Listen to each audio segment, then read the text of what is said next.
list. Century Plyboards, it's a thumbs up, decent set of numbers. Revenue was up 24.5% at 1492 crores. EBITDA was up nearly 32% at 177 crores. Margins were also flat to positive, 11.9% versus 11.2%, and net profit up 49% at 78 crores versus 52 crores. Robust set of numbers here on Century Ply. This has anyway been in focus as MDF or particle board rates have been up, and if you pull up Century Ply for the last 1 month, you might see the trend that we have been seeing. So you might see a better day today than you have over the last 1 month. Torrent Pharma is the other one that we're tracking. This is also a thumbs up. It's an inline set of numbers broadly, but a beat on margins. The first quarter with this is also the first quarter with consolidated financials after they acquired JB Chemicals. So keep that in mind. The base business is strong. Organic revenue growth was at 16% year-on-year, and strong leadership was displayed in the generic semaglutide space with 38% market share.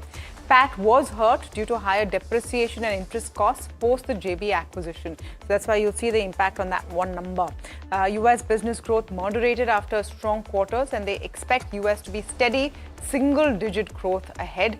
India will deliver mid-teen growth in FY27. Here are the core numbers. Revenue up 42% at 4,197 crores. EBITDA up 41% at 1,356 crores. Margins at 32.3% versus 32.6%. And net profit down 21.9%. Like we said, it's on account of that JB acquisition. Here's what Jefferies is saying. They've maintained a buy and they've raised their target price from 4,690 rupees to 5,350. They're saying growth momentum remains strong, led by healthy chronic portfolio and market share gains.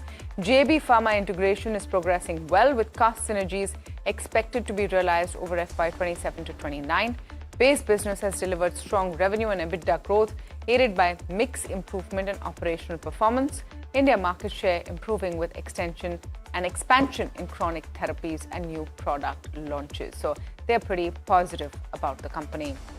Ramco Cements is a third one on my radar. Also, if you look at this, revenue was up 8.9% at 2,610. EBITDA up 16.1%. Margins have improved 14.2 versus 13.3. Net profit at 151 crores versus 27.4 crores. There was a one-time gain, though, for 74.2 crores.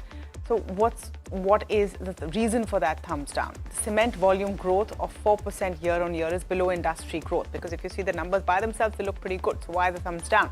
This is the reason. Market share loss has been seen for the 5th consecutive quarter and 2nd consecutive fiscal year. Unit variable costs rose 4% each on Y-on-Y and Q-on-Q basis and caused a dent to the margins. MK believes higher usage of low calorific coal versus pet coke and higher lead could have resulted in higher costs. EBITDA per ton stood at 670 rupees.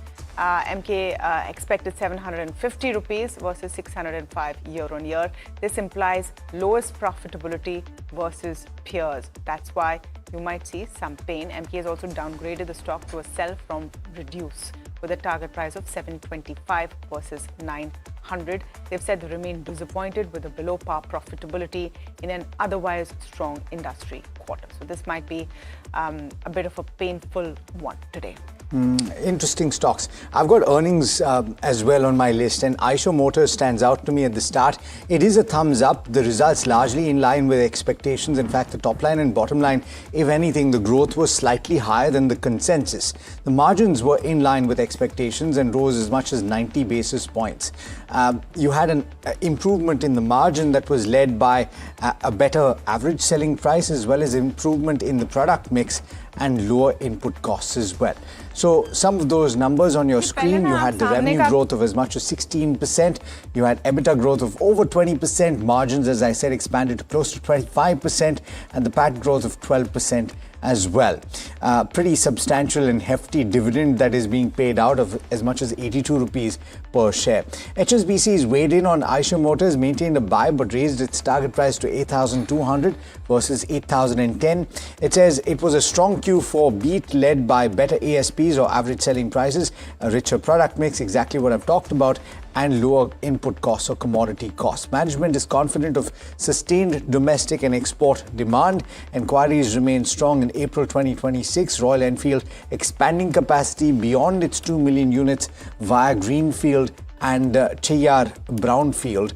The premiumization in EV launches and financing JV with Volvo supports the medium-term growth trajectory. Remember that so far, before the expansions have been announced, Royal Enfield is operating at very high capacity utilization, and so it'll be interesting to see whether the volume picture changes at all once those factories come on stream. Fortis Healthcare is the second stock on my list, and this is a pretty good set of numbers as well. The occupied beds have actually risen as much as 17% when you compare with the same quarter last year. And you've had the top 6 specialties. These are essentially cardiac, orthopedics, neurology, gastro-oncology and renal that has accounted for as much as 62% of the overall revenue, and that pie has grown by as much as 18% on a year-on-year basis. The occupancy has remained stable at 68%, and that is despite the addition of beds. You had an improved performance also in the diagnostics business in terms of adjusted EBITDA, and that has aided the overall margin.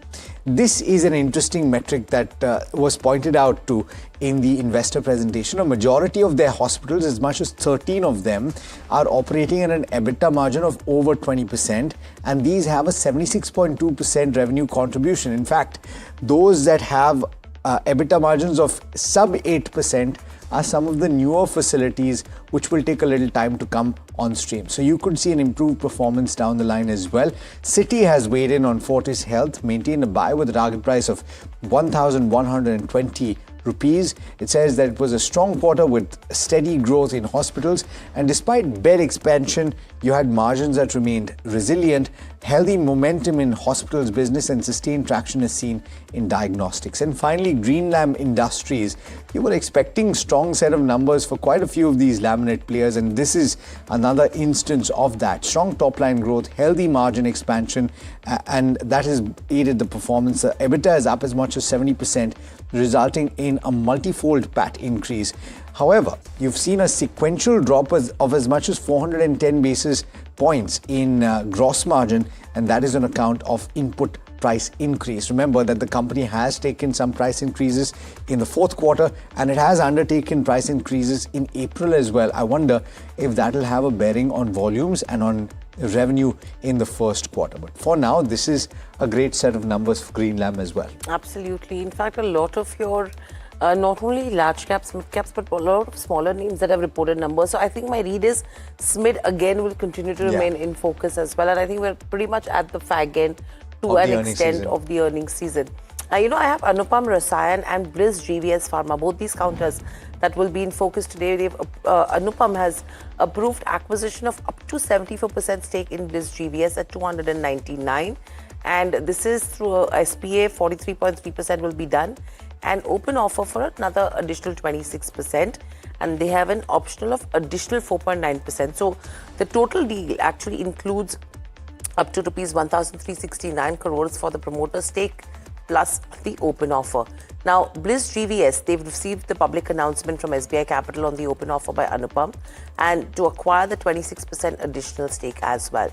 Now, why this deal matters is because it's a strategic move from a CRAMS to a formulations company.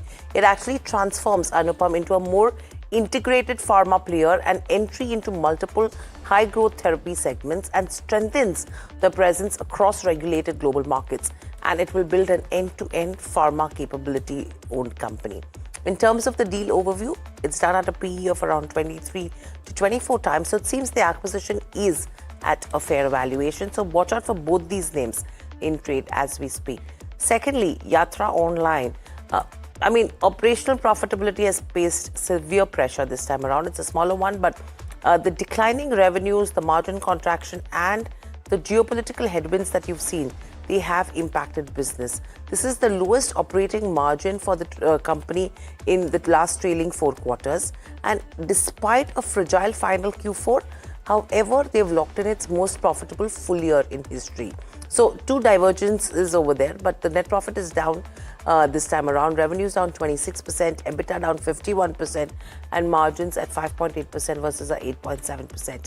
And lastly, Sara Energy on my list. A highly efficient operational performance is what the company has reported. Strong profit, good margin expansion, and this is despite a modest revenue growth that they've seen. If you talk about the profit, 45 to 46% kind of an up move, and the revenues just a 1% up move. So that tells you how they are rationalizing as well. EBITDA again up 28%, and margins have improved substantially. I would say margins have come in at 27.7% versus a 21.8% as well. So watch out for this one in trade. So these are a few of the stocks that we are watching out for. But another earnings candidate that will be in focus from the FMCG pack is going to be Colgate-Palmolive. In fact, last 1 or 2 trading sessions have been where you've seen good accumulation happening with regards to FMCG. Let me head across to my colleague Mahima, who's standing by to tell us more in terms of how the number has been and what our brokerage is making out of it. Mahima, good morning. If you have to look at a Colgate-Palmolive, are toothpaste selling more? So here what has happened is that we've seen in the last 2 or 3 quarters that Colgate has been under pressure in terms of where volume growth is concerned. But this quarter, volume growth is better than what the street was expecting. So the volume growth expectations was around 2%, but it's done 4%. So it's a healthy quarter per se in terms of volume growth as well as top line growth. Plus the oral care as a whole has done much better in terms of growth as compared to its peers oral care segment. Now premium segment has continued to outperform for them and overall has been growing 3 times the overall company's growth. Growth is largely driven by a mix of both volume as well as pricing. They've taken calibrated price hikes, and margins, however, were slightly impacted due to higher spends and of course GST related changes as well. Now in terms of where the numbers go, revenue saw an uptick of around 7%. EBITDA was down around 2.3%, margins came in at 31.9%, and net profit was almost flat. In terms of where the commentary goes, going forward, the management is expecting a balanced growth through volume recovery. Volume recovery over margins is something that they've guided in the con call. They expect elective pricing actions as well while continuing to invest in brands as well as premiumization. And overall, management has said that the gap between rural demand and urban demand is something that they're seeing narrowing going forward in FY27. Now in terms of where brokerages go, a lot of brokerages have kind of either raised the target price or cut the target price. For Kotak, they have cut the target price to 2025. They're saying that growth momentum will sustain, but A&P, that is advertisement and promotion spends step up will impact EBITDA going forward. HSBC has raised the target price to 2150 with a rating of hold. They're saying that premiumization remains key for the long-term growth. And lastly, Jefferies has maintained buy and up the target price to 2,600. They're saying that FY27 is expected to benefit from favorable base effect. So this is the overall view of how Q4 has panned out for Colgate. Okay, thank you so much for that, Mahima. In fact, Alex and I are just discussing whether the numbers are good or bad. But I think the way everyone is looking at it is versus estimation. The number is seeming, especially in terms of the volume growth. 4% now, but... Yeah, but the expectation was much lower, and it's only the oral care category which has helped. Now, whether the stock reacts or not is the key question here, because the trend is in favor of the FMCG names in the last couple of days. I think in relative terms, Colgate has underperformed to other FMCG players. In the oral segment, but in the oral segment, they've actually done better, apparently. Which they always do. Yeah. So which is why I'm not enthused. Yeah. No, I would tend to agree with you a little, but yeah, maybe versus expectation. So let's see, where the tide turns. So that's with regards to Colgate. But let's also look at the FTSE Emerging Market All Cap Index. There are a couple of additions that have come in. Interesting names. From the new age companies, we have Lenskart and Grow that has come in. So you could see some bit of positive reaction coming in there. Tata Capital, ICICI Prudential AMC, and you have a LG India. LG is an interesting addition that we are seeing because, in terms of the stock, not really done too much in the near past, but what is interesting is whose weightage has gone down. Reliance's weightage has been reduced to get all of these additions in as well. And Bharti Airtel, their weightage has increased. Now, Bharti Airtel as well, I think just a couple of days ago, it took over as the number 2 company in terms of market capitalization as well. So I think that's one of the factors that they would have considered. But interesting names that we need to watch out for once the market opens. We'll quickly slip into a short break. However, on the other side, get you the top trading strategies for today. And as always, we'll have Kush Bora and Parag Thakkar as well in the studio.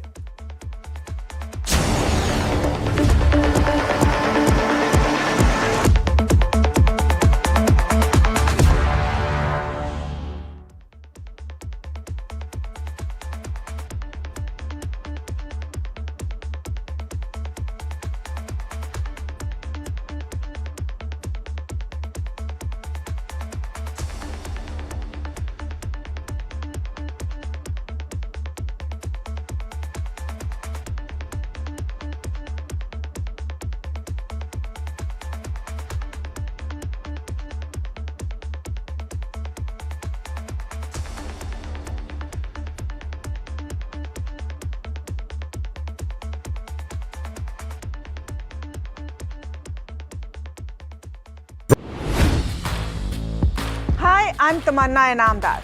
Watch me on NDTV Profit, where I break down the day's biggest business stories.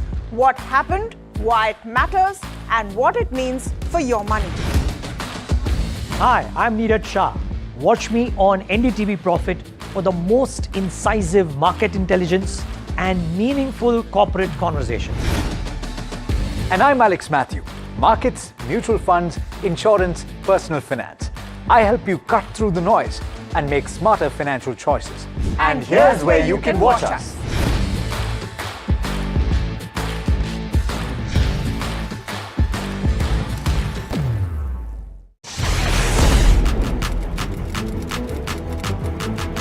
When the headlines move fast, perspective matters. On Editor's Cut, our editors come together with experts to distill the week's information plates into clear perspective. Down the stories shaping the world, from markets and the economy to global conflicts and what lies ahead. This is where experience meets insight.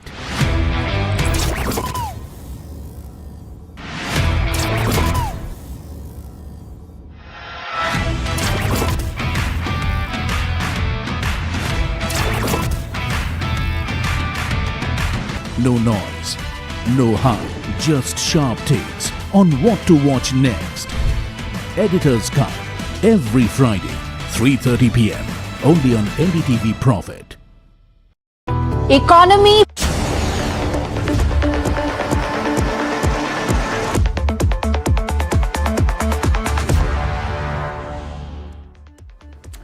Welcome back. You're watching India Market Open. I'm going to quickly pull up the implied open for you because it's looking like an exciting morning. Is there enough to celebrate, and will this sustain is the question. 190 points up, so a slight, I would call this a mild gap up right now compared to where our markets are right at this point. Parag Thakkar and Kush Bora with us in the studios this morning. Welcome to both of you. Kush, are you feeling optimistic about the indices? One of them for sure, and no marks for guessing which one it is, right? Bank Nifty. Like, we've been maintaining a long call on Bank Nifty for the last couple of sessions. Friday outperformed by about 1% on the Nifty, so that for sure.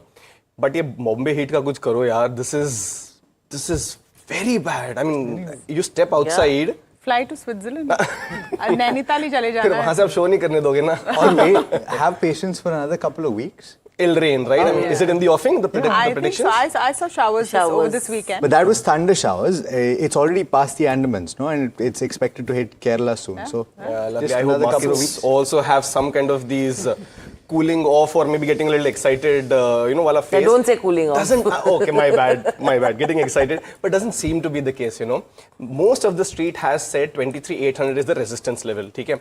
I have consistently maintained that number for me is 24,000. उसके ऊपर close होगा तो कुछ reversal signs बनेगा, and that too we'll see how things go. But for the here and now, it took 5-6 attempts for the Nifty to break past, at least in terms of closing, above that 50-day moving average, and finally we got there, right? Only just, but we still got there, and we'll take that. Not a bad move.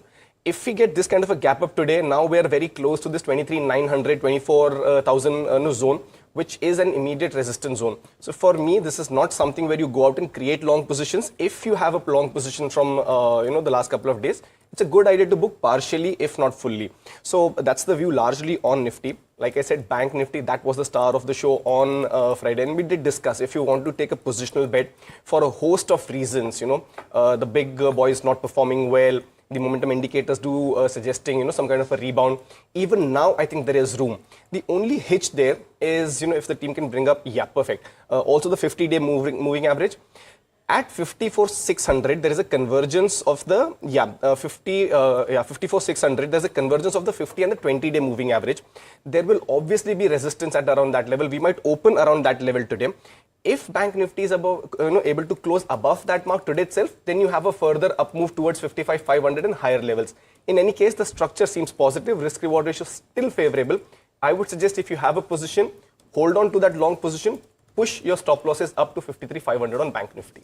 What about fresh? I was just going to ask 1 second. Any fresh positions that you would recommend even at current levels in terms of Bank Nifty? Very good question. Like I said, see, if we get this 200-point gap up on Nifty, I'm sorry, in most likelihood it will translate to about 500, 600 points of gap up on the Bank Nifty, which is bang at this 54,600 resistance that I spoke of. If we, dip maybe another 200-300 points, you get it somewhere close to 54,200, 300 zone. That's when you create that long position. The risk-reward ratio will be favorable, not at 54,600. Individual stocks I was going to ask. And sorry, Parag bhai, for keeping you waiting. No, that's I'll keep it short, I know. No, carry on. 3 longs, Monday, weekly pick, that's Timken, and then the other 2 are GV T&D and AIA Engineering. So Timken targets are 38.45, 4,000, stop loss at 36.60.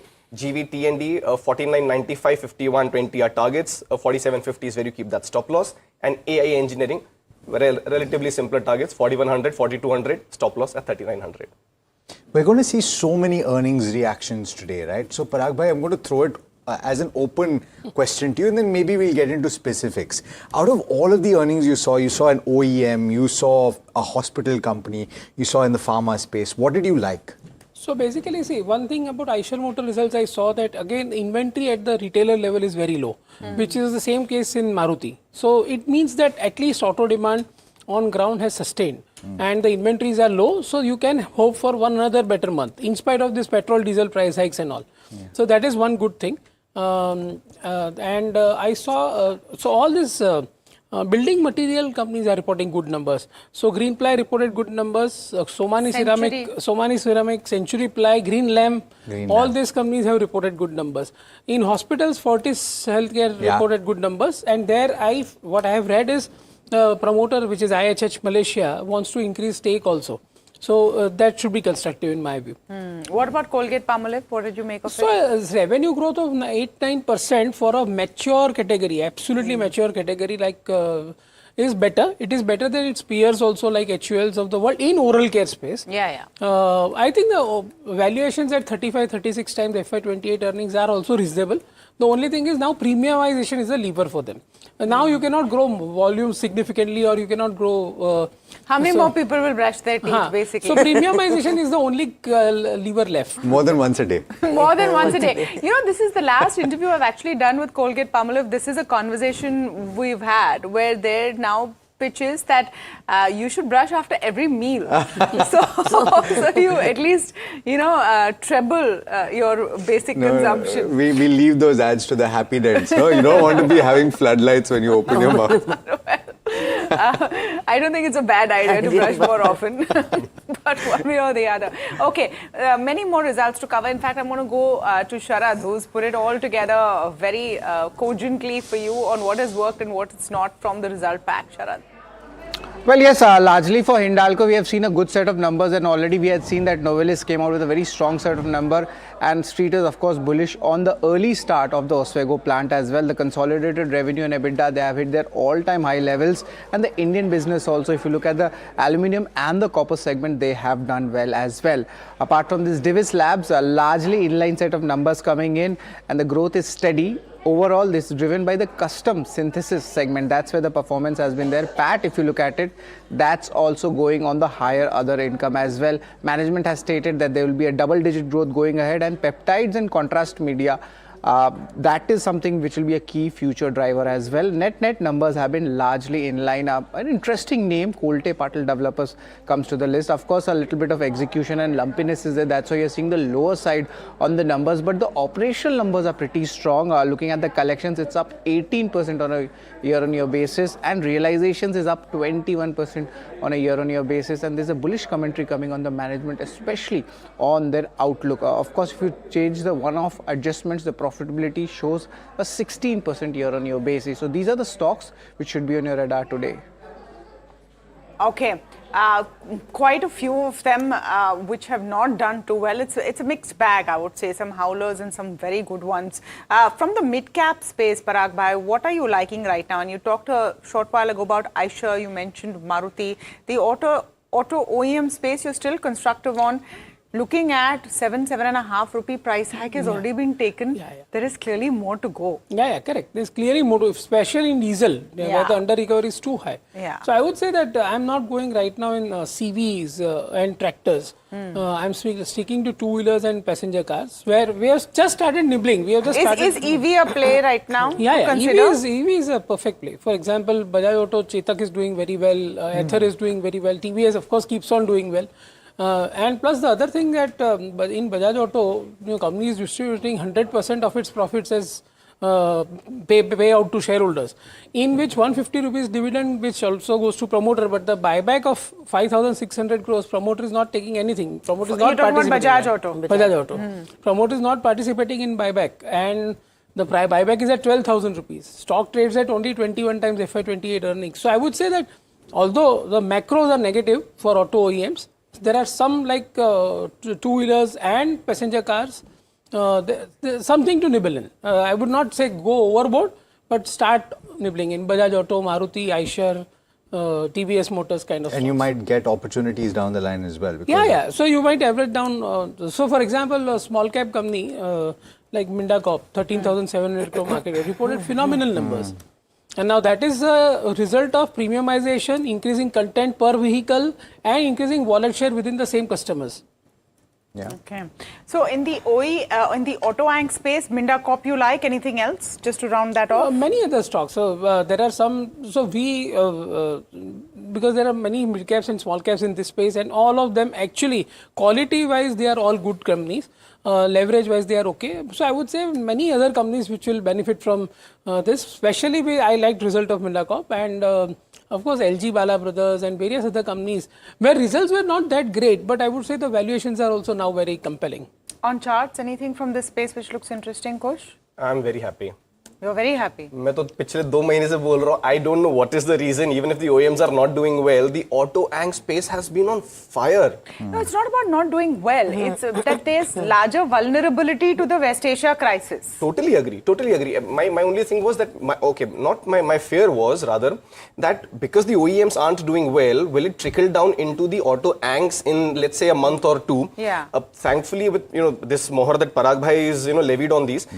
I think that worry is now taken out. So despite having run up quite a bit, since the fundamental view is already there, I think technically also, right now also there isn't very, deep gashes or any kind of worry in some of these names. So I continue to like Bellrise, Gabriel, Samvardhana, a lot of these stocks we've given out on channel as the call as well. So I continue to favor this space. So like I said, Bellrise, Gabriel, Samvardhana, take your pick. Some of these are doing well, consolidating with the positive bias right now.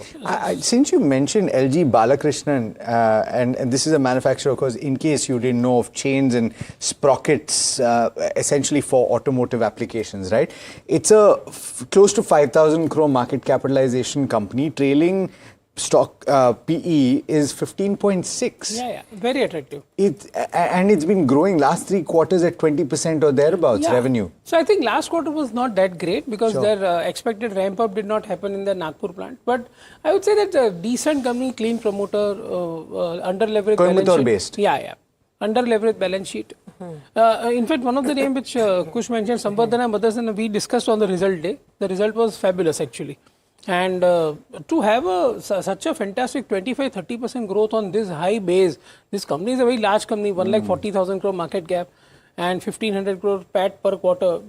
I think in such environment of the global, due to West Asia war conflict, in this environment, this kind of result looks fabulous. Okay, before we get a quick word on Hindalco and a few of the other results as well which have come in, and a word on ICICI Bank from Parag Thakkar, been waiting to speak about it. I'm going to go across to Somit Sarkar joining us with all the chatter this morning. Be quiet. Heard on D Street. Samit, good morning. Good morning. The sentiment is quite positive, but what remains to be seen is whether the opening gains sustain or not. Few stocks and sectors that dealers have highlighted. Firstly, it's bank. There was a basket bank that we saw on Friday, and that some flows are expected to continue. Even technically, the Nifty Bank Index now seems to be better placed at this moment. And for Premier Energies, there are sell flows on the HNI desk. Dealers are expecting a big block deal to come in very soon on this counter. The block deal might happen in the block window and not in a normal trade. And one of the large FIs seem to be one of the anchor buyers for this block. So keep an eye out for Premier Energies in trade, and multiple stocks that we indicated earlier. Firstly, JSW Cement was part of our segment on May 22nd, where we did indicate that a bunch of mutual funds have bought in stake in the block deal that happened, and private equity was a seller, and that has come out to be true if you look at the bull deal data. For GAIL, we did indicate on May 22nd that the analyst meet that was supposed to be held post-market, the management was going to give strong commentary on the marketing segment, and we had clearly mentioned that the guidance that they would give for the EBIT for marketing segment would be in the range of 4,000 to 4,500 crore rupees, and that's what the management has said, that if the Middle East issue persists, then the marketing segment EBIT would be close to 4,000, and if it moves and if it's resolved, then the EBIT could be around 4,500. And lastly, Bliss GVS and Anupam Rasayan. On April 24th, we did indicate that there's a buzz of a potential M&A activity here. Anupam Rasayan was looking to acquire the promoter stake of Bliss GVS, and that is what has come out over the weekend. If you look at Anupam Rasayan, will be buying in the promoter stake and will also be making an open offer for the 26% of the public shareholding. You know, absolutely cover confirmed, Somit, and in fact we'll be speaking with Anupam Rasayan later on in the show today. So hold on for that. Just want to talk about a couple of more developments that took place over the weekend, and you could see those reactions today on the trading day. Hindalco, if for one that you have been tracking, Parag bhai, good set of numbers. Yeah, good set of. Aluminium is at 3,600. What more you want? No, but valuation-wise, is it still a buy, more to accumulate? That depends on your call on aluminium price now. So aluminium, see, in the aluminium alone, they are making EBITDA in the north of $1,750 per ton, which is huge. The price is 3,600. So they are one of the cost leaders in aluminium manufacturing. Plus, Novalis actually surprised. Novalis commentary was very positive. So all in all, there's good going for Hindalco. So I think momentum will continue. On charts, Kush, for Hindalco? So the trend is very strong. That is not a worry. The worry is if you buy now, is there enough risk-reward ratio? Doesn't seem to be so. Because, one thing maybe I should have mentioned in the opening commentary is that this week is the monthly expiry, and we'll have back-to-back expiries on Tuesday and Wednesday. Plus you have a truncated week. Yeah, correct. So that is why, there could be fair bit of volatility in some of these names. Even if, they do well, in terms of numbers or momentum, there could be some capping technically. Hindalco has a call and a put base, a straddle at 1100 with a premium of about 40-45. I don't know if it will really cross 1140, 1145 levels today. But on the whole, the trend is fair. If you do want to buy it from a positional standpoint, around this 1100 mark seems like a good buy. I just wanted to get your take on Sun Pharma, if you have a take very quickly, because the numbers came in Friday during close and seem to have disappointed. A lot of negative brokerage notes also today. Yeah, so the stock price rallied significantly after, if you see that acquisition. Stock has rallied from 1600 to 1900 non-stop. Yeah. So it had to correct a little bit, and this result gave a reason to correct because They have invested in specialty pharma business, and so they have compromised a little bit on the margins. So I think stock might come off a bit, but structurally nothing changes. Okay, structurally nothing changes, Yeah. and it's positive. A good point to put it in context of the rally that already took place after that giant acquisition Yeah. that they announced. But let's keep the focus on the pharma sector. A re-rating seems to be underway with the rally broadening across the entire value chain. At this point, when people are looking for defensive plays and safe havens, is pharma the bet that you need to make? Varsha joining in with more. Well, in last 1 year, I would say pharma has outperformed with comparison to other sectors. Nifty Pharma, if you see, have gained almost 14% of returns in last 1 year. And, so the rally that we are seeing is not because of one company or one drug, because it is due to across value chain.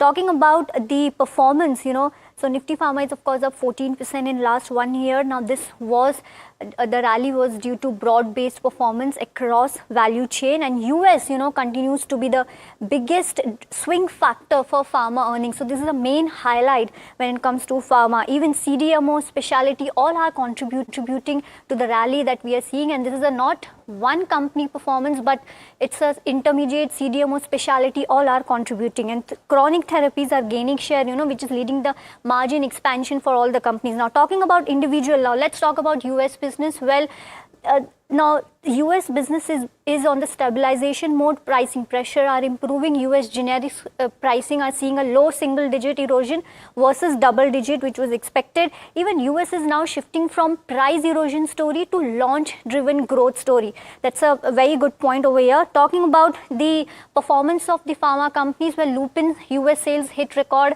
was up 55%. Even Zydus saw recovery when it comes to the US business, beat all the estimates. Gland was also strong when it comes to the US business. Talking about CDMO, the other factor which has led to this rally, Newland, fantastic results, margins at 40% with CMS mix at 61%.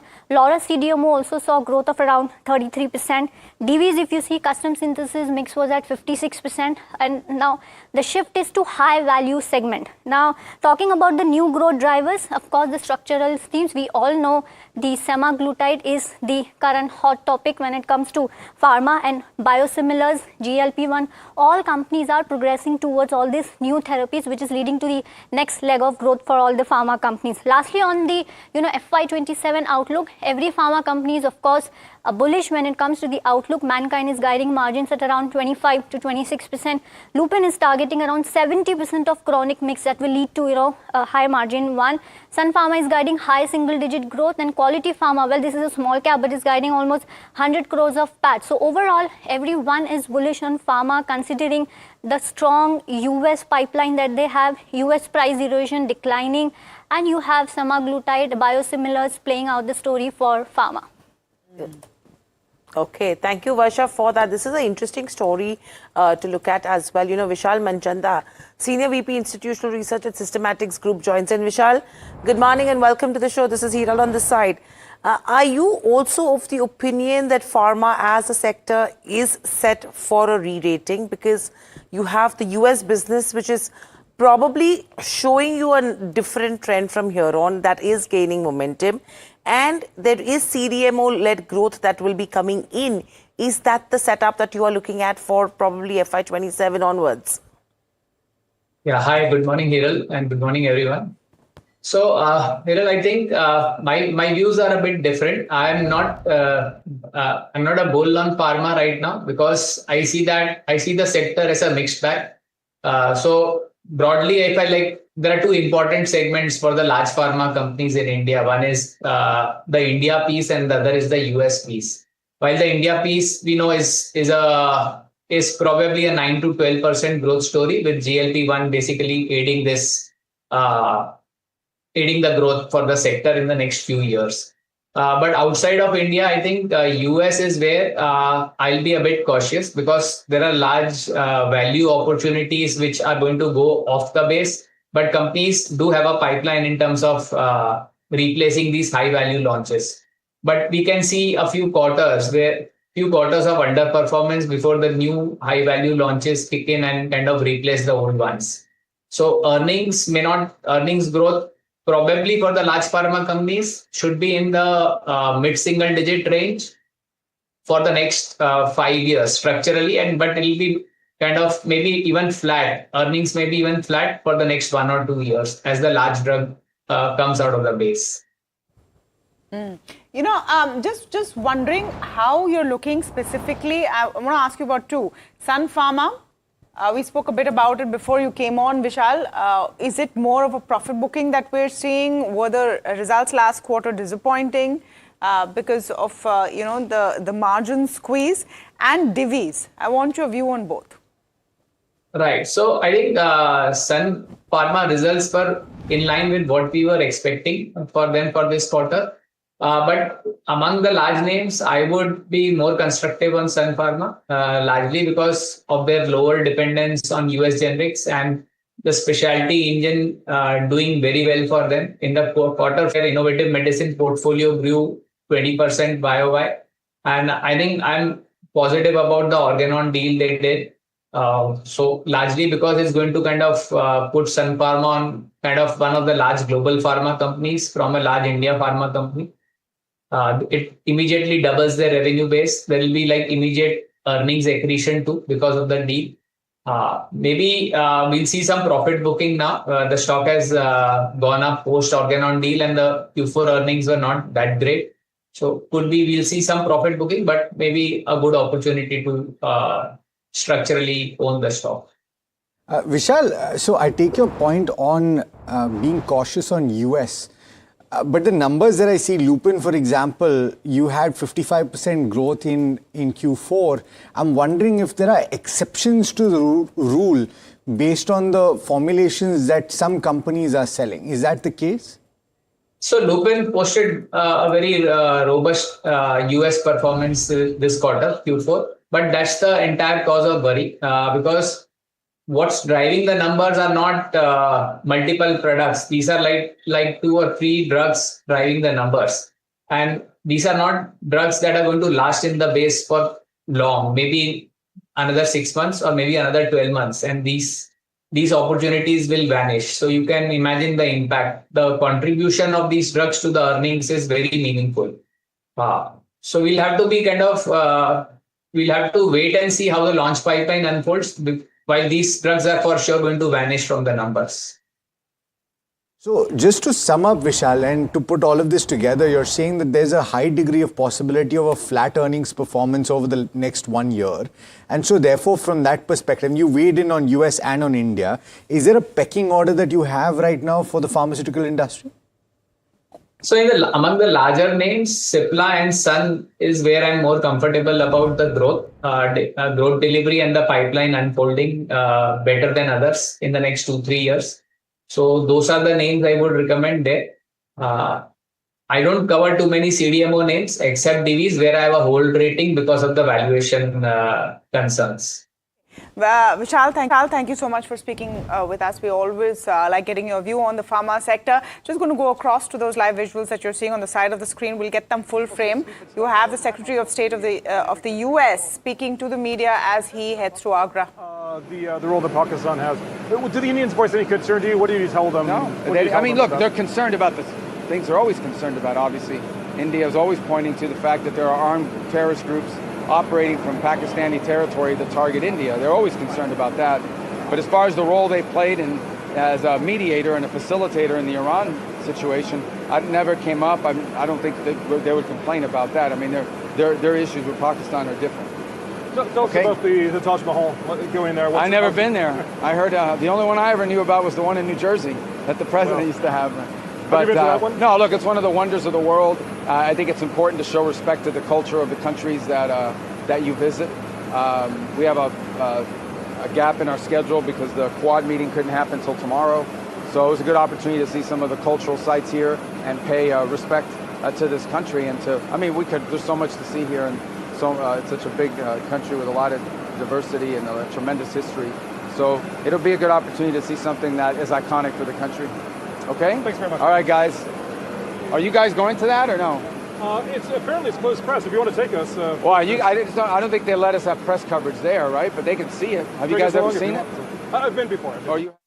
Okay, I think this is Marco Rubio speaking to his contingent, and obviously Secretary of State will travel with the US press as well. And he's saying, "Are you guys going to Agra?" One guy says, "No, I've seen it before." So I think the comments on what's happening with US and Iran are important, and we'll have to wait and see.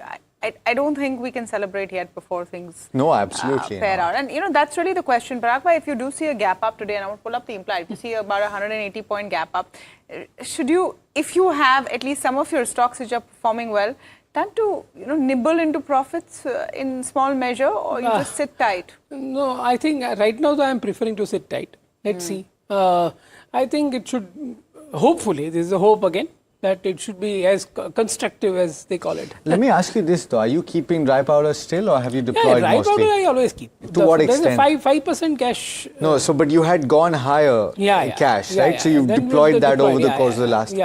As I told you, some of the sectors corrected. Good companies corrected because of this oil going up and all. So that's why we have nimbled into it. So let me get this straight. You'd gone to as high as 10-12% cash, right? 12%. And then you've dropped down again to 5%.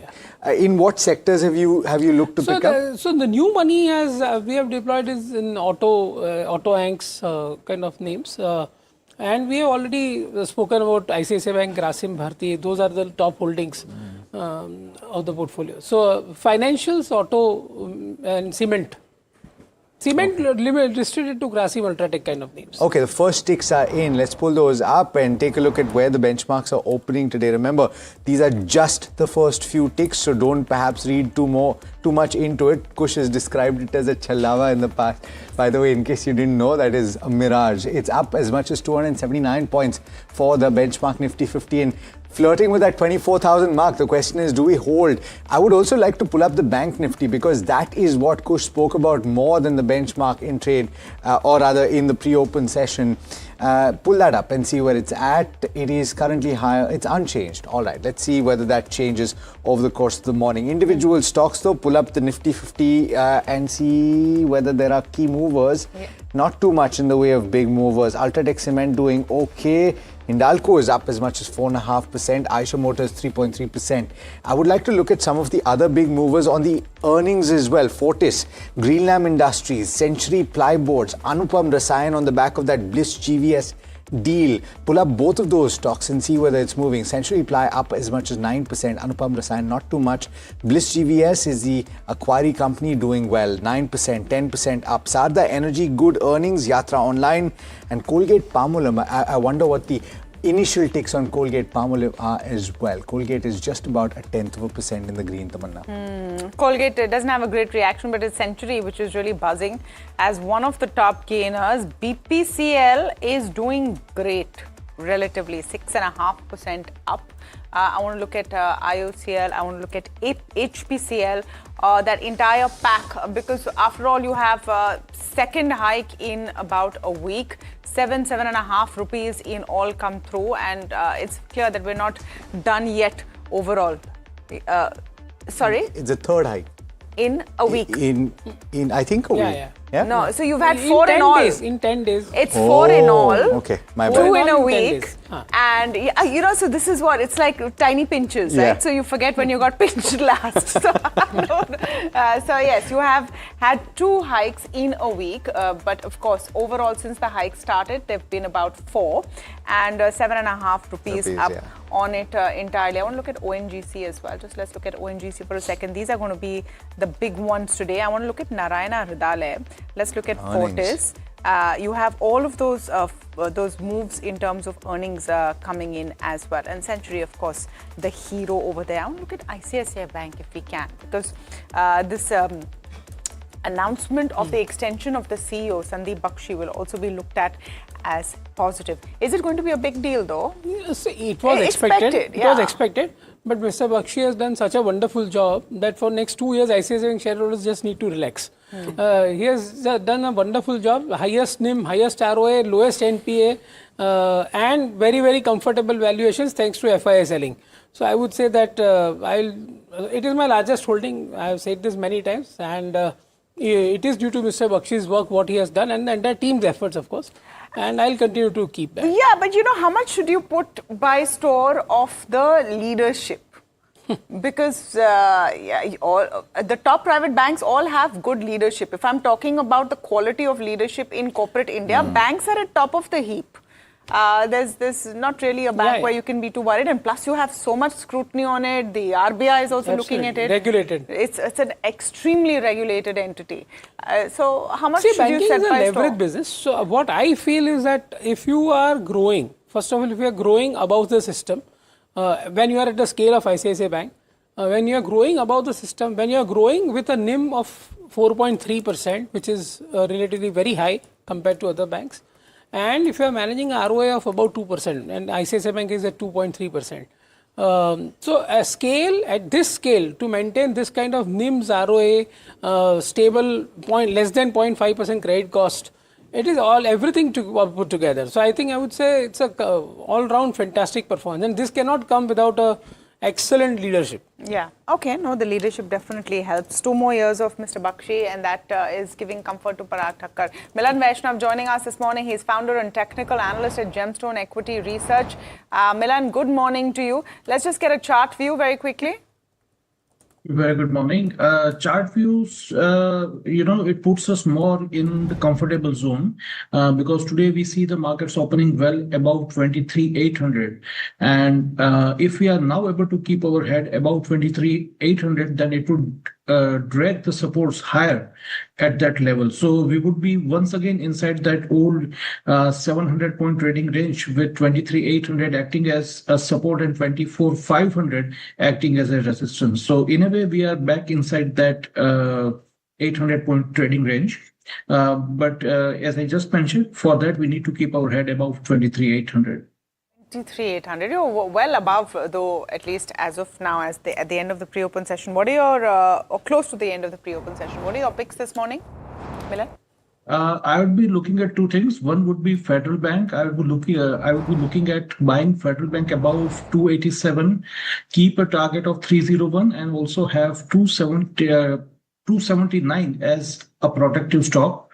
Another one would be Indraprasth Gas, IGL. I would be looking at buying it above 155. It's in a major bottoming out process. So buying above 155, a protective stop at 148, and expected price targets at 168.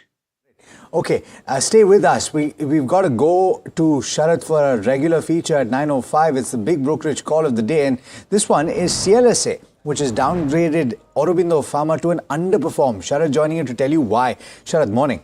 Good morning, Alex. This is largely seems like a tactical call coming in from CLSA on Aurobindo Pharma. There's a downgrade happening to hold from the outperform rating, and interestingly, the target price has been hiked minorly from 1,370 rupees to 1,490 rupees per share. Now, of course, they have stated fundamentally that the outlook for FY27 is steady, but the inflection year will be FY28. Inflection in FY28 will be led by 2 important parameters. The first is product launches, and the second is the ramp up of the existing portfolio. Interestingly, they see a limited upside due to a recent sharp rise in the share price. So it largely looks like a technical call coming in from CLSA. Okay, Aurobindo just about 0.5% down. I want to look at NTPC if we can. There's a Bernstein take on NTPC.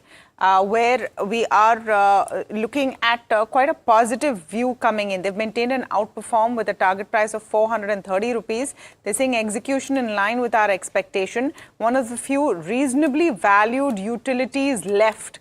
Renewables is a big target for FY27, but grid could be a limitation. Concern is that NTPC might be ceding ground to private players and is going slow on new thermal award. Not the hottest mover this morning, but NTPC, do you have a view, Parag bhai? Yeah, so it continues to be a regulated ROE businesses are somewhere, as I agree with the statement, that it is the most undervalued utility left right now, NTPC and Power Grid. Everything else in the power sector has just gone up too much. Okay, let's pack in what brokerages are saying on Dalmia Bharat, another stock which is going to be on the radar. There's been a whole slew of brokerages this morning. The stock not moving much though. Puneet, what are they saying? Well, thank you for that. So this is of course on the acquisition of Jayaprakash associate assets from the Adani Group as well, and hence most brokerages are being positive on what this particular transaction by Dalmia Bharat. Jefferies maintains a buy. Their view is that the acquisition marks a re-entry for the company in the central region of India, as well as strengthening the company's presence, barring the south as well as the east, which is already very heavily reliant for the company at this point in time. So the 5.2 million ton acquisition bodes well. They feel that this will increase the company's combined capacity, meaningfully, as well as supporting the company's long-term growth, and highlight that while the profitability might be impacted in the near term because of the ramp-up phase, they are positive. HSBC also continues to mention that the valuations of the deal is quite attractive at this point of time, and they feel this will add enough clinker capacity as well as brownfield capacity similar to what Jefferies had mentioned. And they feel a faster ramp up, if possible, for this transaction will better position the company, especially given valuations are favorable. And finally, CLSA also maintaining a target price of 2240 highlights that funding will likely be through internal accruals, so won't have impact too much on interest cost. And they feel supply increase will impact the regional pricing but benefit Dalmia in the long term as well. We also have Citi, and just one point from there, that they are expecting the transaction to be completed in the next 3 to 4 quarters, and feel this will strategically position the company to scale meaningfully in the new region. Got it. Okay. Thanks so much for that. And a few stocks are standing out, by the way, big movers early on. And I want to check with Milan what he thinks about both Century Ply and Greenlam Industries in the building material space. Both seem to be likely to have a great morning. What do you think, Milan? Nothing much on Century Ply as such. The stock is just consolidating near its intermediate support. Basically, is basically in an uptrend, but I don't see it moving higher much unless it moves above 800 rupees. And Greenlam. Yeah, another one was Greenlam. Allow me a moment. Just Greenlam Industries. Yes. This looks a little more okay on the charts. We just need to wait for a move above 242, and then this move can propel the stock higher towards 255, 260. So a move above 242 should be awaited on Greenland. Sure. In the pre-open, it's gap up, so it's 16% higher. Yes. And so therefore, in all probability, you're going to start around 270, 275 if it holds. So based on that, what's the call? In that case, we should wait for some cool-off. We should not be chasing this kind of move. Okay. Gap ups. On the fundamentals, these building materials companies, we spoke about it. Is the price a concern at all? Yeah. I will also not chase it. 16%. 16%. It's not. But as I told you, there are this space particularly looks resilient and doing well. And here is the space where the smaller players, the fragmented smaller players, are suffering. And so that results into a market share gains for this organized players also. Okay, so this is a space that's looking interesting, but what's not this morning? And just look at where the Nifty has ended in the pre-open session. We have 3 minutes to go for markets open. You are about 220 points up. So let's see if we hold on and get to the 24,000 mark. But Reliance Infra seeing a knock, 5% down. HBL Power Systems also with a little bit of weakness. Divi's Laboratories, not so exciting on the results, but just about 1% or 2% down. Nothing major happening then. Aurobindo Pharma about 0.5% down. The advanced decline ratio and the breadth is very, very positive. This is a day for buying, Parag bhai? And moving with the market momentum, because even though now Trump is saying okay, let's see, everyone is saying let's see, we're closer than we have been for a while. Yeah, so basically I would not jump and buy when it's so high. Which one are you talking about? You're talking about the Nifty entire market. I'm saying from deployment of cash perspective. I only have 5% cash right now. I would like to keep that. But if you have cash, you should deploy. No, you should buy selected pockets, I would say. HFCL, I don't want to. Sorry, Tamanna, you want to make a point, please? No. The only point I was making is that Brent is now 6% down at 97.58. We haven't seen these levels in 80 days. So, and this has been the lead indicator of what's coming. Absolutely. And the most efficient indicator of what's coming rather than posts, Truth Social posts. XYZ. Yeah. Even I saw US 10-year is also 4.59. Correct. I think things are looking better, at least on the, as you rightly said, the leading indicators are showing that things are progressing in the right direction. Yes, you. I wanted to check on HFCL because it seems like it's going to have a good morning. What do you think on the charts? This is Himachal Futuristic Communications. Good morning. Try a good last couple of months. April 6 is when the rally started from 70. So that's the kind of move that it's already had. 126%. Exactly. So I don't think, one, you should be buying into it now. Yeah. Two, I don't think you should be selling it entirely also. Definitely a partial profit book candidate. I think you should hold the rest with the trailing stop loss at about 150. Okay, just about a minute to go. Milan Vaishnav, Fortis and Narayana Health on the charts, both reacting to numbers at the start today. Narayana at least 4% higher. What would you do? Narayan Hridale, I think I would not do anything much on that. The chart is neutral. It doesn't warrant any action here as of now. And what about Fortis?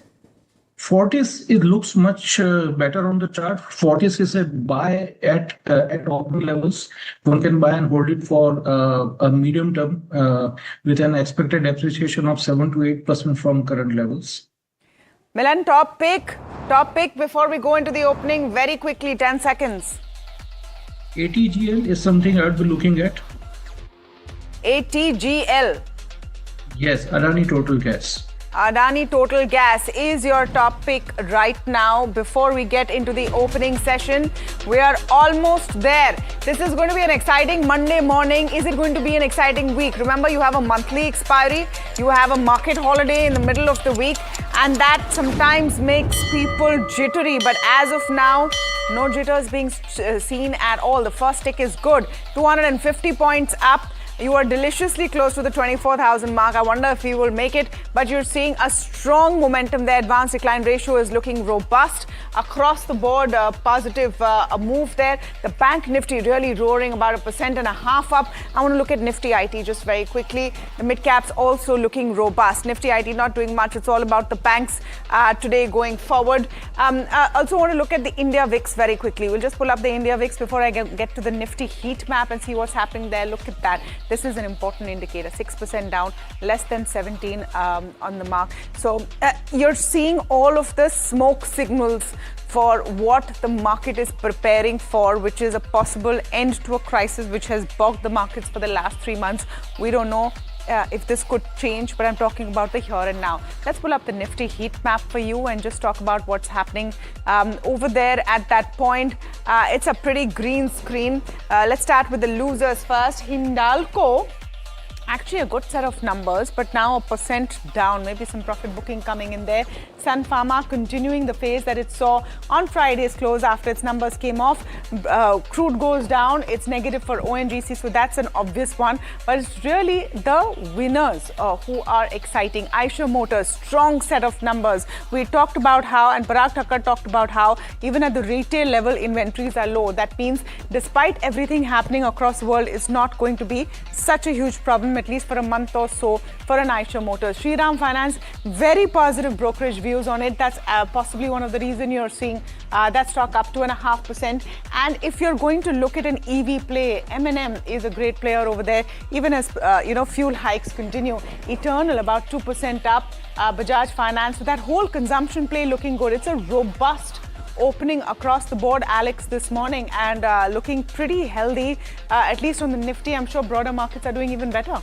Yeah, just simply on the point in Eicher Motors, I wonder if it's also a factor of the expectation that if any OEM will be resilient in the face of petrol increases, it'll be Eicher, because who goes and buys Royal Enfield based on what the prices of petrol are doing, right? It's not going to give you the best economy anyway. No, the numbers are good. And the numbers are good. Solid. The numbers are good. Let's pull up the heat map for the sectoral picture, right? And you'll see a large amount of green, if not the entire screen in green. Okay, IT is seeing a little bit of a cool off for a fourth session in a row, and bear in mind that the first 2 days of last week were absolutely phenomenal, and so this index went home with gains of over 4% for the week last week, and so some cool off is really par for the course.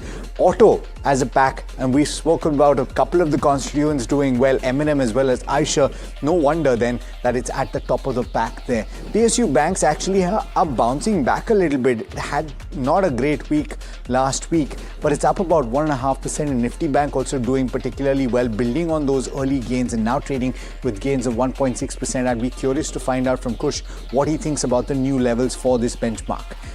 You have consumption doing okay, and you have several other sectors really that are gaining about 1%. Let's jump straight into the individual stocks now, and quite a few earnings reactions right up front. I'd like to talk about the healthcare players, Narayana Healthcare as well as Fortis. Let's pull those two up because you had a pretty robust set of numbers for Fortis Healthcare. It's up about 0.9%. The bigger move is with Narayana Health, which is up as much as 4% in trade, or rather 2%, 3% at this point. Greenlam Industries, let's pull that up, as well as Century Ply, both operating in a similar space and gaining about 11% for Greenlam. Century is up about 3% or thereabouts. Anupam Rasayan is acquiring Bliss GVS. The big reaction is, relatively speaking, for Bliss GVS, but it's not moving as much as the pre-open session had indicated that it would. It was up as much as 9%. Let's see if that changes over the course of the day. Torrent Pharma, it's a beat on margins. The stock is up about 1.3%. Ramco Cements, weak volumes, but the stock is still up about 1%. Let's see if it moves later in the day. Sara Energy, good set of numbers. It should be up in about, it's actually cooled off from the pre-open session. It had actually pretty big gains in the pre-open session, now trading with cuts of about 3%. Yatra online, a bit of a weak Q4, and that's reflected in the stock price, down about 3.5%. Colgate-Palmolive was a weak set, not actually weak, actually a mixed set of numbers, down about 1/3% or so, better in the oral segment than its peers. Colgate-Palmolive is weak execution, and you're likely going to see that in the numbers. There you go, 5.5% lower at this point. A few more interesting updates. NIBE is opening a new defense division or an operating unit, up about 3% or so. BPCL, IOCL, HPCL, for obvious reasons, all of those stocks up and about on account of the fourth price increase in petrol and diesel, now 7+ rupees on the tank. And Naveen Fluorine, last of all, you have positive management commentary and a few stocks reacting in the space, up about 1%. But Tamanna, it's broadly a good start. I think the breadth is good and a lot of stocks reacting. The auto space overall is definitely shining. Look at Minda Corp. 4.5% up right now. JK Tires is doing well. Of course, you're going to see everyone benefiting from lower crude prices also coming in. We should look at SEAT and look at the other tire plays. Eicher Motors continues to be a strong bet and performing well, as we said, top Nifty gainer a short while ago. So a huge number of winners there that we're seeing. I wonder if we have Manish Sonthalia with us, but before we go to him, just a quick word from Kush on the charts of what you've seen on the Nifty. Not a bad move. I mean, I'll take this. 24,000, like we said, is the stiffer resistance, more than 23,800. We're acting up, around that level. I'll take this, though. I'll take this because if Nifty hovers around this level, consolidates, it'll give a reason for the broader markets to do what they've been doing, which is, stock-specific action will be plenty. More excited about the Bank Nifty. 54,500, 600, that's the resistance that we spoke of. Comfortably trading above that, no BTST pressure coming in, which is a very positive sign, by the way. Otherwise, you would have seen some cooling off in terms of, the BTST pressure coming in. That's not happened so far. So if we do close above 54,600, I think our second target of 55,500 is very much on the cards. Just that be mindful of the, monthly expiry. 55,000 call has a good, strong call base. So around the 300-400 rupee mark, there is this option premium.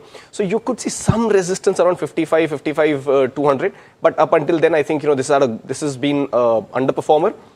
This short covering rally could take it to 55-500. So largely constructive on Bank Nifty even now. More than the Nifty? Absolutely. Okay. Kush, Parag Bhai, Milan, thank you so much for joining us. I'm going to go across to Shimi Chaudhary, our Bureau Chief, National Bureau Chief, just talking very quickly about what is the communication coming in from the government on the latest round of fuel hikes. What are your sources telling you, Shimi? Can we expect more? Yeah, that's right, Tamanna. This is the fourth round of hike, and the latest round on that, government sources saying that India had absorbed the global energy shock for 78 days before allowing a phased increase of around 7 rupee per litre across 4 revisions. And in fact, they pointed out that India recorded the smallest fuel price increase among major non-subsidizing economies despite the disruption, while fuel prices in several developed and emerging economies surged sharply. On petrol and diesel prices in India, they're saying that they continue to remain below most developed market and many emerging economies even after the recent hike. So definitely you can expect more phased-wise revision is what indication we are getting. In fact, they are also contrasted the current approach of direct fiscal absorption with the UPA-era oil bond mechanism, arguing that the previous system deferred the burden to future taxpayers, which they are not doing with the current hike. And they also said that over 1.3 lakh crore of oil bond liabilities have been redeemed since 2021. Sources added the fact that government and public sector oil marketing companies absorbing substantial under-recoveries during the recent crude price spike to prevent a sharper increase in retail fuel prices. But of course, you cannot rule out the next round of increase. Back to you. Thank you for that, Shimi. So, government sources telling NDTV Profit that under-recoveries still continue. And yes, I suppose an attempt to soften the blow as 7 rupee hike has still been passed on. But the math is very clear. There is no choice at this point. Manish Sunthalia, Director and Chief Investment Officer at MK Investment Managers, joining in on the show. Manish, very good morning to you. We're seeing a positive trend across the board. And I'm not just looking at the Nifty and what's happening with the bank Nifty, but if I look at crude, if I look at US yields as well, you're seeing all the smoke signals towards perhaps an end to this leg of the crisis, at least an opening up of the Strait of Hormuz. Do you think that it's the right time to shore up if any investor has been sitting on the sidelines and worried about what's happening next? So thanks, Tamanna. So, there was not too much of a reason for Indian markets to be bearish, except for the Iran hostilities that we were seeing for quite some time, the Middle East crisis. And even in that sort of scenario, it didn't look like the 22,000 was going to break decisively on the downside. Having said that, we are mostly through the earnings season. And even now, fourth quarter FY26 numbers, we believe that looking out into, let's say, the first quarter FY27, as many as 44-45% of Nifty 500 companies are still alluding to the fact that FY27, the earnings growth is going to be north of 25%.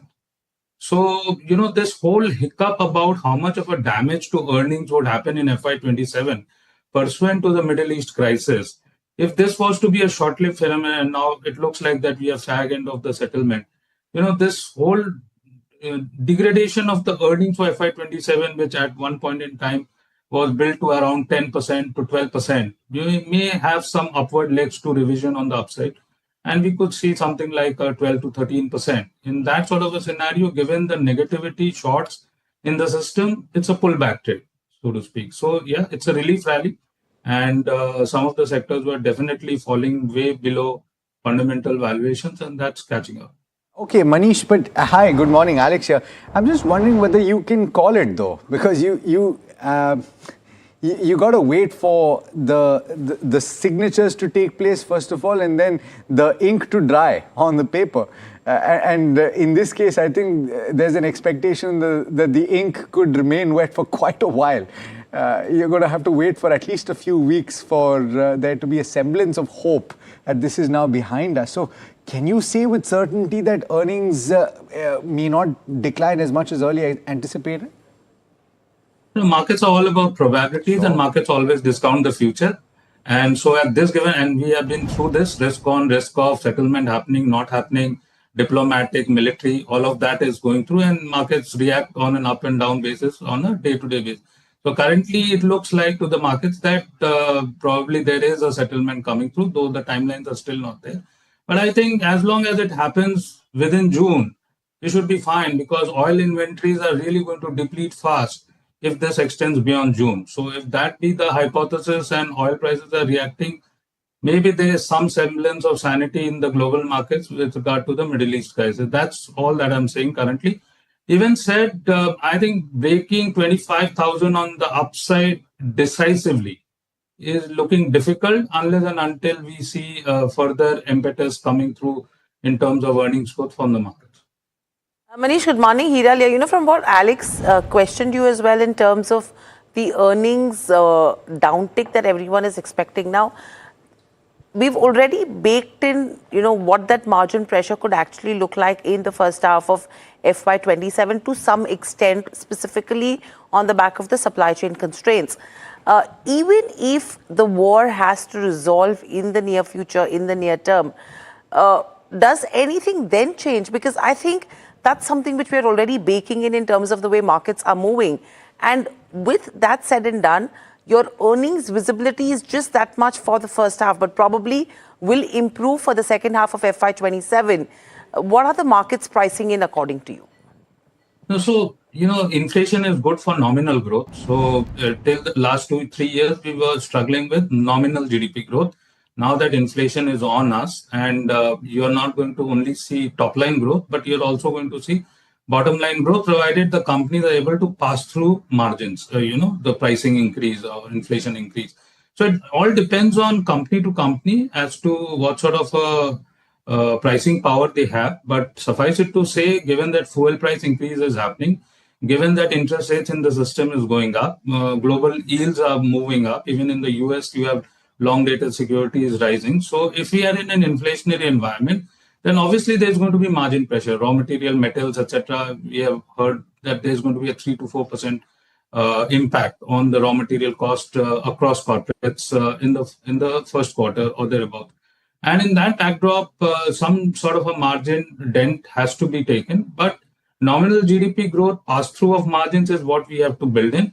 As we stand today, Nifty 500 odd companies, quarter of them, that is around 25% of the Nifty 500 companies, can see a dent of around 4 to 5% on the earnings. It's not a blanket call that NSE 500 representative of corporate India will see absolute dent, because there are companies, almost half of them, is still guiding in an inflationary environment that they are going to see increase in profits to the extent of 25% and above. So, it's all going to be sector specific, company specific. Manish, so in that context and based on what you're saying, assuming that, so inflation will come through. And what you've just pointed out is it depends on whether companies will be able to pass that on. So are we heading into a cycle where the market leaders will once again come to the fore? And so should you head that off and choose to get into some of these sectors where you're likely to see more consolidation and market leaders taking more share?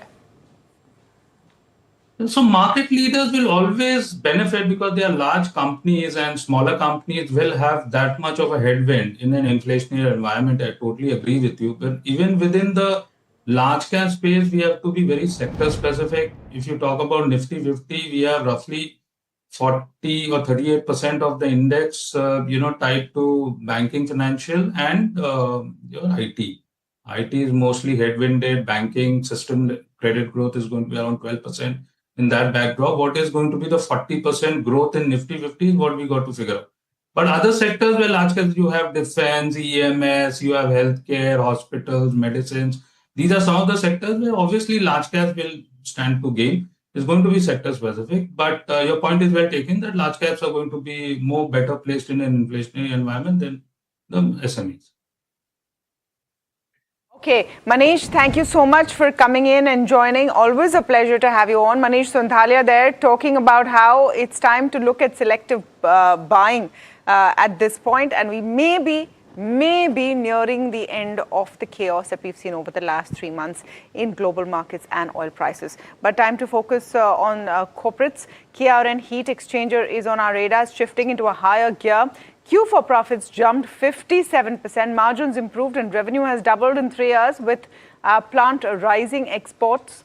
and strong bus AC demand. FY27 growth could also accelerate sharply. Let's hear from Puneet before we have our conversation with the management. Puneet, what's worked for KRN? Well, thank you for that. The three key things, one, as you rightly mentioned, very strong set of numbers for Q4 and for FY26. So revenue is up 36% for the company. EBITDA is up 77% with the margins now crossing 18.7% in Q4. Profits also up 53% have been a key boost. The other aspect to watch is that revenue essentially doubled from the FY24 levels, which was at 307 crores to 600 odd crores in FY26. The margins also subsequently have moved upwards itself, now at 18.7% for the full year. And profits have also doubled from 39 crores to 76 crores in this time frame.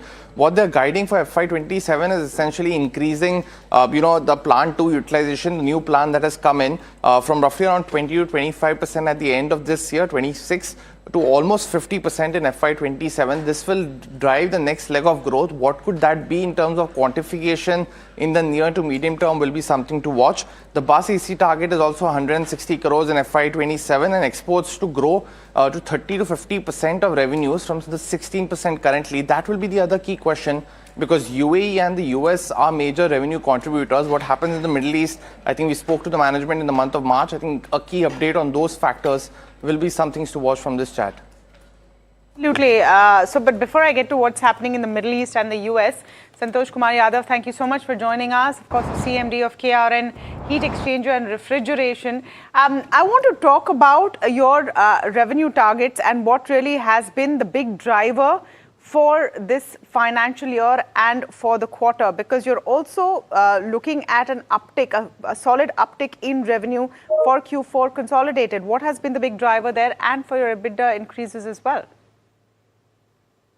So Tamanna, as you know, we have new facility now is ramping up well. So we are receiving revenue from domestic as well as from export side. Of course, we have some hit from UAE in month of March, but in April also we again started with UAE.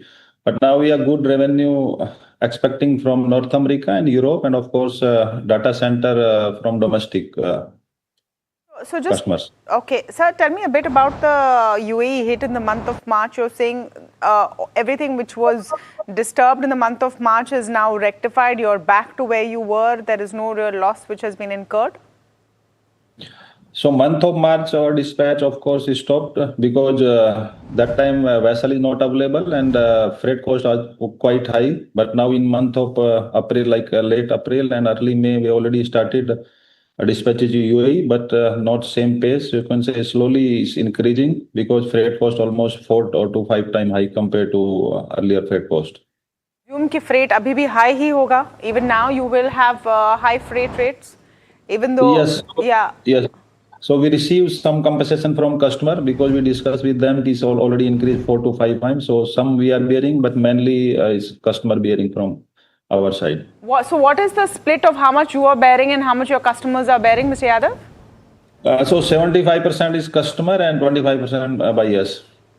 Okay, so you are managing to pass on that extent of split. In terms of the total revenue, how much of it is coming from UAE, and is there any hit you're seeing on the US front at all? So last year, what we achieved around 100 crores, so around 30% from UAE and 30 to 40% from USA and 30% from Europe. So this year we are expecting around just double export compared to last year. So mainly 50% will be from North America and 25% UAE and 25% from Europe. Mr. Yadav, good morning. This is Alex. You referred to the second unit and the implications of the increased capacity utilization there. But I'm just trying to understand what the scale up of this would be. At the peak in FY27, what will it end up in, say, Q4? And what is the ramp up looking like? So this year we are planning to achieve around 50% of the utilization from new facility, and our earlier facility almost full. So you can say compared to almost more than 80 or to 90% percentage, in the growth of the total revenue you can see, and mainly growth will be from new facility only. 80 to 90% growth on a year-on-year basis in revenue. And so therefore, let me draw that further, Mr. Yadav, because you've already doubled, I think, your revenue in 3 years, right? So the doubling will be significantly faster. Obviously, within the next year and a half itself, you will double. So therefore, if I look forward to a complete 100% or close to 85% at least, I think your unit 1 is at 85%, right? So if you match that 85% in year 2, then what will your revenue increase go up to? So total revenue will be like last year we around you can say achieve 600 crore as a console base. So this year we are like adding old facility plus new facility 50% relation. You can say compared to around 80% of the growth on the last year. No, sir. So what I'm basically asking is if you draw that forward to perhaps 3 years, and you're talking about the total utilization as you envisage it for the second unit as well, what is the kind of revenue number that you're seeing in 3 years' time? So in console base, you can see around 2,000 crore plus. Okay, and on the EBITDA front, sir? EBITDA will be like 20% plus. Okay. Sorry, I just have one quick question on your margins, if that's okay, Mr. Yadav. You've clocked at about 18.74% for this FY. You were at 19% in FY24. What is the margin outlook for FY27? Are you going to stay between the 16 to 18% range?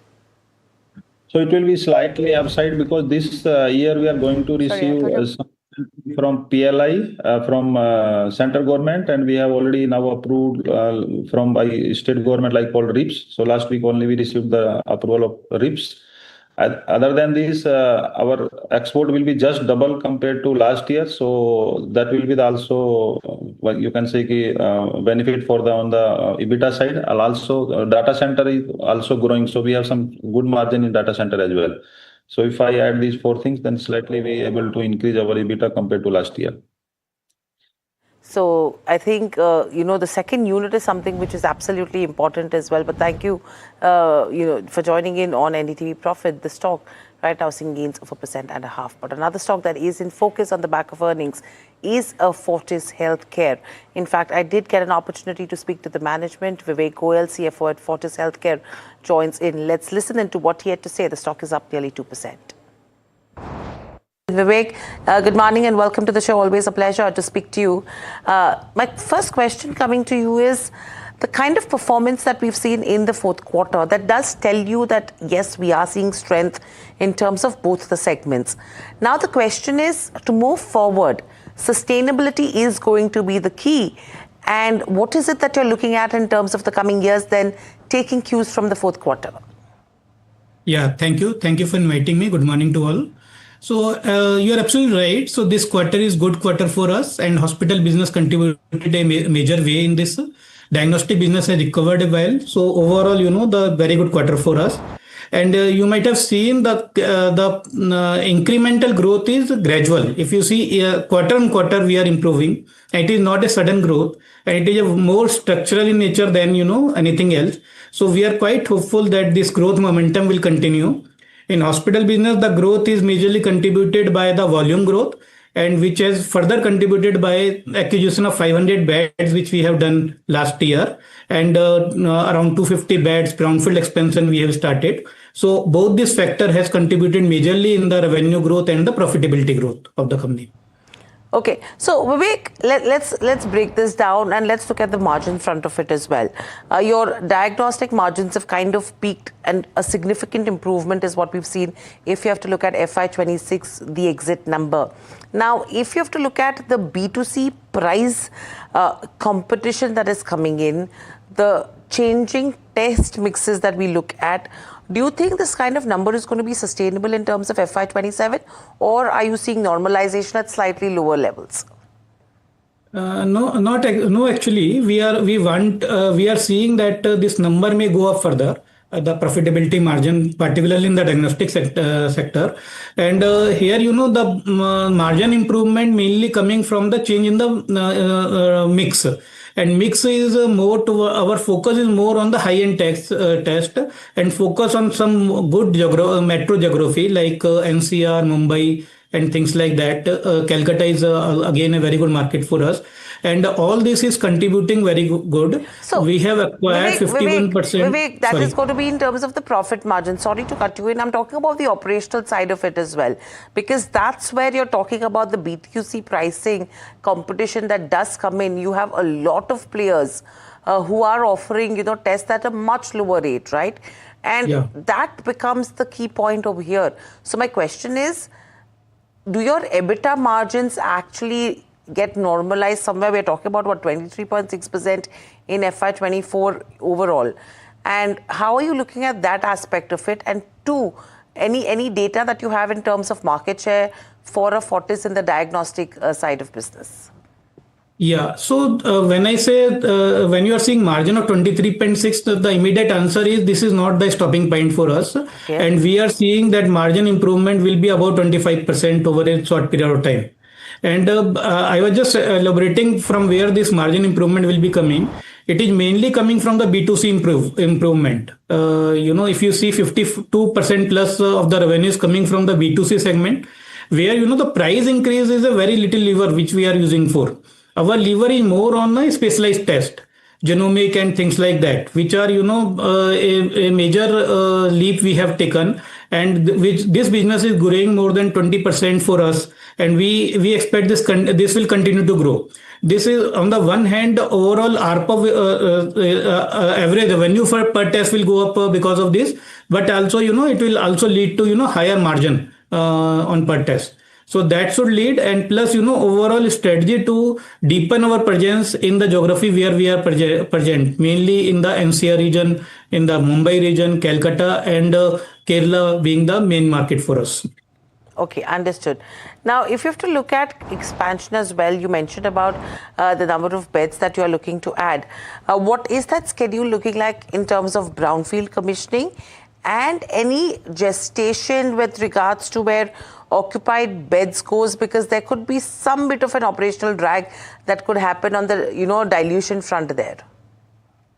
No, you are absolutely right. So our focus is on the brownfield expansion, and wherever the opportunity comes, we grab it for the acquisition front.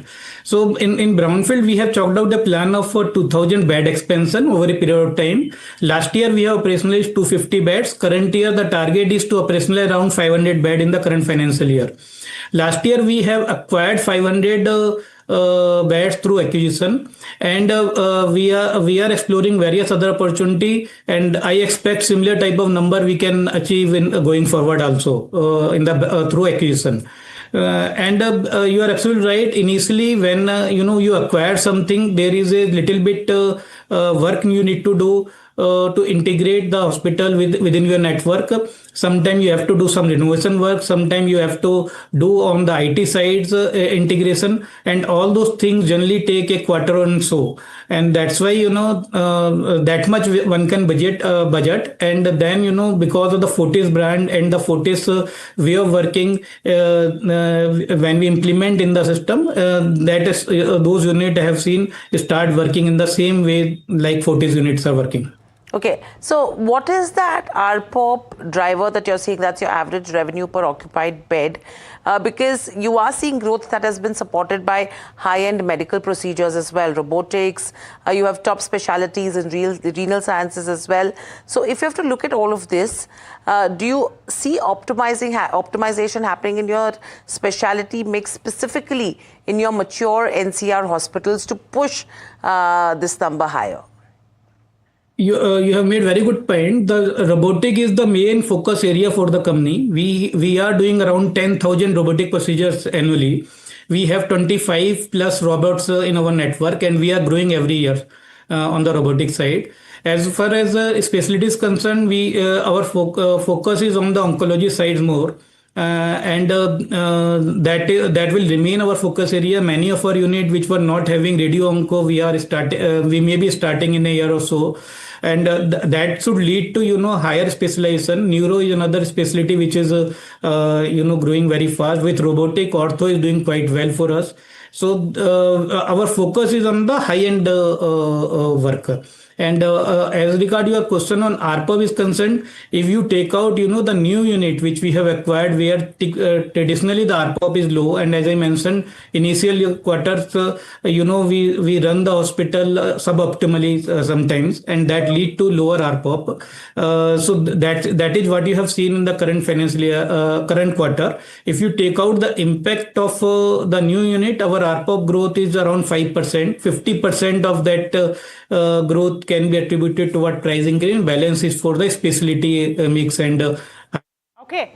Fortis in focus. That stock also doing well, about 2% up now, come off its highs of the day, but a decent set of numbers. Let's get the big conversation on. Sanjay Parekh, founder and CIO of Soham Asset Managers, in the studios with us this morning. Sanjay, always great to have you on. Welcome to the NDTV Profit studios. Good morning. And it is indeed a good morning, isn't it? Yeah. Just as we were starting, I was looking at a report which claimed that a UAE flagged tanker carrying LNG to India has switched on its signal in the Strait of Hormuz. I do not know if it's correct or not, but they're quoting Kepler. Yeah. So maybe it is. Once this opens up, and it's a matter of when rather than if, what is the extent of reversal we see? And are we just seeing a sneak peek of it today?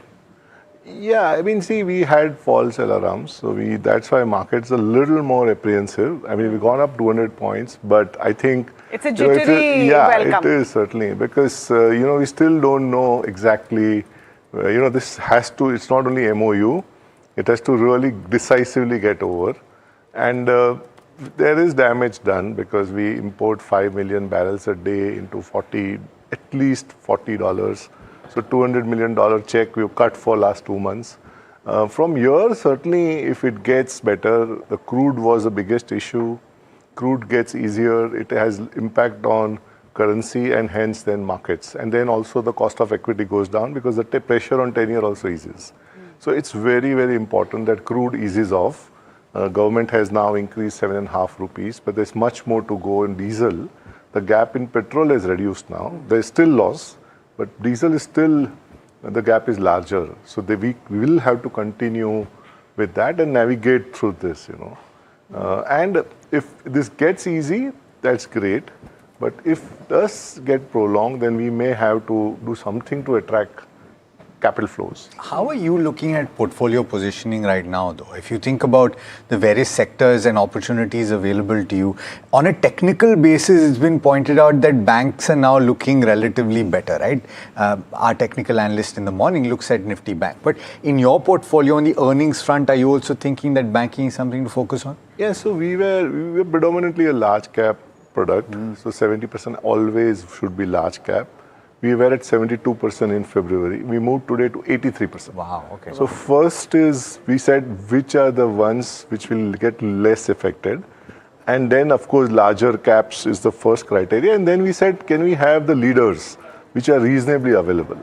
So we moved into Adani Group stocks more. Then we moved into Bharti. Sun Pharma is what we increased our exposure because that made sense to be a little more defensive. Even Reliance, we increased our weight.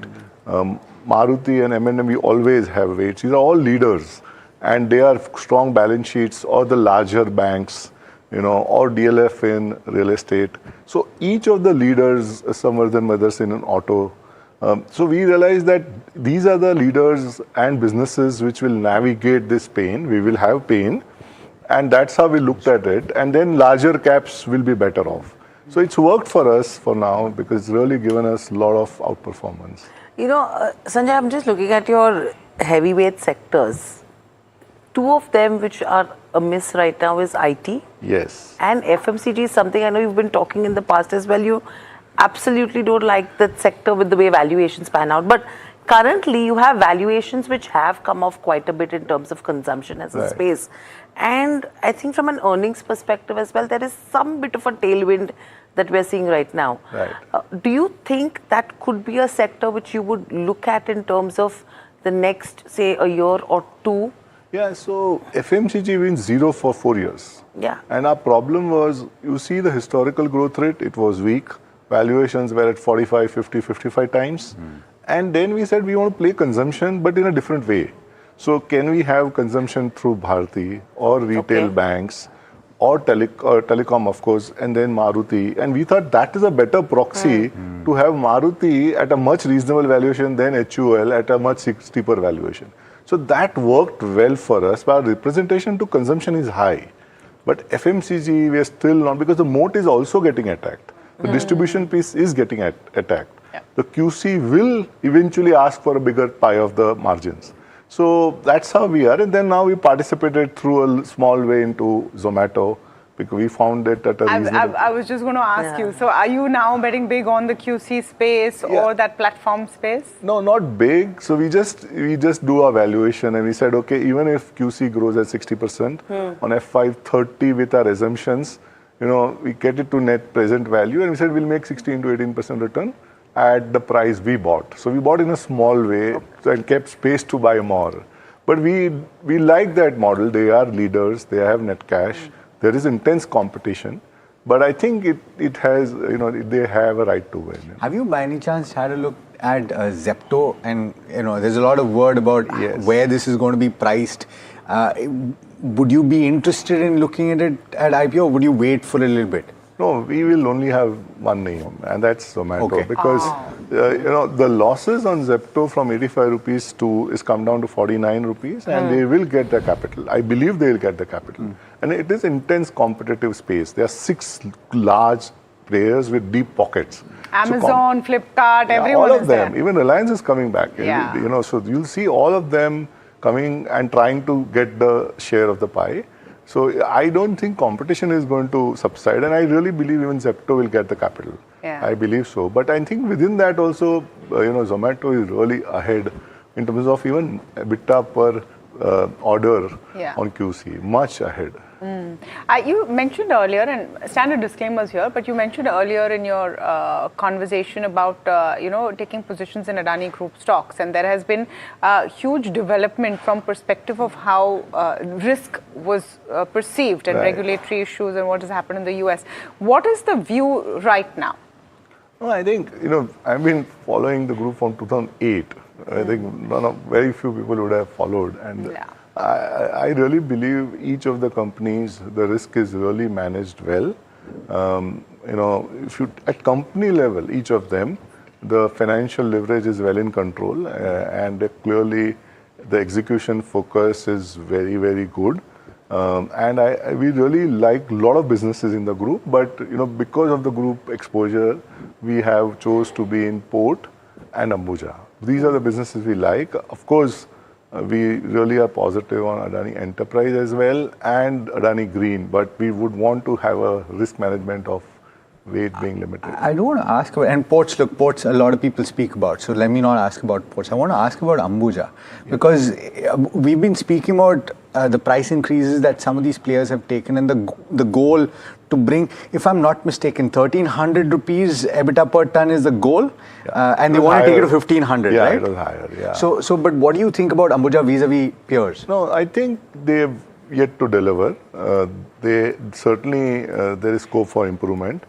From the ambitious goal of 1,500 and in the interim moving 1,300, they're still far off. But I really believe that they'll get it. They, in the last 2 quarters, have been weak. Even next quarter could be weak. But I really believe the valuations now at 10 times on a lower EBITDA per ton. Most of the analysts now don't factor 1,300 and 1,400 rupees per ton. So that's the best part. So at that, if you are getting at 10 times, 10 and a half times on FY27, it's fine. So we are absolutely comfortable. But the near-term cost inflation will reflect in the cement companies in the Q1. Okay. Sanjay, you know, you have that 4-year exit kind of a strategy that you've been following as well. Any exits that you have made so far right now, if you have to look at FY26 or looking at 27, where you're saying that, okay, now you're not seeing any moat in those segments and those kind of stocks, number one.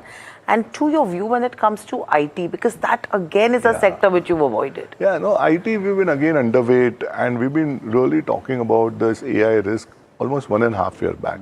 And but we didn't want to be zero because of the overall portfolio construction framework. So we do own Infosys, and we got hit.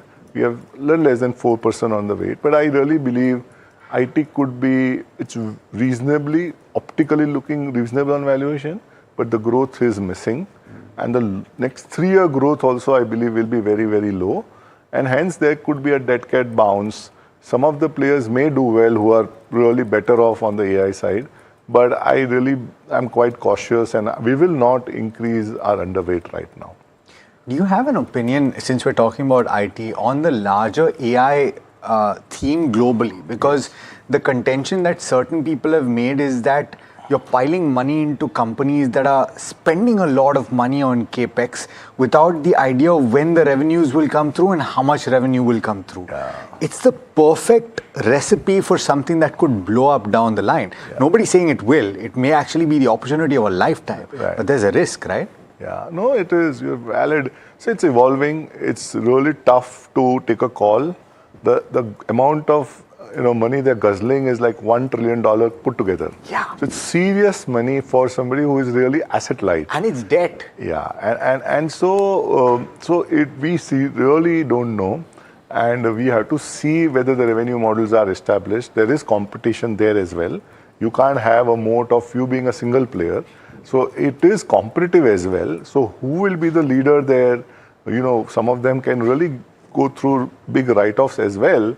But it's too early, I believe, that the verdict is yet to be out there. Interesting. Okay. I think we could go on for quite a while, and it's an absolute pleasure speaking with you as always, especially because you've come to studio. Thanks so much for taking the time. My pleasure. Okay, we'll take a very short break, but on the other side, in conversation with Arvind Panagariya of Columbia University, he was till recently the chairman of the 16th Finance Commission and has interesting views on why the rupee should be allowed to depreciate even if it hits 100. I'm going to ask him about that after we return.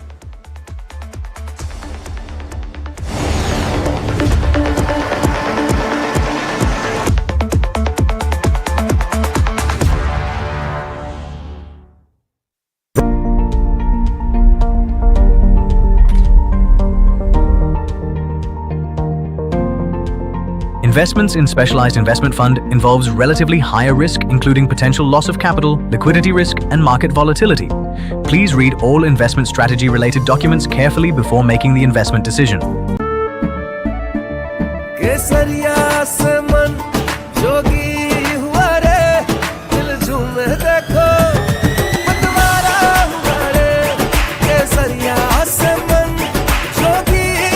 हर पल मनाओ केसरी त्योहार विमल बोलो जुबान Kesari.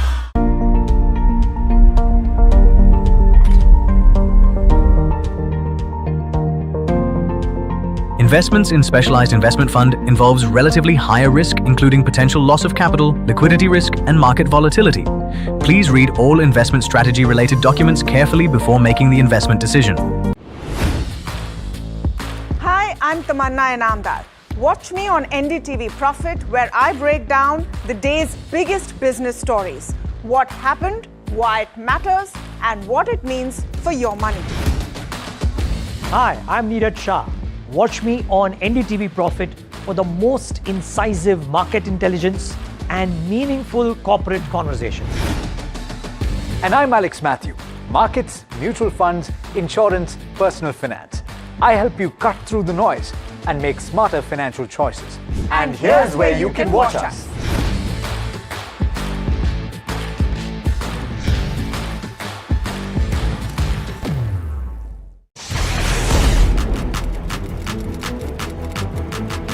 When the headlines move fast, perspective matters. On Editor's Cut, our editors come together with experts to distill the week's information plates into clear perspective. Down the stories shaping the world, from markets and the economy to global conflicts and what lies ahead. This is where experience meets insight.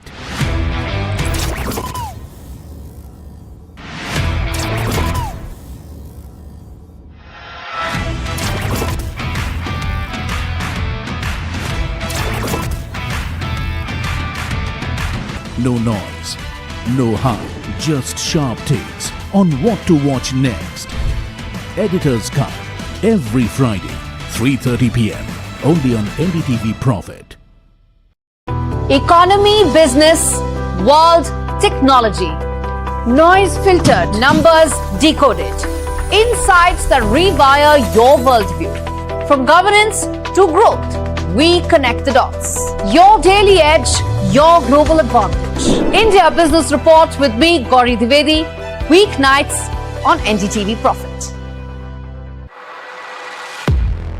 He has been tracking markets for over a decade, spots the trends before they hit the screen. And he is now bringing his analysis to the show that the market watches. Watch Sara Dubey on Know Your Company, a show that puts the most traded stocks under the scanner. We dissect the company so that you, the investor, don't have to. Get the management to answer questions relevant to you. Watch Know Your Company, weekdays at 11:30 a.m. to understand your next big bet. New year, new power panel.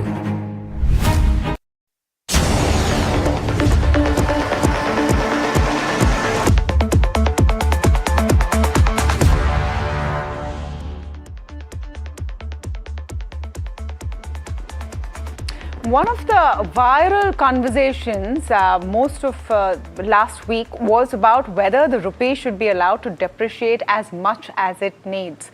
And it was sparked off by a comment on X by Arvind Panagariya, who's professor of economics at CEPA Columbia University. He was the chairman of the 16th Finance Commission till very recently as well. Mr. Panagariya, thank you so much for speaking with us. And I actually want to start with that very comment that has now gone viral. You argue that the RBI should allow the rupee to depreciate even if it goes to 99, 100, 101. What's the reason for this? Main argument is that, in the end, if this problem, meaning the conflict in West Asia, is going to continue for a longer time, then defending the rupee at the current exchange rate can easily, eventually exhaust all foreign exchange reserve. And so it, in effect, in the long run, if the problem persists, you can't defend it. Now, it could be a short-run problem. So, minimally, of course, it will take 3 months for the oil supplies to come back, even if the war were to end today. But it could, let's say, in short run, last 3 to 1 year. Even then, if you let the rupee depreciate today, tomorrow it will recover. Once the problem with the war in West Asia is resolved, then the import bill will come down. Also, if the rupee has gone, depreciated further, it will become cheaper for the dollars to buy rupee, and therefore dollars will come back, meaning the capital flows will come back in large volumes to take advantage of the cheaper rupee. And so therefore, in a way, the appropriate thing is to let the rest of the adjustment take place. Because in the end, in the economy, the adjustment is to take place to what the current reality is. So either way, whether it's a short-run issue or a long-run issue, it's really better to let the exchange rate do its job and preserve the foreign exchange reserves ultimately for any future interventions that may be required. In any case, on an ongoing basis, the RBI requires some intervention to smooth out the daily fluctuations. But this is more of a sort of medium to long-term issue. No, so then the question is, why is the RBI ostensibly, reportedly, defending the rupee at all?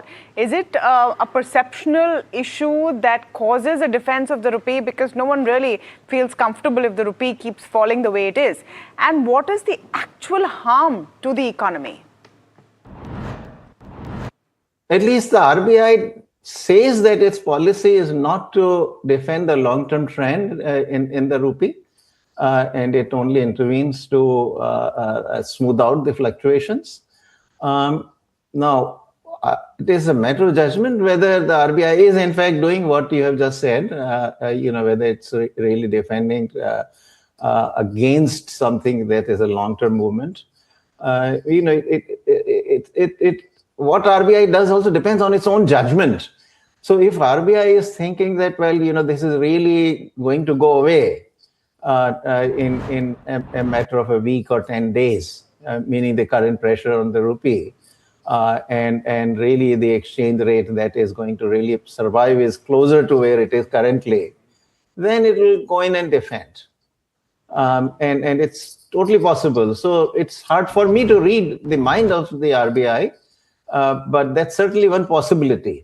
And rupee certainly has depreciated quite a bit in the last couple of months, or if you take a little longer, then even more, it has depreciated over the last 6-month period. And that, of course, also has to do with the fact that there had been a lot of outflows of capital from India. And at that time, RBI did let go of the rupee, meaning it did allow it to depreciate. So it's not as though it doesn't allow it to depreciate. I just was concerned. The reason for the tweet was really the concern that, this 100 rupee per dollar kind of psychological benchmark does not force RBI to kind of, try to stay at 96, 97, because the closer it gets to 100, the closer it is to the psychological mark. And that I think is what motivated me, that look, it may not hit 100, but if it comes close to it, 98 or 99, don't it's okay. start pulling out the that big was gun. The spirit in which I sent out that tweet.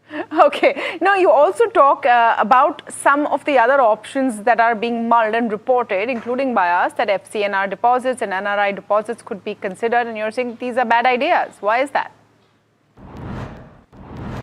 Right, so those options actually appeared in the newspapers on the day I tweeted that the RBI was considering those options. Now, one doesn't always know whether the reports were correct or not, but nevertheless, as a precautionary measure, I had felt that even in 2013, it was really unnecessary to give this 3-year guarantee on a very high interest rate. On dollar deposits, which is what we did in 2013, for the simple reason that we had our own reserves at the time, on which we get a far lower interest rate, because these reserves are held in the US Treasury bills, and at that time the interest rate on the US Treasury bills was probably somewhere between 1% and 2%. We guaranteed for 3 years in these foreign currency accounts to the NRIs at 3.5%. And so this was a net loss, effectively. And something similar had been done earlier in 1998, I remember, because even I bought those bonds at 8% interest or 9% interest. It was a great deal for those of us who bought these bonds, but not such a great deal for the government of India. So that is the thing, that you are going to pay a pretty high cost in guaranteeing high interest NRI deposits or floating bonds in the US market in dollars. We got our own reserves, and $700 billion is a comfortable reserve. And that, I think, is what motivated me to make that point. Now, with respect to other measures, the main measure I would suggest currently, given that a lot of the pressure is coming from the oil price, the crude oil having become much more expensive, therefore allow the petrol and other fossil fuel, crude oil based energy products to rise in prices. That includes things like even LPG. I understand that LPG has wider ramifications for a large number of families, as does petrol. But in a way, the government is not there to guarantee a fixed price of any product. Ultimately, the prices are determined in the market, and if crude becomes more expensive, we should allow the petrol and LPG prices to rise at least to some degree. So that's the other instrument I would suggest. Yeah, politically difficult options, frankly, and some of them are already being put into place. So is an appeal to citizens to spend less forex, not travel abroad if they can help it. Things like that. Don't buy gold for a year. These are appeals from the Prime Minister. What did you make of that appeal? No, I really think that, on that, the Prime Minister himself has taken a voluntary approach. He tried to do moral suasion, so he tried to to convey the message to the citizens of the country, which is, the Prime Minister, a country's leader, is well within his rights to do that kind of moral suasion, appeal to the citizens' own obligations to the nation.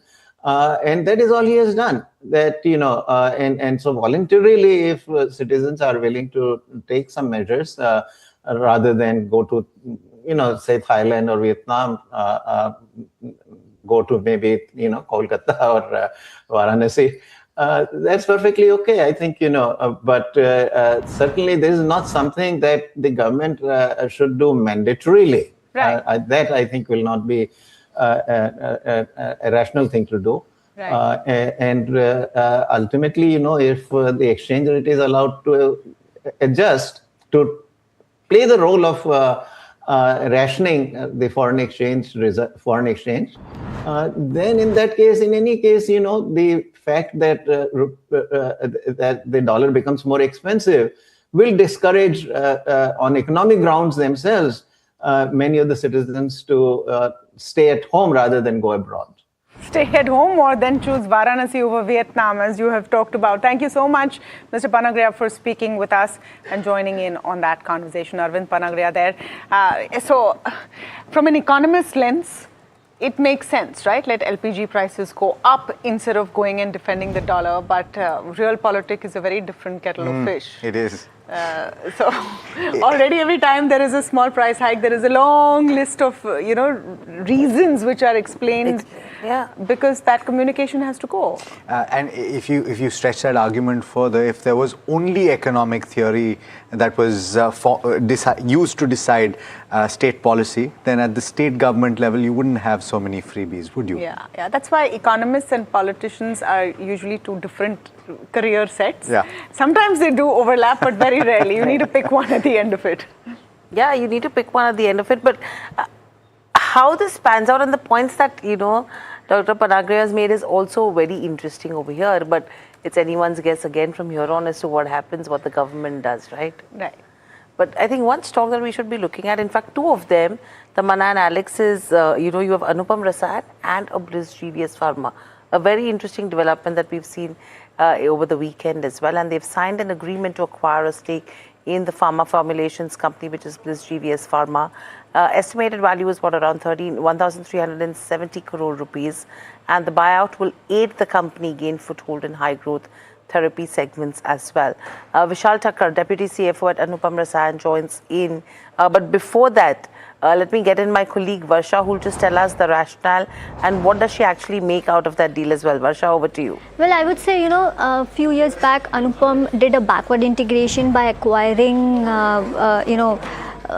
but now they are doing a forward integration by acquiring Bliss Pharma, I would say. So this is nothing, just a forward integration into formulation business. Now, onto the business rationale, one is that this is a strategic move from CRAMS to formulation, which will transform Anupam into a more integrated pharma player, and company will have an entry into multiple high growth therapy segments, which will strengthen presence across regulated global markets and will also build end-to-end pharma capabilities. On the global opportunity also, US FDA approval in Palghar unit supports growth and expanding footprint in US, Canada and Europe, and the regulatory approval will enable high margin markets. And talking about lastly the valuation, considering the deal, if you see the PE comes out around 23 to 24 times, which is reasonable comparing to the formulation player that you have in Indian market. So overall a fair valuation, but yes, this is nothing but a forward integration to formulation business which will help Anupam, but maybe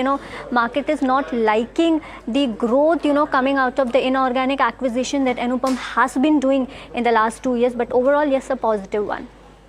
Got it. Okay, so that's with regards to this, both the stocks. Bliss GVS obviously is seeing the kind of gains that are coming in, but I think the shareholders of Anupam Rasayan not so happy right now. We'll get to know more from Vishal Thakkar, Deputy CFO at Anupam Rasayan, joining in. Vishal, good morning and welcome to the show. Always a pleasure to speak to you.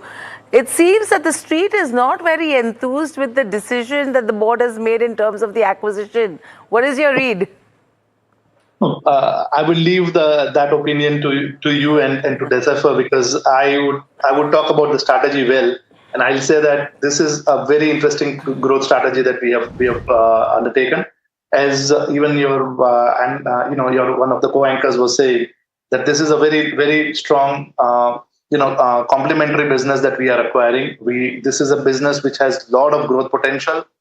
The capacity is limited right now, limitedly used right now. So there is a strong headroom left out for the growth. Second, also, if you look at it from the geographies that we talk about, Anupam is very strongly and historically strong in Europe, US, and regulated markets, including India as well, along with the regulated markets. So I believe that we will be able to help that company grow well and offer our customers, our Anupams as well as Bliss customers, whole suite of product from KSM to a formulation. So we are super excited. We believe that we would be able to deliver kind of a performances that we have seen with Tanfac as well, like 4 years back when we acquired Tanfac. From there, we have really done well in terms of helping them grow in terms of technology, products, and customers. And I think that's what we can do here as well. So Vishal, is the strategy going to be more of forward integration versus backward integration? Because usually you see companies who look at backward integration in terms of getting economies of scale. You are looking at forward, integration, number one. And two, what percentage of, I would say in terms of raw materials or supply chains of Anupam Rasayan that Bliss GVS Pharma will be able to use as well? Because that seems to me, comes across to me as a good tie-up. Yeah, so see, if you look at Anupam, today is in the KSM. Today, if you look at 20% of Anupam's revenue come from pharmaceutical industry today as well. And that's the end market that we have, and where we are into KSM, and Bliss is more into the formulation and end market side. So as we go, there will be reasonable overlap that we will be able to see. But most important, it's not only about the total, that how much supply I can do to Bliss, but when you go and talk to the end customers, when you offer a full-blown solution, you really make a very compelling rationale for them to work with you. And it's not only formulation; it's also about the CDMO part of the business, where Anupam can be very, very strongly working with them to build it, because Anupam has been historically very strong on CDMO and CSM play. So to my mind, it's going to be very, very interesting. Vishal, good morning, Alex here. So I'm just trying to understand a couple of things, right? So if you're talking about the contribution that Bliss will bring, where do you see that moving over the next 3 to 5 years? Slightly longer term is what I'm asking you, Vishal. So see, I'll tell you growth vectors today, and see, I've just signed the agreement on the weekend. So I will tell you what are my growth levers here. One, the capacity is around 30%. I believe that we can bring it up to 70-80% quickly. One. Two, the geographies that we talked about, like Europe, US, India, they're hardly present right now. They are started working with that geographies to grow, and that's something which we will be able to accelerate. CDMO projects that they have been trying to work with, and there are a couple of few of the conversations that are there, and we would like to take them further and grow them faster. And then offering with the current CDMO, new CDMO, and new customers, the whole platform of Anupam, Tanfac, Anupam, Jayhawk, and Bliss, because all of them will have some or the other role to play, and that's something which we'll be able to offer. So we see a very strong hyper growth that we can offer here. Interesting. Okay. So let me ask a specific question with regard to the focus that Anupam has so far had, and whether this addition will change things materially, because you talk about formulations now coming into the picture and CRAMS now. maybe to a certain extent that mix is something that your investors will want to figure out. How is that going to move with the addition of Bliss? So see, I'll tell you, see, Anupam, if you look at Anupam's performance even today, we have been growing strong on an organic basis as well. Today, we have crossed about 2,360 odd crores of top line with a PAT of 222 crores and a good operating cash flows of 334 crores. So we are growing well there. There, if you look at it on a year-on-year basis, I've grown over 60% in terms of our consolidated numbers. So that will continue to grow. I'm not saying that it is in lieu of that. And if you look at there also, all my segments, including pharma has grown to 20% of my revenue, which was practically 2 to 3% 5 years back. So we'll continue to grow. But then you will always have leverage that you can offer to yourself by acquiring something like Tanfac and leverage them because of our expertise to grow them well.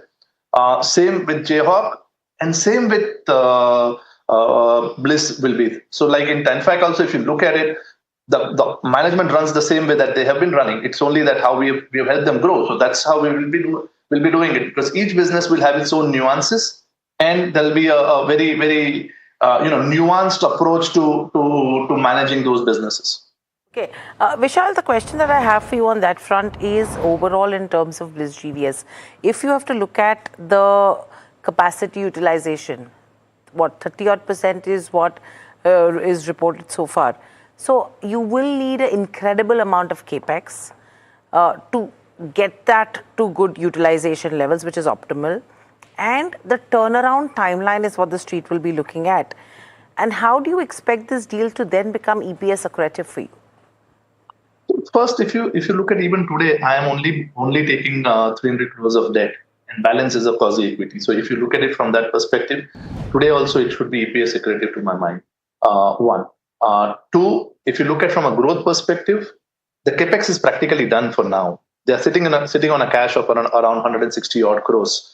So to that extent, there is enough balance sheet size and balance sheet headroom to support the growth whatever we need, because now it's only working capital requirement which will be limited to my mind. But whatever it is there on their balance sheet itself that they can grow. Today also they are a dividend paying company. So that balance sheet is pretty light. In fact, very, very light, that it can support a very strong hyper growth. So I think financing is not where I'm going to be worried on. And there is a strong opportunity coming because they have a lot of US FDA approved products as well, US FDA plants, EU GMP plant, WHO GMP plants. So there is only, we need to just refocus on growth with that organization. And I think that they should be able to do wonders. They've been doing well, I would say. Okay, so are you also taking into consideration the open offer costing? Because if the open offer, in terms of the mandatory, you're talking of 26%, right? 299 per share, around 800 to 850 odd crores is the addition that you will need. So how are you going to fund that aspect? And post that, what will the consolidated debt to equity look like on the books? Again, I'm saying that so the balance, whatever it is. So if you see, only 300 is what I'm going to take it on my balance sheet as a debt or NCDs. Balance all will come in as a quasi equity. So whatever is that number now it is 1 percentage point or a 2 percentage point or a 26 percentage point of the share of the complete company shareholding. We would work with that. But balance all will come in as an equity or a quasi equity. There is no leverage issue. There's no leverage issue, Vishal. So therefore, just to double down on Hiral's question, do you anticipate that the slight increase, and where does debt to equity stand at post the deal therefore? And will you be comfortable with that? Will you bring it down over the course of FY27, FY28? So at some point, today if you look at it, there is my debt is today around about 1,500 crores on a gross basis, and on a net basis it's around about 1,100 odd crores is my gross net debt. If I add this 300, I'm going to 1,400 crores or 1,500 crores at best. So am I concerned with an EBITDA of around about over 500 crores of EBITDA right now? And if I add the balance from this acquisition and also coming from Jayhawk, I think I'm pretty comfortable, because today Jayhawk's EBITDA is not in my balance sheet today. It's only 1 month of revenue. If I add that up and if I add Bliss, I think I'm pretty much in the vicinities of on a pro forma basis on the vicinity of around 700 odd crores of kind of an EBITDA. So all in all, I'm not concerned, but yes, at approaching time we will see what are the other approaches to deliver ourselves. We'll explore that as we go further. I understand, and so you want to complete that point? You were saying, but there is no urgency to do that. No urgency. As and when appropriate. Understood. All right, Vishal, I'm sure that we'll speak several times over the course of the current year. Thanks so much for taking the time. Lots to unpack, of course, and we look forward to speak to you soon. Thank you, Alex. Always pleasure to talk to you. Our pleasure entirely. All right, well, that brings us to the end of this edition of India Market Open. It's been an exciting one, and we're ending with gains of about 1%, 40 points here off the 24,000 mark. I wonder we're going to be seeing that. You can find out. Closing levels will be interesting. Closing levels. But before that, Ask Profit up next. Ask all of your questions. And stay tuned. We've got a great town hall lined up in just a bit. Tune in at 11 o'clock. Actually, best. Stay tuned.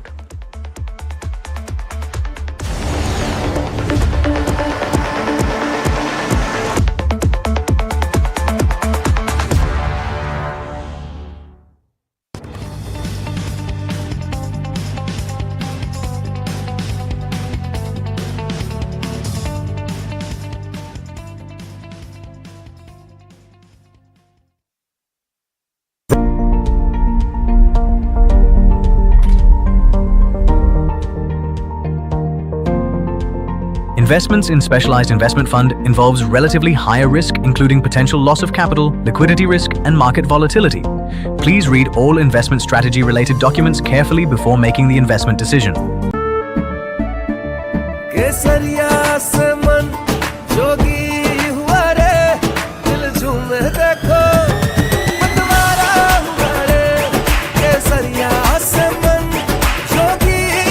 हर पल मनाओ केसरी त्योहार विमल बोलो जुबान Kesari.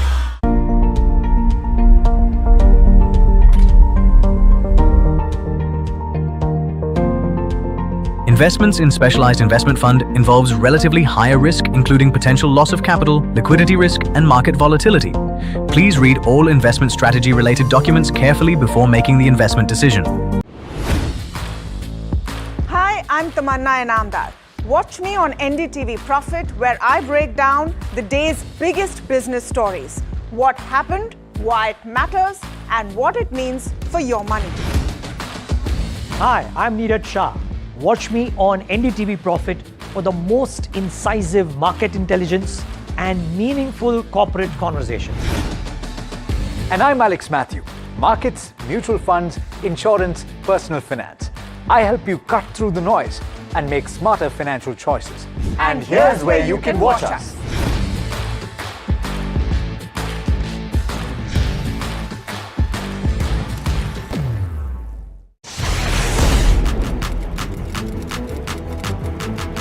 When the headlines move fast, perspective matters.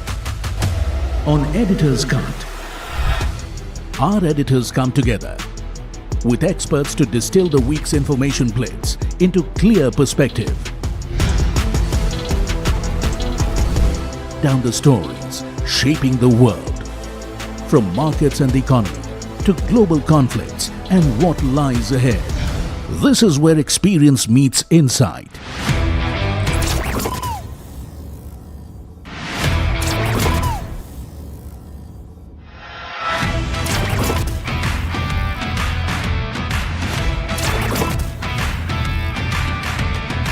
No noise, no hype, just sharp takes on what to watch next. Editor's Cut, every Friday, 3:30 p.m. only on NDTV Profit. Economy, business, world, technology. Noise filtered, numbers decoded. Insights that rewire your worldview. From governance to growth, we connect the dots. Your daily edge, your global advantage. India Business Reports with me, Gauri Dwivedi, weeknights on NDTV Profit. He has been tracking markets for over a decade, spots the trends before they hit the screen. And he is now bringing his analysis to the show that the market watches. Watch Sara Dubey on Know Your Company, a show that puts the most traded stocks under the scanner. We dissect the company so that you, the investor, don't have to. Get the management to answer questions relevant to you. Watch Know Your Company weekdays at 11:30 a.m. to understand your next big bet. New year, new power panel, India market open, now in its boldest lineup. This is where the trends get tested and stocks get conviction. I'll recommend a buy call on a stock only when I'm fully convinced on the stock. With a table thumping buy.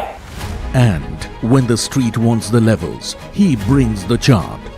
Charts speak the truth, and I deliver the levels with no frills. Parag Thakkar and Kush Bohra are now part of the morning crew with Tamanna, Neeraj and Alex. Same show, sharper voices. Every morning on India Market Open, your favorite market show just got better. On NDTV Profit, for your profit.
Welcome to NDTV Profit. I'm Mahima Vachajani and with me is Puneet Zaveri and you are watching Ask Profit, a show that gets all your stock related queries answered. Before we start taking all those queries, let's take a quick look as to how the markets are doing. The Nifty 50 almost trading at its day's high point. 250 points of an uptick is what we've seen today, up almost 1%. The Bank Nifty also trading 1.8% higher, outperforming the benchmark, above the 55,000 levels for the Bank Nifty. Let's try to pull up the Nifty 50 heat map and see as to what is contributing the most to these gains. And I think Eicher Motors tops that list, now trading 5.4% higher, followed by Tata Motors. So entire auto pack in focus, and Puneet will be busy today.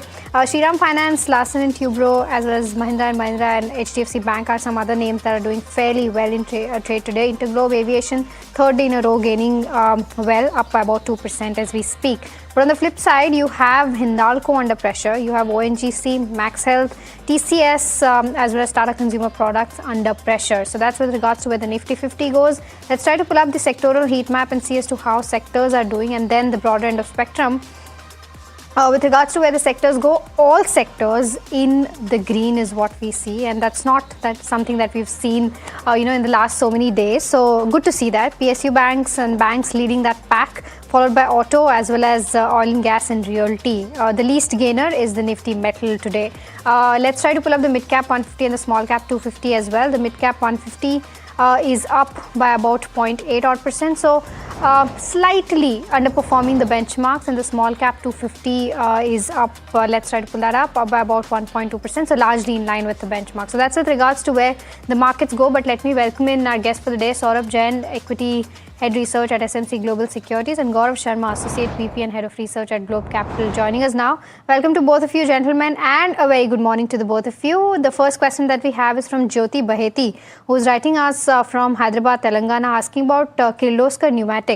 Her buying price is 16.15 and 10 shares is what she's bought. Wants to know a view from 6 to 12 months perspective. Gaurav, hi, a very good morning to you. I'll come to you on this one. Your view on the charts.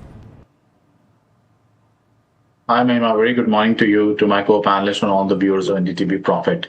As far as Kirloskar is concerned, the stock is looking very much upbeat. It has performed exceptionally well in the past. This is actually the time one should be considering taking some profits off the table. It is quite likely the stock would witness a pause or a consolidation. Next question coming in now. This one it's on from V Murli from Bangalore and wants to know on CCL products. He's holding shares at 581, asking what he should do with his shares right now. Saurabh, let me come to you. Very good morning to you. We missed you over the last couple of weeks. Saurabh, what's your view on the stock now? See, it's a small company largely into the commodity business. We expect tea and coffee prices to rise upwards and eventually will help company like CCL products. So my take is positive on the company. Also, Gaurav, I think you were giving your view on the previous stock and I think then we had that glitch in terms of the internet connection. Please go ahead and complete your view. Yeah, hi Puneet. Very good morning to you. Apologies for the network glitch. I think the internet is struggling today. So I was talking about Kirloskar.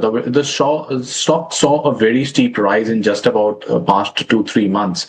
It has rallied from 1,000 to 1,600 plus levels in just about a 2 months time frame. This is time one should be taking profits off the table. As far as valuations are also concerned, they are fine, not very expensive, not too cheaper as well.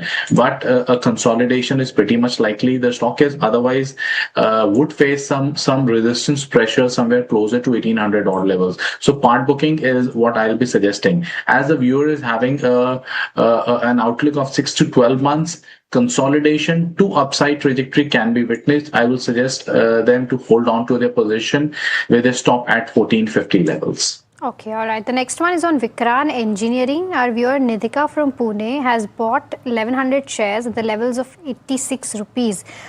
She wants to know as to what should she do further with this counter.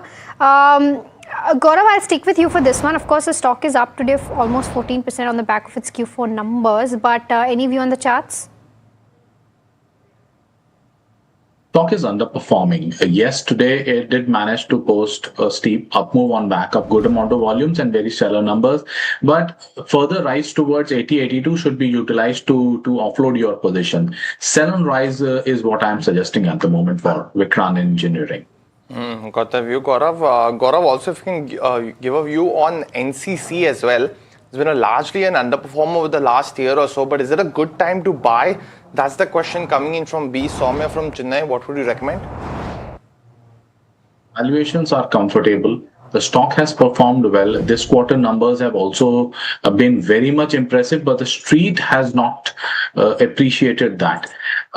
Having said that, I think yes, one should hold on to the position. Even fresh positions can be considered here. Take a tight stop at 140 on a closing basis and look for targets close to 170 in the coming, say, 1 to 2 months. Okay, all right. So that's the view coming in on NCC. I think we've got our first caller. Parab, I think, is calling us from Pune. Parab, a very good morning to you. What's your query about? Happy morning. My query to a fundamental analyst that how he thinks the next 4 quarters earning will shape up, and if the market can rally against the consensus. And my question is regarding the IEX. Can this power sector boom help to IEX to get better business?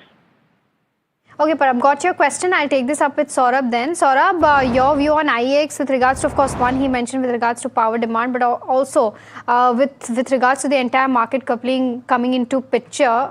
From a 1-year perspective, how are you looking at IEX? See, our view remains a bit negative because monopoly has been challenged and the valuations have risen tremendously when the PSU bank rally was, PSU stocks rally was on. Even after the correction, now stock is trading around 8 times to book value. And if you look at the kind of growth that this company is witnessing, it is not in contrast with the valuation still the market is giving. My sense is that stock would continue to underperform. It is better to exit. Got that view. But the next question coming in now, it's on Sri Renuka Sugar. And our viewer has actually done quite a bit of research on this one. He's sending us his query stating that if there could be a fundamental turnaround is what his question is. And if it could benefit from the demand, supply chains as well, and he wants to hold this for the long term, Saurabh. Any view that you have currently on Sri Renuka? Because last year, couple of years, it has been an underperformer. What would be your opinion? Largely, sugar stocks destiny depends upon the government's will. They decide the price of ethanol and the sugarcane prices on all. Now, the move is largely to more planting towards ethanol. I think the blueprint has already been there. That in the future, maybe from 20%, the India will move to 30% ethanol blending. But I think this is not resulting in any kind of a high rise in profitability for the sugar companies because the government determine the ethanol prices. So in my sense, I think we are betting against these odds. So my sense is it is better to avoid. Okay, the next one that we have is coming in on Sun Pharma. Our viewer has bought, is it, okay, it's Spark, not Sun Pharma. So Sun Pharma Advanced Research is what we are talking about. Our viewer has purchased it at the levels of 160 and wants to know whether to continue to hold this from a long-term perspective or not. Chandan Jain from Hubli is asking this. Saurabh, I'll stick with you for this one. Your view? View remains very constructive on the pharmaceutical in the research entities. Our sense is that many of the drugs are going off patent and Indian pharmaceutical companies will latch on to those market share. Talking about Spark, I think they are also being into the research and I think this company can do wonders going forward. And I think market is also taking cognizance of that fact and the stock is moving in line with the other pharma stocks. My sense, it is better to. The other questions coming now on CEAT, and Anjali from Bangalore is holding shares at 3458. Now we've seen Saurabh, the tire stocks actually being slightly under pressure because of commodity cost impact, and there are certain spaces, right? Cement, tires, those who benefit when the prices are lower for commodities. Are you seeing that she should continue to hold this counter, or if a buying price comes back, she can sell this counter? What would be your opinion? I think if you look in totality, there is a problem with respect to the raw material prices, as you have just mentioned, and also their expectation that maybe the sales growth coming from the OEMs may taper off going forward, which will again result in lower sales to the OEM. My sense is it is better to get out as you get your price. Okay, all right. Let's also talk about Hindalco Industries. Now, the company recorded a consolidated revenue and EBITDA growth in terms of where Q4 FY26 stands and was driven by strong performance in its India aluminium and copper business. In fact, let's try to see what the stock is doing, up 1.8% as we speak. And if we try to pull up the numbers as well in terms of where, the Q4 goes, it's been strong in terms of where the Q4 performance goes, but there you go, revenue up 17.5%. Let's try to pull up the EBITDA number as well and see as to how that's fared in terms of where the Q4 goes. EBITDA up to 25.3%. But we are joined by Satish Pai, the MD at Hindalco Industries. Satish, a very good morning to you. Starting with the first question with regards to revenue and EBITDA hitting an all-time high. Do you reckon that this was budgeted for when you started the year? No, I don't think this is what we thought would happen at the beginning of the year, because the Middle East situation has actually taken a lot of aluminium off the market and driven LME prices much higher than, let's say, anyone expected. So which is why Q4 has been so good.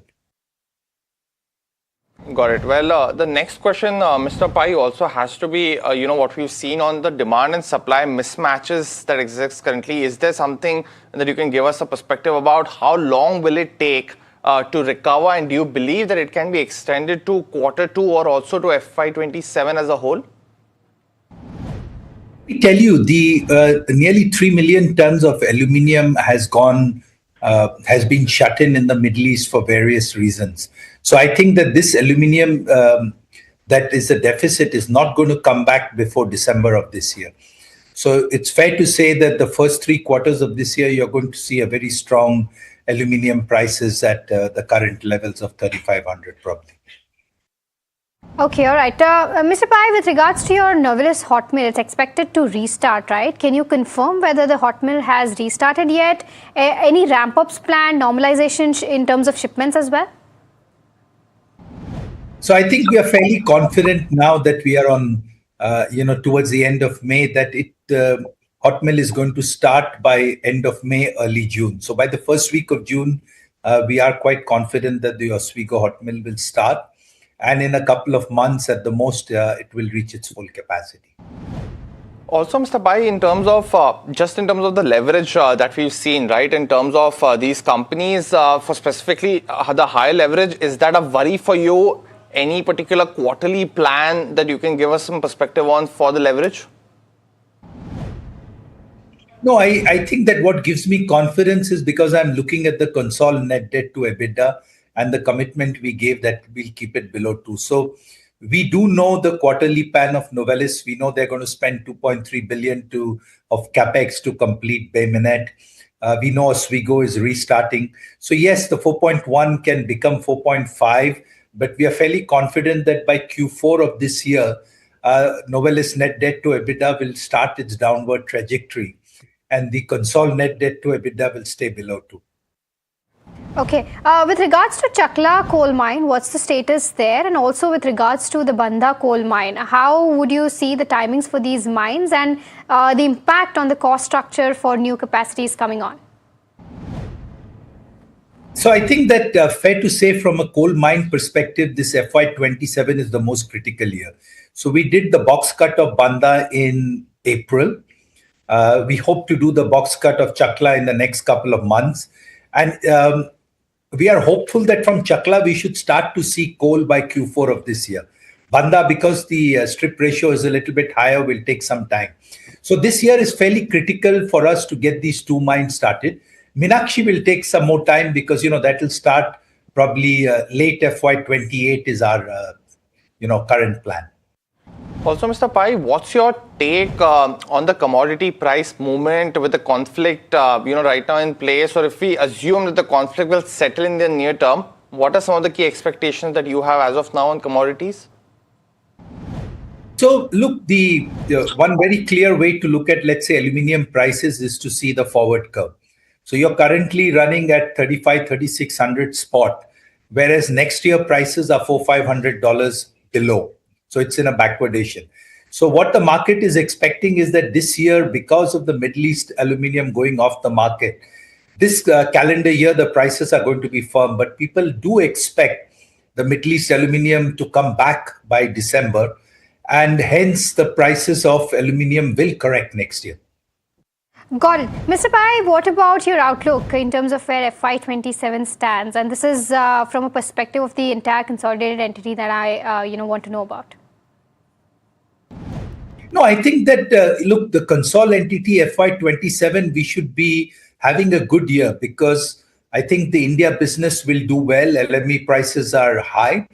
And the most positive for us will be Novelis will be coming back. So they started that comeback in Q4, but once Oswego is back up by June and Bay Minette gets commissioned, so the most positive thing for the consolidated Hindalco business will be the comeback of Novelis. All right, Mr. Pai, thank you so much for taking out the time and, being so candid with your answers and, of course, taking out the time and speaking with us at NDTV Profit.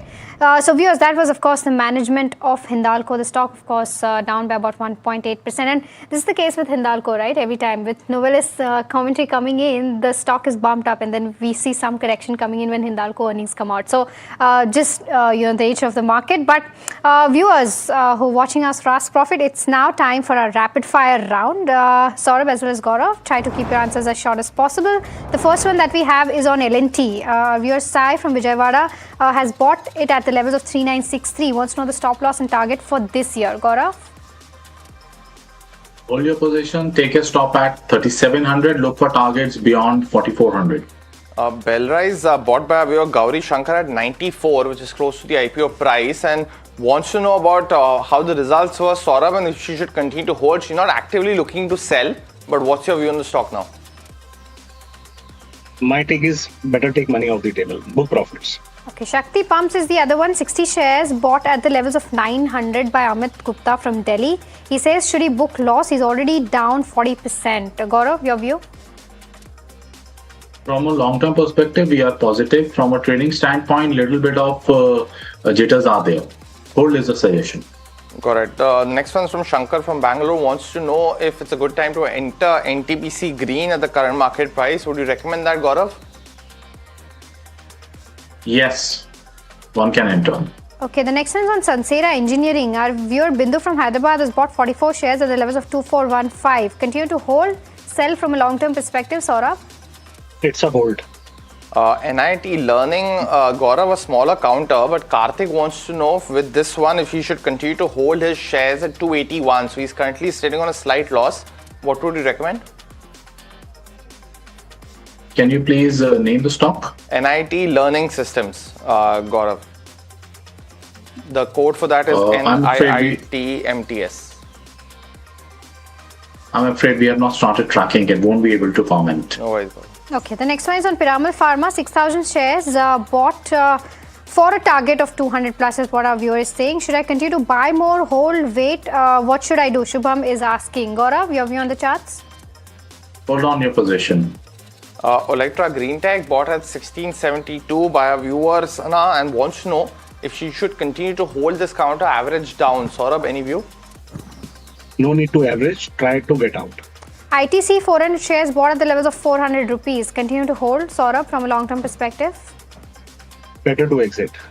Sundaram Finance, Balaji is holding shares at 4,900. Gaurav, he wants to know a 3-month view for his 20 shares.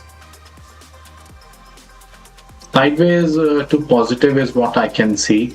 The lower band of the stock is at 4,400. That should be the stop loss. Okay, MTA Tech 5,000 shares bought from a 3 years perspective. Krish from Bengaluru wants to know whether they can continue to hold or not. Saurabh?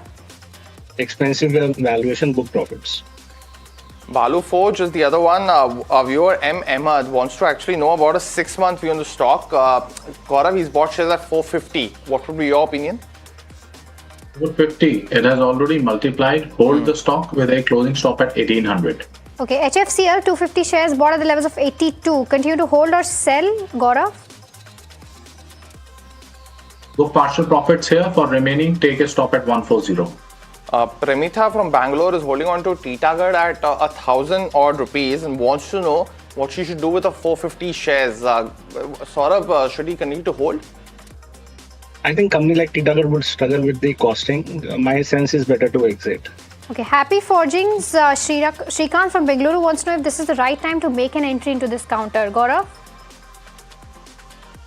Stock is already trading higher. Wait for a dip towards 1250, then consider entering. All right, Gaurav and Saurabh, thank you so much for taking out the time and helping us answer all those stock-related questions. But viewers, a very interesting and a special show is lined up for you next. We are doing a town hall with none other than Vijay Kedia, and this is your chance to go ahead and ask your stock-related questions to him. So do stay tuned and keep watching NDTV Profit.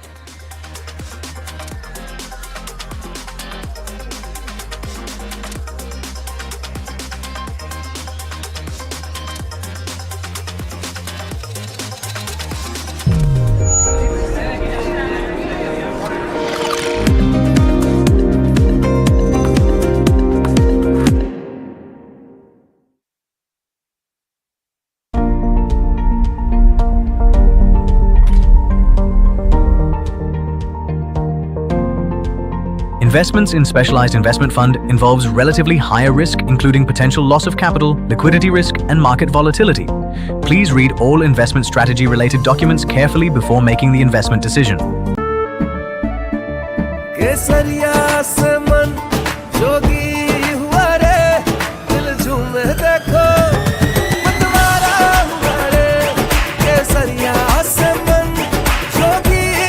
हर पल मनाओ केसरी त्योहार विमल बोलो जुबान Kesari.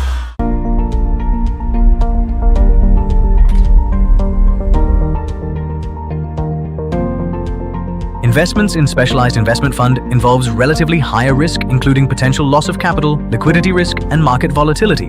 Please read all investment strategy related documents carefully before making the investment decision. Hi, I'm Tamanna Inamdar. Watch me on NDTV Profit, where I break down the day's biggest business stories. What happened, why it matters, and what it means for your money. Hi, I'm Neeraj Shah. Watch me on NDTV Profit for the most incisive market intelligence and meaningful corporate conversations. And I'm Alex Matthew. Markets, mutual funds, insurance, personal finance. I help you cut through the noise and make smarter financial choices. And here's where you can watch us.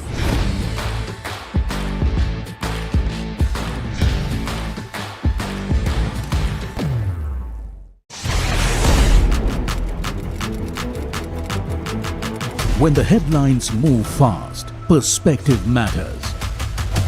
On Editor's Cut, our editors come together with experts to distill the week's information plates into clear perspective. Down the stories shaping the world, from markets and the economy to global conflicts and what lies ahead. This is where experience meets insight.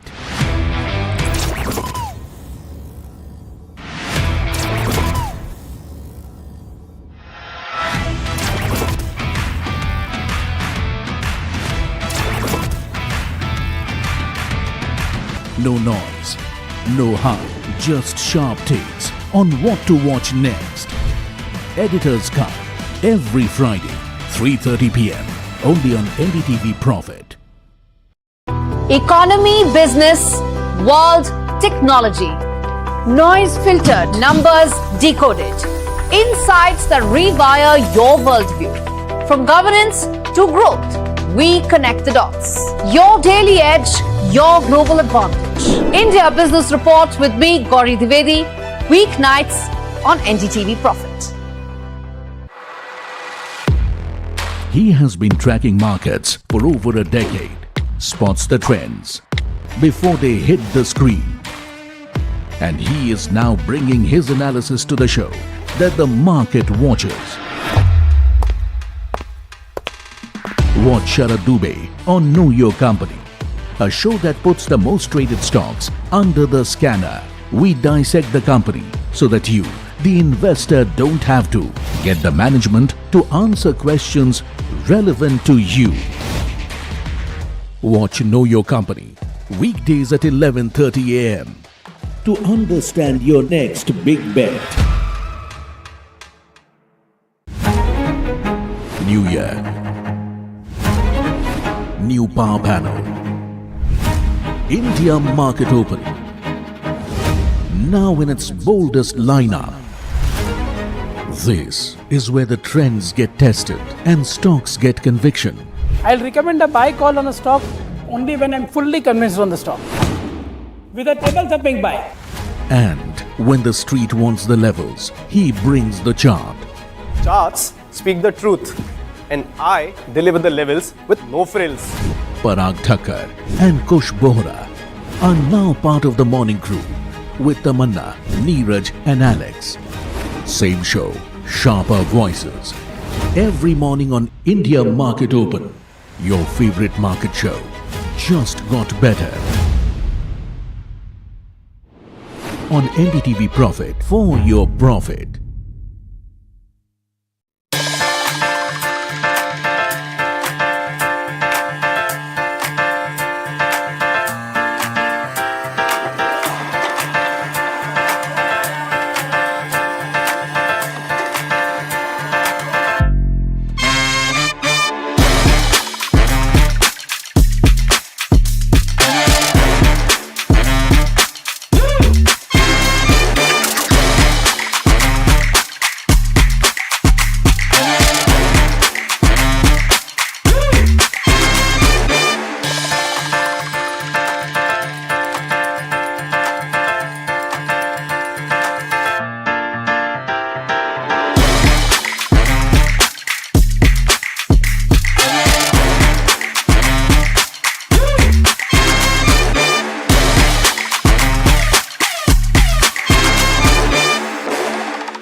I'm Tamanna Inamdar.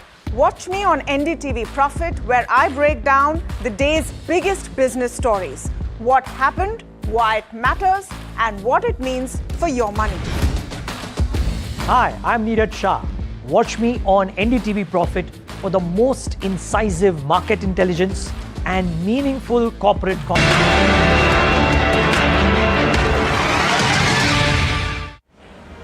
Welcome to the NDTV Profit Town Hall, and our guest this month on the Town Hall is none other than ace investor Vijay Kedia. Kedia ji, as we head to the studio, आप ये शुरू होने के पहले एक मुझे गाना बता रहे थे. Should we instead of walk and talk to sing and talk? Yes, we can.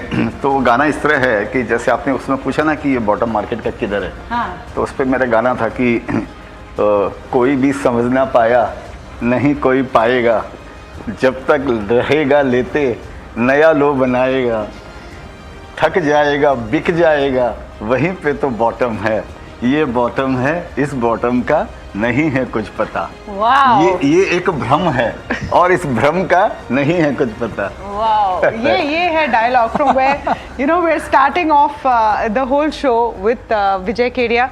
So the concept of town hall is to get more than one view coming in. कि चूंकि आप आए हैं तो सिर्फ मैं ही क्यों सवाल पूछूं, सबसे सवाल पूछवाएंगे. हमारी पूरी टीम यहाँ पर है हमारे स्टूडियो में. हम हमारे व्यूअर्स के भी सवाल लेंगे. Please sir, as we start, and we'll try and get a sense from someone who is excellent at reading the markets. That really is Vijay Kedia. हर बार आपका कुछ भी हम अगर गूगल करते हैं तो पहले निकलता है आपके टॉप इन्वेस्टमेंट का लिस्ट. लेटेस्ट क्या है आपकी लिस्ट में? नहीं, लेटेस्ट तो कुछ नहीं, मैं ही हूँ अभी लेटेस्ट के अंदर में. अभी कोई नया कुछ नहीं है. आप तो एवरग्रीन भी है और लेटेस्ट भी है. I am talking about you are known to pick winners. तो लेटेस्ट मेरे ख्याल से जो पब्लिक डोमेन में है, क्विक हील आपके इंटरेस्टिंग था थोड़ा. You looked at Websol, you looked at a few IT space में, साइबर सिक्योरिटी स्पेस में कंपनियां. ये स्पेस आपको क्यों इंटरेस्टिंग लग रहा है? नहीं, ये क्या क्विक हील वगैरह बहुत एक्सपेंसिव है. अभी लोगों को सोच समझ के लेना चाहिए, क्योंकि अभी वो कंपनी टर्न अराउंड और इसमें टाइम लगेगा जैसा लग रहा है उनके कॉल वगैरह से. तो one has to be very careful. और अब वेबसोल वगैरह में मैंने लिया था, लेकिन मैंने लिया उसके बाद वो बढ़ भी गया वो. तो मेरे ख्याल से मार्केट में थोड़ा शांति, थोड़ा सोच समझ के काम करना चाहिए. ये पुराने वाला पहले वाला टाइम नहीं है कि कुछ भी ले लो और कुछ भी बढ़ जाएगा. वो टाइम ख़त्म हो गया मार्केट में. तो मेरे को लगता है कि one has to be very careful और सोच समझ के काम करना चाहिए. आपने जब हम यहाँ आ रहे थे आपके ओपनिंग गाने में नए बॉटम की बात की, न्यू लोज की बात की. क्या हम वो बॉटम बना चुके हैं? Because we are seeing that in the markets today as well. 80 दिनों के बाद ब्रेंट 100 के नीचे आया है. जो बॉन्ड डील्स आपको इंडिकेशन दे रहे हैं, what you are seeing right now on the screen, are you Vijay Kedia as an astute investor feeling like the worst is over? नहीं, ये बोलना मुश्किल है कि वर्स्ट इज़ ओवर, क्योंकि वर्स्ट इज़ ओवर मतलब अभी खाली इंडिया को हम आइसोलेशन में नहीं देख सकते हैं, पूरी दुनिया को देखना पड़ेगा कि वर्स्ट इज़ ओवर. और यहाँ पर इंडिविजुअल स्टॉक का अपना, सबका अलग अलग अपना चाल रहती है अपनी. तो हम 6-6.5 हज़ार शेयरों की बात कर रहे हैं. तो ये बोलना मुश्किल है कि वर्स्ट इज़ ओवर. और जहाँ तक इंडेक्स का सवाल है, ये भी बड़ा डिसेप्टिव है. ये भी कोई आपको सही आंकड़े नहीं देता है मार्केट के, क्योंकि अभी इंडेक्स में समझिए 30 शेयर्स हैं. निफ्टी की, आप सेंसेक्स की बात कर रहे हैं? हाँ, सेंसेक्स में 30 है, निफ्टी में 50 है समझिए. हाँ. अब 30 में से अगर अब 10% शेयर्स तो ऐसे हैं जिनका सबसे ज़्यादा वेटेज है. फॉर एग्जांपल समझिए बैंकिंग का, NBFC का, रिलायंस का 5-7-10 शेयर निकाल लेंगे तो मालूम पड़ा कि 1/3 तो इंडेक्स ऐसे ही उन्हीं से ज़्यादा इफेक्टेड है. तो वो सही पिक्चर देता नहीं है इंडेक्स जो है. वो सही पिक्चर, इकोनॉमी का सही पिक्चर मेरे ख्याल से. Is the Indian indices out of date? हो सकता है वो लोग, क्योंकि अभी आप देखिए जो थोड़ा सा फैशन में आ जाता है तो फिर उसको उसके बाद में डाल दिया जाता है, पुराने को फिर निकाल दिया जाता है. बार बार यही आप किसकी बात कर रहे हैं? नहीं मालूम नहीं, ये तो होता ही रहता है. ठीक है, उनका भी अपना कोई मैट्रिक्स होगा उनको ये करने का, लेकिन वो मेरे ख्याल से वो पूरा सही इकोनॉमी का सही आंकड़ा नहीं देता है. जो इंडेक्स है वो पूरा रियल इंडिकेटर नहीं है वो इकोनॉमी का. जो एक्चुअल में अंडर करंट जो चल रहा है उसका वो ट्रू इंडिकेटर तो नहीं. What is the under current right now जो रियल इकोनॉमी में अब चल रहा है? उसमें कौन से सेक्टर्स हैं जो उस तरह की अपॉर्चुनिटी को बता रहे हैं? देखिए, एज एन इन्वेस्टर मेरा काम क्या है कि जैसे मेरा एक कोट भी है कि stay invested in a sunrise industry at any cost, stay out of A sunset industry at any cost. तो मेरा काम क्या, मेरा काम यही है कि यही समझने का कि अब आने वाले 10-20 साल कैसे जाने वाले, कौन से सेक्टर के अंदर में सनराइज सेक्टर कौन होगा. उसमें मैं गलत भी हो सकता हूँ और गलत होता भी हूँ इसके अंदर में. अभी फ़िलहाल मेरे को ऐसे लगता है कि जैसे मेरे दिमाग में ऐसे आता है, जैसे बॉडी के लिए ऑक्सीजन ज़रूरी है, वैसे किसी भी कंट्री के लिए एनर्जी ज़रूरी है। तो मेरे को लगता है कि एनर्जी सेक्टर ऐसा है जो ऑक्सीजन है कंट्री के लिए, तो उसके बिना अपना गुजारा नहीं है, और हम उसमें ज़्यादातर हम इंपोर्ट पे डिपेंडेंट हैं हम उसमें। तो मैंने एक बार ट्वीट भी किया था कि जैसे प्रकृति ने सनलाइट दिया इंडिया को, ठीक है, गल्फ को उन्होंने क्रूड दिया, उन्होंने तेल दिया, उन्होंने उसका प्रॉस्पेरिटी कितना बड़ा उसका उन्होंने फ़ायदा उठाया। हम सनलाइट का फ़ायदा उठा नहीं पाए, हम उस तरीके से सोलर के अंदर में इस तरीके से हम वो नहीं कर पाए जो अभी हो रहा है, जो पिछले 2-3 सालों में हो रहा है। ये हम 20-30 साल पहले भी कर सकते थे, या रिन्यूएबल में कोई भी रिन्यूएबल, चाहे आप विंड एनर्जी लीजिए या कुछ भी लीजिए, वो हम कर नहीं पाए। चलिए ठीक है, जब आँख खुलती है तभी सवेरा होता है, ऐसा समझना चाहिए। अभी शायद गवर्नमेंट को जागरूकता आई है कि अभी जब तकलीफ में आदमी अपने अंदर के वो जो उनके सेंसेस जो जागृत होते हैं, तो शायद अभी लेकिन इसमें एक चीज़ है कि आप सही कह रहे हैं, green energy is hot, renewable energy is hot, battery energy storage systems is hot, हर कोई बेस्ट कर रहा है, लेकिन उसमें ज़रूरी नहीं कि सब सक्सीड करेंगे। नहीं, वो मुश्किल है, आप सही बोलते हैं कि ये सक्सीड करना वो बहुत मुश्किल है, क्योंकि जितने भी ये हम ज़्यादातर जो हम बातें कर रहे हैं ग्रीन एनर्जी की, समझिए चाहे विंड हो या सोलर हो या इलेक्ट्रिक हो या बैटरी स्टोरेज हो या ग्रीन हाइड्रोजन, जो भी है, इसके सारे जो रॉ मटेरियल, इसकी पूरी जो नब्ज है वो चाइना के हाथ में है। तो मैंने ट्वीट भी किया था कल या परसों कि ये सारी चीज़ों पे हम जो हमारी जो डिपेंडेंस है वो चाइना पे है, और वो बड़ी खतरनाक बात है, क्योंकि उसके साथ में हमारा कई तरह के डिस्प्यूट है, हमारे बॉर्डर के डिस्प्यूट भी है। अभी जब 3 दिन पहले वो बोलता है वो गंगा के किनारे के जो भी है वो सारे वो मैकमोहन वो जो लाइन वाइन है वो बोलता है वो उसको मानता नहीं है चाइना। तो हमारे उसके साथ में कई तरह के डिस्प्यूट है, बड़ा सेंसिटिव मैटर है। तो वो आर्म ट्विस्टिंग भी हो सकती है इंडिया के लिए कि हाँ भाई अब हम पर डिपेंडेंट हो गए ना, तो चलो अभी हम जो बोलेंगे वही होएगा। तो वो जरूर एक तलवार लटकती रहती है। तो जितनी जल्दी हम आत्मनिर्भर हो जाएं, सेल्फ डिपेंडेंट हो जाए रॉ मटेरियल में, हर चीज़ों में, उतना जल्दी वो अच्छा बात है। आत्मनिर्भरता आपके पोर्टफोलियो में भी झलकना चाहिए आगे चलकर। तो this is the plan for this show folks.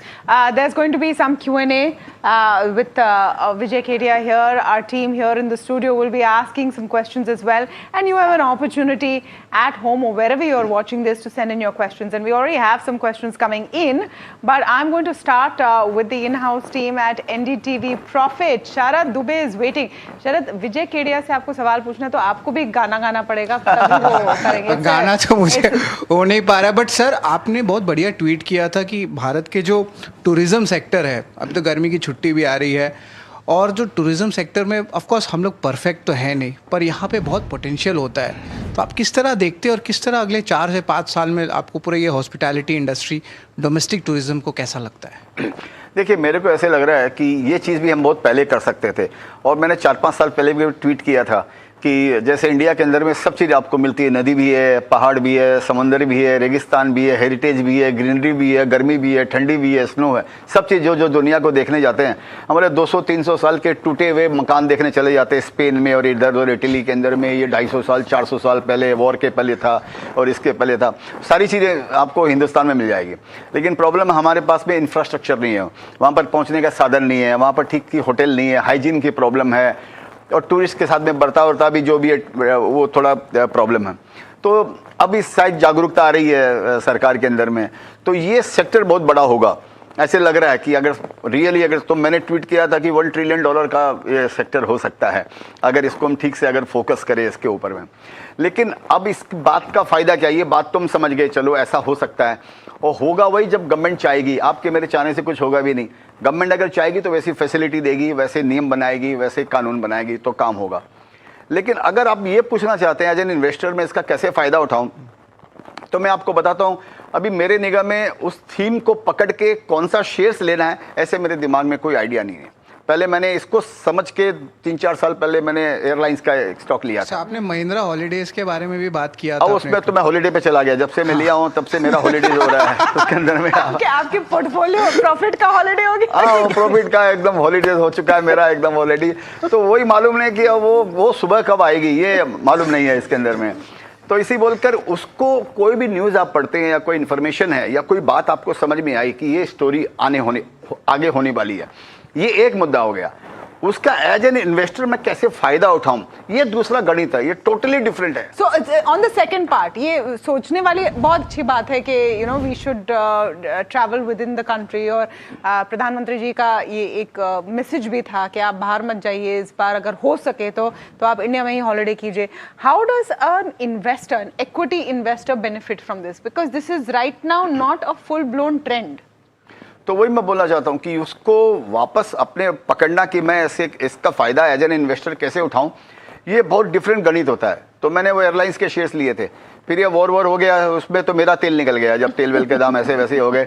और एयरलाइंस के अंदर में ऐसे होता है कि वो तीन महीना उनका खराब होता है ना, तो उसको सुधारने के लिए उनको 13 महीना लग जाता है, उनको 2 साल लग जाता है उन लोगों को। अभी एयर इंडिया का आया 20,000-30,000 करोड़ का लॉस आया, 26,000 या कितने थाउजेंड का लॉस आया।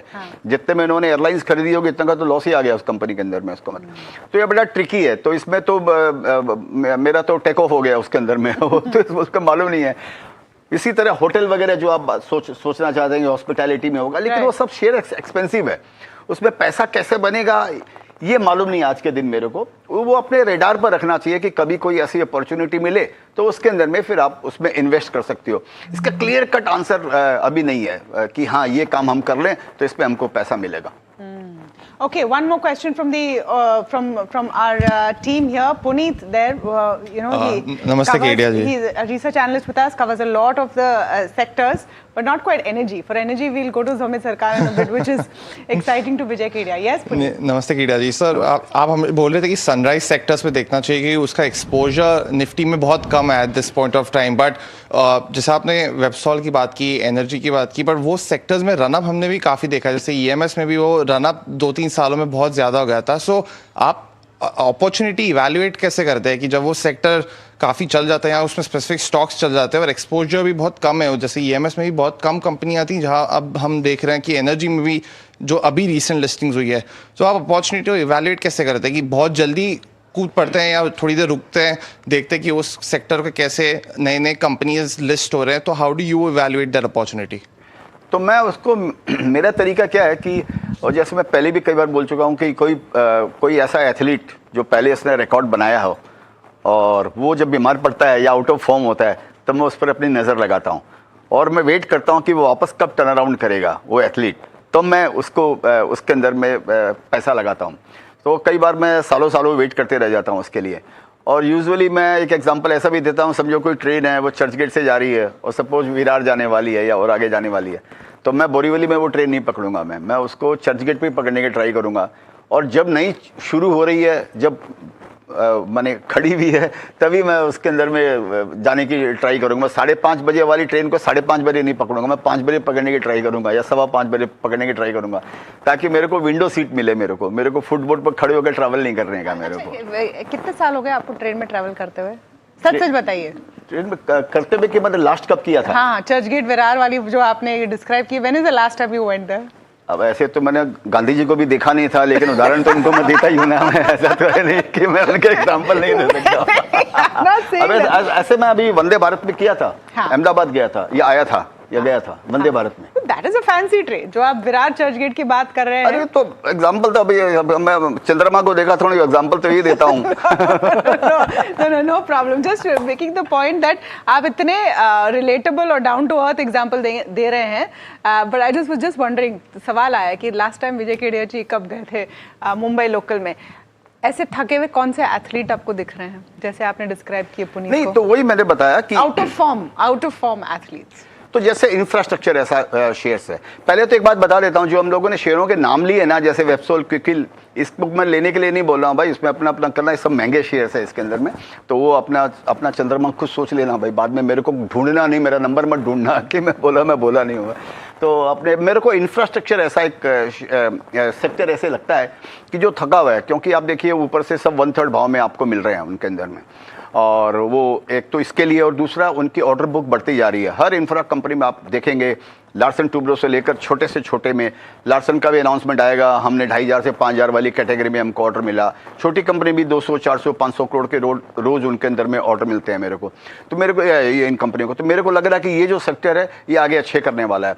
लेकिन इनमें भी हर चीज़ में एक प्रॉब्लम है, इनमें भी समझ के चलिएगा, इनके अंदर में इनका वर्किंग साइकिल, पेमेंट साइकिल ये बड़ा ट्रिकी है, क्योंकि गवर्नमेंट पर डिपेंडेंट है और गवर्नमेंट के पास में पैसा रहता है तो मालूम पड़ा वो साइकिल में बांट दिया, साड़ी में बांट दिया। मैडम सब हमें कुछ नहीं मिला है साइकिल साड़ी। आप मेरी तरफ क्यों देख रहे हैं? बहन और भांजी, आप उसमें से नहीं आते हैं? नहीं, मैं बहन और भांजी बहन योजना, भांजी योजना। I am not a recipient of government's largesse and only those who deserve it and need it should be. Of course, मैं ऐसे मजाक में बोला। तो कहने का मतलब गवर्नमेंट को इसे वो पैसे बांट देती है तो फिर ये प्रोजेक्ट वगैरह के अंदर में डिले हो जाता है, ऐसा जो मीडिया में पढ़ते हैं वो ऐसा है। तो उनमें भी एक कैविएट है इनके अंदर में। तो लेकिन मेरे को लग रहा है कि ये जो सेक्टर है इसके बिना, हमेशा मैं बोलता हूँ, इंडिया का विकास नहीं हो सकता, इंफ्रास्ट्रक्चर के बिना विकास नहीं होएगा, तो ये ठीक करना चाहिए।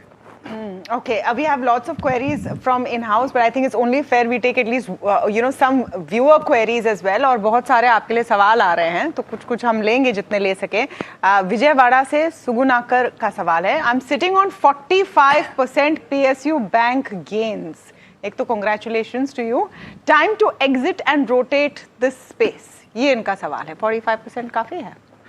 तो 45% तो बहुत बढ़िया है भाई, इनको पूछना चाहिए कि कौन सा शेयर लिया, टिप बता थोड़ा सा भाई, तो अपने को नेक्स्ट टाइम लेते समय बताना अपने को। 45% पीएसयू बैंक में मिला तो बहुत बढ़िया है कि ऑफ कोर्स अच्छा रिटर्न है, लेकिन अब रोटेट करना चाहिए, इसका एक जेनेरिक आंसर मुश्किल है, डिपेंड करता है कौन सी बैंक के अंदर में आपका। जनरली पीएसयू बैंक जो है वो बड़ी सस्ते मिल रहे हैं अभी उनको, अगर आप मैट्रिक्स अगर उनका देखोगे तो प्राइवेट बैंक से वो अभी सस्ते मिल रहे हैं, लेकिन डिपेंड करता है कौन सी बैंक में है। तो ये मेरे लिए बोलना मुश्किल है कि उसको रखना चाहिए। PSU versus private banks, there was a time when PSUs were in fashion, not so much private bank. अब फिर से private bank थोड़े से फैशन में आने लगे हैं, आपका इस पर व्यू? और इज डिपेंडेंट? मैंने एक पीएसयू बैंक लिया हुआ है 2-1 साल से, और वो बैंक मैंने मेरे हिसाब से वो इंडिया का सबसे सस्ता मोस्ट एफिशिएंट बैंक है वो। Which one? नहीं, बैंक ऑफ महाराष्ट्र लिया मैंने, लेकिन उस बात को 1.5-2 साल हो गया, शायद 1.5 साल हो गया होंगे, और उसने मेरे को ठीक ठाक रिटर्न भी दिया मेरे को उसको, लेकिन मैं बेच सकता हूँ कभी भी, तो इसके लिए ये नहीं है कि मैं कोई रेकमेंड कर रहा हूँ, हो सकता है मैं कल ही बेच दूँ, इंटरव्यू के बाद जाकर बेच दूँ मैंने। तो इनमें भी ऐसी बातें हो रही है, गवर्नमेंट ने अभी कुछ ट्वीक किया, कुछ उन्होंने पॉलिसी कुछ चेंज की है, तो उसके कारण ये बैंकों में थोड़ा सा फर्क पड़ेगा, पीएसयू बैंक के अंदर में भी, तो वो आपको पढ़ना पड़ेगा, आपको समझना पड़ेगा यहाँ पे कि भाई उसके लिए आगे क्या डिसीजन लेने का। Okay, so that was a query on PSU banks. So we have Alex here who wants to ask a question. Vijay ji नमस्कार। आपने लोकल ट्रेन की जिक्र की और आपने चर्च गेट की बात की। मैंने अक्सर देखा है कि लोग रुमाल फेंकते हैं ट्रेन स्टार्ट करने से पहले, so they book their seats. आप अनलिस्टेड शेयर्स खरीद रहे थे, are you still doing that more than buying in the secondary market? या अभी मैं यही कर रहा हूँ, और मेरा यही व्यू है। मेरे को अभी समझिए पब्लिक मार्केट से प्राइवेट मार्केट में ज़्यादा मेरे को अपॉर्चुनिटी लगती है। जैसे मैंने बताया, stay invested in a sunrise sector, you should always look out for the sector which is going to sunrise. तो वो मेरे को लिस्टेड स्पेस में वो जगह थोड़ी सी कम नज़र आती है। फॉर एग्जांपल, जैसे मैंने साइबर सिक्योरिटी कंपनियों में इन्वेस्ट किया हुआ है, और समझिए सोलर में तो एक कंपनी में इन्वेस्ट किया, और भी AIVI की एक कंपनी में इन्वेस्ट किया। ये अपॉर्चुनिटी जो है वो लिस्टेड स्पेस में नहीं है, वो अनलिस्टेड प्राइवेट मार्केट के अंदर में वो अपॉर्चुनिटी है। तो अभी मेरा फोकस उसी मार्केट के अंदर में, और मैं आस्ते आस्ते मेरे लिस्टेड शेयर्स बेच के मैं फिर वो प्राइवेट मार्केट में इन्वेस्ट करूंगा, ऐसे मेरी अभी तक मेरी ऐसी धारणा, ऐसा ही मैं करते आ रहा हूँ ऐसा। But you know this opportunity is not available to everyone. आप जिस अपॉर्चुनिटी की बात कर रहे हैं, जहाँ आप प्राइवेट कंपनियों को चुन पाते हैं, you have access to those managements, to their books, because you are you are an astute investor. आप जाने माने एक निवेशक हो जो ये देख रहे हैं और वो सोच रहे हैं कि यार हमारे पास तो वही ऑप्शन है लिस्टेड स्पेस वाले, उनके लिए क्या सलाह है? नहीं, उनके लिए सलाह है कि जो चीज़ आपके हाथ में नहीं है तो उसको भूल जाना बेटर है, क्योंकि इसके अंदर में नुकसान भी होता है। इसके लिए मैं ये नहीं बोल रहा हूँ कि अपॉर्चुनिटी आपके लिए नहीं है, इसमें रिस्क रिवॉर्ड, इसमें रिस्क भी बहुत ज़्यादा है इसके अंदर में। ये कंपनियाँ जब डूबती है तो ज़ीरो हो जाती है वैल्यू, कम से कम लिस्टेड मार्केट में आप 50 रुपये वाला शेयर 30 रुपये में बेच के निकल सकते हैं, 40 में बेच के 5 रुपये में बेच के निकल सकते हैं एटलीस्ट समझ। यहाँ तो पूरा जीरो हो जाता है यहाँ पे। तो उसके लिए मैं भी जो इन्वेस्ट कर रहा हूँ, तो ऐसा नहीं है मेरी जो भी मेरी नेटवर्क छोटी मोटी है, अभी तमन्ना बोलेगी आपकी जैसे मेरी भी हो, ये बीच में बोलने ऐसी छोटी मोटी नेटवर्क हम सबकी हो। मैं मोटा बोल रहा हूँ, समझिए बात को। तो उसका मैं कोई 1-2% एक कंपनी में इन्वेस्ट करता हूँ प्राइवेट मार्केट में, या उससे भी कम। मेरे को कोई सोच के नहीं बता रहा हूँ, याद नहीं है मेरे को। तो बहुत ऐसा लिमिटेड करता हूँ कि अगर समझो पैसा अगर बाय द वे अगर जीरो भी हो जाता है तो मेरे को दुख जरूर होगा, तकलीफ नहीं होगी, कष्ट नहीं होएगा, लेकिन दुख जरूर होएगा, अरे मेरा पैसा डूब गया। Has it ever happened where you've had a private equity investment which went wrong? Wrong में अभी तक ऐसी कोई कंपनी अभी तक ऐसी नहीं आई है जो कंपनी बंद हो गई हो सकता है एक दो कंपनी बंद होने वाली हो, ऑक्सीजन पे है उसके ऊपर में, तो शायद हो भी जाए, ऐसी बात नहीं है, लेकिन उसके लिए तैयार रहना चाहिए। ये अब अभी तक नहीं हुई तो ऐसा नहीं कि कल नहीं हो सकता। लेकिन आप उसमें क्या देखते हैं? When because there's no big track record to check for companies in this sector, they don't have as much data publicly available as a public listed company. तो आप उसमें क्या देखते हो? आप फाउंडर का जज्बा देखते हो, आप टैम देखते हो, what do you see?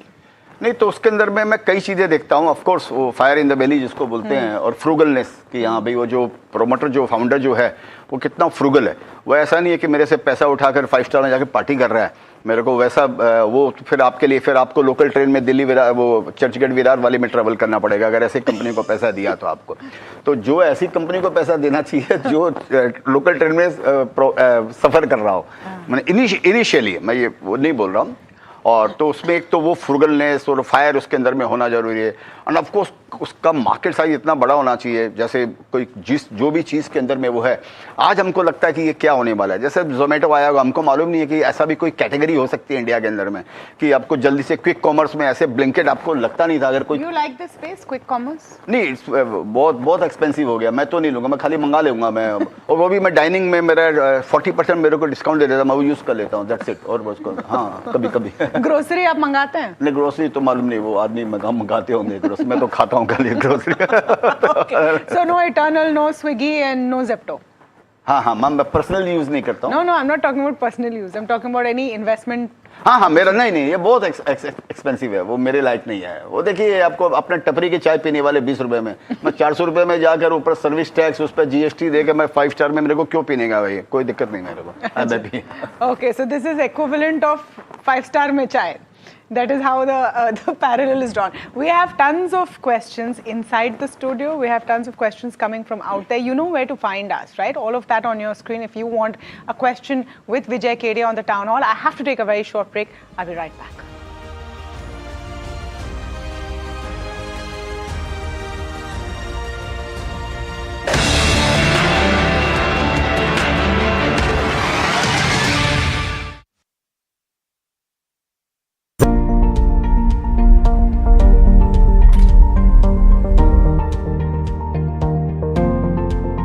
Investments in specialized investment fund involves relatively higher risk, including potential loss of capital, liquidity risk, and market volatility.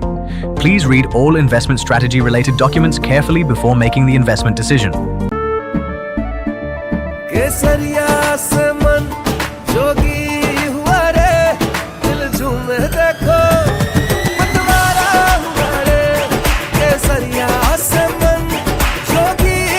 हर पल मनाओ केसरी त्योहार, विमल बोलो जुबान Kesari.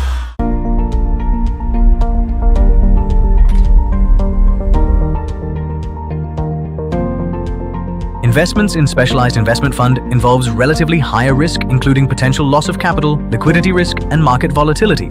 Please read all investment strategy related documents carefully before making the investment decision. Hi, I'm Tamanna Inamdar. Watch me on NDTV Profit, where I break down the day's biggest business stories. What happened, why it matters, and what it means for your money. Hi, I'm Neeraj Shah.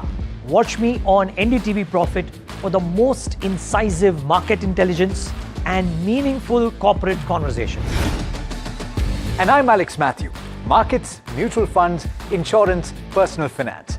I help you cut through the noise and make smarter financial choices. And here's where you can watch us.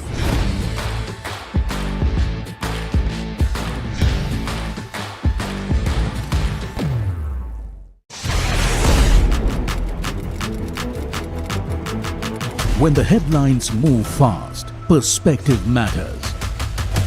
On Editor's Cut, our editors come together with experts to distill the week's information plates into clear perspective.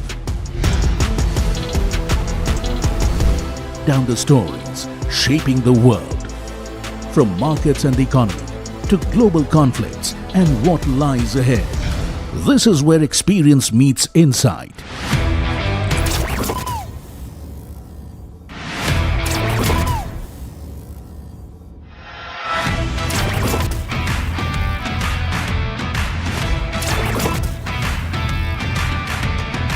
No noise, no hype, just sharp takes on what to watch next. Editor's Cut, every Friday, 3:30 p.m. only on NDTV Profit. Economy, business, world, technology. Noise filtered, numbers decoded. Insights that rewire your worldview. From governance to growth, we connect the dots. Your daily edge, your global advantage. India Business Report with me, Gauri Dwivedi, weeknights on NDTV Profit. He has been tracking markets for over a decade, spots the trends before they hit the screen. And he is now bringing his analysis to the show that the market watches. Watch Sharad Dubey on Know Your Company, a show that puts the most traded stocks under the scanner. We dissect the company so that you, the investor, don't have to get the management to answer questions relevant to you. Watch Know Your Company weekdays at 11:30 a.m. to understand your next big bet. New year, new power panel, India market open, now in its boldest lineup. This is where the trends get tested and stocks get conviction. I'll recommend a buy call on a stock only when I'm fully convinced on the stock. With a table thumping buy. And when the street wants the levels, he brings the chart. Charts speak the truth, and I deliver the levels with no frills. Parag Thakkar and Kush Bohra.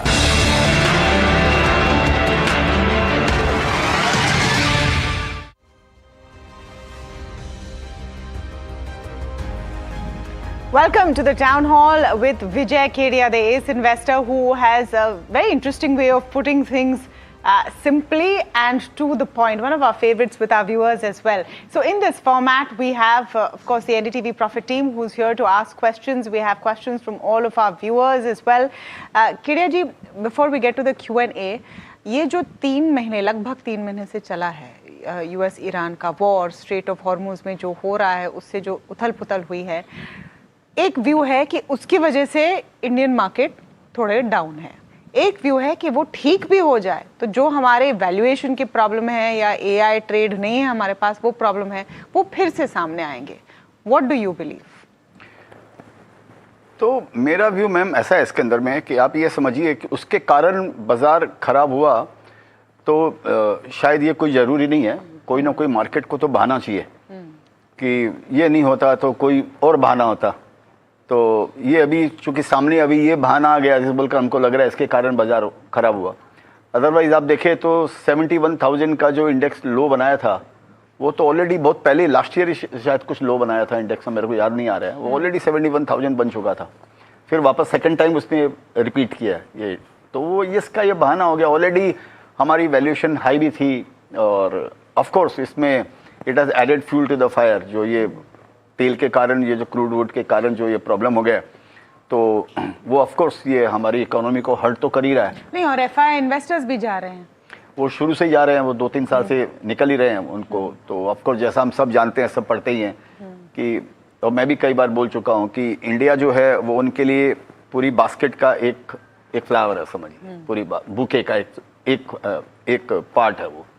तो उनके लिए जैसे अपने लिए अपने portfolio में 20 shares रहते हैं, 30 शेयर्स रहते हैं, उनके पोर्टफोलियो में इस तरह 20-30 कंट्रियों के शेयर्स रहते हैं. हमारे यहाँ कंपनियों के शेयर्स रहते हैं. तो उनको यहाँ से निकाल दिया, उधर डाल दिया, चाइना डाल दिया, कोरिया डाल दिया, या कहीं ना कहीं उनका वो काम है करते रहने का। वो वापस उनको यहाँ थोड़ा सा ठीक लगेगा तो फिर वापस आएंगे, जब आएंगे तब आएंगे, तो ये तो चलता रहेगा। उसमें एक थ्योरी चल रही है एक रिपोर्ट के कारण कि one of the reasons that foreign investors are exiting is because there is so much money coming in from SIP every month. Domestic investors डालते जा रहे पैसे, इसलिए मार्केट का सही लेवल नहीं मिल रहा है। तो उसमें एक थ्योरी अब चलने लगी कि उसकी वजह से डिस्टॉर्टेड है। तो अच्छी बात है, डिस्टॉर्टेड है तो हमको, हमारा हिंदुस्तान तो हम ही को बनाना पड़ेगा, हमारी इकोनॉमी तो हम ही बनाएंगे। तो ऐसा तो नहीं होगा कि रिटेल इन्वेस्टर पैसा नहीं डाले और एफआई तोड़ के 30-40-50% शेयर को यहाँ पर साफ कर दे, उसके बाद में बटोर के ले जाए और हम यूं ही रह गए दास्ता देखते देखते। ऐसा तो नहीं होना चाहिए ना। तो वो तो ठीक है, अगर रिटेल इन्वेस्टर पैसा डाल रहा है तो अच्छी बात है, कम से कम वो मार्केट को सपोर्ट मिल रहा है। फिर एफआई जब भी आएगी तो फिर उसको शेयर कैसे मिलेगा, वो समझने वाली बात है। लेकिन वो उसमें नहीं जाना चाहिए, वो आए नहीं आए कोई दिक्कत बात नहीं है। आप ये समझ सकते हैं इस बात को दूसरी तरीके से कि हम आत्मनिर्भर हो रहे हैं कि हाँ भाई ठीक है, रिटेलर अपनी कंट्री में अपने शेयरों में पैसा डाल रहा है, बहुत अच्छी बात है। सो आत्मनिर्भरता in market and investment as well. Okay, Mahima has a question for you. Say sir, so मेरा सवाल ये है कि अगर कोई अपना पोर्टफोलियो आज अगर बनाना चाह रहा है, लेट्स से अगले 10 साल के लिए, आपने एनर्जी की बात करी है, sunrise sector, but from the perspective कि हमने बहुत वैल्यूएशन करेक्शन देखा है मिड कैप्स और स्मॉल कैप्स में भी, तो एक अपार्ट फ्रॉम एनर्जी कौन सा दूसरा सेक्टर आप देख रहे हो, 1-2 sectors, and do you think कि उन सेक्टर्स में आपका exposure mid cap small caps में ज़्यादा होना चाहिए या अभी भी you have to play by the large cap theme? तो अगेन मैम ऐसा होता है ना कि सब ये इंडिविजुअल इन्वेस्टर्स के लिए अलग अलग थ्योरी काम करती है। सबसे इम्पोर्टेंट ये है कि आप किसके अंदर में आप अपनी रात की नींद नहीं खोते हैं, ये सबसे ज़्यादा किस में आप कंफर्टेबल ज़्यादा हैं। तो अगर आप पूछेंगे नए इन्वेस्टर की अगर बात करेंगे तो हमेशा मैं बोलता हूँ उनको तो म्यूचुअल फंड में इन्वेस्ट करना चाहिए। उनको कभी भी मार्केट में डायरेक्ट इन्वेस्टमेंट नहीं करना चाहिए उनको, क्योंकि जोखिम भरा काम है ये, यहाँ पर रिस्क बहुत ज़्यादा है यहाँ पे। और तेज़ी मार्केट में सब शाणे हो जाते हैं, जब तेज़ी मार्केट चलता है तो उसके अंदर में सब आदमी पैसा कमा लेते हैं। जो बाज़ार से घुसा है स्कूल में बैठ कर भी अगर वो मार्केट खेल रहा है तो वो खेलने वाली बात है। तो इस बोलकर उससे परहेज रखना, उससे दूर रहना चाहिए। और नए इन्वेस्टर को तो म्यूचुअल फंड के थ्रू करना चाहिए। 5 साल 7 साल मार्केट में निकल गया, आपको अनुभव हो गया, आपने पैसा वैसा खो दिया, आपको थोड़ी तकलीफ हो गई, तब आप सीखते हैं। सो मेरा कोट भी है कि when you are right you earn, but when you are wrong you learn. हम सीखते जब ही है जब हम रॉन्ग होते हैं।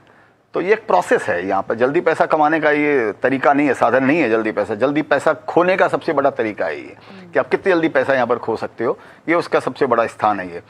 और बाकी ये सीखने का काम है। तो नए इन्वेस्टर को तो डायरेक्ट नहीं करना चाहिए, और जो पुराने हैं समझिए, तो अगेन मैं बोल रहा हूँ तो मेरा यही काम है, मेरा एक ही काम है मेरा, तो मेरा दिन रात मेरा दिमाग इसी में लगा रहता है। तो मैं आज कुछ अगर बोल के भी जाऊँगा तो कल मैं उससे निकल भी सकता हूँ इसके अंदर में, इस बोल कर मेरे को खुद को नहीं पता है। बाकी मेरे को जैसे सोलर वाले जो भी शेयर्स हैं, सोलर के एनर्जी, रिन्यूएबल एनर्जी, इंफ्रास्ट्रक्चर और कुछ एक PSUs बैंक समझिए, ये मेरे को अच्छे लगते हैं, सेफ लगते हैं। लेकिन अभी आगे का माहौल थोड़ा 4-6 महीना थोड़ा ऐसे ही थोड़ा अनसर्टन रहने वाला है, तो वो थोड़ा सोच समझ के काम करना चाहिए। Are you fully invested right now?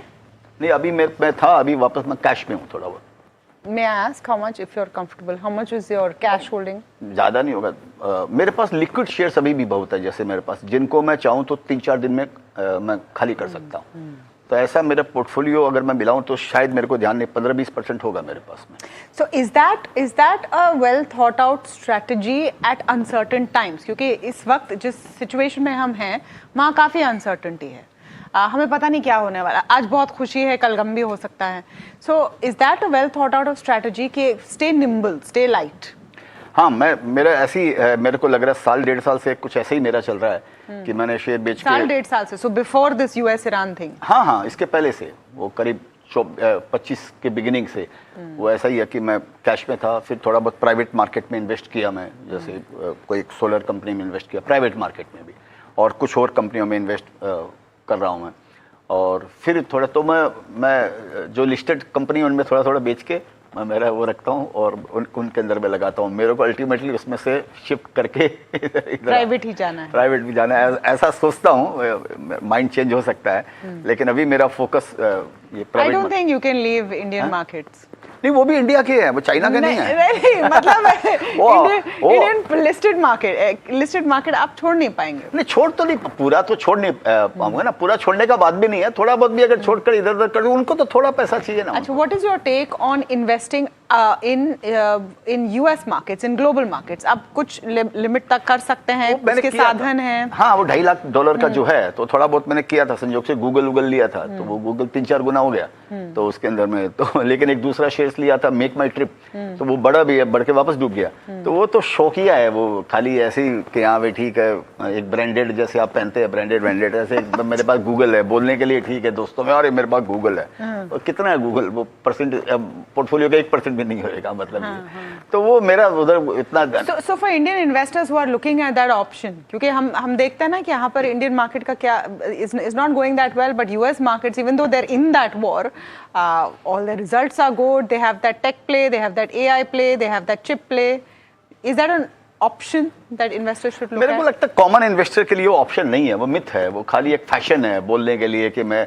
अब आप इंडिया मार्केट समझ नहीं सकते हो, यूएस मार्केट कैसे समझोगे भाई? और ऑलरेडी यूएस मार्केट ऑलरेडी इतने हाई पे है, ऑलरेडी ऐसे ट्रिलियन डॉलर के आप लोगे, तो वही शेयर्स लोगे कि हाँ मैं ये ले लूँगा, एनवीडिया ले लूँगा, ये ले लूँगा, वो ले लूँगा। वो मैंने पढ़ा 3-4 दिन पहले एक इंटरव्यू में, नाम भूल गया, एंथ्रोपिक ने बोला ना किसने बोला, कि अगर मेरी सेल्स $1 ट्रिलियन की नहीं होगी तो मेरी कंपनी फेल हो जाएगी।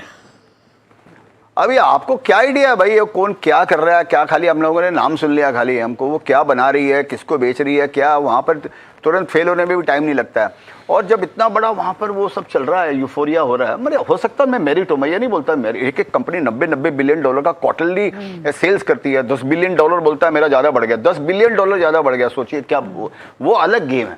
लेकिन अभी ये पूरा मैच, वो बहुत भाव वहाँ उतना वो सब बढ़ चुका है, वहाँ भी ये यूफोरिया ही चल रहा है वहाँ पे। वो ट्रेन विरार पहुँच चुकी है, वो ट्रेन विरार पहुँच चुकी है। हाँ, मेरे को तो ऐसे लगता है बोरीवली पहुँच गई है वो, क्या हो सकता है, हाँ और भी आगे जाए, लेकिन वो इतनी क्राउडेड है। और मैं, मेरे को मालूम नहीं, मैं समझ नहीं रहा हूँ भैया, तो मैं जो समझता हूँ मेरे को उसमें। और देखिए, हम पैसा जब कमाते हैं ना, जब उस मार्केट में आप पैसा कमा सकते हैं जहाँ पे आपको वैल्यू दिखाई नहीं पड़ रही, आप वेट कीजिए उसको। जैसे मैंने बोला, वो इन्फ्लेक्शन पॉइंट जब आता है, जब वो एथलीट एक रिकॉर्ड बना के थक गया है, वो विश्राम कर रहा हो, ठीक है, उस समय आप उसके अंदर में ध्यान रखिए कि वापस कब उठ के दौड़ेगा। मेरे को उस मार्केट, बड़ा पैसा मल्टीप्लाई उस मार्केट में आपका होने वाला है। ऐसे मार्केट में पैसा आपका मल्टीप्लाई हो भी जाए, मेरे को नहीं करना है कि भाई। Okay, we have one question from Samit. Sir, आपने एनर्जी मार्केट की बात की, वहाँ पे अगर हम देखें तो टेक्नोलॉजी काफ़ी चेंज हो रहा है, वैल्यूएशंस भी एक्सपेंसिव है, तो कौन से साइड में आप प्रेफर करेंगे? नया जो न्यू एनर्जी टाइप्स है, या ऑयल एंड गैस? जैसे कि आप कह रहे थे कि एक बड़ा खिलाड़ी अब विश्राम ले रहा है, तो अभी के टाइम पे अगर आप देखेंगे तो ऑयल प्राइसेस के ऊपर होने के कारण ओएमसीज में काफ़ी गिरावट देखने मिली है। ओएमसीज में? हाँ, ऑयल मार्केटिंग। तो वहाँ पे आपको अभी इंटरेस्ट लग रहा है कि आप फिर भी न्यू एनर्जी से स्टिक करेंगे, बट वहाँ पे वैल्यूएशंस भी थोड़े बहुत एक्सपेंसिव है? ओएमसीज तो क्या ना, वो मालूम नहीं, वो कभी पैसा कमा के देता नहीं है, कभी कभार आपको दे देता है। वो गवर्नमेंट का उसमें इतना कंट्रोल रहता है उनके अंदर में, तो वो तो मैं तो उसमें इन्वेस्ट नहीं करूँगा। वो एक बार पहले किया था टेम्परेरी, थोड़े दिन के लिए। उसके अलावा मेरे को लगता हो सकता है कमोडिटीज़ का जो साइकिल जो है ना, वो जैसा हम सुनते हैं वो पूरा टर्न अराउंड हुआ है। जैसे चाहे वो एल्यूमिनियम हो, कॉपर हो, जिंक हो, स्टील हो, वॉट एवर इट इज़, ये कमोडिटी साइकिल जब चलता है तो 3-4-5 साल चलता है और कमोडिटी बहुत तेज़ी से आगे बढ़ती है। लेकिन उसके अंदर में निकलना भी पड़ता है उसके अंदर में। और इसके कमोडिटी में एक सबसे इंपॉर्टेंट बात होती है, ये जब लेना चाहिए जब हाईएस्ट पी पे मिलता हो, और जब बेचना चाहिए जब लोवेस्ट पी का भाव होता हो। इसमें उल्टा साइकिल चलता है, क्योंकि हाईएस्ट पी इसका मतलब कंपनी में कमाई नहीं है लेकिन भाव मेंटेन है, 4-5 साल में गिर गए लेकिन कमाई नहीं आ रही है, कमाई आगे आने वाली है। तो आज के दिन आपको हाईएस्ट पी मिलेगा, हाईएस्ट उसका वो मिलेगा, तो उसमें लेना चाहिए। जब वो सस्ता हो जाता है, सिंगल पी पे आता है, तब वो निकल जाना चाहिए उसके अंदर में। मैंने आगे लग रहा है उसके अंदर में, तो मेरे को कमोडिटी का साइकिल हो सकता है कि ये बढ़े, लेकिन लोग पहले समझ चुके हैं। अभी आप देखिए कमोडिटी में भाव भी बहुत सब बढ़ गए हैं, जिंक वाले, कॉपर वाले शेयर नीचे से सब मल्टीप्लाई हो चुके। लेकिन लगता है शायद ये साइकिल और 2-3 साल चल सकता है, जिस तरीके से लोग बातें कर रहे हैं ईवी टीवी के कारण, एल्यूमिनियम लगेगा, कॉपर लगेगा, डेटा सेंटर, केबल टेबल, ये सब। तो ये स्कीम ये थीम रहनी चाहिए अच्छी। Okay, we'll take some questions from our viewers now, and I'll take a few because before our time runs out, we should do some justice to what our viewers are saying. Siddhesh Devalekar का सवाल है, please share view on cyber security sector and your top picks. तो इसमें ऐसा है कि cyber security में मेरा शायद जो भी 3-4 कंपनियां है लिस्टेड है, उनके अंदर में मेरा सब में इन्वेस्टमेंट है। 2 कंपनी तो मेरी शायद लास्ट ईयर ही लिस्ट हुई है, और एक कंपनी 2 साल पहले लिस्ट हुई, उसमें मैंने 7-8 साल पहले इन्वेस्ट किया था। तो ऐसे 4 कंपनी होगी शायद, वो उसमें मेरा इन्वेस्टमेंट है। वो क्विक इसीलिए लिया था, लेकिन वो बहुत महंगा शेयर है उसमें। ये आपको क्यों पसंद है, ये स्पेस क्यों पसंद है? तो मेरे को ऐसे लगता है कि ये अल्टीमेटली जो आगे जो वॉर होने वाले हैं ना, उसमें सबसे बड़ा हिस्सा ये साइबर सिक्योरिटी के थ्रू होंगे वॉर। माइथोस वॉर, मिथोस कभी कोई भी वो समझिए, इसके अलावा कोई भी कि समझिए आपका, जैसे फॉर एग्जांपल आपका एयर इंडिया, जैसे समझिए एयरलाइंस कंट्रोल टावर जो आपका है, उसी पे अगर कोई अटैक कर दिया, कोई दूसरे आपका एनिमी कंट्री, तो आपका पूरा जो सिस्टम है एयर का वो ब्लॉक हो गया। या समझिए आपका पावर प्लांट है, आपका न्यूक्लियर प्लांट है या पावर प्लांट है, उसी पर अगर किसी ने अटैक कर दिया आपका, तो आपका पावर आपका रातों रात में या क्या मिनटों में पावर आपको ऑफ हो जाएगा आपको, तो आपकी कंट्री रुक जाएगी। तो इस बोलकर ये तो छोटी, ये तो बहुत बड़ी वाली बात है। ऐसे छोटे छोटे हर कॉरपोरेशन में, हर ऑफिस के अंदर में, तो साइबर सिक्योरिटी मेरे को लगता है कि ये आपकी वेन्स के जैसी हो गई, जैसे बॉडी में आपको ब्लड वेस्ट चाहिए वैसा ये हो गया। इसको अगर आपने अटैक किया तो पल्स पे अटैक कर दिया किसी भी कंट्री को, तो ये बहुत इंपॉर्टेंट है। तो मेरे को लगता है कि, लेकिन इसके अंदर में बहुत कंपनियां, छोटी मोटी भी बहुत कंपनियां हैं, और मैंने भी जिसमें इन्वेस्ट किया है, कोई ज़रूरी नहीं है कि वो कोई बहुत टॉप क्लास की कंपनी। इसमें तुरंत, इसमें एक चीज़ ध्यान रखना चाहिए कि जो आज आपको लग रहा है कि अरे ये कंपनी ये बड़ा काम कर रही है, कल वो ऑब्सोलीट हो सकता है। वो 1 महीने में कोई दूसरी कंपनी आ गई, और अभी जैसे आपने नाम लिया मिथोस विथोस, ये सब, वो सब कौन आकर किधर क्या, वो 0 डे की बातें कर रहा है, वो मिथोस वगैरह जो बातें कर रहे हैं कि जो यहाँ पर 10-12 साल लगता था किसी बग को पकड़ने में, वो 0 डे में पकड़ लिया। तो मालूम नहीं इसमें कौन सी कंपनी रहेगी, कौन सी कंपनी नहीं रहेगी, ये समझना चाहिए। तो इसी बल्कि रिस्की सेक्टर है ये, इतना केक वॉक नहीं है कि साइबर सिक्योरिटी के नाम से कुछ ले लिया, एआई के नाम से बोले कुछ भी, एआई के नाम से कुछ भी लेने से काम नहीं होगा। यहाँ पर जनरली एआई में जो ऑटोनोमस जो काम कर रहे हैं, उसको भी लोग एआई बोल के आजकल चला रहे हैं कि मैं एआई कर रहा हूँ। तो मैं एक एग्जांपल आपके दिया था, यहाँ पर एआई माने एयर इंडिया, वो 26,000 करोड़ का लॉस है उसके अंदर में। तो यहाँ पर इस बोल के खाली नाम में नहीं जानेगा कि हाँ भाई एआई बोल दिया। और अभी वो जो नए जो आते हैं समझिए ऑफर लेके नए स्टार्टअप्स आते हैं, वो सब एआई बेस्ड सब एआई बेस्ड हर चीज। अच्छा, सबसे अजीब आपको कौन सा इस तरह का पिच मिला कि वो एआई उसमें डाल रहे हैं और आपको लगा ये थोड़ा सा? नहीं, अभी 5-7 दिन पहले कोई आया था, कोई लड़का आया था मिलने के लिए, तो वो अपने कंपनी के बारे में बातें ज़्यादा कम बातें कर रहा है। वो ज़्यादा मेरे को एआई वीआई और ये सब समझा रहा है, और वो मार्केट साइज समझा रहा है कि हाँ इसका इतना, एक तो बिलियन डॉलर, एक बड़ा फेमस हो गया IIT IIM और ये सब मैं पढ़ के लिख के आया हूँ। तो एक तो ये उसमें जुड़ जाता है कि मैं IIT और IIM हूँ, तो भाई तो बहुत IIT IIM बेचारे, IIM में क्या 26% बेचारे को नौकरी नहीं मिली है। कल परसों कुछ आया था IIT मुंबई में कोई 26% प्लेसमेंट ही नहीं हुआ, ऐसा वैसा कुछ। मैं उनका मजाक नहीं उड़ा रहा हूँ, मेरे कहने का मतलब है लोग आके नैरेटिव बेचते हैं कि हाँ मेरा एजुकेशन ये और मार्केट साइज ये है। अरे मार्केट साइज छोड़ भाई, क्या करेगा, $4.5 ट्रिलियन की इकोनॉमी यहाँ पर बैठी है। मैं यहाँ पर 1-2 करोड़ रुपया लगाने के लिए स्ट्रगल कर रहा हूँ, कौन सी कंपनी में 1-2 करोड़ रुपया लगा दूँ। तो ये नैरेटिव जो होते हैं ना, इससे मेरे को डर लगता है। अपनी कंपनी की बातें कम करते हो, मार्केट साइज ये बता रहे हो, एनवीडिया इतने का हो गया, वो इतना का हो गया, ये होता है। वैसे है जैसे रिजर्व बैंक के अंदर में हो गया, वो रिजेक्ट हो गए। हाँ, तुरंत 2 मिनट में। मैं तो बैठता नहीं आजकल, तो मैं मिलता ही नहीं हूँ, मेरे को डर लगता है मिलने। मेरे को लगता है कि अपहरण हो रहा है मेरा, किडनैपिंग हो रहा है। मेरे को लगता है उनको वो सब बातें सुनने में, वो कहानी सुनाते रहते, मैं हूँ करते रहता हूँ। How not to pitch to Vijay Kedia? There's a master class over here. Talk about your company, not the size and AI. Okay, Vivek from Delhi is asking your take on exchanges and brokerages like Grow. Capital markets as a theme एक study रहा है, ये आपको पसंद है? You like this space? हाँ, मेरे को लगता, मैं पहले भी ऐसे ही बोला था एक बार कि जैसे पहले ज़िंदगी में सुनते थे रोटी कपड़ा और मकान इंडिया में, फिर आया रोटी कपड़ा मकान और डेटा। मैंने एग्जांपल भी दिया था कि रोटी कपड़ा मकान बहुत इंपॉर्टेंट था, अभी डेटा इंपॉर्टेंट हो गया। आप सुबह से लेकर रात को सोते समय डेटा यूज़ करते हो, आप रोटी लेकर पास में नहीं सोते हो, लेकिन डेटा लेकर रात में जरूर साथ में ही सोते हो। आप सुबह उठते गुड मॉर्निंग डेटा से ही करते हो आप उसको, तो वो इतना इंपॉर्टेंट हो गया। फिर मैंने रोटी कपड़ा मकान डेटा और कैपिटल मार्केट, आप समझ लीजिए कि उसके अंदर कि ये अब फैशन हो गया ये। तो और ये फैशन रहने वाला है, ये ख़त्म नहीं होने वाला है। ये इस तरह लोग जुड़ते रहेंगे मार्केट के अंदर में। जो भी 13-14 करोड़ जो भी यूनिक इन्वेस्टर्स जो हैं, 25 करोड़ डीमैट अकाउंट है, मैंने एक जगह पढ़ा 70-80 करोड़ बैंक अकाउंट है, तो क्यों नहीं ये भी वैसे का वैसे ये हो जाएगा। और लेकिन इसके लिए ऑफ कोर्स एजुकेशन की ज़रूरत है, क्योंकि ये रिस्की काम है इसके अंदर। तो ये कैपिटल मार्केट वाला थीम जरूर मेरे को अच्छा लगता है। और लेकिन ये शेयर सब एक्सपेंसिव है, कोई सस्ते वाले है नहीं, तो हो सकता है ये एक्सपेंसिव ही रहे, या कभी मार्केट में झटका बटका आएगा तो उस समय। लाइक एक्सचेंजेस, वेल्थ मैनेजर्स या प्योर ब्रोकरेज? नहीं, मेरे को लगता है ये पूरा ब्रोकरेज का तो मालूम नहीं, आगे कंपटीशन भी आएगा, जो भी आएगा। अभी तक तो अच्छा ही कर रहे हैं, लेकिन वेल्थ मैनेजमेंट जो है या इवन एक्सचेंजेस जो है, एनएससी का भी अभी समझ ही आने वाला है, और वो सस्ता तो नहीं रहेगा जो भी आने वाला, लेकिन इनके अंदर में क्या ये इनमें लगता है कि 10 साल तक इनको कुछ होने वाला नहीं है। अब एआई से तो आप कुछ काम नहीं कर लोगे ना, आपको तो काम तो प्लेटफॉर्म पे करना पड़ेगा आपको अल्टीमेटली आपको। तो और या वेल्थ मैनेजमेंट का जो काम है, मेरे को लगता है वो ठीक रहना चाहिए। तो एआई प्रूफ भी है एक तरह से, और जियोपॉलिटिकली प्रूफ भी है कैपिटल मार्केट्स। अच्छा, एक सवाल पुनीत सक्सेना का फ्रॉम गाजियाबाद।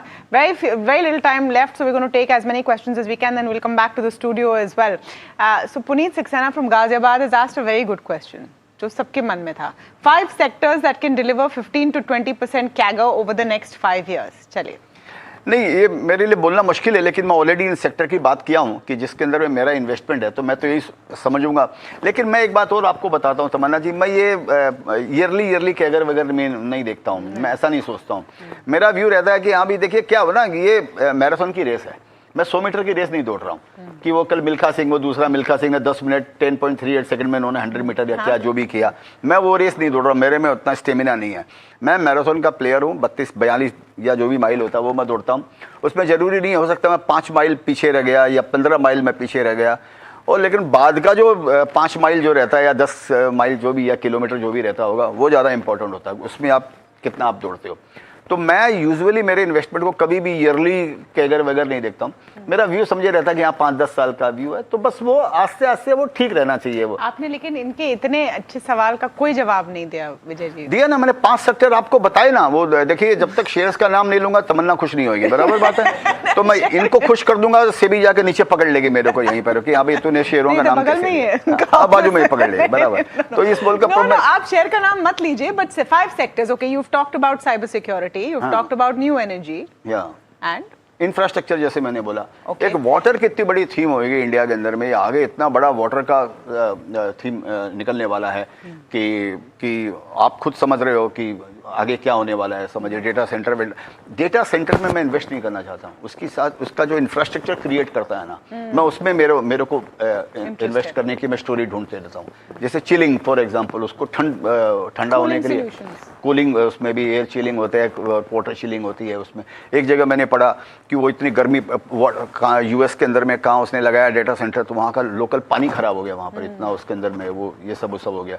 कई बोलते इतने आवाज़ आती है कि लोगों ने ऑब्जेक्शन किया, वहाँ दूर दूर तक डेटा सेंटर की रात को हमिंग ऐसे कोई साउंड आती है डेटा सेंटर। तो ये सब अभी नया खुल रहा है, तो इनका जो इंफ्रास्ट्रक्चर क्रिएट करेगा उनमें बड़ी अपॉर्चुनिटी मिलेगी। लेकिन अभी भी अगेन वो लिस्टेड स्पेस में वो चीज़ है नहीं, वो सब अभी वो सारी इंक्यूबेटर में वो सारी चीज़ें। Do you think the listed space in India has had a lag, थोड़ा पीछे छूट गया है in reflecting the new and exciting stories? Of course छूट गया ना, वो तो हम पेपर में पढ़ते ही हैं, हर लोग कितने दिनों से 2-4 महीनों से बोल ही रहे हैं। मैं इसके फेवर में भी नहीं हूँ, मैं इसके अगेंस्ट में भी नहीं हूँ, खाली जो न्यूज़ है वो आपको बता रहा हूँ, आप सबको मालूम होगा। लोग बोलते हैं अरे तूने 1.5 लाख करोड़ का बाईबैक कर लिया, ये कर लिया, वो कर लिया, आपने प्रोडक्ट डेवलप नहीं किया। ये जो भी बड़ी बड़ी कंपनियाँ, मेरे को नहीं मालूम है क्या सही है क्या ही गलत है, लेकिन प्रोडक्ट तो इंडिया में दिख नहीं रहा, ये बात तो पक्की है। हम तो खाली वो टेक्नोलॉजी में बोलकर हम खाली स्क्रू ड्राइवर ही यूज़ कर रहे हैं ना, हम तो खाली लेबर आर्बिट्राज कर रहे हैं, अगर देखा जाए, जहाँ तक मैं समझता हूँ। इसमें मेरे को कंट्रोवर्सी नहीं क्रिएट करना मेरे को, लेकिन ये बात पक्की, हमारे पास में कोई भी प्रोडक्ट नहीं आएगा। तो इस बोलकर ऑब्वियसली ये तो अभी ये तो इसका क्या होएगा? नहीं, मेरे कहने का मतलब है कि जो एक्साइटिंग स्टोरीज हैं वो अनलिस्टेड स्पेस में दिखाई दे रही है, लिस्टेड स्पेस में वो रिफ्लेक्ट नहीं हो पा रही। नहीं हो रही, वही मैं बोल रहा हूँ कि इन्होंने कुछ हो नहीं पाया।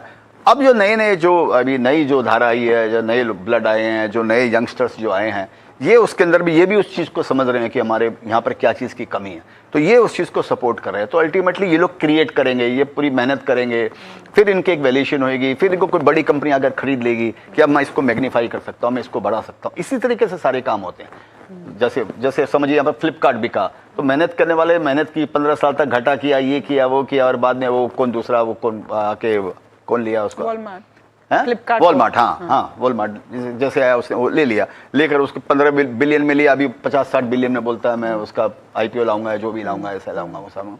तो ये सब चीज़, ये जो स्पेस है ना, ये स्टार्टअप वाले में ये उनके लिए ये ठीक है। मेरा फोकस उन्हीं में है कि वहाँ पर ऐसा कुछ मेरे को मिल जाए, छोटा मोटा पैसा लगाते वो मल्टीप्लाई हो जाता है। अगर बड़ा तो 100-200 गुना, 300 गुना, 400 गुना, 500 गुना हो सकता है, जीरो भी हो सकता है। ये भी समझ, व्यूअर हमारे 25 से 30% कैगर की बात कर रहे हैं। ये अलग ही ट्रैजेक्टरी है। मैं कैगर, मेरे को 20-25% कैगर में इंटरेस्ट नहीं है, नहीं मिले तो ठीक है, अभी करोगे क्या? Varsha has a question. Hello sir, मुझे ऑप्टिकल फाइबर सेगमेंट में आपकी राय चाहिए थी। वी ऑल नो कि स्टेरलाइट टेक एक मल्टी बैगर हो चुका है, तो उस सेगमेंट में आपका क्या व्यू है? ऑप्टिक फाइबर केबल, हाँ। नहीं, केबल का डिमांड जो मेरे को भी जो समझ में आता है, जो आप पढ़ते हो वही किताब मैं भी पढ़ता हूँ, वही न्यूज़ मैं भी पढ़ता हूँ। आजकल तो पढ़ने में ऐसा कुछ नहीं हो गया कि मेरे पास कोई स्पेशल न्यूज़ है, खाली वो सब सेम वर्ड्स पढ़ रहे हैं। पजल बनाना खाली आपके हाथ में है कि आप उसका क्या वर्ड्स बनाते हो आप, और मैं उसका क्या वर्ड्स बनाता हूँ, खाली इतना ही फ़र्क है। तो ऑफकोर्स ये ऑप्टिक फाइबर के आप देख लीजिए ना, हिमाचल का आया थोड़े दिन पहले, उसको 10,000 करोड़ का ऑर्डर मिल गया उसको, हिमाचल को। वो 4-5 साल में कर रहे हैं, शेयर्स लेने की बात नहीं कर रहा हूँ, शेयर्स ऑलरेडी डबल हो चुका है। तो खाली का एग्जांपल के लिए बता रहा हूँ। तो 10,000 करोड़ का एक कंपनी को ऑर्डर मिल गया, जो उसको पूरी लाइफ, उसका टर्न पूरी लाइफ में नहीं मिला होगा इतना बड़ा, शायद मतलब। तो ये ऑफकोर्स इसमें डिमांड है ही है इसके अंदर में। इसके बिना जो भी मॉडर्न टेक्नोलॉजी की बातें कर रहे हैं, बिना केबल के तो होने वाला ही नहीं है, तो उसके लिए ये है। लेकिन इसमें सस्ते नहीं है। अभी आप दूसरा केबल कंपनी को आप समझिए, जो भी आप नाम लेंगे, लेकिन वो सस्ते लगता मिलेगा भी नहीं, क्योंकि अभी वो सस्ते वस्ते का ज़माना चला गया। सस्ता शेयर्स लेकर बैठिए, वो 2-4 साल तक कोई रिटर्न नहीं देगा, जब आप बेच देंगे फिर वो चल जाएगा। तो इस बोलकर वो तो आपको फ्यूचर समझ के, फ्यूचर को डिस्काउंट करके महंगा ही खरीदना पड़ेगा। जैसा जो ट्रेंड चल रहा है के अंदर में, आपको वही अपना माइंडसेट चेंज करना पड़ेगा। Gate ready to pay more. Last question we have, Nimit. Hi sir, आप आईपीओज में इन्वेस्ट करते हैं? आईपीओ में मैं इन्वेस्ट नहीं करता हूँ, कोई आईपीओ में नहीं करता हूँ। मैं ऐसी कंपनी में करता हूँ, जैसे कल बताया 2-3 साल में 2-3 कंपनियों में इन्वेस्ट किया, जिनका आईपीओ आया 6-7 महीने बाद या 1 साल बाद, ऐसा कुछ आया उसमें। तो प्री आईपीओ मेरा सवाल ये कि लास्ट 1-2 सालों से हम देख रहे हैं कि जो आईपीओ में इन्वेस्ट कर रहे हैं उनके रिटर्न्स नहीं बन रहे, बिकॉज मार्केट बहुत नीचे चल रहा है for IPO specifically. On average मैंने देखा तो 2-3% रिटर्न आ रहा है, पर लोग बोल रहे हैं कि एक ट्रिगर चाहिए इस सेक्टर को चेंज करने के लिए, एक आईपीओ चाहिए जो ये चेंज कर देगा। आपका क्या मानना है सर, कौन से सेक्टर्स हैं आगे जाके जो आईपीओ में पैसा बना सकते हैं लोगों के लिए? ये बोलना मुश्किल है। मैं मेरा लाइफ में, मेरे को याद नहीं आता कभी मैंने आईपीओ में ऐसे पैसा लगाया। फ्रेंकली स्पीकिंग, मैं पर्सनली डायरेक्ट पैसा तो कभी आईपीओ में नहीं लगाया मैं, क्योंकि इसमें तेल तो निकाल ही चुके रहते हैं ना वो लोग। अभी वो आकर आप एनवीडिया से कंपैरिजन करोगे, अभी आप पोटैटो चिप्स बना रहे हो, लेकिन आप बोलोगे मैं वो वाली चिप्स बना रहा हूँ, तो वो नेरेटिव वहाँ पर आ जाता है वहाँ पर। तो अभी वो अपने को तो समझ में नहीं आता है पोटैटो चिप्स है कि ये सेमीकंडक्टर का चिप्स है, ये क्या, अपने को तो खुद समझ में नहीं आता है। तो इस बोलकर भाई उसमें, और क्यों आईपीओ में जाने का, मेरे को ये बताओ ना, क्यों आईपीओ को इतना वो करने का? भाई अगर बढ़िया शेयर्स होगा तो 20% ऊपर ले लेना। आपका विजन होना चाहिए 5 साल 10 साल का। शेयर बाजार में पैसा आप तभी कमा सकते हो भाई। आईपीओ का बात करके, जैसे जनरल इन्वेस्टर, आपके लिए नहीं, जनरल इन्वेस्टर आईपीओ मतलब वो तुरंत अपॉर्चुनिटी ढूंढ रहा है कि अभी मैं आईपीओ में ले लूँ, 4 दिन बाद बेच दूंगा या 1 महीने बाद बेच दूंगा। वो टाइम चला गया जो 200 गुना, 300 गुना, 400 गुना हुए थे, वो सब टाइम गया वो सब अभी। और ये सब लोग होशियार हैं, सब। वो मर्चेंट बैंकर भी आके सिखा देगा, सर आप क्या 25 करोड़ रुपये उठा रहे हैं, मैं आपको 40 दिखाता हूँ, उठा के देता हूँ। उनके अगेंस्ट में नहीं बोल रहा हूँ, क्योंकि उनका धंधा है वो, उसको उसमें कमीशन मिलने वाला है। तो मतलब कई आईपीओ आप देखो, ऐसे ऐसे आईपीओ आए, हम आपको बताता हूँ, कई आईपीओ मेरे निगाह में भी आए जो सपोज 80 रुपये में लिस्ट हुए, साल भर तक कुछ नहीं हुआ, अभी 250 रुपया 300 रुपये का भाव हो गया, अभी 250-300 रुपये में वापस वो प्रेफरेंशियल कर रहा है। कंपनी इतनी जेन्युइन है, ऐसा नहीं कि वो बोगस कंपनी है, लेकिन उसको अब वो बैठी है, समझो राजस्थान में कहीं पर फॉर एग्जांपल के लिए बैठी है, अब उसको कोई ऐसा मर्चेंट बैंकर ही नहीं मिला, तो उसका बेभाव में उसका आईपीओ आ गया, जो भाव में आना नहीं चाहिए, क्योंकि उसको ठीक आदमी नहीं मिला उसको, तो उसका इतना सस्ते में आईपीओ आ गया। बाद में आईपीओ के पैसे से फिर उसने अपना पैसा भी बढ़ाया, उसका बिजनेस भी बढ़ा। तो ये दोनों चीजें आपको इसके अंदर में मिलेगी. So it's tricky. IPOs are tricky. We're out of time. Vijay ji, thank you so much. लेकिन we started the show with your poem. जाते जाते कुछ आप हमको सुना कर जाइए. माने national anthem?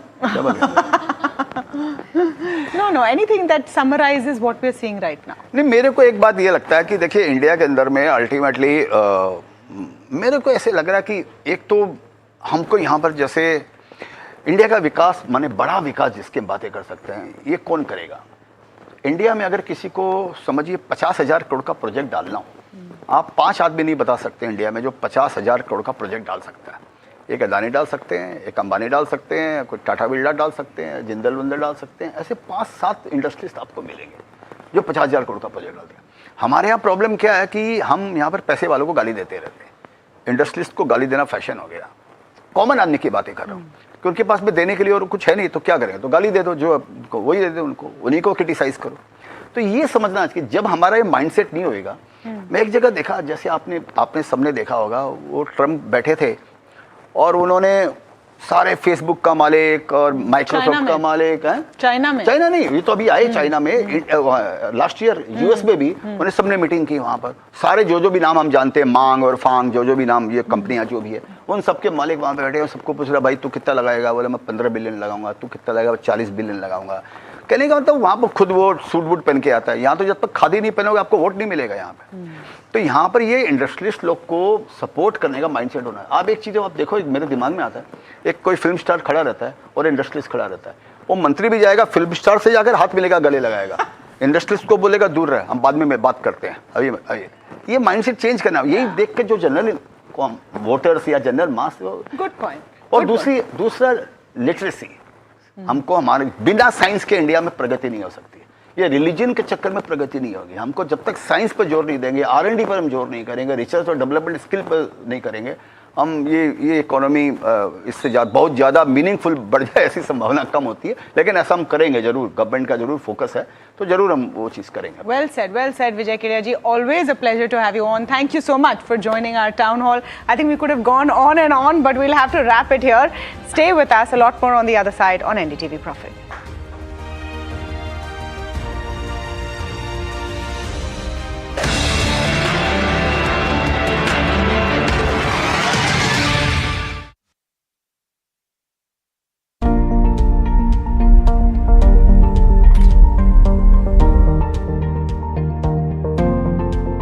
Investments in specialized investment fund involves relatively higher risk, including potential loss of capital, liquidity risk, and market volatility.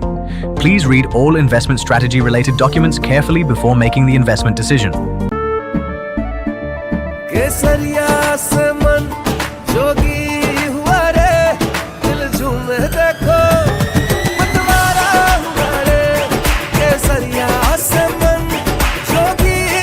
हर पल मनाओ केसरी त्योहार.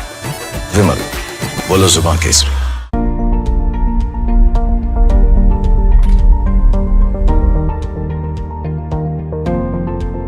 Investments in specialized investment fund involves relatively higher risk, including potential loss of capital, liquidity risk, and market volatility.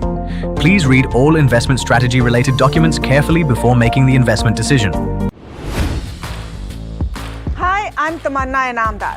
Watch me on NDTV Profit, where I break down the day's biggest business stories. What happened, why it matters, and what it means for your money.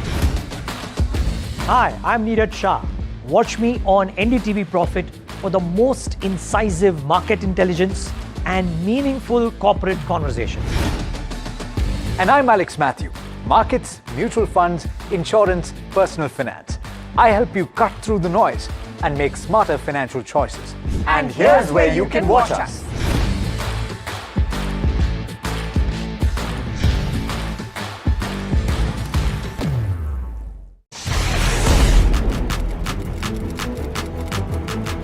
When the headlines move fast, perspective matters. On Editor's Cut, our editors come together with experts to distill the week's information plates into clear perspective.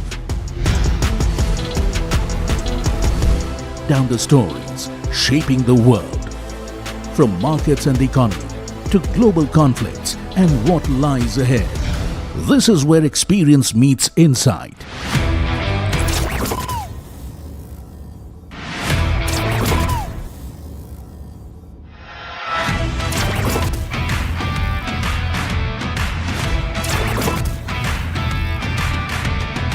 No noise, no hype, just sharp takes on what to watch next. Editor's Cut, every Friday, 3:30 p.m. only on NDTV Profit. Economy, business, world, technology. Noise filtered, numbers decoded. Insights that rewire your worldview. From governance to growth, we connect the dots. Your daily edge, your global advantage. India Business Report with me, Gauri Dwivedi, weeknights on NDTV Profit. He has been tracking markets for over a decade, spots the trends before they hit the screen. And he is now bringing his analysis to the show that the market watches.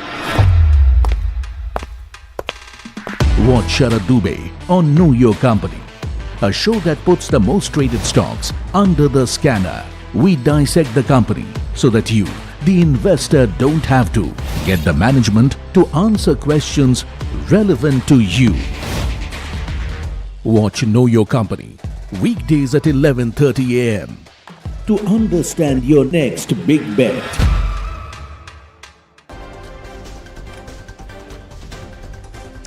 Benchmark started the week on strong footing with the Nifty gaining more than 250 points and Sensex jumping over 900 points. All major sectors are in the green with PSU Bank, financial services and autos leading the gains.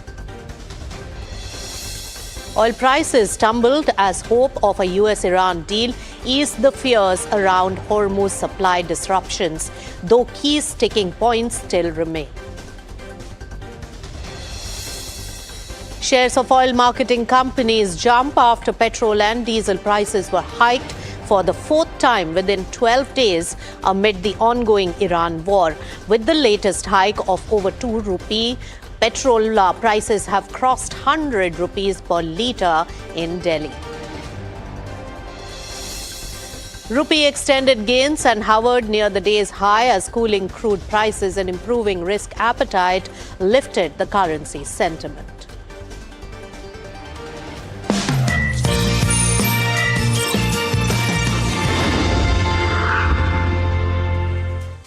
Hello and welcome. You've tuned into Markets at 12. I'm Nisha Podar. Let's take you through the markets. It's a good day of markets, especially coming in because after a long time, crude has really gone below the $100 per barrel level. And that's what is really aiding the sentiment in both equities as well as the rupee market today. Over 1% gain, Nifty 50 has been maintaining. And with that, the rest of the markets are also in the green. In fact, the mid-cap universe is doing better in pockets, while mid-cap index is slightly on the touchline of close to a % gain. But when we talk about the other sectors, well, it's the banking space and the top PSU as well as private banks are the ones which are really taking the lead when it comes to this kind of a market recovery and the good momentum coming in. Remember, it's a quasi-investment into the Indian economy, and that's what is showing off the sentiment with HDFC Bank, SBI, ICICI Bank, all these really gaining. So banking pack leading the charge when it comes to the recovery in the market. And also remember that Finance Minister Nirmala Sitharaman is at SIDBI's 37th foundation day and she's speaking there. Let's cut to that. 93%. Credit growth remained broad-based across retail, agriculture and MSMEs, which grew by 18.1%, 15.5% and 18.2% respectively. Retail, agriculture and MSME. Corporate India's fourth quarter, FY26 that is, profit margin scaled highest level in 5 years.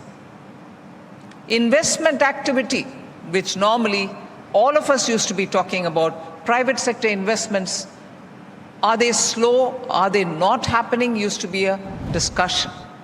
I have the CII's data. Investment activity saw visible changes.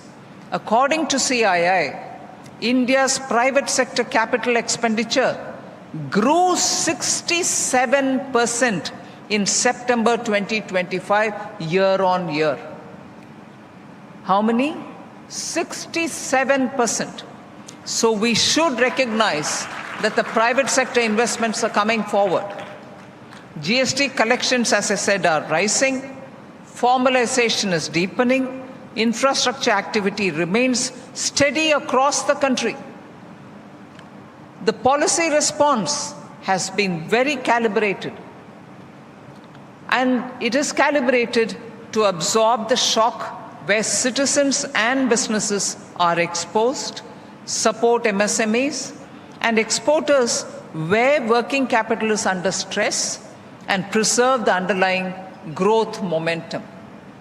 During the budget session itself, and that is on 1st February itself, government provided over 1 lakh crore for the Economic Stabilization Fund. That was much before the Strait of Hormuz problem came. Just to make sure that we are not caught by some unforeseen events.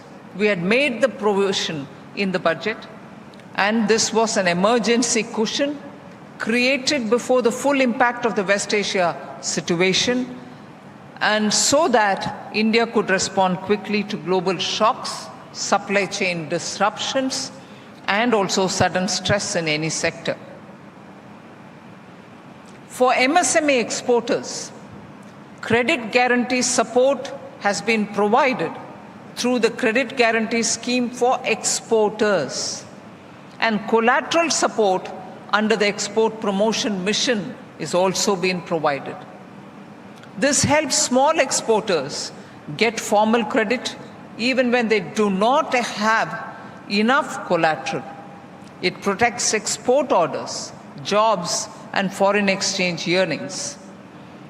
When Indian export cargo, this is very important, when Indian export cargo was affected by disruption in West Asia shipping routes, customs procedures were simplified.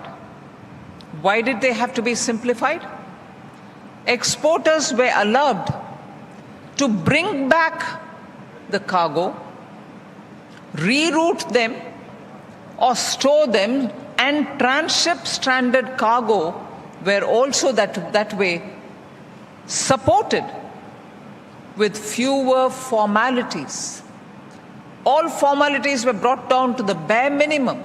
Rerouting, bringing back are all normally very, very painful exercises in terms of the rigors that they have to follow. Fees for amendment or cancellation of export documents were also waived in force majeure cases. This ensured that exporters were not punished for disruptions which were beyond their control. For micro enterprises, a special micro credit card provision has been introduced under the CGT MSC. That's what you saw today being distributed to the beneficiaries. I would have wanted it to be done even earlier because more than 12 months have passed, but never mind, we are seeing the light at the end of the tunnel. Udyam registered micro enterprises can access revolving credit up to 5 lakhs backed by 75% guarantee coverage and without mandatory primary security. So the government has, since the day of Mudra, guided by Prime Minister's absolute commitment to ensure that the smallest of small businesses, which have no collateral strength, will be supported and will continue to be supported. So we didn't just do it for Mudra. We didn't just do it for that Swanidhi scheme. We didn't just do it for Vishwakarma. We are continuing to do it even now for the microcredit which is being given. Right, Finance Minister Nirmala Sitharaman there at the Sydney event was also highlighting the Middle East crisis, the disruptions and how the government has really taken measures to arrest the impact, especially on exporters and also SMEs. Let's move on to the India's consumption story. And India's consumption story is, remember, rapidly changing. Food is losing space in the household budgets, while mobiles, cars and premium aspirations are really taking over.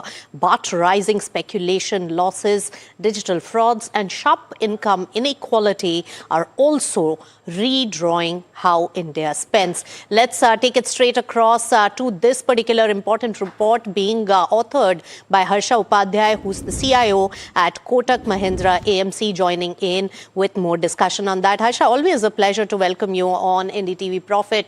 My first question, in this particular report on the consumption story shift, what are the key highlights that you have really got in terms of the big shift and its impact?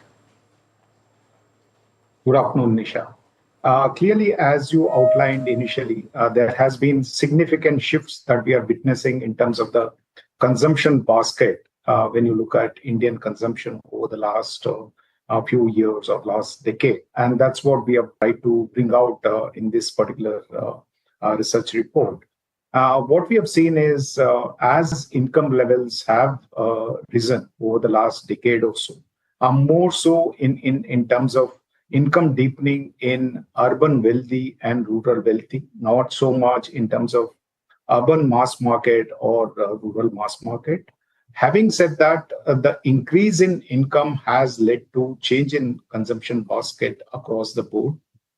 Food items, which used to be the significant and dominant part of the overall consumption basket few years earlier, have started to see a deceleration in terms of their growth or their proportion in the overall consumption. And to that effect, we have also seen more of consumption is being driven by electronics, entertainment, and some of the other aspirational segments across India.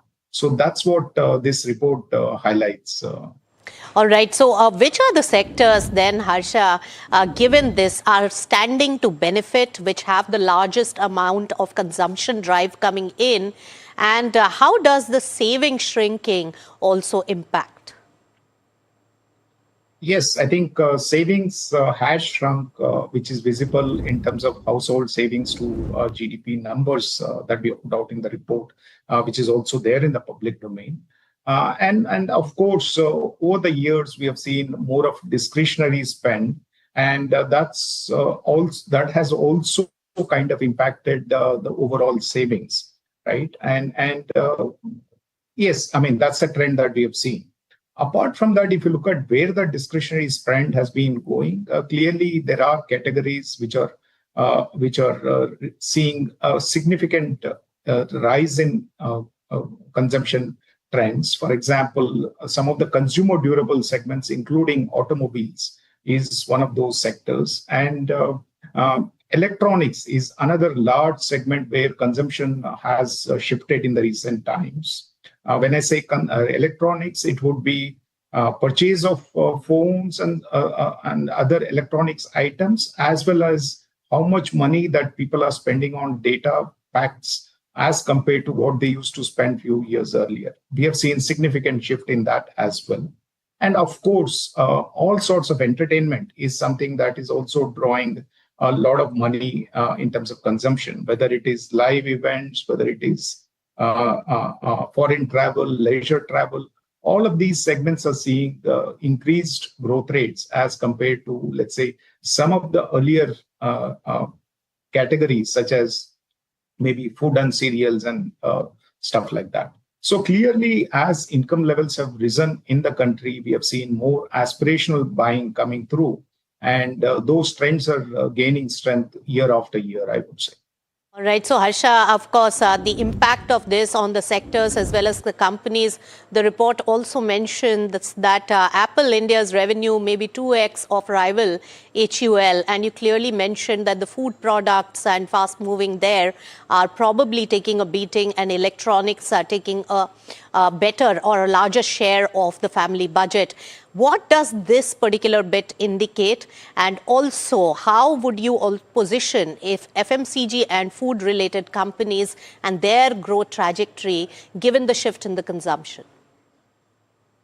Clearly, if you see our portfolios over the last several quarters, we have been quite negative on the mass market consumption, clearly driven by the trends that we have been seeing, which we highlighted during the discussion as well.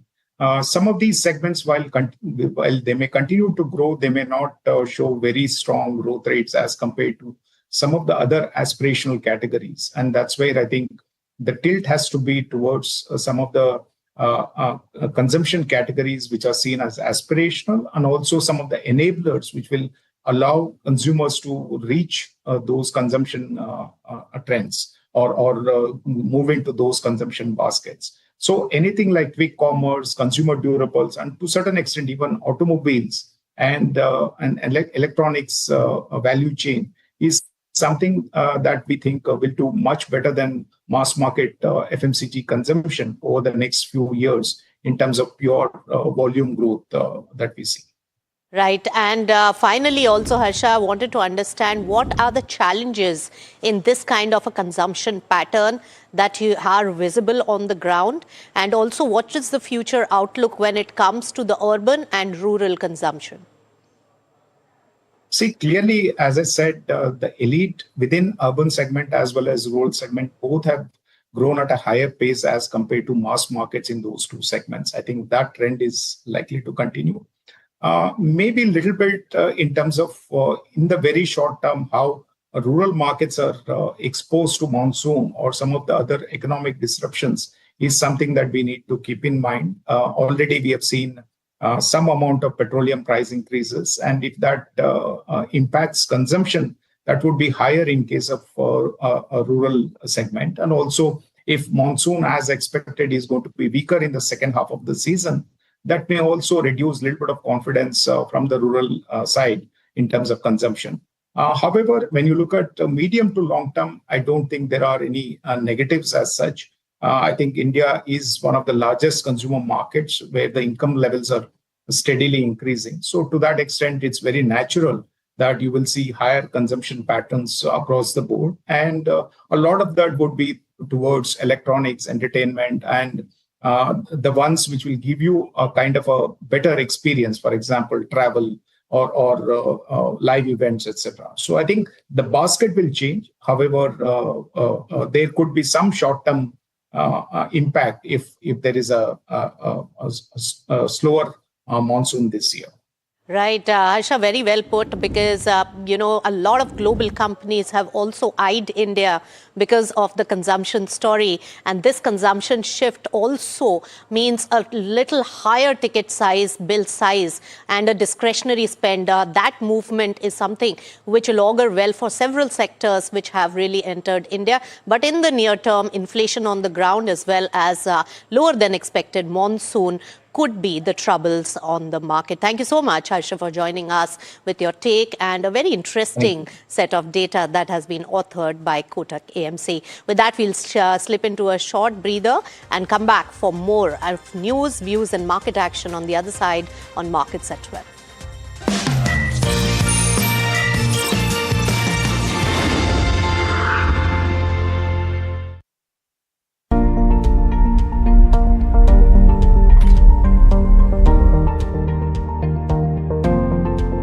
Investments in specialized investment fund involves relatively higher risk, including potential loss of capital, liquidity risk, and market volatility.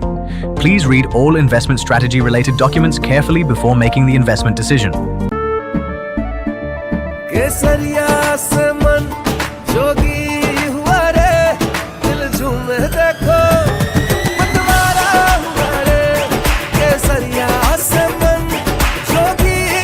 हर पल मनाओ केसरी त्योहार विमल बोलो जुबान Kesari.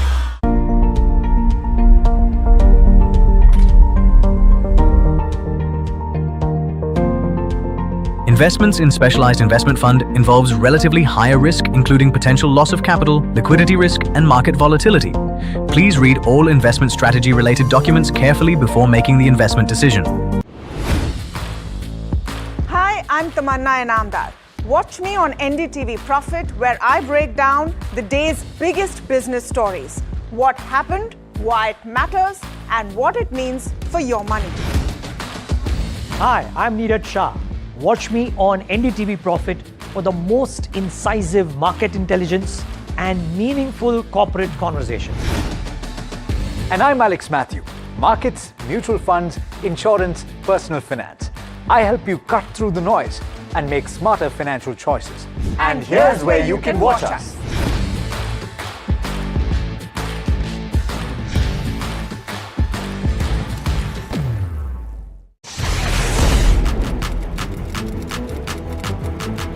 When the headlines move fast, perspective matters. On Editor's Cut, our editors come together with experts to distill the week's information plates into clear perspective.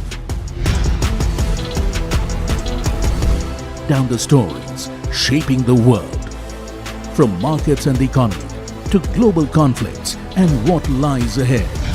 This is where experience meets insight.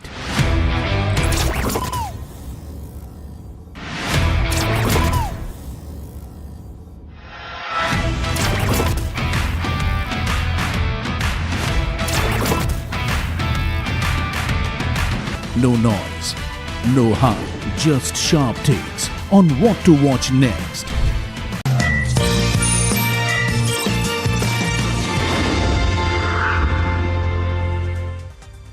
Welcome back. You're watching Markets at 12, and markets really gain, and the momentum really carries on at the particular moment. Also, with crude oil prices being on the lower side, rupee is strengthening as well. Now, India's state-run oil companies have raised the petrol and diesel prices for the fourth time in just 11 days, as the surging crude costs as well as West Asia conflict really continue to squeeze their margins. After absorbing, remember, a heavy loss for days, OMCs are now passing a part of that burden to the consumers through the steady fuel price hikes, in a clear sign that global energy volatility is really beginning to hit Indian households again. So that's the price rise, and Middle East are really impacting the overall market and our budget for fuel. All right, let's take it straight across to results coming in from Rainbow Children's Medicare Company, and we have the management joining us. Ramesh Kancharla, who's Dr. Ramesh Kancharla, who's the founding chairman of Rainbow Children's Medicare, joining in. Dr. Ramesh, good to have you on NDTV Profit. Of course, your stock has just recovered a slight bit. When we take a look at 1 month chart, it is 6.5% higher. When we look at the numbers, your EBITDA margins have increased on a QOQ, on a YOY basis, while on QOQ basis, it has dropped. And of course, your occupancy levels have declined, which was expected, but it is lower than what was expected. In these two contexts, can you give us the guidance for the present quarter? I think that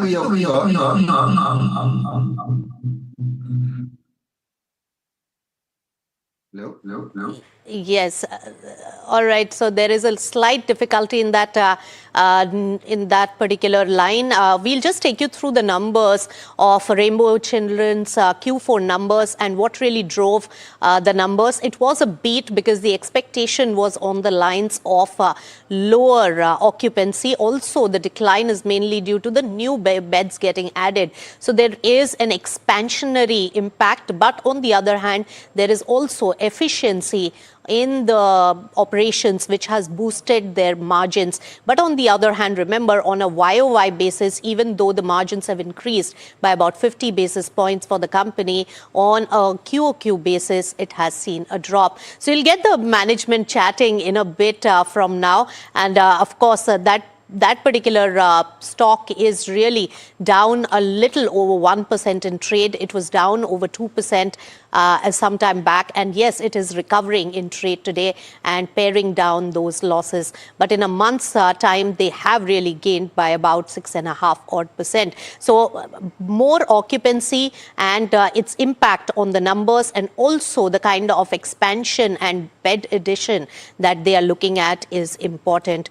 Let's take a look at the market as well, and over 1% gain on Nifty 50 is really maintained. Let's take a look at the internals at the particular moment. HDFC Bank, that is the one which is really gaining. In fact, all the sectors are gaining in trade today. Hindalco in particular is on the downside after its results were announced last week, and Metal Pack overall is seeing a dull day, though still maintaining in the green. So all across, there is gain in the market momentum, and that is really continuing. With that, it's a wrap on this edition of Markets at 12. Thank you so much for tuning in, and keep it with NDTV Profit.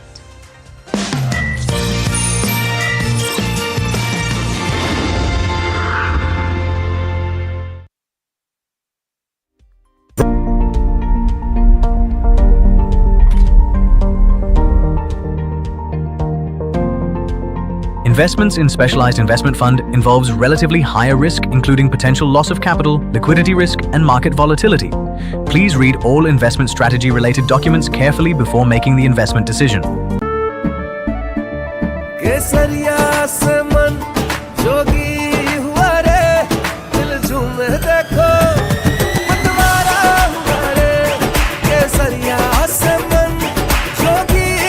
हर पल मनाओ केसरी त्योहार विमल बोलो जुबान Kesari.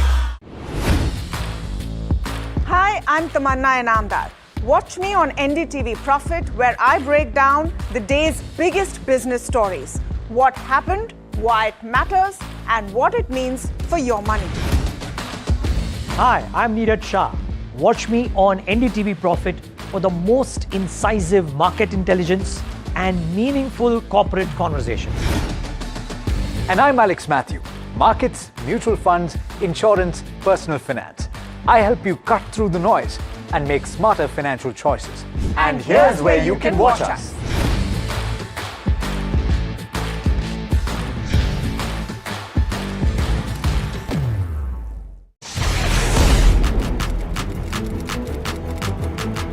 When the headlines move fast, perspective matters. On Editor's Cut, our editors come together with experts to distill the week's information plates into clear perspective. Down the stories shaping the world, from markets and the economy to global conflicts and what lies ahead. This is where experience meets insight.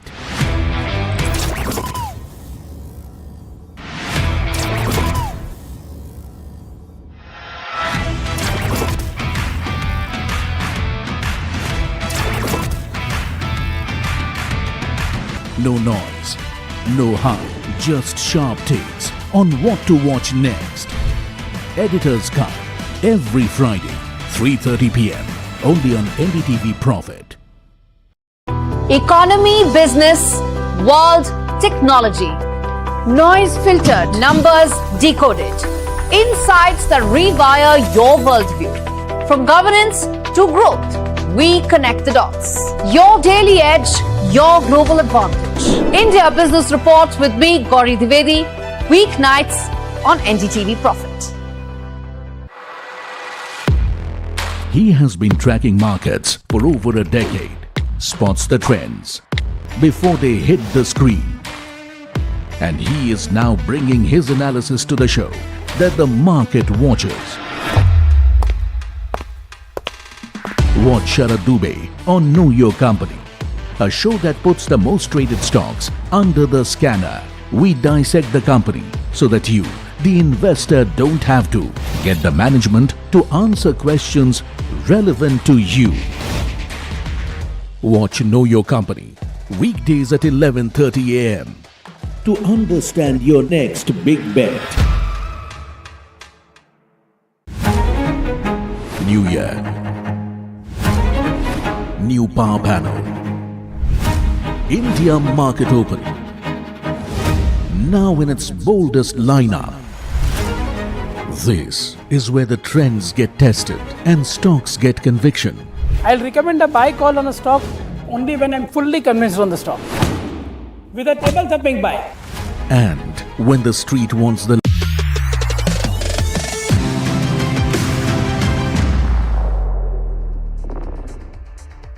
Hello and welcome to NDTV Profit. You're watching Trending Stocks with me, Hiral Dadia, and I have Sharad Dubey, who's as always standing at the NDTV Profit market pit. Sharad, good afternoon. Overall, an interesting day of trade with the way we opened up. I mean, pre-open, a 300-point gap up is what you were seeing. Then it came down to under 200 points, but you have the VIX, which has spiked. You know, there is optimism in the markets as well to some extent. What are the cues that you're picking up? Well, exactly, you're right. Good afternoon, Hiral. And yes, the markets have shown a good gap up opening, but it has maintained that. Of course, a little bit of correction, but then again, it's almost flattish. It's up 1%, but I should get you the Nifty Bank chart, and that is where the bigger action is coming in. Let's just see that. It's almost up 2%, and both Nifty and Nifty Bank are holding up. That means there is some resistance also coming in. So a little bit of dip you might expect, but remember the technical strength is strong for both the indices. Let's look at the key factors, what you should be watching out for. And Hiral, for a long time, after 3 to 4 weeks, 3 to 4 months actually, I can say that the Monday motivation is there, especially for the market. Strong technical strength for the second straight day. But let's look at the key levels. Nifty resistance 24,000 to 24,100. And Nifty Bank, let's see what's the resistance level looking like. Around 55,000 to 55,500, and it is sustaining there. This is the technical strength which we spoke about, but let's get into more details about where the market is right now standing. PSU banks, auto, realty, all of them are seeing a strong buying, and interestingly, the breadth is very good in the market, and this is what's aiding the SMIDs as well. Rupee continues to strengthen. This is a very important point, especially with the crude falling and yields also declining. So nevertheless, for the third or second straight session, we are seeing macros improving. Global markets are closed, so the global flows are on the lower side. US, UK, Hong Kong and South Korea, these are the 4 nations whose trading is not happening today. But the earnings season continues, and we are at the end towards it. We have Pine Labs, Hitachi Energy and even Amara Raja ahead of its earnings. It's up almost 4%. So these 3 stocks is something which we are tracking, and other earnings also, and we are at the fag end of it. But nevertheless, a good value buying is coming, and overall the strength, large cap, mid cap, small cap, all of them are doing well in the trade. Hiral. Okay, interesting day of trade so far, but let's quickly look at, what is on our watch list. Before that, we have a NDTV Profit exclusive where they are indicating that the government is readying a strong CPSE divestment pipeline. They may dilute stake in 3 to 4 CPSEs in the first half of FY27 is what NDTV Profit is picking up from their sources, and the story is brought to us by Shrimi as well. 3 to 4 CPSEs is what you're looking at via OFS in terms of where dilution goes. Apart from that, they are looking at diluting stake in IRFC as well as LIC, 2 companies that you're watching out for from the listed space. The government will be proceeding with the OFS pipeline in a phased manner. Let's pull up both these counters as well. In terms of IRFC as well as the other one. IRFC seeing gains of around 2.5%. LIC as well seeing marginal gains of 2.5% as well. In fact, the LIC OFS is likely in the second quarter of FY27. That's what news reports I beg your pardon, exclusive sources are indicating so far. In fact, they're considering a further stake dilution in IRFC is what we're picking up. So LIC, IRFC, 2 of the counters which are in focus on the back of the CPSE dilution that could be happening in FY27. And the OFS rollout may follow a calibrated approach. In fact, I will wait to get in my colleague Shrimi to get us more details on this story. But stay with us, in terms of other names also that we'll be bringing into you. But moving from there on the watch list, Eicher Motors, a strong Q4, bullish bets on the back of this. Hindalco, there is a Novelis impact because of which your PAT has actually missed street estimates as well. You're looking at a Sun Pharma where there are execution risks which are capping the upside on this counter. And what's positive for a Bajaj Auto is that the promoters are abstaining from the buyback. L&T, no new damage in Middle East probably is turning out to be a positive for that company. And you have Brent crude, which is cooled down, which is becoming a negative factor for a ONGC, but positive for all of your OMCs as well. Premier Explosives, you have, Apollo Micro and Enviro Infra, all of them actually buzzing on volumes. In fact, strong moves coming in the markets. You have Titagar as well, where the Railways is planning a 1 lakh wagon tender, and that's the reason why some momentum building up there. Greenlam, Torrent Pharma, all of these counters reacting to where numbers go. So that's what we're watching out for in terms of the watch list. But let me head across to Sharad to take us through, the rapid fire with our guest as well. Sharad, over to you. Thanks a lot, Hiral, for that. We are joined in by Nilesh Jain. Good afternoon, Nilesh. It's always a pleasure to have you with us. And the first stock in rapid fire is ONGC. Of course, do you think that there's the overall momentum of the stock itself, will that come under consolidation, or is there any trade to be made in this counter? Very good afternoon, Sharad. Well, absolutely. On the back of cooling off in the crude oil prices, we are witnessing some bit of selling pressure in ONGC. So there could be possibility that we may see some bit of retracement all the way towards 280 to 275. So that's the level that we are expecting counter to test going forward. If at all you get any dip towards 270, that's a good buying opportunity. But at current level, one should refrain from creating any fresh longs. Fair enough. Apart from ONGC, also let's talk at other stocks. Of course, Premier Explosives is something which you talk about, and Premier Energy also. Just if you could just show the Premier Explosives, any technical view on that? Well, Sharad, the Premier Explosive today, we have seen an upper circuit of 20%. So after this kind of a spur, not advisable to chase the momentum because the risk and reward is not looking favorable. But yes, stock has the potential to move towards 740 to 750 in the near term. Right, and the stock Apollo Microsystems, the stock has done really well in the recent times. On a positional setup, it's good time to do a little bit of profit booking in this counter. Well, Sharad, very strong setup. I feel the stock still has the potential to move towards 420 to 440 in the near term. So if somebody is already holding the long position, can book 50% profit, or if somebody wants to ride this rally, then keep a trading stop loss at 275. I still feel there is more room left on the upside. So rally can be seen continuing going forward as well. So keep a trailing stop loss and stay put. And view on Enviro Infra Engineers. Recently, the stock was buzzing on a lot of order wins. Is there any trade to made here? Well, no fresh trade at current level after almost close to 10% jump. So better strategy would be to buy and dip near about 190 to 185. In terms of making a fresh entry, I think it's an avoid at current level. Right, and what are the key levels to watch out for, especially for Titagarh? For news flows also coming in that the Indian Railways will come out with an order of 1 lakh freight wagons. So anything on the technical charts here? A very strong rebound in the wagon maker space, specifically Titagarh and JWL. So both the stocks are looking positive after today's rebound.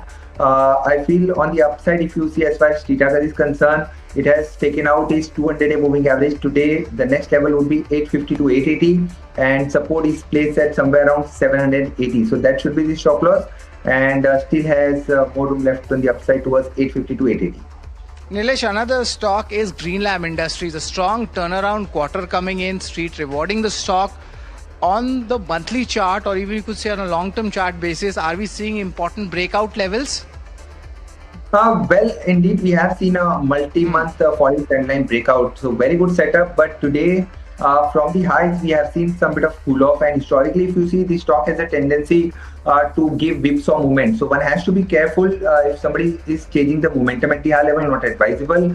Better strategy would be to accumulate on decline. The setup has already turned positive. Keep a stop loss at 238 and still has the potential to move towards 280 to 300 in the near term. Right, let's pick out the chart of Torrent Pharma. Largely good set of numbers, and of course a 5,000 crore fundraise announcement also coming in.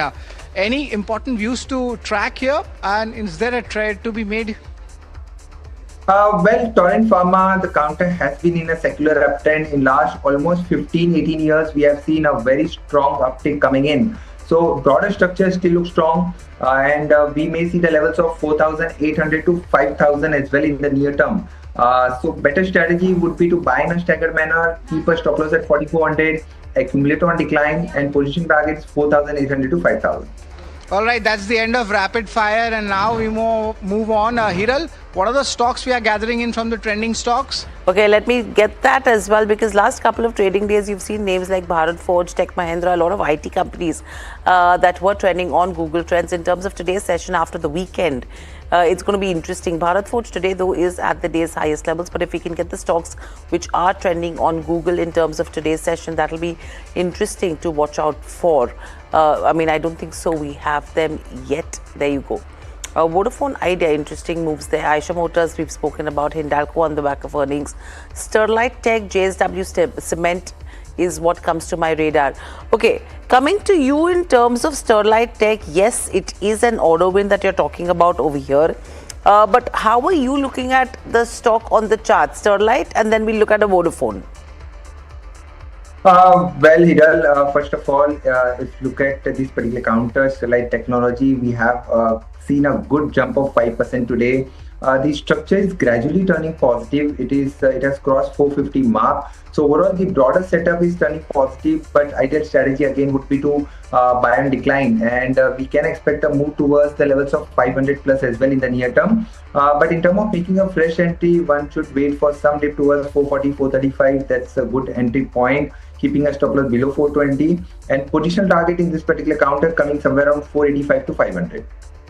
Okay, so that's with regards to where a few of the stocks trending on Google go. Thank you so much for joining in. Always a pleasure to speak to you as well. But moving on, sources tell NDTV Profit that the government is readying for a strong CPSE OFS pipeline, and the government may dilute stake in 3 to 4 CPSEs through OFS in the first 2 quarters of the current financial year, which is FY27. Shrimi is here with more details. Shrimi, good afternoon. What are you picking up from your sources? Because this is going to be interesting in terms of the company and its shareholders' perspective as well.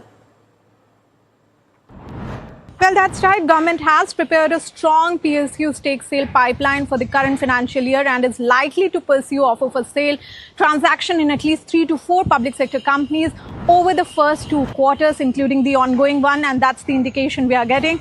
Now, among the key proposal under discussion is a potential dilution of up to 2% stake in Coal India through the OFS route. We are learning that the work is in advanced stage and may soon launch once the market volatility eases. Now, as you're aware, government keeps going for these periodic stake sale in such heavyweights depending on the market appetite, current market volatility, to get maximum value realization. And last dilution, if you remember, has been some time ago. So in 2 weeks or so, some action is expected to be seen in Coal India. Then possible LIC OFS is also being evaluated in July-September quarter, and that will be equally crucial. As we know, it's been listed through OFS route by government, sold 3.5%.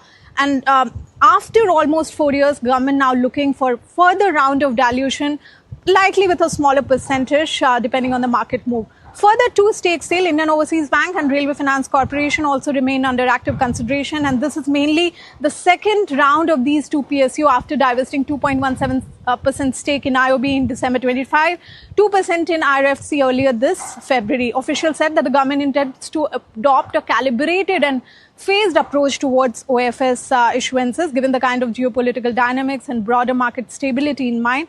But do remember the fact that the planned pipeline comes as government pursues an ambitious asset sale and monetization target of 80,000 crore for FY27. More recently, Centre announced 8% stake sale in Central Bank, with non-retail portion of OFS witnessing strong investor demand and getting subscribed 2.35 times on the first day itself, and that is something giving government confidence to action OFS in all these PSUs.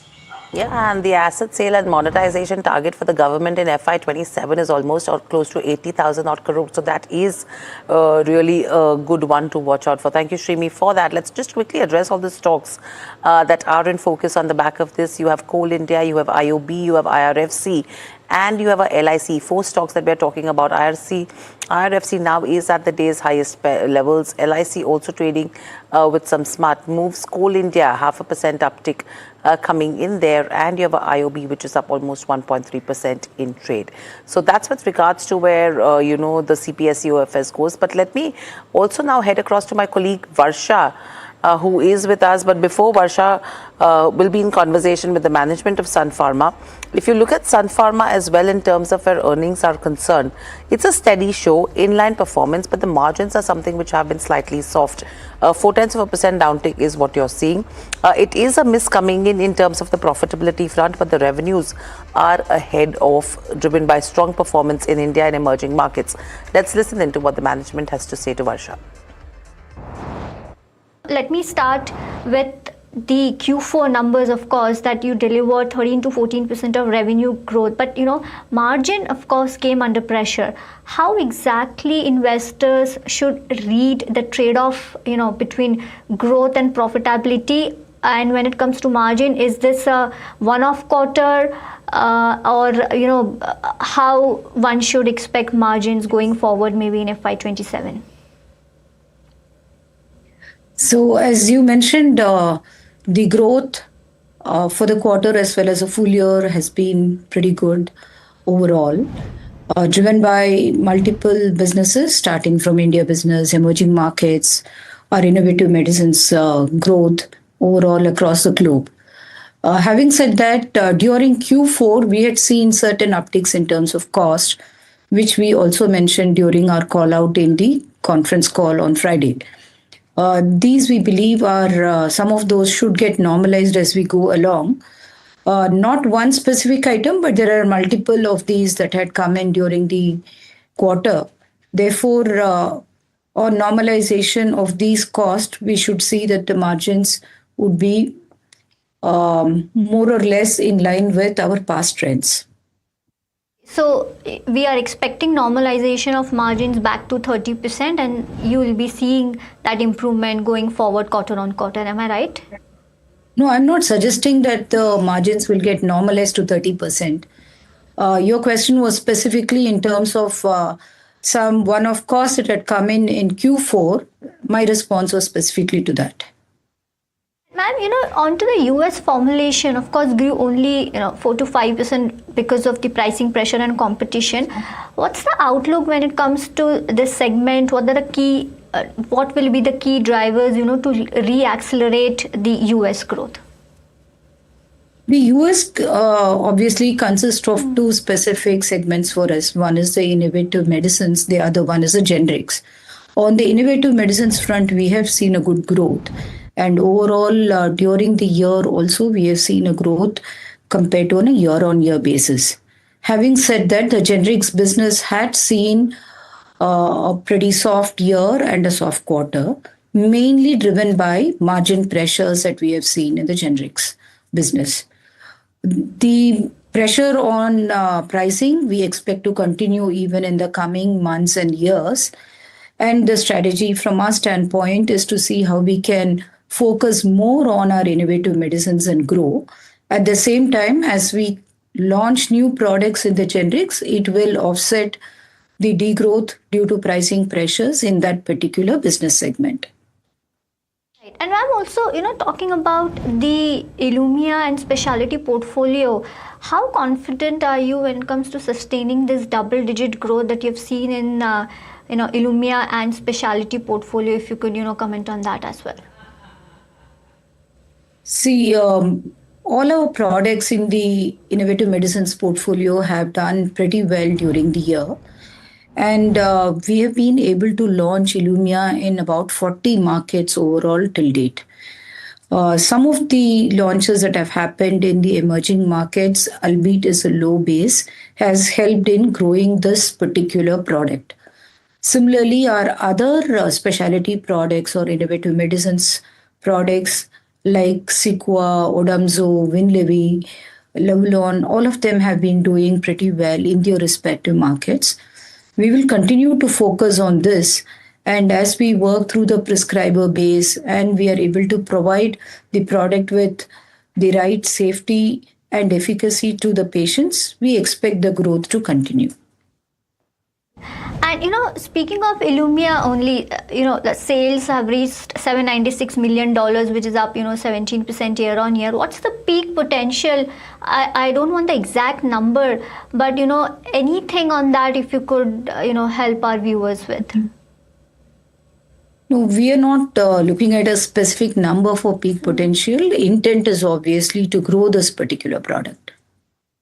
Also, just wanted to understand the ideal mix that you're expecting when it comes to specialty versus generics over the next maybe 3 to 4 years. Here again, the intent is to see how we can expand our portfolio and also the percentage of share of the innovative medicines business. If you also look at our announcement during the acquisition of Organon, this also helps us to increase the mix of our innovative medicines portfolio. With the combined business, we expect this to come somewhere about 25%. Understood. And ma'am, India business grew 15%, which was of course led by chronic therapies and launches. How sustainable is this double-digit growth trajectory that you're seeing? As far as India business is concerned, it has been growing pretty well, as you could see in the last few years. The intent of the business is always to be ahead of the market growth. So our focus on chronic segments, close working with our prescriber base, decluttering of our portfolio, and increasing our sales force have all helped us in growing in this market, and we believe we will continue to focus on these efforts. Understood. And ma'am, lastly, you have guided high single-digit revenue growth. What can drive upside beyond this guidance? If you could, comment on that. No, at this point in time, we believe we could get a high single-digit growth for FY27. Of course, this is dependent on the macroeconomic situations and the regulatory situations that we look at from today's lens. Depending upon how these actually pan out during the year, there could be some moving parts. And of course, new launches, as we are able to get it, can help. Understood. And ma'am, lastly, just wanted to understand the opportunity size or outlook, or any update if you could give on the semaglutide also. And are you also gonna launch oral semaglutide, which many companies are going with? Yeah, I think the initial response of SEMA has been quite good. We believe that there is a scope for this market, for this particular product itself to expand over a period in time.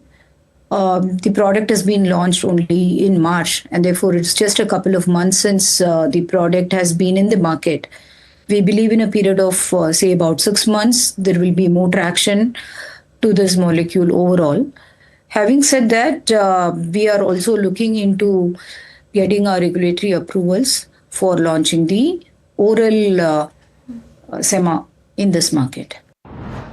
Well, that's the management of Sun Pharma, and of course now from one nifty company to another nifty company, and today interestingly that stock is nifty's top gainer as well. I'm talking about Eicher Motors.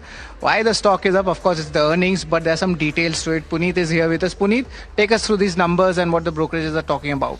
Well, it was a beat on all fronts for the company. They actually did much better than the estimates as well. So while volumes are up 12% and that supported the revenue growth, you've seen revenue at 6080 crore versus estimates of 5965, EBITDA as well at 24.9% in line with the numbers. But net profit has come in ahead of estimates at 1520 crore, up 12% versus estimates of about 1455 crore. When you also look at what the capex has been there, the 953 crore capex in Chennai continues. 2,500 crore capex was announced just before the results came in for Andhra Pradesh. This will be for a Royal Enfield plant, and 750 crore capex in the new financing arm with Volvo, which is a joint venture. So you've seen 4,200 crore of capex being announced just in the last 2 quarters for the company. And brokerages have also continued to maintain high target prices as well. So HSBC now sees a buy rating, of course, but the target price of 8,200 versus 8,010 earlier. They mentioned average selling prices have increased. Management is also confident of maintaining both domestic as well as export demand. And in terms of inquiries, they remain strong in the month of April as well. Similar with Jefferies, target price of 8,800 for the company. So upside from the current share price as well, which is up 6%. And they've continued to maintain that the premium motorcycling segment is seeing a structural demand win, and Eicher will be a key winner as well. Similar views by Morgan Stanley as well as CLSA, who hike target prices as well at this point of time. Thanks a lot, Puneet, for that. It seems like everybody is bullish on Eicher Motors, and another nifty company I would like to talk about, and that is Hindalco. Interesting name, and if you look at it, of course, we knew that the Novelis numbers were strong, and Street was bullish on the earlier restart of the Oswego plant and overall the India business, especially if you look at the aluminium and copper EBITDA numbers, they were also beating the Street estimates. But we had a chat with the management also, and there are some concerns also, especially on the demand supply mismatches existing currently, and what is the recovery plan ahead. Do listen in. So let me tell you, the nearly 3 million tons of aluminium has been shut in the Middle East for various reasons. So I think that this aluminium that is a deficit is not going to come back before December of this year. So it's fair to say that the first 3 quarters of this year, you're going to see a very strong aluminium prices at the current levels of 3,500 probably. Okay. So that's with regards to where the management of Hindalco goes. But let's just quickly address the markets. It's interesting to see how you're seeing those gains of almost 1% there. 23,950 is what you're tracking on Nifty 50. 800 points up move on the Sensex. Let's look at the broader markets as well, because that's where the meat has been. There you go. Mild outperformance. Underperformance, I would say, in terms of the benchmarks. Mid cap 150, whereas the small cap absolutely sturdy and strong like last week. But completely out of time. With that, it's a wrap on this edition of Trending Stocks. From Sharad, the team that put the show together, and myself. Lots more lined up on the other side. Please stay tuned.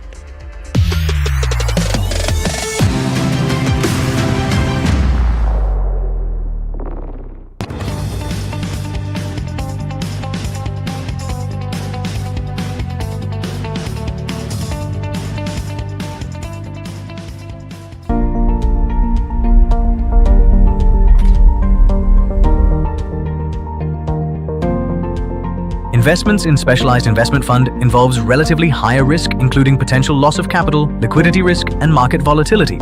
Please read all investment strategy related documents carefully before making the investment decision.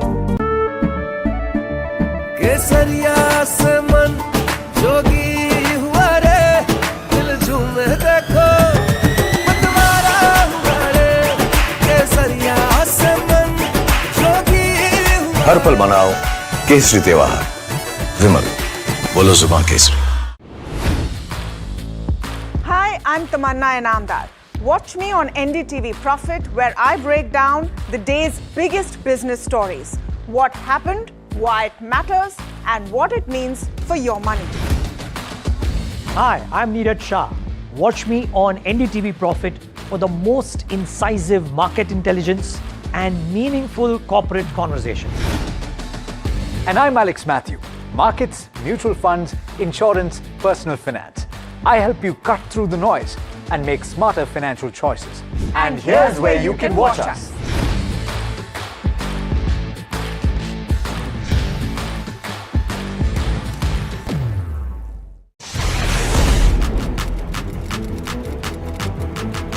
When the headlines move fast, perspective matters. On Editor's Cut, our editors come together with experts to distill the week's information blitz into clear perspective. Down the stories shaping the world, from markets and the economy to global conflicts and what lies ahead. This is where experience meets insight.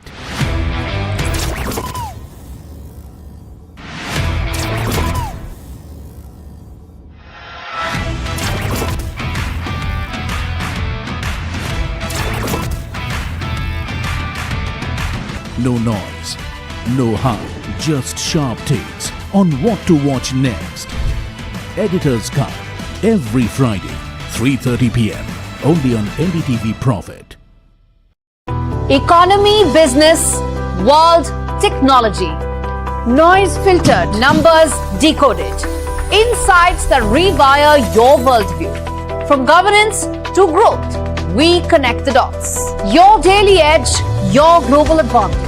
India Business Reports with me, Gauri Dwivedi, weeknights on NDTV Profit. He has been tracking markets for over a decade, spots the trends, before they hit the screen. And he is now bringing his analysis to the show that the market watches. Watch Sara on Know Your Company, a show that puts the most traded stocks under the scanner. We dissect the company so that you, the investor, don't have to get the management to answer questions relevant to you. Watch Know Your Company weekdays at 11:30 a.m. to understand your next big bet. New year, new power panel, India market open, now in its boldest lineup. This is where the trends get tested and stocks get conviction. I'll recommend a buy call on a stock only when I'm fully convinced on the stock. With a table thumping buy. And when the street wants the levels, he brings the chart.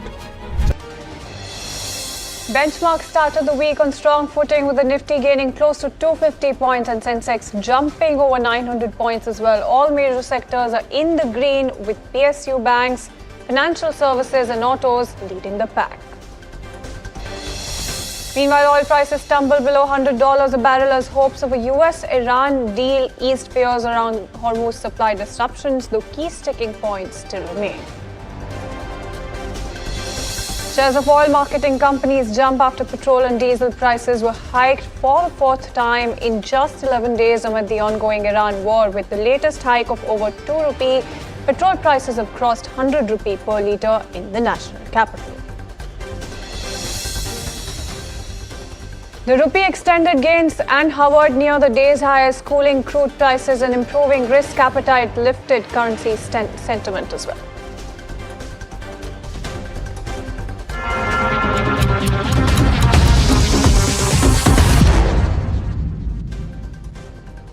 Good afternoon, you're watching Lunchtime Trades with me, Shreyansi Singh, and this is the show that gets you a roundup of everything that is happening in the world of commodities, news and updates as well on the top buzzers at this hour, all while you grab lunch. But before we do that, let's take a very quick look at the markets, and it's looking like a healthy shape coming in, whether you talk about benchmark indices or some of those broader markets as well. But first things first, let's talk about Nifty as well. That's doing quite well for itself with that 200 odd point uptick coming in. When you talk about Sensex, that picture looks even better with that 800 point uptick also coming in. So the deal optimism really seems to be cheering Dalal Street as well. And when you talk about the broader markets, like I mentioned, largely seem to be mirroring benchmarks as far as mid cap's concerned. But when you talk about small cap, that's the one that's outperforming just a tad bit right now.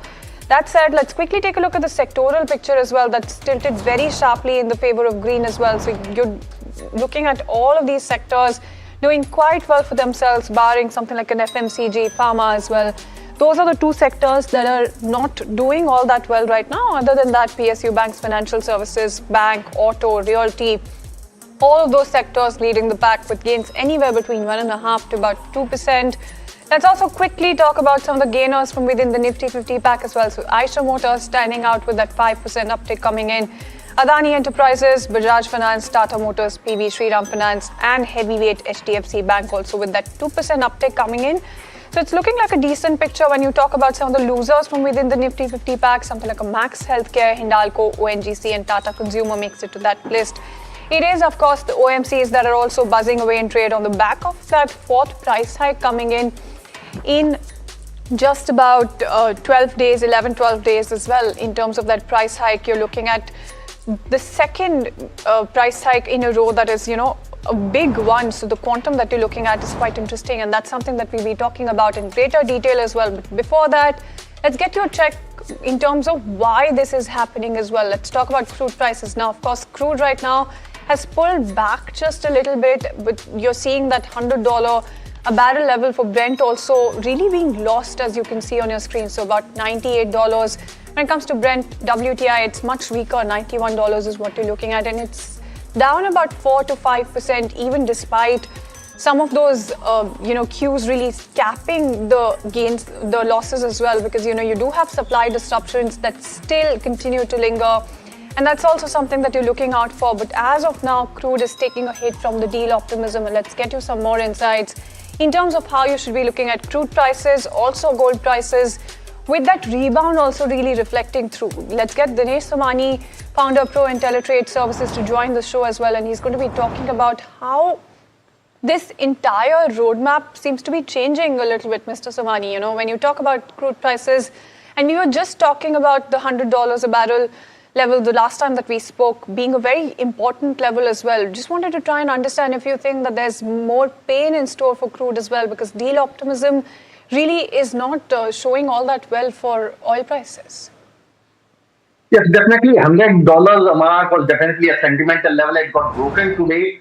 More or less, it was expected because prices were facing resistance around $110, and from there it collapsed below $100 as of now. I think a further $2.5 to $3 fall would be likely around $95, $96. I think Brent crude should stabilize, and the WTI crude anything around $89 to $90 should stabilize. I think prices are going to stabilize out here unless and until there is a clear picture on the ceasefire and the ease out of the geopolitical tension. I think probably in a day or two, things will be more clear, and we may expect prices to stabilize out here as far as crude and WTI crude is concerned.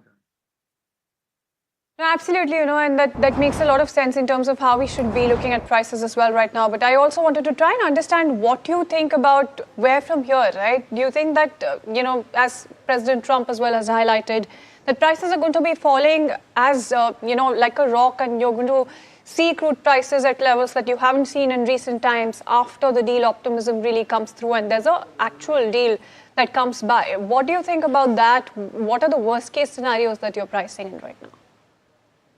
I think one time is that the worst case we have already gone through. Probably we would be heading towards $88, and I think things are going to ease out further. With the easing out the geopolitical tension, I think things are going to stabilize and prices are going to fall further. I don't expect prices to cross the previous high of $110. So overall, I think things are going to stabilize, prices are going to cool off, inflation is going to ease out from here. Probably the currency is also going to stabilize out here.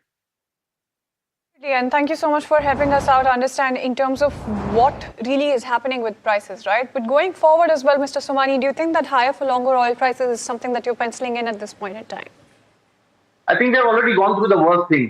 Probably things are stable. Things would stabilize, and crude oil prices should fall below the 90 level mark as well. So overall, I think the worst is behind us. Things are going to be easy from here, and definitely there is going to be impact on inflation easing out for the crude oil prices. Makes a lot of sense in terms of how we should be looking at prices as well. Just wanted to try and understand what you think about gold prices also, given that entire rebound that you have right now. When it comes to gold prices, you do have a little bit of a rise that you're looking at right now. Today we got a bit of relief rally. Prices went up below $4,500 mark. Now they're trading around 4560 levels. Overall, I think 4600 should be a major resistance zone as of now. Things are definitely under pressure, but if you look at the Indian market, the rise in 9% of the duty and the depreciation of the rupee, that helped out in the Indian M6 market prices to reach out to 1,59,000 plus levels. But overall, I think there could be pressure at these levels. Prices are going to fall further to below 4,500 level mark. As of now, 4,600 stands as tough resistance. No, absolutely, and that makes sense in terms of how you should be looking at it as well. But just wanted to try and understand what you think about somebody who's looking at fresh buys. You do have the festive season that's going to be coming in soon as well. Do you think that investors who are looking at fresh buys right now, do you think that they should wait for the dust to settle a little bit when it comes to gold prices? I think it makes sense to settle out a bit. 1,55,000 to 1,56,000 in Indian MCX market, that should be a fair level to go in for a fresh investment. As of now, I think the physical market is a way discount to the MCX prices. So it makes sense to wait out for at this point of time. No, absolutely. And that makes a lot of sense in terms of how you should be looking at gold prices as well. Just wanted to very quickly try and understand if you think that the fundamentals seem to be intact when it comes to gold prices. Because, you've seen quite the slide coming in terms of ever since the war really started. So do you think that that's really put gold prices in better footing right now when it comes to fundamentals, made it a little more attractive than it was previously? Things are not happening that way actually. The geopolitical tensions are not adding premium to the gold prices. And basically people want to sit more on cash compared to the safe haven buying as far as gold is concerned. So that's the reason we are not looking at a very high level as of now. Overall, earlier it was very much clear that interest rates are going to decline in 2026. But as of now, there are possibilities and there are higher possibilities that we could see 1 or 2 hikes in 2026. So that's the reason there is a pressure into gold prices. Absolutely, and just in terms of silver as well, quickly wanted to just get a check-in as well. What do you think is going to be happening with silver prices? Do you see them moving, mirroring gold prices going forward? Yeah, definitely they are mirroring to some extent, but overall, if I look at the M6 level, 2,65,000 stand as a very good support, and 2,80,000 stand as a resistance. If I look at COMEX level, $79 to $80 is a major resistance level. Simultaneously, $73 stands as a support. Overall, I look at it, 280 should be a good selling level. Downside again to 70. Overall, a range bound of 265 to 280 levels.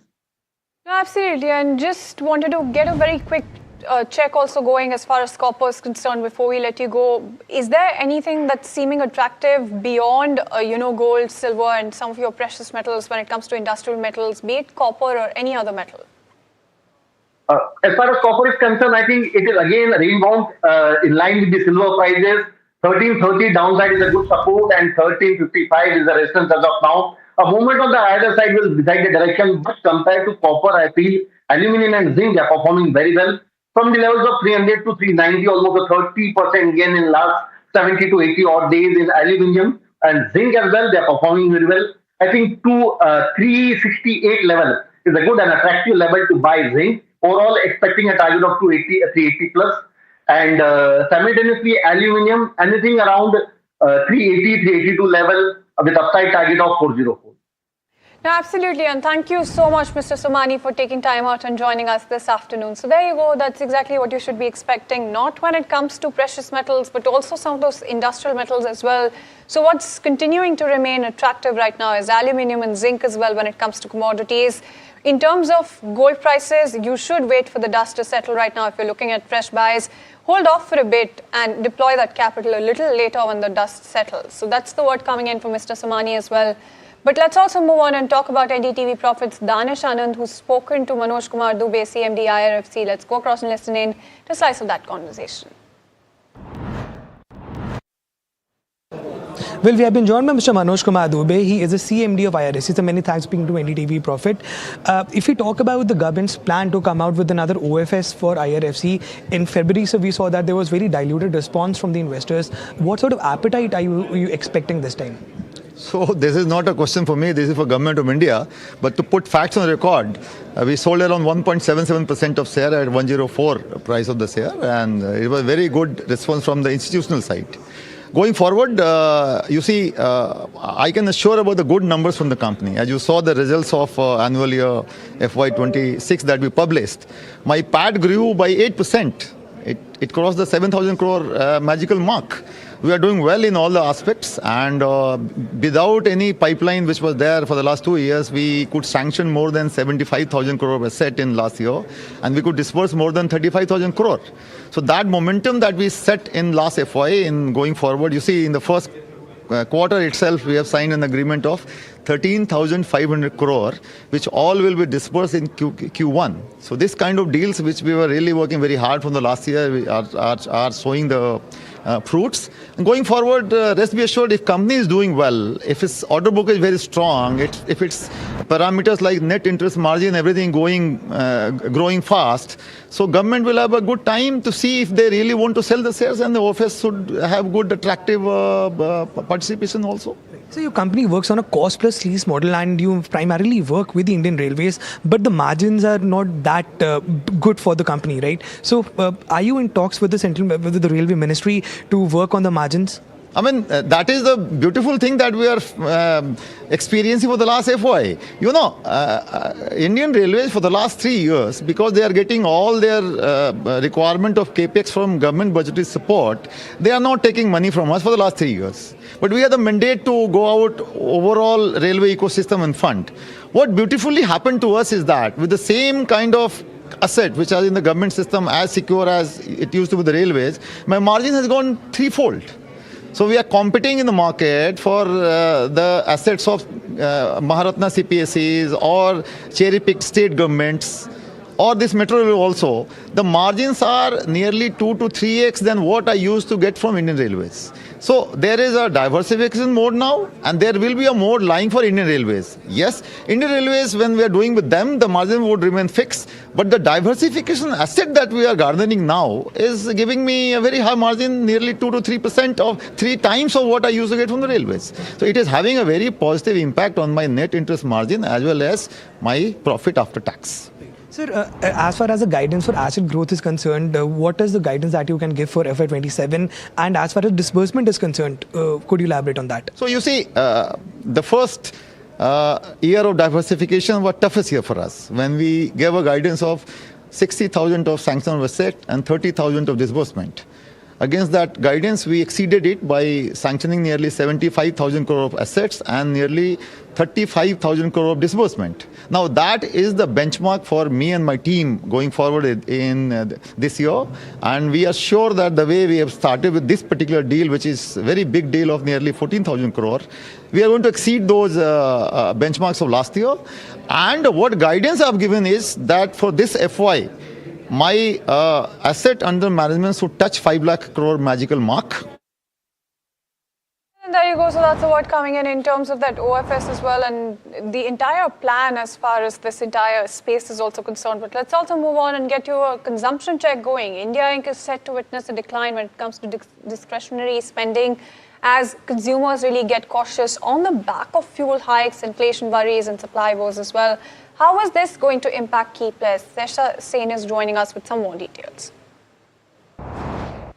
Right, so India Inc. is turning cautious on the consumption outlook on account of fuel price hikes and inflationary pressures threaten to weigh on household spending yet again. Companies across sectors from appliances to apparel flagged concerns around discretionary demand and softer consumer sentiment. Blue Star, for instance, said that the increase in fuel prices has impacted consumer sentiment negatively across the country, and this could impact summer demand as primary sales, which is from the company to the trade, are yet to pick up. Now remember, brands have already taken about 8 to 10% hike in air conditioner and refrigerators this year. Similarly, Dixon Technologies pointed out that brands remain cautious on inventory amid slowing sales. The electronics industry at large also continues to face the heat from surging memory chip price.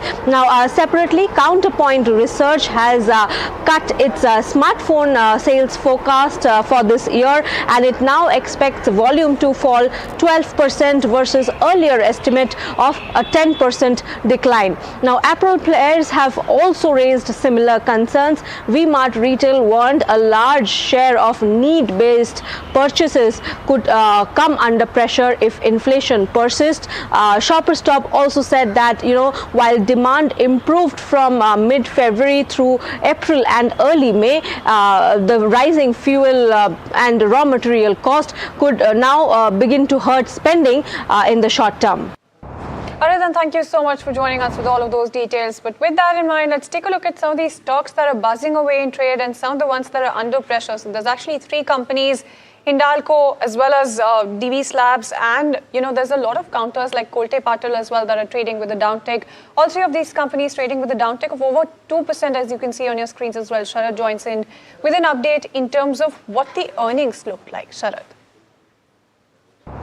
Well, yes, largely for Hindalco, we have seen a good set of numbers, and already we had seen that Novelis came out with a very strong set of number, and Street is of course bullish on the early start of the Oswego plant as well. The consolidated revenue and EBITDA, they have hit their all-time high levels, and the Indian business also, if you look at the aluminium and the copper segment, they have done well as well.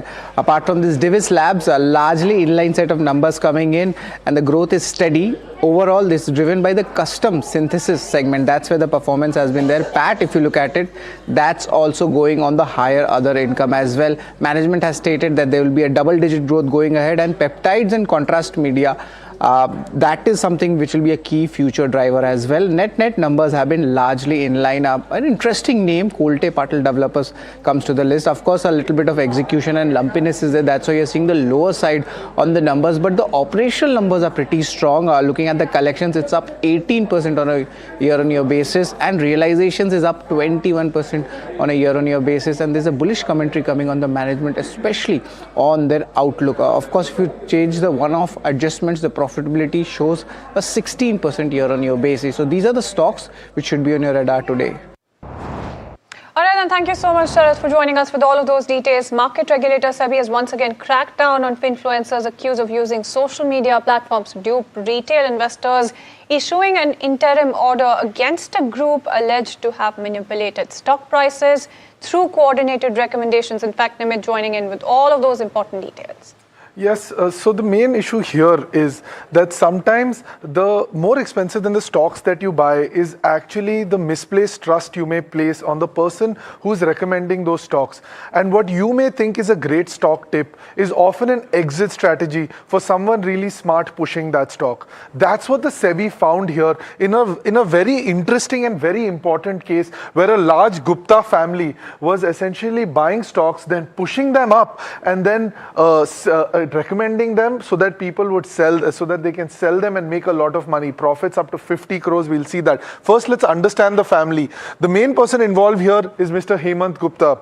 The two tags that he uses are Wealth Solitaire and Desi Wall Street. These are being occupied by Hemant Gupta, his ex-wife Rajani Gupta, current wife Sharon Gupta, and 4 children. The key people here have been found to be Hemant, Rohan, and Aniket Gupta right here in the corner, as you can see. So he's using his previous wife, then all 4 of his children as part of a larger strategy to create this. Now, if we see what he's actually doing, he's used social media to push certain micro cap stocks forward for everybody to buy. Now, how he does this is they'll first, Hemant Gupta, Rohan Gupta and Aniket Gupta will get together. They will decide that these are the small cap stocks we will buy. They are available at a good price. He buys those, and then what's happening is that he pumps them up on social media.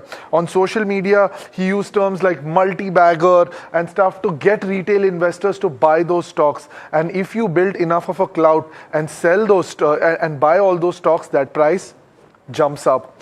Once that price jumps up, then they make a lot of money. As you can see here, these handles are important for you to understand. If you follow them, they are now being tracked by SEBI as being used to manipulate stocks for their own profit. Wealth Solitaire and Desi Wall Street. These are the X stocks that are moving. Remember, this is not only on X.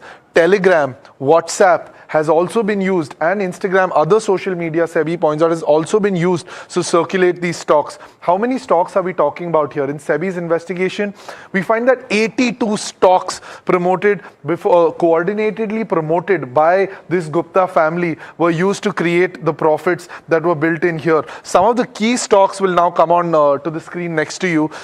These include Afcon, K2 Infragen, Sona Machinery, some popular small cap stocks that are available on the market have been sold and promoted continuously over a period of time. And if you've bought any of these stocks because of them, you might have been duped.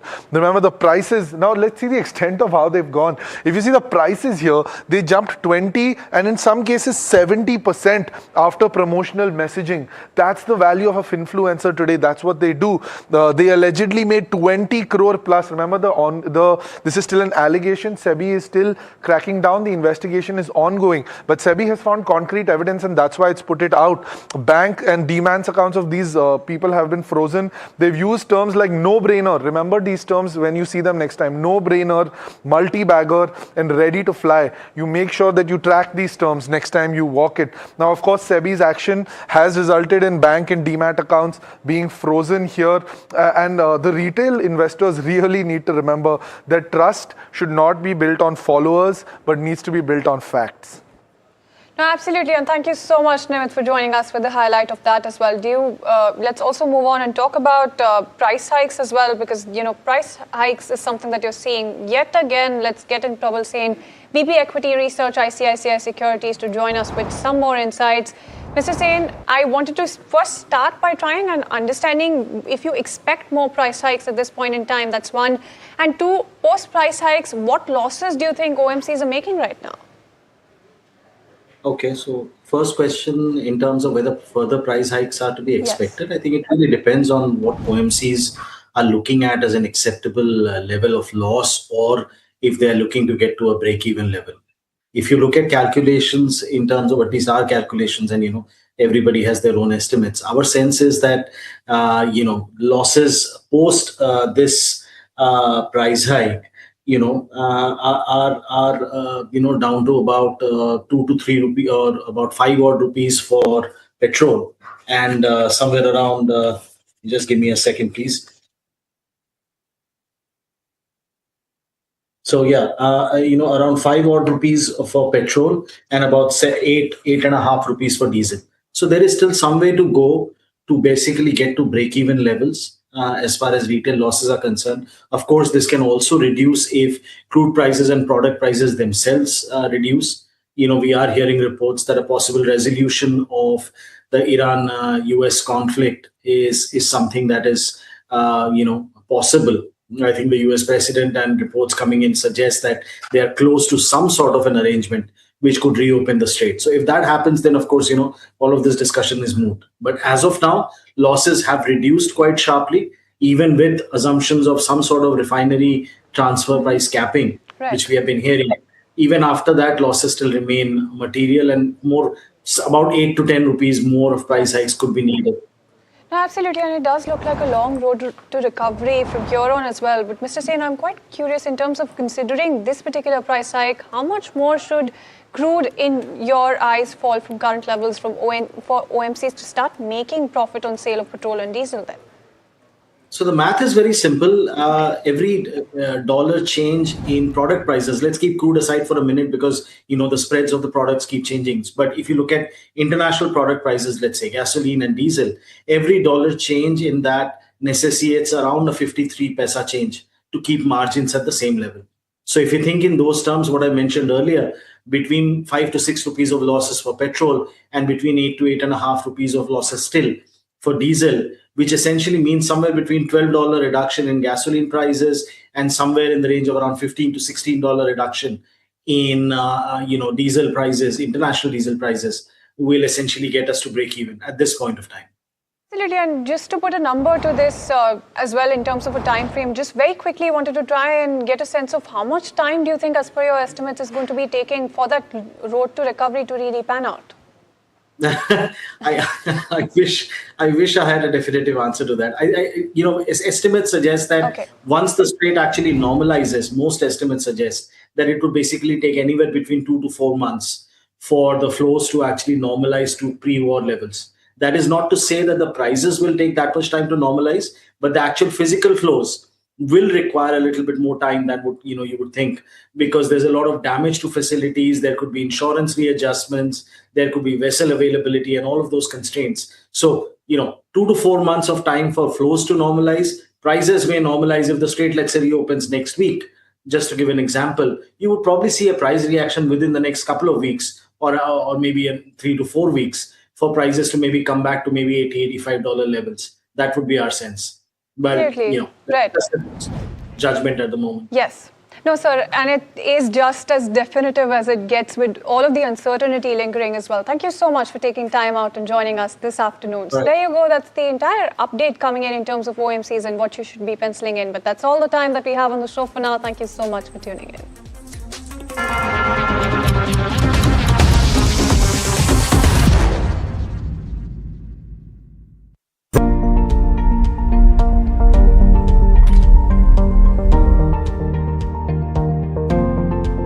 Investments in specialized investment fund involves relatively higher risk, including potential loss of capital, liquidity risk, and market volatility. Please read all investment strategy related documents carefully before making the investment decision.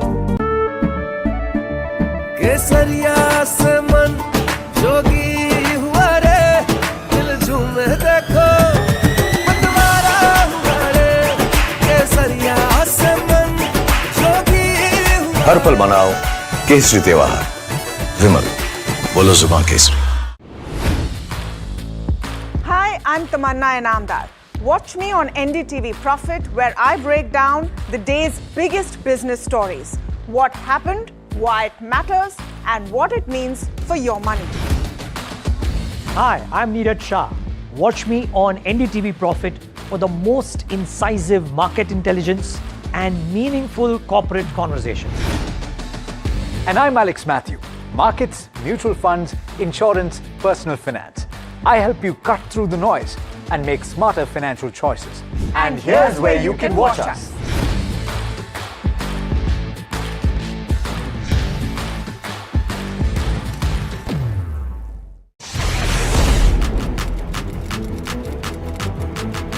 When the headlines move fast, perspective matters.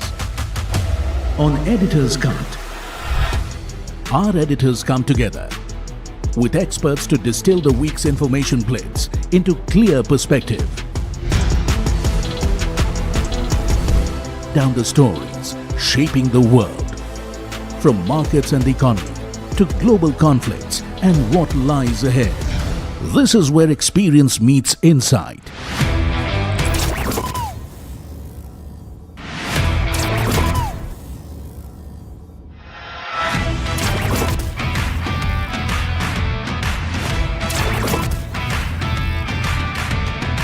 No noise, no hype, just sharp takes on what to watch next. Editor's Cut, every Friday, 3:30 p.m. only on NDTV Profit. Economy, business, world, technology. Noise filtered, numbers decoded. Insights that rewire your worldview. From governance to growth, we connect the dots. Your daily edge, your...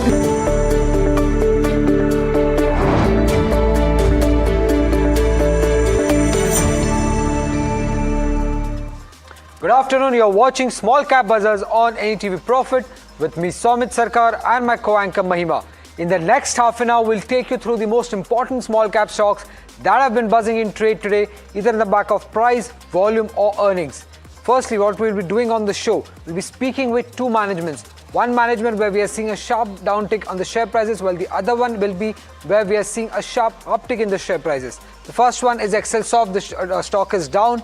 If you look at the margins, EBITDA margins that have contracted by nearly 100 basis points on a YOY basis, and the stock is down over 10% in trade today. So we'll be speaking with the management to understand what's the way forward for Excelsoft and whether margins can recover going forward or not. The second one will be Tina Rubber. Now the stock gained as much as 18% in trade, its biggest intraday move since January 23rd, 2026, and this is largely on the back of the 2029 vision that the management has given. 1,000 crore revenue is what they're eyeing as against 550 crore that the management did in FY26. So what are the factors that will be aiding this 1,000 crore revenue target is something that we'll try to decode on the show today with the management. On the show today. Now, apart from that, we'll be also discussing a couple of stocks. Firstly, TVS Electronic. That stock gained over 16% on the back of strong Q4 numbers. The company has reported its highest ever net profit in at least the last 3 years, while if you look at the volume action, quite strong, nearly 10 times its 20-day average. And lastly, we'll be also discussing a stock called Paramount Communication. Now, the share prices of this counter have jumped nearly 128% in the month of April and May. 65% alone in the month of May is something that we have seen from this counter. Its biggest monthly gain since December 2022. So what are the factors that led to these kind of a return from Paramount Communication, and can there be much more returns going forward is something that we'll try to decode with the fundamental guest on the show today. Now, if you look at the market, the Nifty, it has opened strong, 260 points up, but 24,000 level continues to act as a resistance, and technical analysts believe that if we close decisively over the 24,000 level, then that opens door for 24,200 and 24,300 as well. Nifty Bank, one of the major gainers from being an underperformer, now it's a clear outperformer in trade. And even if you look at the sectoral indices in trade today, Bank is among one of the top gainers, Bank is among the top gainers. Nifty PSU Bank, Nifty Financial, Nifty Bank among the top 3 gainers that we are seeing when it comes to sectoral indices. And on the loser side, we have FMCG and healthcare, which have been lagging in trade, but largely flat, down just 0.1%. A good day for the Nifty small cap index as well. But Mahima, which are the key stocks that are buzzing there? Right, so definitely, Somit, it's a good day for the small cap index, almost trading as it says high point. 1.2% of an uptick is what we're seeing on the index, almost 200 points of gain. But with regards to specific names, two big names in terms of primary explosive, locked in upper circuit up 20%. The other one is Hariom Pipes, which is also locked in upper circuit as we speak. Something like a JK Enterprises is also seeing gains of about 17 odd percent. Copran Limited is also seeing gains of about 16 odd percent. You have something like a Universal Cable, which is also up 15%. Something like a Ruby Mills is also up 15 odd percent. And apart from that, TVS Electronics is up 13.96% as well. You have Satsundar Ventures, which is also seeing gains of about 13 odd percent. So these are some of the names which are really buzzing positively in trade today, in the green, of course. But on the flip side, you have counters like Sanstar under pressure, down almost 10%. Excel Soft, the management to which we're going to speak to, down 8 odd percent. You have something like Salzer Electronics, which is also seeing a downtick of around 6 odd percent. You have something like a Surya Roshni, which is also seeing some pressure, down 6 odd percent. And something like a Pix Transmission, also seeing a downtick of around 6 odd percent. But the strength on the buying side is more, and that's reflected probably in the advanced decline ratio as well. But let's shift focus to something like an Excel Soft Technologies, and this is of course in focus on the back of its Q4 numbers. And to kind of take this conversation ahead with the management, we are joined by Dhananjay Sudhan. I hope I'm pronouncing your name correctly, the chairman and MD of Excel Soft Technologies, joining us now. Sir, thank you so much, first of all, for taking out the time. My first question to you is with regards to margins. As Somit was discussing, margins have been materially lower. These margins as compared to FY25 are also materially lower. Just want to expect in terms of what the guidance looks like going forward. Do you think that they'll come back to that range of around 30 odd percent? If yes, what will be the time that it'll take to bounce back, and what will be the levers? Yeah, the margins are lower because of two major factors. One is we've taken on a 30 people team in the US in the last quarter, which means a lot of additional expenditure. We've expensed it out. It was difficult otherwise to hire in the US, as you are aware, and hence we acquired a 30 people team because US is a key market. We had to support our existing customers and do new sales. So that is one. And two is investment in AI infrastructure. We built a full stack in-house AI infrastructure, going from the hardware stack to all the different LLMs and products on top of that. So these are the two things which would have pulled down our profits. Got it. So, sir, so when you talk about investing in AI infrastructure, just want to understand as to what is it that you're doing there. And secondly, in terms of, in terms of getting the reaps of this, whatever investment that you're making, when do you expect that to, start turning into your top line addition? We've already seen revenues started coming in from a few customers, and we have one big strategic customer in the UK who will bring in bulk of our returns in with the current visibility. And obviously there is more and more demand, as we are all aware, for native AI based applications running on protected hardware. I mentioned that we own a fairly large GPU infrastructure and our ability to implement all the LLMs and also be able to sequence them for a particular problem we want to solve. Hence, that infrastructure is what I was talking about. And that is investment which has already gone in. This year, if at all, we will be making incremental investments to that. But revenue clarity is already there for the rest of the year. Okay. Sorry for circling back on the EBITDA margin point. 26.8 is what you did for the full financial year. Can it fall further in FY27, or this is the base and it can just improve, or there could be more hirings, more investments in AI which could pull down the margins somewhat lower? No, I think we've done all the hiring, we've done all the investments, so it will only go up from now on. This is pretty much the lowest, and we expect it to go up to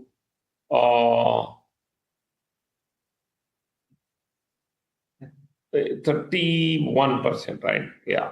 6.8 is the bottom that has been marked in FY26, and you will recover to the 31.1% number that you did in FY25 in FY27. Yes. Is that what you're saying? Yes. Okay. And also wanted to understand on this, the investments that you have done in AI, by when will they start contributing meaningfully to your top line? They've already started contributing meaningfully to us. So if you could just give us some understanding, what is the incremental contribution coming in from AI specifically? This year we expect about 30% increase, only because of AI. Apart from growth, which may be organic and inorganic, which will also contribute to the top line increase this year. So just because of the AI implementation which has matured, we expect about 30% increase. Increase from the base, is that correct? What was the base? If you can give a perspective of what AI revenues were as a percentage of your total revenue in FY26? We should look at no revenues only on account of AI for the previous FY. Okay, all right. And when you said inorganic opportunities, wanted a sense in terms of what kind of acquisitions will you be looking at, and how will they be funded going forward, and if you're already eyeing something for FY27? Yes, we have one target in the US where we have progressed significantly, and will acquire because that will give us access to customers very easily, and also bring in new customers and new revenues. We've agreed on the valuations, etc. So we may do the deal quite soon. We are looking to do one acquisition in India and one acquisition in the UK. How will it be funded? We have internal accruals, very healthy internal accruals in the company, which will be used to fund acquisitions. IPO proceeds will not be used. We are not supposed to, and will not be used to fund acquisitions. It will be used to fund only growth, conventional growth. Okay, all right. So thank you so much for taking out the time and helping us with all those answers, and of course taking out the time and speaking with us at NDTV Profit.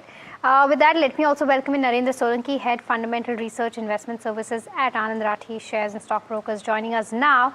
Narendra, a very good afternoon to you. You heard the management. They've said that they'll bounce back to those margin levels of 31%.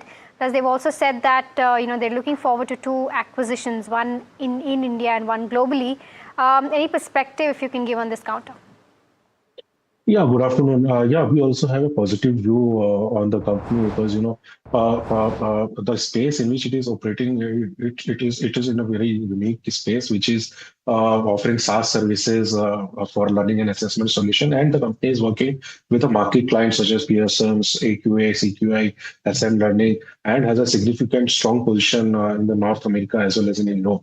So I think this quarter the growth was decent, but the margins were impacted because of one-off cost. But I think from a strategic point of view, the company has embarked on implementing AI to improve its product offerings, should also benefit well. And we think that the company should be able to grow at a CAGR of around 30% for next 2 to 3 years. So I think from valuation perspective also it's attractive right now.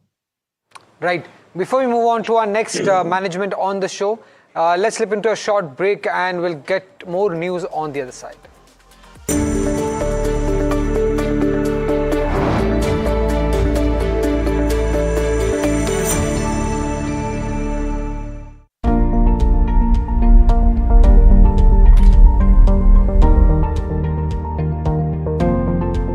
Investments in specialized investment fund involves relatively higher risk, including potential loss of capital, liquidity risk, and market volatility. Please read all investment strategy related documents carefully before making the investment decision.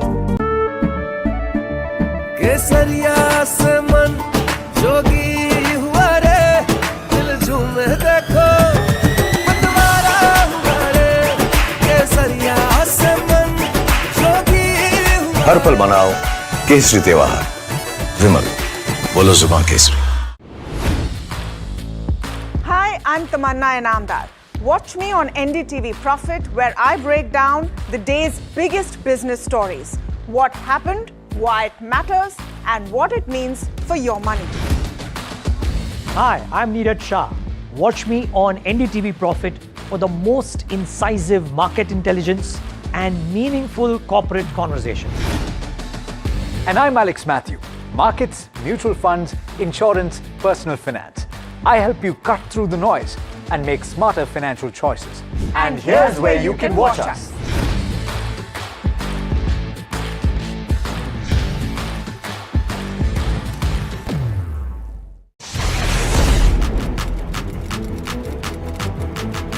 When the headlines move fast, perspective matters.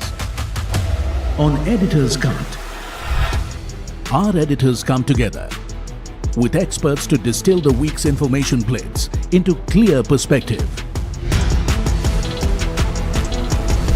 Down the stories shaping the world, from markets and the economy to global conflicts and what lies ahead. This is where experience meets insight.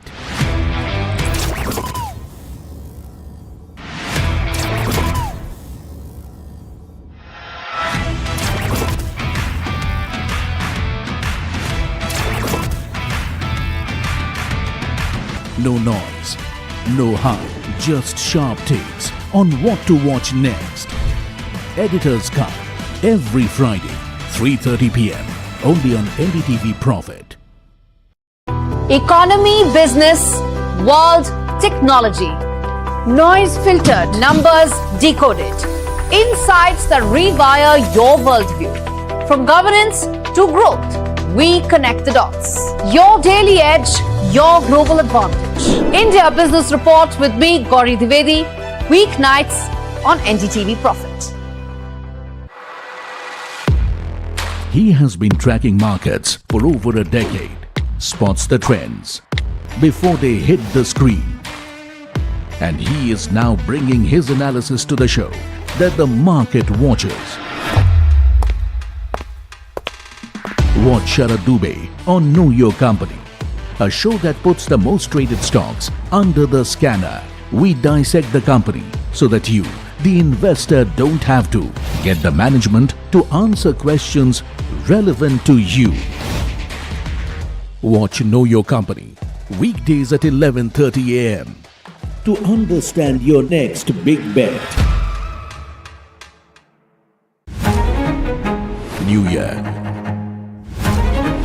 new power panel, India market open, now in its boldest lineup. This is where the trends get tested and stocks get conviction. I'll recommend a buy call on a stock only when I'm fully convinced on the stock. With a table,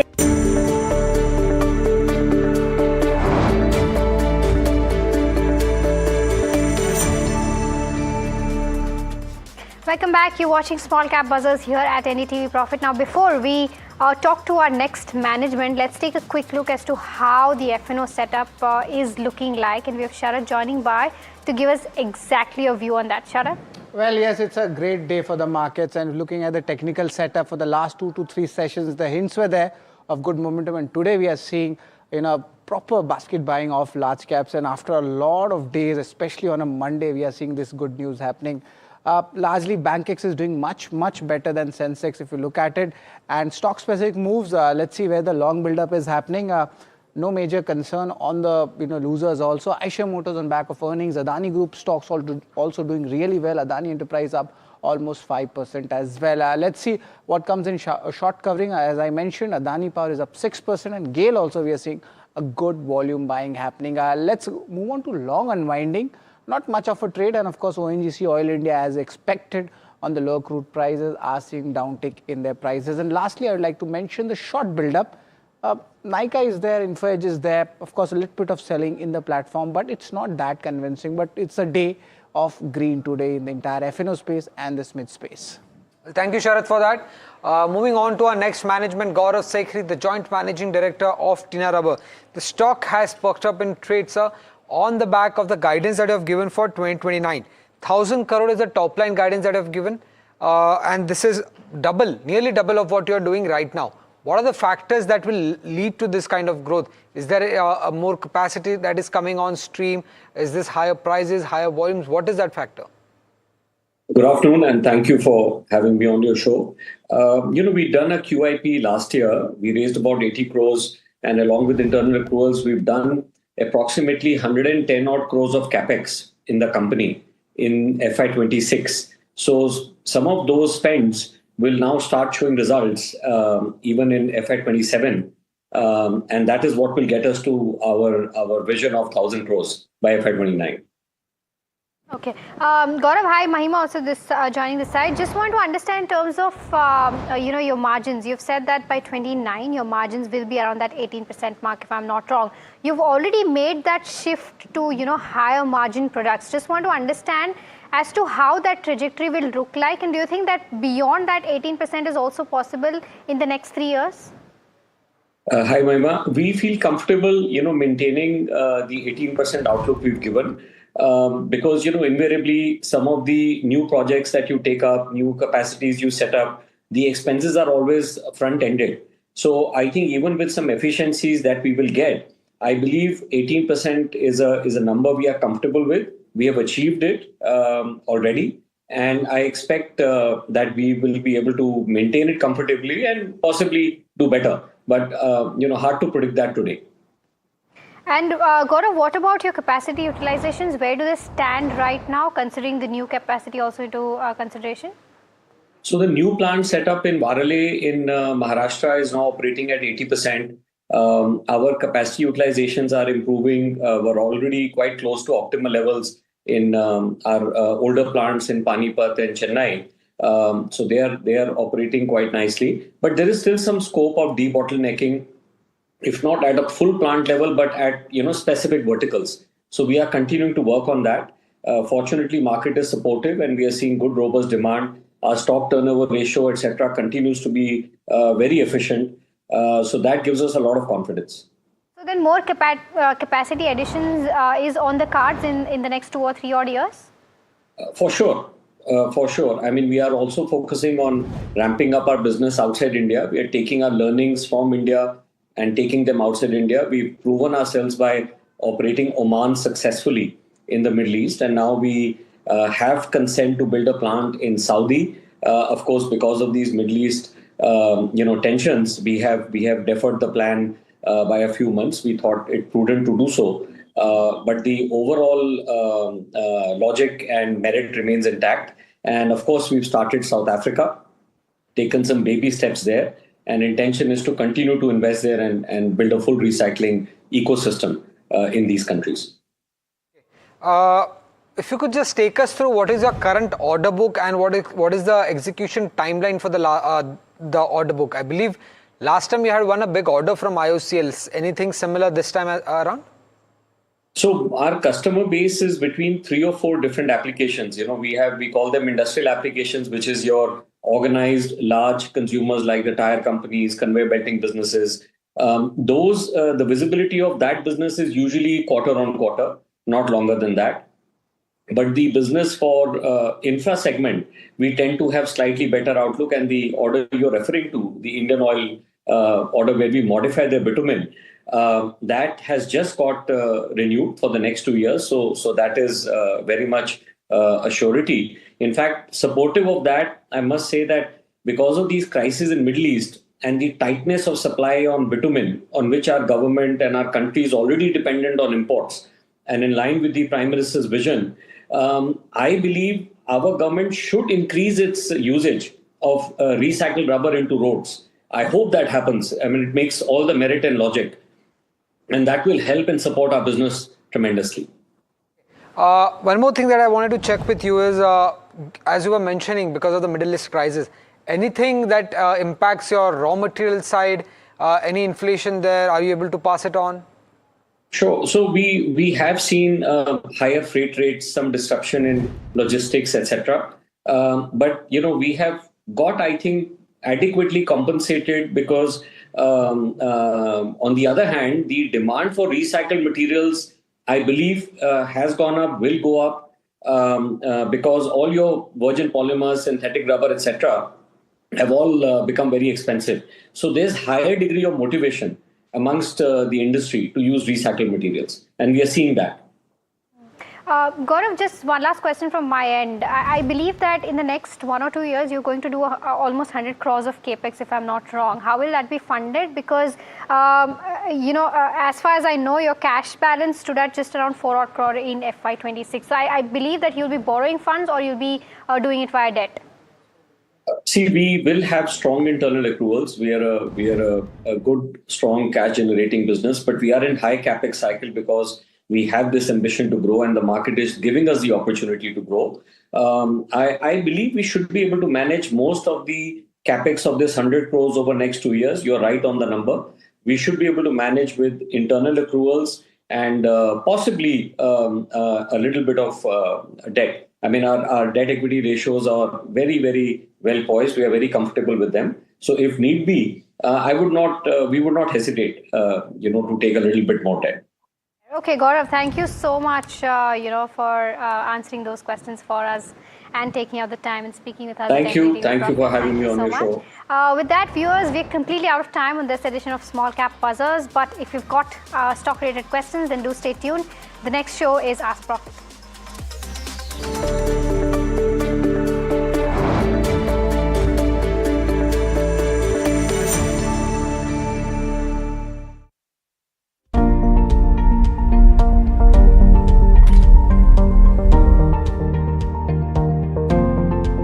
Investments in specialized investment fund involves relatively higher risk, including potential loss of capital, liquidity risk, and market volatility. Please read all investment strategy related documents carefully before making the investment decision.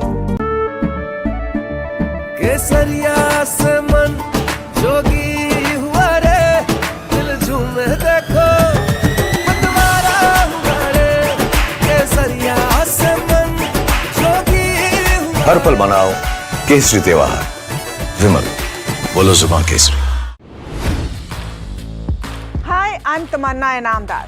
Watch me on NDTV Profit, where I break down the day's biggest business stories. What happened, why it matters, and what it means for your money. Hi, I'm Neeraj Shah. Watch me on NDTV Profit for the most incisive market intelligence and meaningful corporate conversations. And I'm Alex Matthew. Markets, mutual funds, insurance, personal finance. I help you cut through the noise and make smarter financial choices. And here's where you can watch us.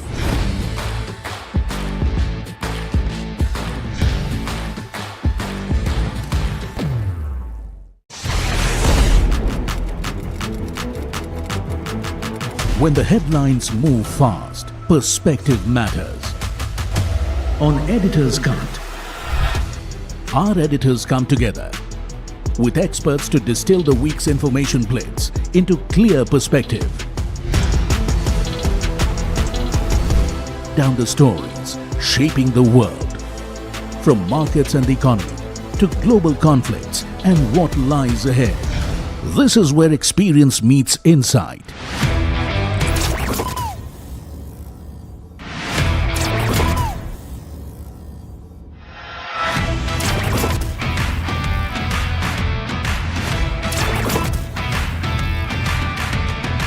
No noise, no hype, just sharp takes on what to watch next. Editor's Cut, every Friday, 3:30 p.m. only on NDTV Profit. Economy, business, world, technology. Noise filtered, numbers decoded. Insights that rewire your worldview. From governance to growth, we connect the dots. Your daily edge, your global advantage. India Business Report with me, Gauri Dwivedi, weeknights on NDTV Profit. He has been tracking markets for over a decade, spots the trends before they hit the screen. And he is now bringing his analysis to the show that the market watches. Watch Sara Dubey on Know Your Company, a show that puts the most traded stocks under the scanner. We dissect the company so that you, the investor, don't have to.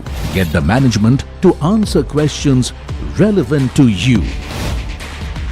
Watch Know Your Company, weekdays at 11:30 a.m. to understand your next big bet. New year, new power panel, India market open, now in its boldest lineup. This is where the trends get tested and stocks get conviction. I'll recommend a buy call on a stock only when I'm fully convinced on the stock. With a table up.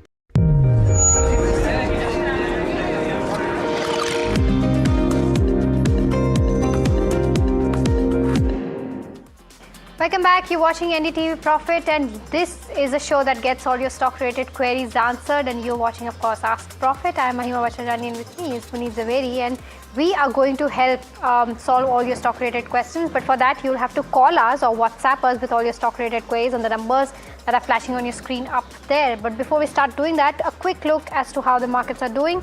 Nifty 50 still trading 1% higher, 250 odd points of an uptick is what we're seeing. The Bank Nifty also following through, even doing better than the benchmarks, up 1.7%. Let's try to pull up the mid-cap 150 and the small-cap 250 as well.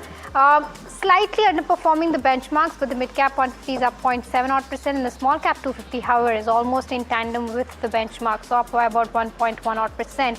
Of course, that's with regards to where the markets go.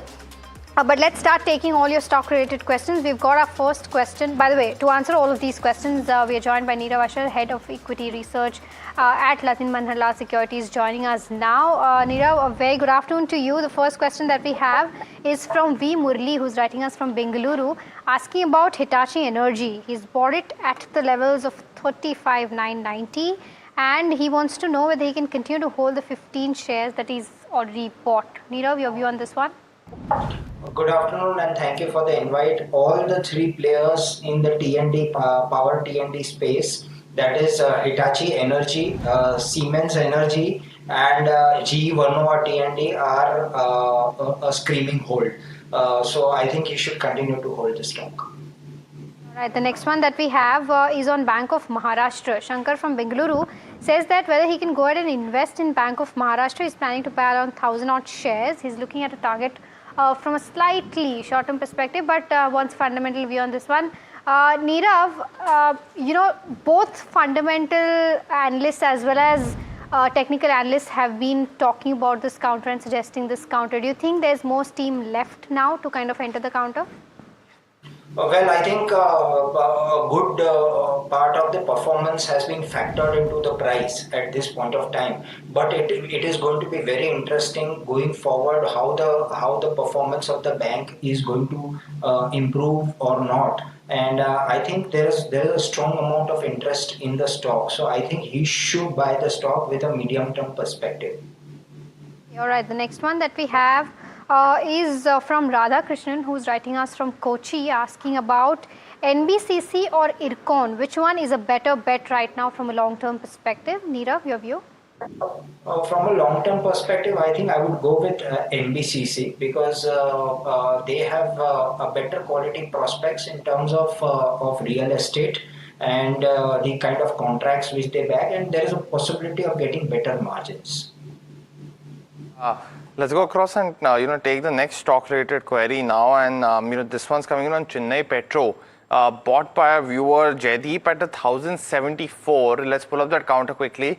And so very close to his current market price. And he wants to know if he can hold out for another year. Nirav, with the volatility that we're seeing currently, especially in the refining space, in the OMC space, would you recommend holding on to this counter for the near term, maybe till the year as well, as Jaideep is asking? Well, I think the quality refiners are definitely going to do well. So I think the advice is to hold with a medium-term horizon. Okay, all right. I think we've got Ankit calling us from Pune. Ankit, a very good afternoon to you. What's your query about? Hello, good afternoon to everyone. Thank you so much for taking my call. Firstly, I would like to take a moment to appreciate the whole team of NDTV as Profit, as I'm getting so much deep knowledge of stock-related queries that are answered during this show. Wonderful anchoring by Alex, Mahima and Puneet. Kudos to you, and excellent commentary with detailing views on stocks by panel members. Thank you that so drives much, me learn more about the stock market.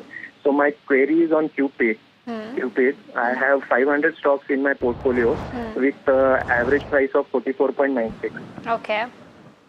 Yeah. Although I am a long-term investor, I was thinking, what should I do with this counter if sell partially? And with that partial profit booking, I wanted to know where I can invest in bank stocks. Like I have three preferences: Bank of India, Bank of Baroda, and Canara Bank. Sure. Please suggest number 1 to 3. Yeah. Okay, Ankit, got your For question. long-term horizon or for 1 year. Got it. Okay, got your question, and because you've praised us so much, by the way, thank you so much for those kind words. Means a lot, and we're more than happy to answer all your stock related questions. And he's smart enough to ask like 2 questions in just 1 question. But since you've praised us so much, Ankit, I'll just take those 2 questions for you today.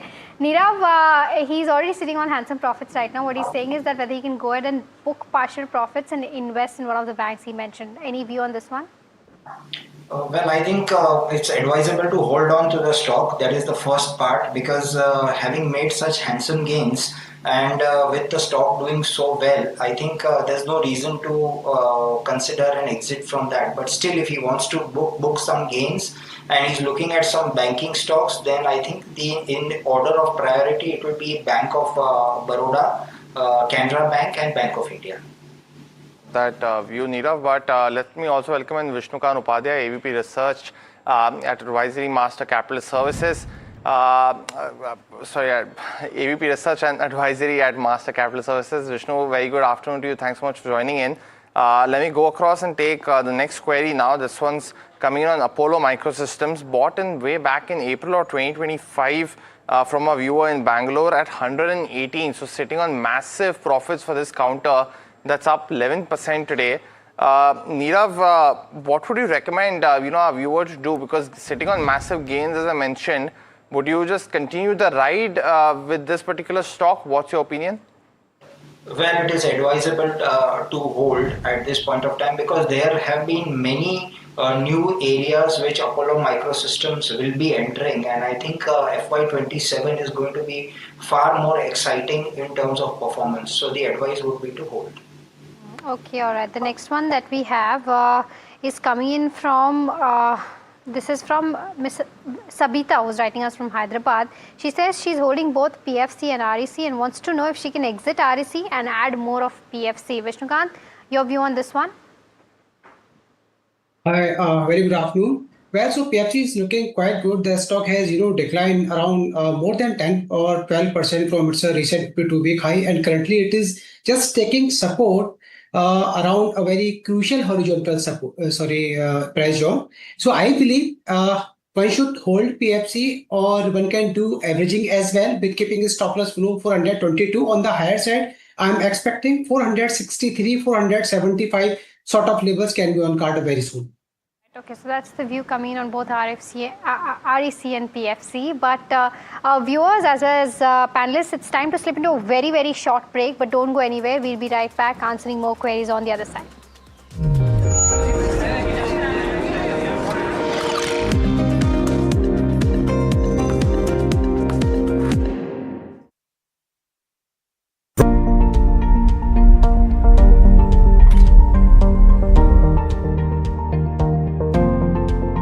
Investments in specialized investment fund involves relatively higher risk, including potential loss of capital, liquidity risk, and market volatility. Please read all investment strategy related documents carefully before making the investment decision.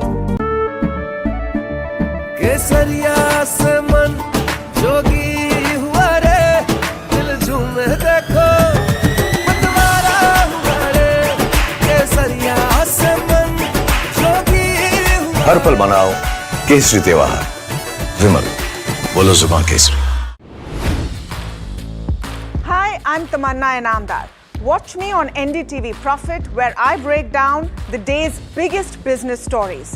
What happened, why it matters, and what it means for your money. Hi, I'm Neeraj Shah. Watch me on NDTV Profit for the most incisive market intelligence and meaningful corporate conversations. And I'm Alex Matthew. Markets, mutual funds, insurance, personal finance. I help you cut through the noise and make smarter financial choices. And here's where you can watch us.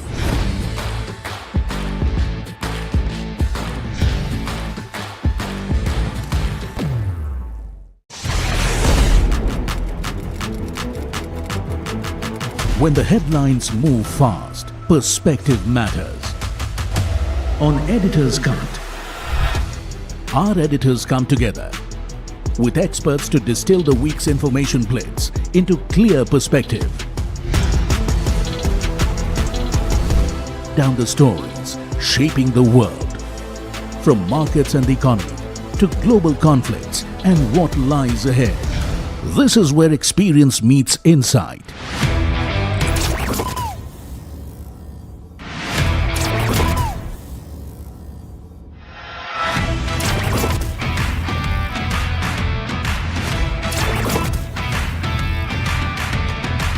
No noise, no hype, just sharp takes on what to watch next.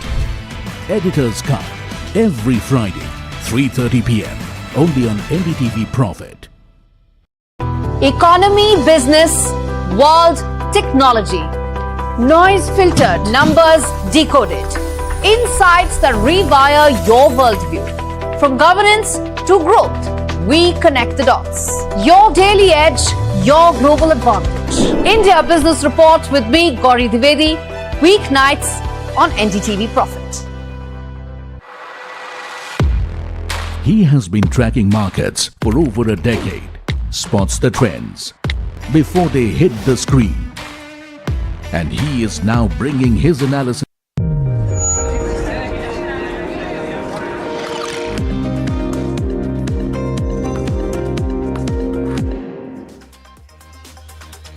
Welcome back. You're watching Ask Profit, the afternoon edition, right here on NDTV Profit. Let's go across and take the next sets of stock-related queries. We're getting a caller now from Ahmedabad, and Nitin is joining us for a stock-related query. Nitin, very good afternoon to you. What's your query? Pankaj sir, मेरे पास 150 quantity Eris life science की है जो मैंने आज ही ली है. Okay. 1350 पे. ठीक है. और आपने ये चार्ट देख के लिए नितिन? सॉरी सर, ये आपने चार्ट देख के लिए नितिन या लॉन्ग टर्म के लिए लिए फंडामेंटल्स पे? नहीं, मैं रिजल्ट काफी अच्छे आए थे तो उस हिसाब से मैंने लिए थे. तो मैं ये सजेस्ट मतलब आपसे राय चाहिए कि मैं लॉन्ग टर्म में स्टॉक के लिए रुक सकता हूँ. ठीक है नितिन जी. और आपके पास और कोई फार्मा का काउंटर है अब आपके पोर्टफोलियो में या सिर्फ ये पहला वाला है? मेरा पूरा पोर्टफोलियो सर फार्मा से भरा हुआ है. ठीक है नितिन जी, आपको बहुत फार्मा इन्वेस्टर. ठीक है. हाँ, यही फील्ड से हूँ तो इस हिसाब से. हाँ, अच्छा, बहुत बढ़िया नितिन जी. फिर तो मुझे आपसे टिप लेनी चाहिए, बट वो कभी हम और करेंगे. आप कल हमको फोन कीजिएगा तो हम उससे बात करेंगे. But Nirav, Eris life science पे आपका क्या व्यू है? नितिन जी को क्या आपने पोर्टफोलियो में रखना चाहिए? अगर आपने रिजल्ट देखा है तो उस पर क्या व्यू रहेगा आपका? एरिस लाइफ साइंसेस जो है उनका performance has been quite good. और हमने देखा है कि बहुत सारी फार्मा कंपनीज जो है डोमेस्टिक परफॉर्मेंस काफ़ी अच्छी रही है. Most pharma companies, frontline companies ने डबल डिजिट ग्रोथ रिपोर्ट किया है as far as India operations are concern. तो आई थिंक आप डेफिनेटली ये स्टॉक को होल्ड कर सकते हैं मीडियम टर्म होराइजन के साथ. Right, the next one that we have is on Anupam Rasayan. Our viewer Sriram Raghuraman has bought 3 shares at the levels of 80 rupees and wants a fundamental view on this one from a long-term horizon. Considering the acquisition into place, Nirav, your view on Anupam Rasayan? Well, I think it can continue to hold, but we've seen in the case of all these companies that they have very aggressive plans for expansion. And that requires a huge amount of money. So there is a lot of fundraising which tends to happen, and the balance sheet tends to be loaded. But I think he can continue to hold nonetheless. All right, well, Bliss GVS also, let's pull up that account if that gains have continued on this one as well, because, he's also holding 80 shares of that, and it's come off from the day's high, but certainly one of the gainers because of the acquisition, as Mahima also highlighted. The next question, coming in now, it's from our viewer Pepet from Assam, and he's holding shares of Escorts at 2958. Asking what he should do with this counter now. Vishnu, any view on the charts? Because it's been in that momentum where all the gains have been sold into, and it's back in that 28 to 2800 range. Is this time going to be any different? Yes, definitely. Technically, stock is looking, moderately positive. In fact, although the stock is trading below its all key short-term as well as long-term moving average, but the way prices are behaving from the lower levels, and it just recouped from the 52-week low. I believe prices will definitely take out its 21-day exponential moving average that aligns somewhere around 3050. So it's still long on the counter and maintain a stop loss below 2880. The next one is on Q4. Arun from Hyderabad has bought 25 shares at the levels of 1440. He wants to know whether he can continue to hold, sell. Vishnukant, your view on the charts? Well, so the stock is currently trading below its 200-day exponential moving average, and as long as prices are trading below that level, that's a 1480 sort of levels, I'm not positive, in fact. So once the prices, gives a decisive breakout above 1480, one can go long, but as long as it is trading below that level, that could be an opportunity to get exit from the counter. Okay, all right. It's time for our rapid fire round. Vishnukant as well as Nirav, keep your answers as short as possible. The first one is on Phenolix Cables. SR Kumar from Raghavendra SR Kumar from Bengaluru has 800 shares of this counter. Continue to hold, Vishnukant? Yes, hold the position with the stop loss below 1020. Got it. Well, the next question is a very interesting one on KPR Mills. One of our viewers has bought shares at 60 rupees per share, and he's almost up 15x on that counter. He's also holding 6,000 shares as well. So asking if he should continue to hold this particular counter or book out. What would you recommend here, Neerav? Hold. Okay, the next one is on RPG Life Sciences. Naresh from Hyderabad has bought it at the levels of 1925. Currently, it's trading around over 2200 odd levels. Continue to hold, exit, book profits. Vishnukant? Yes, definitely hold the position with stop loss below 2150. Samvadara Motherson Vishnukant is the other one. Sudhito holds shares at 132 and he's holding 1000 shares. Should he continue to hold them in the short term? Yes, definitely hold the position. Okay, Birlasoft versus Coforge. Which one is a better bet from a short-term perspective, Vishnukant? Birlasoft and Coforge. From the present juncture, Coforge is looking slightly better rather than Birlasoft. So, although I am not very much positive on both counter, but if I want to select between these two, so Coforge is looking slightly better. Okay. Lemon Tree is the other one. Bought shares at 93 by Sriram, and he's saying, Vishnu, that this counters crossed the 200 DMA. What should he continue to do that? Yeah, definitely. The stock has crossed the 21-day EMA. One should hold the stock with the stop loss below 109. Okay, Power Grid 100 shares bought at the level of 318. Nirav. Lalita from Bengaluru wants to know if she can continue to hold this from a long-term perspective. Well, can continue to hold, but there are better alternatives. IRV hold shares bought at 55 rupees by a viewer Muthukumaran, and he's holding 8,000 shares as well. So currently sitting on deep losses. Asking if he should hold on or sell, Neera. What would you recommend? Any strategy also for him to recover some losses right now?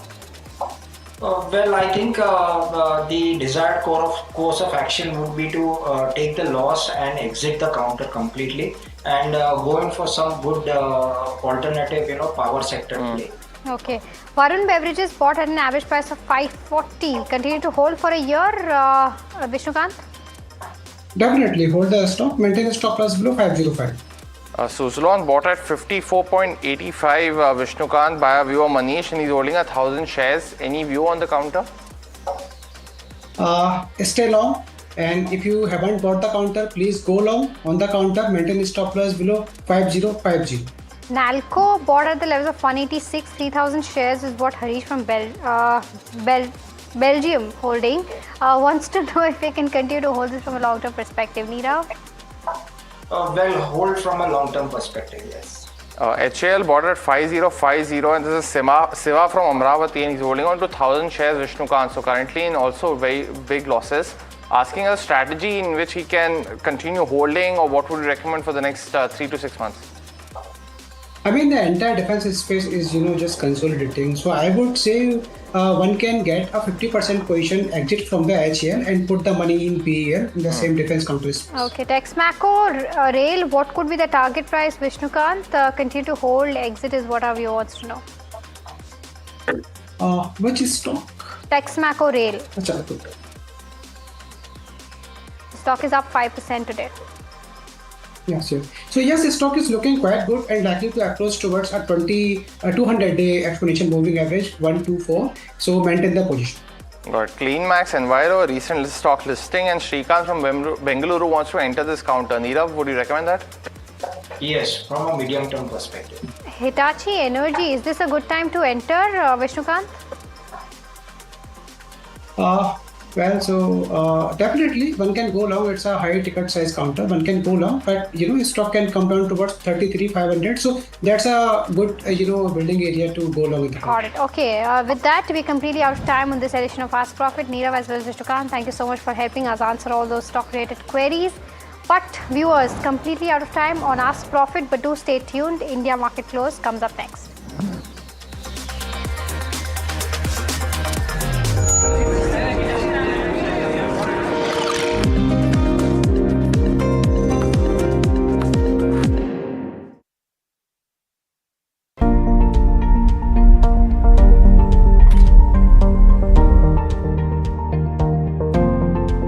Investments in specialized investment fund involves relatively higher risk, including potential loss of capital, liquidity risk, and market volatility. Please read all investment strategy related documents carefully before making the investment decision.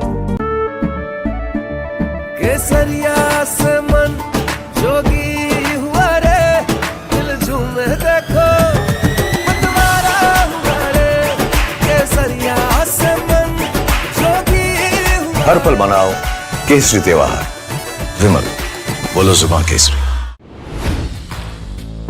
Hi, I'm Tamanna Inamdar. Watch me on NDTV Profit, where I break down the day's biggest business stories. What happened, why it matters, and what it means for your money. Hi, I'm Neeraj Shah. Watch me on NDTV Profit for the most incisive market intelligence and meaningful corporate conversations. And I'm Alex Matthew. Markets, mutual funds, insurance, personal finance. I help you cut through the noise and make smarter financial choices. And here's where you can watch us.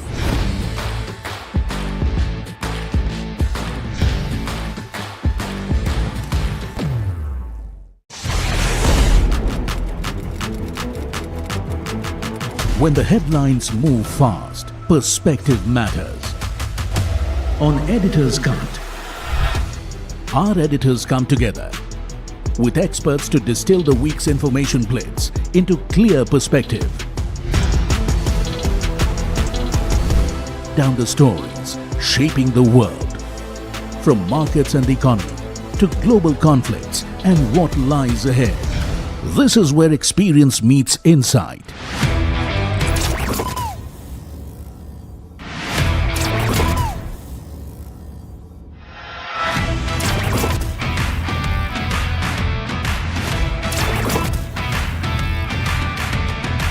No noise, no hype, just sharp takes on what to watch next. Editor's Cut, every Friday, 3:30 p.m. only on NDTV Profit. Economy, business, world, technology. Noise filtered, numbers decoded. Insights that rewire your worldview. From governance to growth, we connect the dots. Your daily edge, your global advantage. India Business Report with me, Gauri Dwivedi, weeknights on NDTV Profit. He has been tracking markets for over a decade, spots the trends before they hit the screen. And he is now bringing his analysis to the show that the market watches. Watch Sara Dubey on Know Your Company, a show that puts the most traded stocks under the scanner. We dissect the company so that you, the investor, don't have to. Get the management to answer questions relevant to you. Watch Know Your Company, weekdays at 11:30 a.m. to understand your next big bet. New year, new power panel, India market open, now in its boldest lineup. This is where the trends get tested and stocks get conviction. I'll recommend a buy call on a stock only when I'm fully convinced on the stock. With a table thumping buy. And when the street wants the levels, he brings the chart. Charts speak the truth, and I deliver the levels with no frills. Parag Thakkar and Kush Bohra are now part of the morning crew with Tamanna, Neeraj and Alex. Same show, sharper voices. Every morning on India Market Open, your favorite market show just got better. On NDTV Profit, for your profit.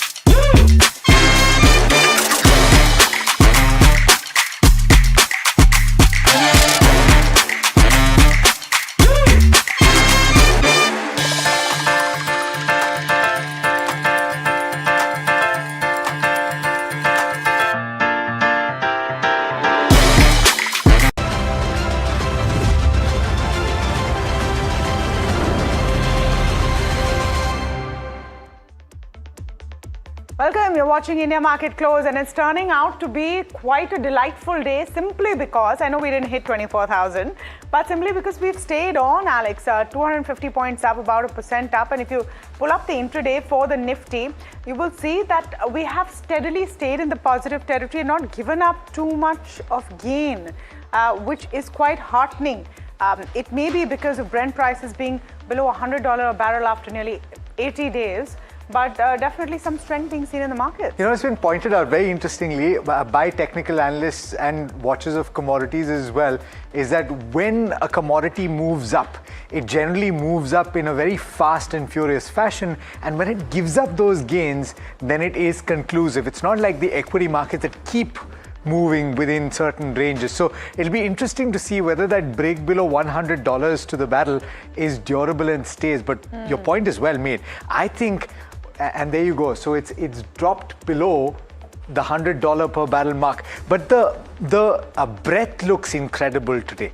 It's beyond just the Nifty 50. The broader markets also look great. And so just before we get into several other aspects, let's talk about the mid-cap index. It's up 0.75%. Pull up the small cap index. It's at very close to the high point of the day, 1.1% or thereabouts. And the advanced decline ratios holding may have narrowed just a tad bit, but it's still pretty wide. You know, if we can, we should pull up the micro cap. The Nifty micro cap has been absolutely stellar today. So there is, again, which is reflective in the advanced decline ratio. But here you've seen the most strength here, about 1.5% up. PSU banks have been zooming. Let's pull up the Nifty heat map and then we'll go to the sectoral action as well, because the Nifty has behaved well today. Max Health is the top loser, about 2% down, not too much.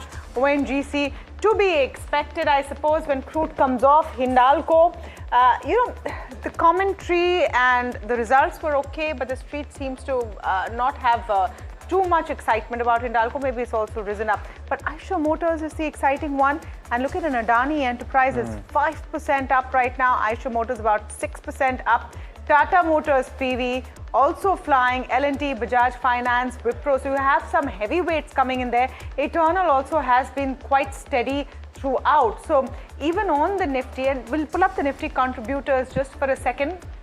You've had quite a few of the heavyweights coming in, and the gain is also broad-based.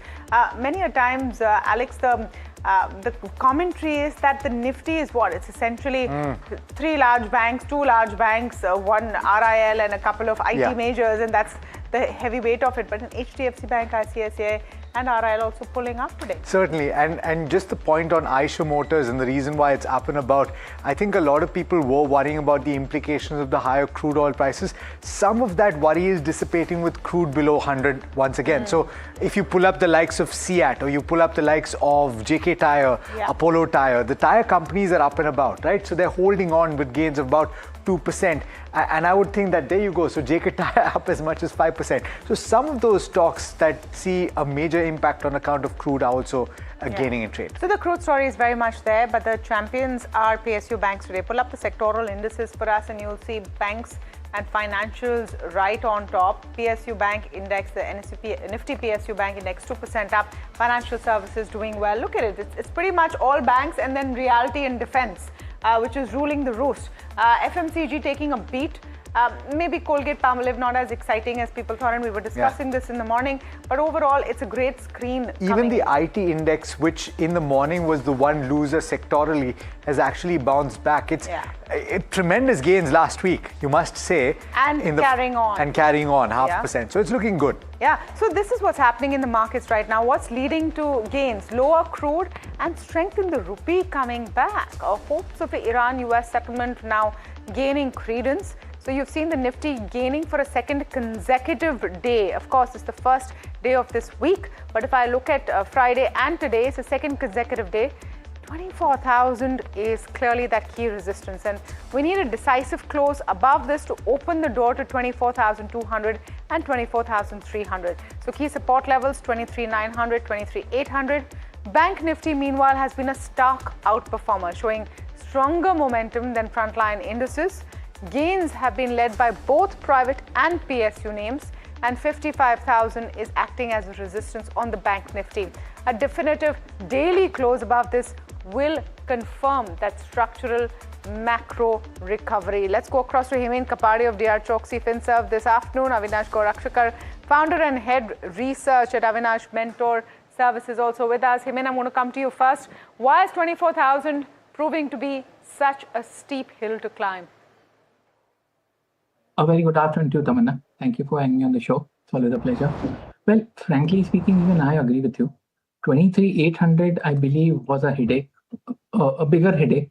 But yes, 24,000, one, it's a psychological number. And secondly, if you see, Tamanna, on 24th April and 30th April, we've taken support around 24,000. So frankly speaking, there's a whole range between 23,300, 24,600. If you sort of compartmentalize it further, it's 23,400 to 800 and 23,800 to 24,200. So it's almost 400, 200 points. There's a bullish gap, Tamanna. I think that's a positive. If it doesn't get covered up for the next 10 days, I think I'd be even more happy. And well, yeah, things are looking hunky-dory. The daily oscillators have turned positive. The VIX has finally come below 18, which is okay. We need to go some more below 15, but yeah, things are beginning to look better. I think, like Alex mentioned, the AD line is good. So fingers crossed, unless these people do a flip-flop again, things are looking better. But 24,150 is important, above which we'll see even more green shoots. Himen, I'm not sure if you look at the crude charts, but I was reading a social media post by somebody who used to be a commodity trader.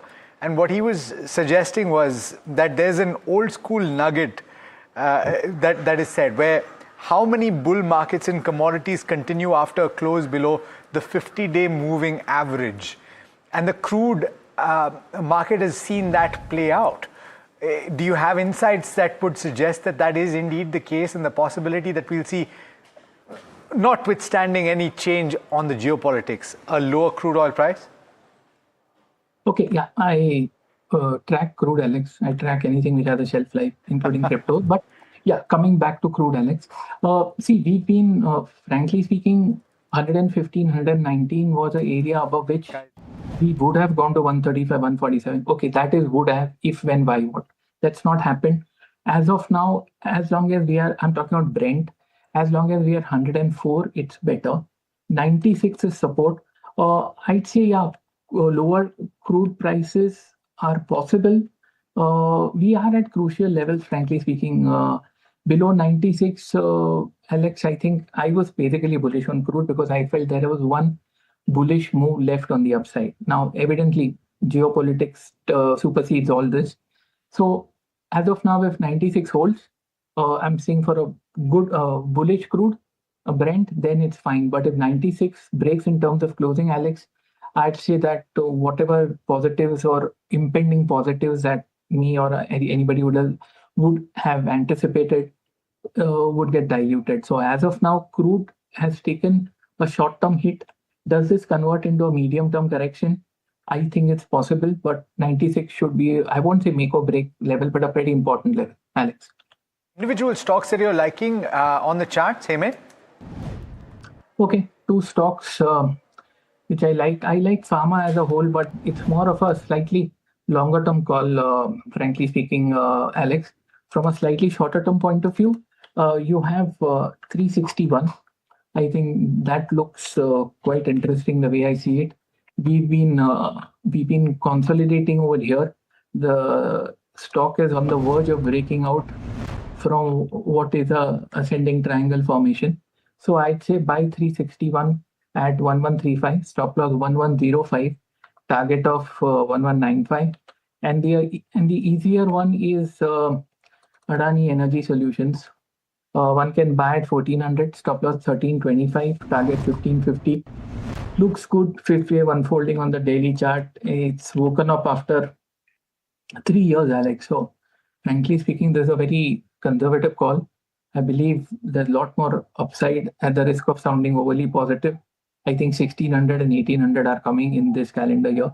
Looks great. It's a 3-year breakout. Looks good. Okay. Adani Energy looks good. Standard disclaimers there, of course, that you're watching this on NDTV Profit is a subsidiary of AMG Media Networks Limited and Adani Group company. And of course, Hemant giving his own views over there. Just want to get a quick view from Avinash before we get to the stock of the day and the bull versus bear of the day. Avinash, just on the markets right now, is auto looking exciting to you? Apart from an Eicher, and Eicher also bases its results, of course. No, I think, Tamanna, the outlook definitely looks promising. I think, the good monsoon is going to percolate into a reasonably good, strong rural demand. And I think, hopefully, if interest rates don't go up, and I think the volume push continues, because typically, April to June quarter is the first push-up quarter. I think there has been some, fears in the industry that steel prices have started going up. So some amount of cost push inflation would affect their margins. But the volume growth continues to be solid. I think if you look at two-wheelers, you look at passenger cars, you look at tractors, commercial vehicles, all these segments have been growing in double digits. So my sense is that, we'll have to wait for the Q1 numbers, but we are quite positive on two-wheeler companies like Hero MotoCorp, who's got a large rural exposure, commercial vehicle players like Tata Motors, CV, and obviously Mahindra and Mahindra, because these are companies which are sitting on a reasonably good order book. I think the traction will continue, but I think we'll have to wait and watch how they face the margin pressure. But definitely at these lower levels, if one were to accumulate, the next 12 to 15 months outlook looks positive. Maybe in the short term, there could be a little bit of volatility. What's your top pick among the OEMs? I think we continue to be positive on M&M. I think it's one of the most stable players, and I think it definitely qualifies for a re-rating. Qualifies for a re-rating. M&M is Avinash Korakshakar's top pick. But let's talk about the bull versus bear candidate today. And we have Blue Jet on our radar.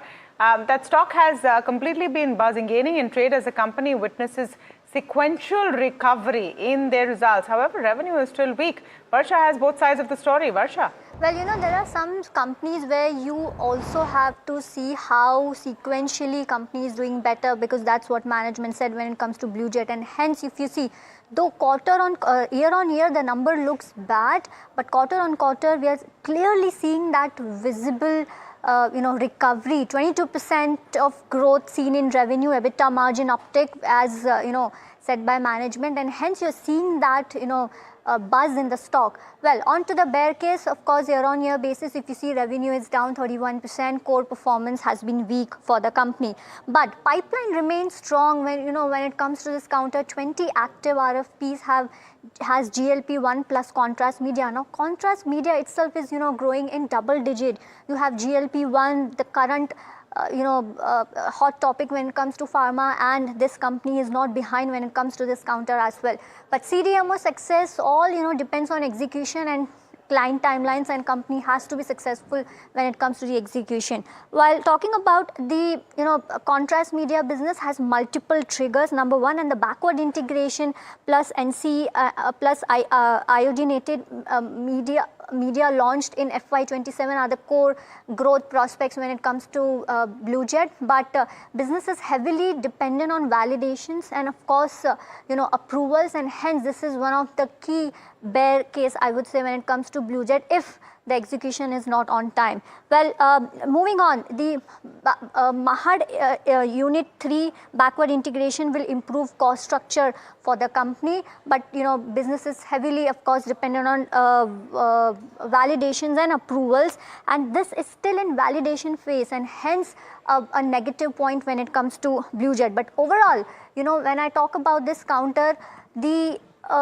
the story over here is, if you're seeing the sequentially company is doing very well, and contrast media, you have GLP-1, which are the next key triggers when it comes to this counter. But yes, you have to keep a watch when it comes to the execution timelines and what is management, walking the talk, I would say, when it comes to this counter. But overall, yes, till now it is looking at recovery, and hence market is rewarding this stock. Stock is up over 7%. Pull up the chart intraday and see what it's doing right now. And just very quickly, Avinash, let me come across, it's 8% higher right now, and the reaction has come through mid-market today. What do you think about the scenarios that have just been laid out by Varsha? She's laid out the bull case and the bear case. Which, according to you, is the more compelling argument? No, I think, Alex, the bull case looks pretty attractive because, they have been a large player in the CDMO space. And I think, these validations and approvals are a matter of time. I think in the next, say, 1 or 2 quarters, the market is expecting some good news from the company on these aspects. And I think numbers will definitely improve quite significantly, in FY27. Ever since the company went public, the company has delivered good numbers. But I think the real, trigger has got to be the validation part. So my sense is maybe the first half of FY26-27. After that, you could see a significant amount of, re-rating or maybe some more appetite from the investor. But today's, I think, 7-8% move is largely because of the fact that there is some expectation that in the management call, some good news could be announced, and that possibly is a very critical aspect why the stock has, been in the limelight. Okay, Nifty has hit 24,000. Briefly, but we got there. We got that. 24,000 mark has been reclaimed after 11 sessions.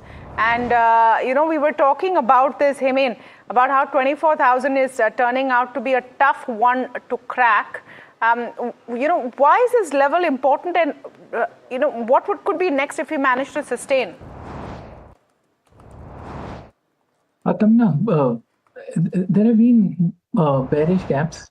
If you see the charts on 8th May to 11th May, there was a bearish gap between 24,126 and 23,997. So that is, frankly speaking, why you mentioned why 24,000 is turning out to be a headache for the markets. This is one bearish gap, and the other one, Tamanna, is between 24,284 and 24,126. So, 24,253. So you have these 3 gaps. They were bearish. One got covered up. The second is in the process of covered up. That's why we are facing this, actual battle at 24,000 is because of this bullish gap. If the gap gets covered up, we see a small correction coming down. And after that, we see a further upside. We run into the last bearish gap. So, plus there's a holiday on Thursday, Tamanna. Plus there's a monthly expiry. Obviously, rollovers are there. OI has obviously. But Himen, the argument would be because of all of the reasons that you have talked about, that there is a holiday on Thursday, there's a monthly expiry. The argument would be that you would not even sustain how we sustained the whole day. The fact is that at least we have sustained. If we've spent 7 trading sessions between in the spot market, Tamanna, between 23,300 and 23,800, and today we overcome that with a bullish gap. Obviously, things are positive for the market the way I see it. There is strength. There's a mini breakout coming in. So everything seems to point toward a further upside. But yes, now since there is a bullish gap, the overhang remains that we might cover up this bullish gap this week itself. So frankly speaking, it's all about these gap games that we are seeing. But the bias is turning positive. Things are looking up, notwithstanding a daily or an intraday point of view. Tamanna. What is, Himen, the role of the banks? Because at this juncture, while the Nifty 50 is now above the 24,000 mark, the Nifty Bank is at the high point, up now close to 2%. And it is the private sector banks that are contributing the most right now to the benchmark's move. Himen, what's the contribution of the Nifty Bank in this move upwards? 5 weeks of a downside, Alex, and the private banks, I have clearly more weightage on the Bank Nifty than the PSUs. Here there's a bullish gap, plus we're seeing a breakout of sorts. The daily oscillators, MACD, RSI, Stochastic have given a crossover buy. If you're seeing how much is the contribution, I think it was lagging. It was lagging behind. We've seen some relative strength. Hopefully this picks up further. I believe that this 5-week decline has given a time and price retracement of the move from 50,000 to 57,500. The way I see it, ICICI Bank, Axis Bank, HDFC Bank, deeply oversold, downside limit. Even if you see there's a corrective bounce, but a very strong corrective bounce, I won't say strong, but solid corrective bounce is around the corner. So I believe the Bank Nifty contribution to the Nifty is going to increase rather than decrease. What are the short-term levels, Himen, for the Nifty Bank that you're seeing? Okay, if I were to look at short-term levels, spot for the Bank Nifty. Okay, firstly, the resistance, support comes in at 54,467. Resistance comes in at 55,264, 56,161. Resistance levels on the upside. And yeah, there's also the 55-day exponential moving average, Alex, coming in at 55,395. So few resistance levels on the upside and support on the downside. All right, let's get back into the stocks that we're watching today. And Park Medi World is up and about. Pull up that chart. It's up as much as 7%, one of many actually today, and we'll bring you those as well. But Park Medi is surging on account of an announcement of an acquisition of Medicity Hospital in Uttarakhand in a 177 crore all-cash deal. Varsha joining in to tell you about why the street is bullish on this. Varsha. Well, this will mark entry into Uttarakhand, which is the 6th state for company, and of course the deal is valued at 177 crore in all cash transaction. And you know, if I were to talk about the target company's financials, well, the financials have grown, revenue have grown at around 14 to 15% of CAGR in the last 2 years. And Medicity has 330-bed multi-speciality hospital. It's the largest hospital in that Kumaon region, and the facility spans around 1.64 lakh square feet. Now, also offers 20 specialities across key medical segments, which includes, you know, cardiac, oncology, IVF, and pediatric, and more. But the strategic rationale for a company entering into this is, of course, this will mark entry into Uttarakhand, its 6th state, and the focus is on expanding into underserved healthcare market, and which is a part of inorganic expansion strategy focused on acquiring established hospitals. And the acquisition will be earning accretive over the medium term, and the growth will come from better utilization and service expansion. So just, and this will mark companies' entries into Uttarakhand, its 6th state, and hence you're seeing a stock going buzz in trade today. Okay, 7% up on Park Medi World, but buzzing are more than enough stocks to pick up the breadth, the market breadth right now. Something very interesting is happening in the markets right now. Pull up the Nifty intraday, pull up the Brent for us, pull up the Bank Nifty for us. We need to look at some of these indicators and just take a look at what's happening. 24,027. Managing to stay and sustain. I think, Hemen, in a second, I'm going to come and ask you whether you'd buy the Nifty right now because it's a question which needs to be answered. The Brent July futures at 98.76. WTI June futures have dropped even further. All of these days, we've seen enough false starts of a hope of the completion of this war. But the key indicators have never seen as strong a move as before. Bank Nifty about 2.5% up. Bank Nifty or Nifty? Where is the index called right now, Hemen, if at all? I'd say buy both with keeping today's low as a stop loss, Samanna, because both are bullish gaps, both look good. I mean, it's I'd say buy both, split your risk, but they're looking nice. Buy both. I'm assuming someone has been sitting on cash and has the cash to buy both, but you're saying split the risk, whatever it is, and keep the days low as a stop loss. Okay, time for that moment in the show where we talk about all the chatter from D Street. Samit Sarkar joining in. Samit, apart from the specific companies that you're going to talk about and what's buzzing and what's not, what is the chatter on why such a positive mood in the markets? Because the momentum has just increased in the last 20 minutes. See, if you look at the market, it was consolidating for a very long time, and some of the moves are also technical. It has been sustaining about the 23,900 level throughout the day, so some technical buying must have also triggered this move that we are seeing currently. Also, specifically for Nifty Bank Index, there was some basket buying that was expected. That did happen, some part of it on Friday. Some of it was supposed to happen today, so that could have also led the Nifty Bank Index and the Nifty Index on the higher side. So that basket buying coming in might have aided further up move in the markets. And overall, the sentiments are positive given the fact that crude has slipped, crude has fallen down, rupee has strengthened, and also there is increased optimism over the settlement between Iran and US war. So all these factors might have led to this up move in the market. But few stocks that dealers have highlighted. Firstly, it's Premier Energies, now a big block deal that happened in trade today. We did indicate about that on Friday. So that was a khabar confirmed. Plus, what we are understanding from dealers is that Capital Group was one of the large buyers in this block deal that happened in trade today. So keep an eye out for Premier Energies. For Adani Energy Solution, multiple dealing rooms are recommending their clients to buy this counter for June series. And the stock is up nearly 3% currently. For IOCL, dealers indicate that among oil marketing companies, IOCL will be the biggest beneficiary if crude prices continue to slide further down. And this is obviously assuming that things improve from here on. When it comes to True Alt Bioenergy, there are buy flows on the HNI desk. Dealers expect some positive tie-up with the Japanese firm very soon. That could be announced here. So keep an eye out for True Alt Bioenergy as well. And lastly, when it comes to Premier Explosive, the stock has locked in an upper circuit of 20%. Now, there are media reports which indicate that there could be a potential acquisition by another listed company. But what I'm picking up from the street is that there's a buzz of a big order win that could come in that the company might announce from DRDO. So that could also be one of the reasons why the stock has locked in an upper circuit in trade. Okay. So much to unpack, and I would say the buzz is back. Avinash Gorakshakar, if there is someone who's been sitting on the sidelines, where should they jump in? No, I think, Tamanna, my guess is that, look at sectors like hospitals and hotels. I think hospitals, you mentioned about Park Medi recently.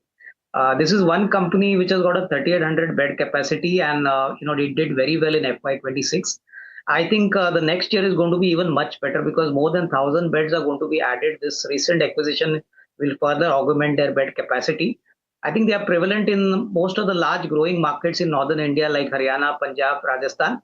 And I think clearly, the average realization per bed plus the average, the capital cost per bed is one of the lowest if you compare it with the other new listed players. So my sense is that, despite the stock moving up from around 245, 250 to 277 now, it still presents a good opportunity. And of course, our favorites would be, look at large companies like Mahindra and Mahindra, Tata Motors, CV.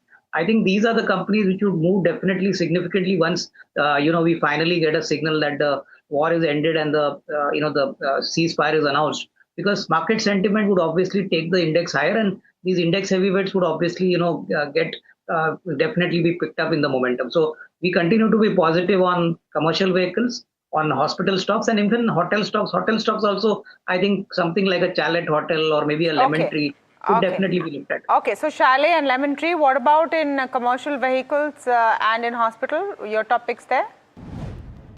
Within commercial vehicles, Tata Motors CV is a good bet. I think even at these levels. Okay, and hospitals? Hospitals, we like Apollo Hospitals and we like Park Medi. Apollo and Park Medi. All right, let's just look at what's happening with Hindalco. Hindalco Industries reported record consolidated revenue and EBITDA in both Q4 and FY26, driven by strong performance in its India aluminum and copper business. But the street seems unimpressed. Parth is joining in to tell us why. Parth, what's going on with Hindalco? Yeah, it's really interesting that even after posting record numbers, the stock is currently in pressure. So this has a variety of reasons. Starting with the first one, the Novelis adjusted EBITDA has declined despite higher shipments and revenue growth. Now, this was mainly because of the Oswego fire disruptions that we saw happening in the last quarter. This has continued impacting the shipments, utilization levels, and profitability of Novelis. This has led to a decline in the consolidated EBITDA margins for Hindalco by 60 basis points year on year to reach 12.7%. The second reason is the heavy ongoing capex cycle which is going on for Hindalco, and the biggest trigger for that is their Bay Minette expansion project. This was their $5 billion worth of expansion, and the delayed ramp up of this project has not given meaningful earnings contribution to Hindalco. So this is the second thing which is going wrong for Hindalco. The third one is the revenue growth. The revenue growth which happened in Novelis has failed to translate into a proportionate EBITDA increase. Now this is because there is a weakness in the European market in their automotive sector. This has impacted the product mix and realizations for Novelis and henceforth for Hindalco as well. So these are the three main reasons why Hindalco is in pressure despite posting record numbers. All right. Thanks so much for that part. In fact, earlier today we spoke to Satish Pai, who's the managing director at Hindalco Industries, and here's what he said about the outlook going forward. No, I think that, look, the consol entity FY27, we should be having a good year because I think the India business will do well. LME prices are high. And the most positive for us will be Novelis will be coming back. So they started that comeback in Q4, but once Oswego is back up by June and Bay Minette gets commissioned. So the most positive thing for the consolidated Hindalco business will be the comeback of Novelis. Okay, I'm going to talk about some broader market plays that are buzzing on the back of numbers. Pull up Shriram Properties, please. And it's interesting because right now this is a overall market play. Shriram Properties is what I'm talking about. That spike you're seeing coming off now, but 9.5% up. So a couple of things. Net profit up 64%. Revenues up 57.1%. We can pull those numbers up. They were on our flashes. EBITDA up 80%. Margins also looking good from 11.9 to 13.7%. So Shriram Properties is one that's doing well. Earlier you had Ajmera also that has come in. And that also had a good set of numbers. We'll pull up Ajmera. Pull up Campus Activewear. Campus Activewear, also a good set of numbers. Broadly, the whole trend that you're seeing, okay, there you have Ajmera Realty. We'll like to see the stock as well for Ajmera Realty. We'll finish that and then we'll go to Campus Active. So a lot of mid-cap companies that are showing a good set of numbers. On Campus, net profit up 26%, revenue up 12.3%, EBITDA has gone up about 14.5%, margins have also improved.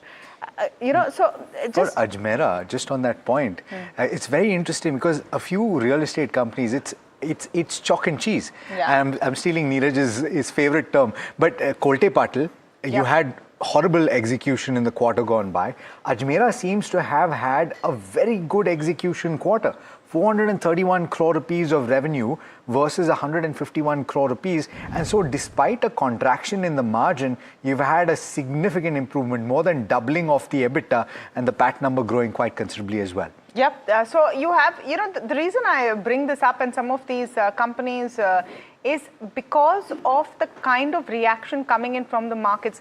Avinash, once we have this whole West Asia crisis behind us, and it's sooner or later, that's when we have to start looking at what Q4 and this last financial year really brought up. And would you say on balance, you've had quite a few mid-cap companies and small-cap companies with solid performance. Yeah, exactly. I think, numbers definitely have been much better than what the street expected. And I think if this momentum is maintained, this kind of growth momentum continues even in the coming 1 or 2 quarters, then I think the valuations definitely look attractive. I think the reason why mid-caps were battered down was largely because this was considered to be a more volatile space, inconsistent performances. But I think there have been some few companies where the numbers have been pretty good. Apart from, Ajmera, you mentioned Campus. Campus has also done very well in the non-leather category. And I think these are commendable performances. So I think, the only thing which markets would like to know is what kind of growth momentum is this going to be sustained? Because Q1, everyone is expecting that some margin pressure could come in. But overall, I think if the volume growth is solid, then I think these margin pressures could be taken care. So definitely a place where some amount of money can be parked. I think hopefully once the sentiment improves, you're going to see a lot of buying coming in these mid-cap category kind of stocks. Speaking of money being parked and where to deploy funds, we had Vijay Kedia in the studios earlier today for NDTV Profit's town hall. And there were several points that he made. Some of them, of course, with that inimical wit. He was talking about why should you buy a quick commerce company, and he compared it with buying a cutting chai, which is available for 20 rupees, and something that you would have to pay 400 rupees for at a 5-star hotel. But here's where he's talking about his view on the energy sector, a space that he continues to remain positive on. अभी फिलहाल मेरे को ऐसे लगता है कि जैसे मेरे दिमाग में ऐसे आता है जैसे बॉडी के लिए ऑक्सीजन जरूरी है वैसे किसी भी कंट्री के लिए एनर्जी जरूरी है तो मेरे को लगता है कि एनर्जी सेक्टर ऐसा है जो ऑक्सीजन है कंट्री के लिए तो उसके बिना अपना गुजारा नहीं है और हम उसमें ज़्यादातर हम इंपोर्ट पे डिपेंडेंट हैं हम उसमें तो मैंने एक बार ट्वीट भी किया था कि जैसे प्रकृति ने सनलाइट दिया इंडिया को ठीक है गल्फ को उन्होंने क्रूड दिया उन्होंने तेल दिया उन्होंने उसका प्रॉस्पेरिटी कितना बड़ा उसका उन्होंने फ़ायदा उठाया हम सनलाइट का फ़ायदा उठा नहीं पाए हम उस तरीके से सोलर के अंदर में इस तरीके से हम वो नहीं कर पाए जो अभी हो रहा है जो पिछले 2-3 सालों में हो रहा है ये हम 20-30 साल पहले भी कर सकते थे या रिन्यूएबल में कोई भी रिन्यूएबल चाहे आप विंड एनर्जी लीजिए या कुछ भी लीजिए वो हम कर नहीं पाए चलिए ठीक है जब आँख खुलती है तभी सवेरा होता है ऐसा समझना चाहिए Okay, you can watch that entire town hall at 8 p.m. this evening, but let's talk about what else is happening. Government is readying for a strong CPSE, that's public sector enterprise offer for sale pipeline. The government may dilute stake in 3 to 4 of these public sector enterprises through an offer for sale in the first 2 quarters of the current financial year. Earlier today, our colleague Danish caught up with the IRFC CMD Manoj Kumar Dubey and spoke to him about it as well. Listening. If we talk about the government's plan to come out with another OFS for IRFC in February, so we saw that there was very diluted response from the investors. What sort of appetite are you expecting this time? So this is not a question for me, this is for Government of India. But to put facts on record, we sold around 1.77% of share at 104 price of the share, and it was very good response from the institutional side. Going forward, you see, I can assure about the good numbers from the company. As you saw the results of annual year FY26 that we published, my PAT grew by 8%. It crossed the 7,000 crore magical mark. We are doing well in all the aspects, and without any pipeline which was there for the last 2 years, we could sanction more than 75,000 crore asset in last year, and we could disperse more than 35,000 crore. So that momentum that we set in last FY in going forward, you see in the first quarter itself, we have signed an agreement of 13,500 crore, which all will be dispersed in Q1. So this kind of deals, which we were really working very hard from the last year, are showing the fruits. And going forward, rest be assured, if company is doing well, if its order book is very strong, if its parameters like net interest margin, everything growing fast, so government will have a good time to see if they really want to sell the shares, and the office should have good attractive participation also. Earnings coming through thick and fast. The bottom is where you should keep an eye, and that's where the news breaks first. And we've got Nifty 50 and Nifty Bank at all-time highs heading into the last half hour of trade. We'll get you the top buy today, sell tomorrow calls and everything that you should watch out for as we're closing today's session. Stay tuned.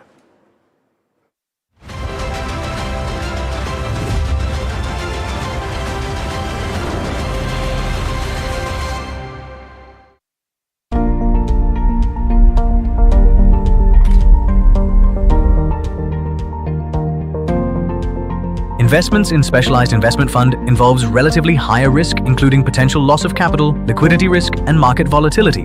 Please read all investment strategy related documents carefully before making the investment decision.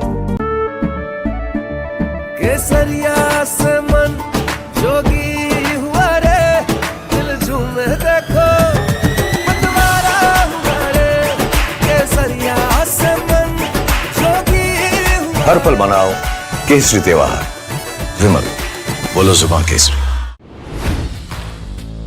Hi, I'm Tamanna Inamdar. Watch me on NDTV Profit, where I break down the day's biggest business stories. What happened, why it matters, and what it means for your money. Hi, I'm Neeraj Shah. Watch me on NDTV Profit for the most incisive market intelligence and meaningful corporate conversation. And I'm Alex Matthew. Markets, mutual funds, insurance, personal finance. I help you cut through the noise and make smarter financial choices. And here's where you can watch us.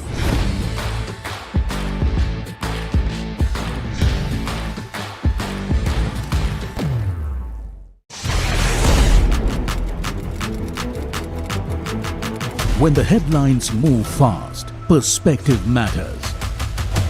On Editor's Cut, our editors come together with experts to distill the week's information plates into clear perspective. Down the stories shaping the world, from markets and the economy to global conflicts and what lies ahead. This is where experience meets insight.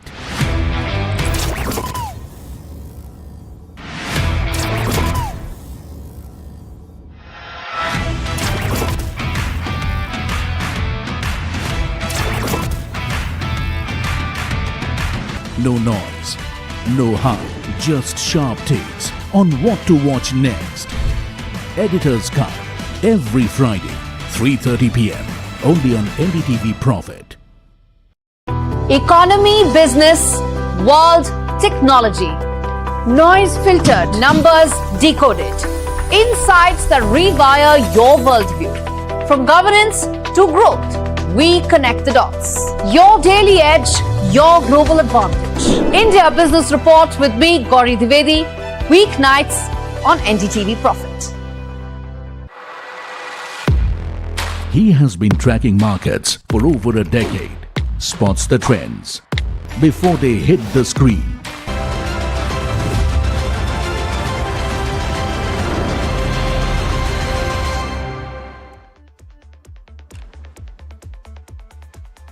All right, welcome back. Let's pull up the Nifty before we move ahead. 24,000 has been conquered and we are managing to stay above. That's the important bit, right? Because a couple of attempts were made in the afternoon session of trade and now we're managing to stay up above the 300 mark. In this leg of India Market Close, we're speaking with Ajit Mishra. He's SVP Research, Religare Broking, and Sudeep Bandyopadhyay, Group Chairman at IndiTrade Capital. Welcome to both of you. Ajit, what's the next stop after 24,000 and would you wait and see if we sustain? Because remember, we also have monthly expiry this week. We also have a truncated market week because you have a market holiday on Thursday. Yeah, good afternoon, Tamanna. So yes, Tamanna, we have like back-to-back expiries and finally, like we are seeing after this immense struggle that Nifty is crossing 24,000 mark barrier. It's the last hour of the trade and as of now, it seems like that we are going to sustain these levels thanks to banking index, which is showing noticeable resilience. And overall also, we are seeing that participation is broad-based. It's not that only the banking, but in fact, the other sectors are also participating on the rotational basis. So this gives us comfort that probably, yes, we are inching towards the next area of hurdle, which is close to around 24,400 mark, which is the 100 EMA, and then probably around the long-term averages around 24,600. So 23,800 now is the support zone, which was earlier acting as a resistance. So with that as a stop loss, one can continue to look for continuing with their long position. But instead of carrying the naked longs, the ideal approach is to go through spreads, options spreads instead of carrying the naked long position in the index. Holding at the high point of the day, but specifically on the Nifty Bank, where well above the 55,200 mark. at 2.2% higher. Specific levels that you would watch out for on closing basis? In fact, like Alex, banking looks comparatively better. The private banking wages, in fact, the PSUs are also witnessing a bit of a traction now. We feel that the averages where both medium to long-term moving average converged close to around 56,200. So which is roughly around 1,000 points away from the current area is what banking can test in this recovery. Downside, the 20 EMA mark close to around 54,400 is the new base for us. So it's basically banking looks comparatively better with decent upside potential from the current levels. Sudeep Bandyopadhyay is joining us as well. Sudeep, good afternoon to you. And if you were sitting on a little bit of cash, which some people had suggested would be an appropriate strategy, should you deploy that with markets seeming to look at the start of the week positively, everything that came over the weekend positively?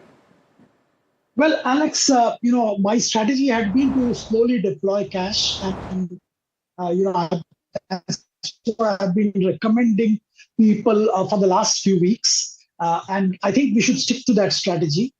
It doesn't mean that the deal is done.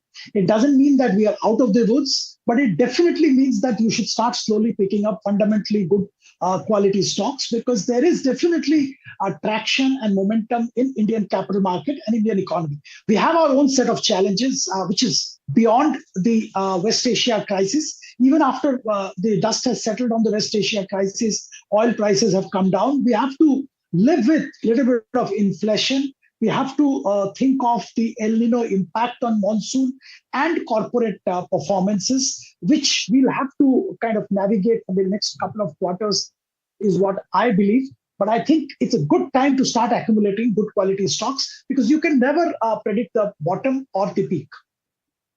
Okay. Sudeep, we'll come back to you in a second. I just want to pull up the Suzlon numbers that you're seeing on your screen. Net profit down 6% at 1,114 crores. Revenues, though, are up 45% at 5,494 crores for the quarter. This is Q4 consolidated numbers coming in for Suzlon. Stock about 2% up right now. Let's pull up the intraday chart as well if we can. We have those two figures right now. We'll pull up the EBITDA figure also, because that's looking robust for Suzlon. So you're seeing that spike there. Sudeep, I wonder if this is something that you're tracking closely. Are you looking at Suzlon? It's a 39% uptick on EBITDA. We have been looking at the entire wind and solar space. Obviously, alternate energy, green energy is getting a lot of boost all over the world, and particularly the West Asia crisis has opened new avenues. Suzlon, of course, is a turnaround story. There are challenges which are inherent to wind energy projects and wind energy assets, but I think Suzlon has performed exceedingly well. One can look at Suzlon, but right now may not be the time, because the price has really shot up post the numbers came up. But keep it in the radar and pick up at an appropriate time. You know, one of the buzzers today has been HFCL. And it's not just today, it's been a stock that has gained quite considerably. So pull up the, of course, it's at upper circuit even as we speak, but pull up the 3-month or the year-to-date chart for HFCL, you'll see what I'm talking about. It's up as much as 132% in 3 months. But why is it buzzing in trade today? Let's go across to Somit to find out and put a spotlight on the stock. Somit? Well, yes, the stock has hit an all-time high. In fact, since the start of April till now, the stock is up nearly 140% in trade. So there are multiple factors what has led to this kind of a move in the share prices of HFCL. Firstly, the strong fourth quarter numbers, the revenue, EBITDA, net profit on a sequential basis were up anywhere between 37 to 81 odd %. Order book stood at close to 21,200 crore rupees, which is nearly 4 times its FY26 revenue, which gives a good revenue visibility for the company. And the growth was supported purely on the back of volume and increase in prices of optical fiber cable. Moreover, the management has also given a strong guidance. They are looking at 20 to 25% revenue growth, and they have also given a long-term revenue guidance of 10,000 crore rupees over the next 4 to 5 years, as against 4,950 crore revenue that they generated in FY26. Now, for margin expansion, they are looking at 3 to 4 percentage points of margin expansion in FY27 alone, and they are also targeting more revenue coming in from the export market going forward. Apart from that, what are the other factors that have aided the share price move for HFCL? Firstly, the company has clearly shifted towards more private orders from government orders earlier, which has also led to a positive sentiment in the market. Also, the company is diversifying towards defense orders now, which also increases the total addressable market for the company. And apart from that, when it comes to the telecom business or the fiber business of the company, data center, 5G, last mile fiber connectivity, all of these factors have led to higher demand coming in for the company for the optical fiber business. And recently the company had also won an order of around 10,000 crore rupees for optical fiber cable. And the company has done fund infusion not once but twice in the last 6 months, and this will support the future capital expenditure requirement and also the debt concerns that are there for HFCL. So these are broadly the factors what have led to this move in the share prices of HFCL. But there are some concerns as well.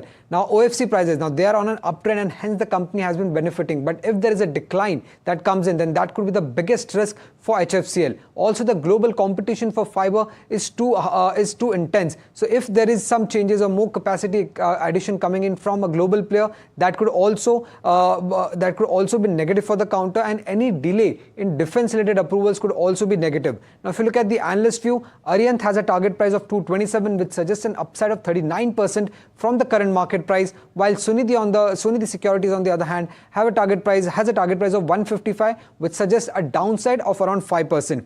Valuations are also now on the expensive side post the up move that we have seen in the last couple of months. The 12-month forward valuation stands at close to 21.6 times. That is the EV to EBITDA valuation I'm talking about, while the 5-year average was close to 15 times. So expensive valuation is something that we should keep an eye out for when it comes to HFCL. Got it. All right. Thanks so much, Somit, for that. The stock is up at about as much as 10%.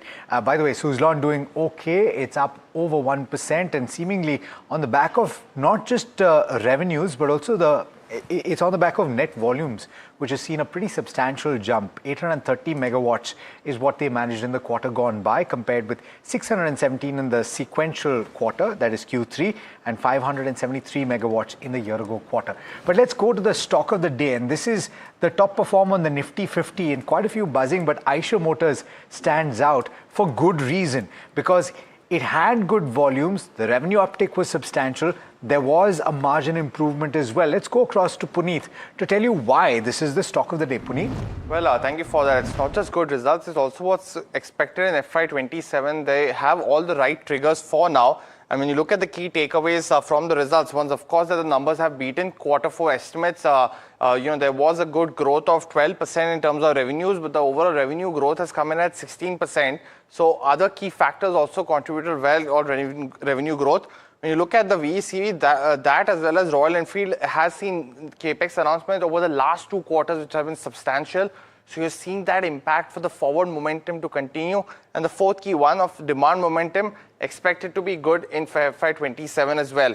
But when you look at the last 2 quarters, for a size of Eicher Motors, they've announced a 4,000 crore capex between Q3 and Q4. The first key one being 953 crores to increase capex in the existing Chennai plant for Royal Enfield. They've also announced land parcels in Andhra Pradesh, 2,500 crores that will be over and above the 20 lakh volume capacity that will be done in Chennai, and hence a very important announcement by the company, the first plant outside Chennai. The third one will be their new joint venture announced in this quarter of 750 crore capex, which will be invested in the joint venture with Volvo on the financial arm side as well.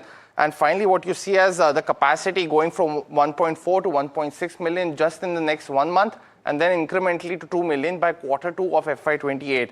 I also want to highlight 3 key very important things that the management has said. First will be that the replacement cycle is yet to kick in. What this means is someone who bought Royal Enfield 5 to 6 years ago has still not replaced it. So that demand is yet to come in FY27. Very importantly, on inventory days, just 1 week of inventory that they have, both for what they've produced as well as for the dealers. So capacity is a real constraint, and hence the huge capex announced by the company. And the third important one on new launches, they already have the C6 Flying Flea on the roads, S6 expected to come in this year, Bullet 650 will be a major name, as well as more announcements expected in FY27. And finally, we've picked 3 brokerages that have either raised prices or upgraded the stock today as well. First one is HSBC 8,200, where they mentioned that they believe that the strong Q4 was led by better average selling prices, but they are confident, and so is the management, on demand outlook. UBS has actually upgraded the stock to a buy today, and with a target price of 8,550. They believe that the current street consensus estimates underappreciates the inventory filling model, which will be a big demand booster for the company. And finally, CLSA with an outperform rating, of course, with 7651. Target price has been raised as well, and they feel Q4 beat expectations largely on estimates as well. Finally, in terms of valuation, if we can pull that chart up versus peers as well as we highlight, stocks at 28 times. There's been correction on TVS, hence now slip below 30. But despite the momentum, there's a lot to watch out for the company in the next year itself. Got it. Okay, Eicher, definitely exciting. Sudeep, you like this company, and on terms of valuations as well, going strong. Oh, absolutely, Tamanna. I've been liking this company for a very long time. Apart from whatever reasons were cited, I will add a couple of more. One is the currency depreciation definitely helps the company because they have a significant export business, and every bit of depreciation straight away helps the bottom line. The raw material costs haven't gone up that much, so I think the margin, that's why we did see the margin improvement. Also, I think the new model launches will help the company take the business forward in a meaningful way, and volumes will keep moving up.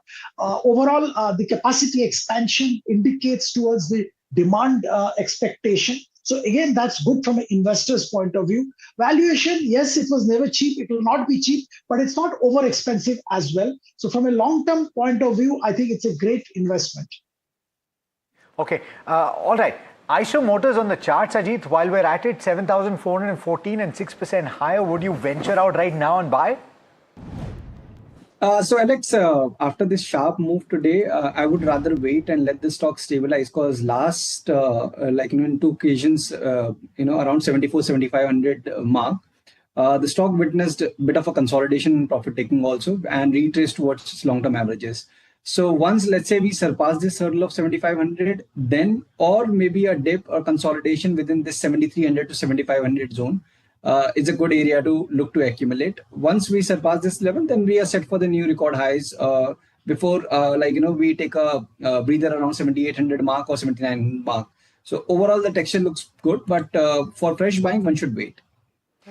On the technicals, I just want to pull up a few stocks from the broader markets that are doing incredibly well. We've already spoken about HFCL, but there's Titagarh that is buzzing and has been buzzing since morning. This is on account of the higher spend that is anticipated to come through. Quite a large amount of money. Amara Raja Batteries is up as much as 7.3%. Jupiter Wagons moving for the same reason that Titagarh is moving. And you have a few of these stocks in the railway wagon space that are up and about on account of the expectation of a higher spend. Maharashtra Scooters is up and about 7.2%. Adani Power is up and about, so is Adani Enterprises. You saw that for the benchmark Nifty 50. Engineers India is up as much as 6%. And the entire PSU banking pack, led forward by Union Bank of India, is doing particularly well. So from the list of stocks that I have just spoken about, Ajit, which of them would you venture out and buy? So Alex, the Adani Group of stocks still looks promising after this sharp up move also, because we were seeing a bit of a consolidation, time-wise correction from last 4-5 trading session. And as a disclosure, we have recommended to our clients Adani Power in the morning, and I guess we are still holding that position. Adani Enterprise is another stock from that list wherein we see potential of further up move. Means after this 4-5 days of tight range consolidation around 2750 mark, the stock is set for the next leg of the up move. So we are eyeing close to around 3200 mark in the near future. With stop at 2700, one can accumulate Adani Enterprise stock. And then apart from that, yes, we are seeing recovery in the railway related counters, but the trend is still down. So I would rather suggest to utilize this recovery to reduce your position, especially if the view is short term and you are stuck at the higher levels. Okay, Jupiter Wagons is exciting. So is Premier Explosives, another one which is buzzing right now. We also have the entire PSU bank, which is looking very, very exciting right now. What would be, Ajit, your top PSU bank pick? Tamanna, based on the recent price action, Union Bank did comparatively well during the declining phase also, means it could manage to hold its long-term averages. And today also during the rebound, we are seeing that stock is up roughly around 5% and set to break the next hurdle at around 170 mark also. So expect this momentum to further carry once, let's say, we cross this 170 barrier, and close to around 180-85 is something that stock might test. So with stop at 160, one can definitely look to accumulate Union Bank at current levels. Got it. All right, Gurmeet Chadda, Managing Partner and CIO, Complete Circle, joins us on the phone line. Gurmeet, thanks so much for taking the time. Nifty 50 comfortably above 24,000 and holding at this point, 24,030. What's the view? Because the market seems to be sensing that the worst may just be over. Yeah, absolutely. And I think, both the rupee, and our markets have been slightly on the oversold zone for a while. I think today's move also probably would have seen some short covering. If you see the movement in select large caps which have been under pressure, I think technical guys will tell you better, but, 24,000 call option sellers, would have to cover. Also, I think the broader market breadth has been one savior because of earnings being better, whether those are the energy space, defense also because of ordering activity picking up, guidance being good, first from Solar, then from BEL, and then we saw the host of other names. So I think the earning growth in mid and small cap is one part of the market which has been a little heartening. But I sense if this deal really goes through, we should not really jump the gun. But if there is something really happens over this week, then I think probably you will see some more shortcoming. Gurmeet, what do you think is the underlying excitement? I know it's on the face of it, very simple to say that yes, Brent finally under 100. You are seeing maybe the signs of a US-Iran agreement come to fore. But we've seen this playbook before and it hasn't really lasted. What feels different this time to you? No, I think one thing which is good for India is that A, the crude has cooled off, and second, we have done almost 4 price hikes now. So the one reason rupee was also falling other than foreign outflows was, the stress on the CAD. And, OMC is losing, a few thousand crores every day. Now, that gap is getting bridged. So I think fiscal health is getting a little better. Earnings have been a little good. And as I said, there's some bit of short covering. So you should not get, you should not celebrate till there is a deal. And I think India has very badly underperformed. Been in markets for so long, not seen India underperforming MSCI Emerging Market Index by more than 50%. So one thing which has always happens in market is the reversion to mean. And I think all this plays out. Oil cools off, deal happen, fiscal situation improves. I think some mean reversion will happen. And also if you see, just 15, 20 stocks in the world have $30, $40 trillion riding on them. I think some cool off in AI also eventually, if that happens, and provided the deal happens, I think would be some good news for India. Okay, Gurmeet, specifically on beaten down sectors today, relatively speaking, the last couple of weeks have been not so good for the Nifty Bank and for the PSU banks. They're bouncing back today. Any reason that you would suggest that an investor should now venture out and pick selectively? No, absolutely. And, valuations are very reasonable. The entire bank Nifty is, probably 12, 13 times earnings, less than 2 book. Some of the private banks are less than 2 book, including HDFC, Axis. ICICI has been pretty stagnant. And I think there's a lot of FDI coming in some of the tier 2 banks like Federal, RBL. There's a lot of interest. I've been speaking to a lot of PE funds. Housing finance is one space which I think there's a lot of catch-up due. Look at a Bajaj Housing Finance and some of the PSU names there. I think it has corrected significantly and valuations have become reasonable. And in this pocket, you will see the yields improving and credit costs also coming off. So operating metrics improving, flows getting hopefully better. I think this pocket looks good. Gurmeet, what would be your war reversal plays? A lot of stocks beaten down. No, just broadly defining it. A lot of stocks beaten down because when crude at 100 is a pain point. There's a hit on consumption. There's a hit for input costs. West Asia crisis means freight was not moving. And they were the big losers there. What are the prime candidates for a reversal? I think auto is one pocket where earnings have been good and correction has been severe. Look at the movement today in Sandhar Technology. One good set of numbers. Stock is up some, like last 2 days, I think 20-25%. So there is earning momentum there. And a war reversal would mean softening of even commodity, logistics, better supply chains. I think then auto and auto anchors, I think, are the number one play. I think second could be fertilizers.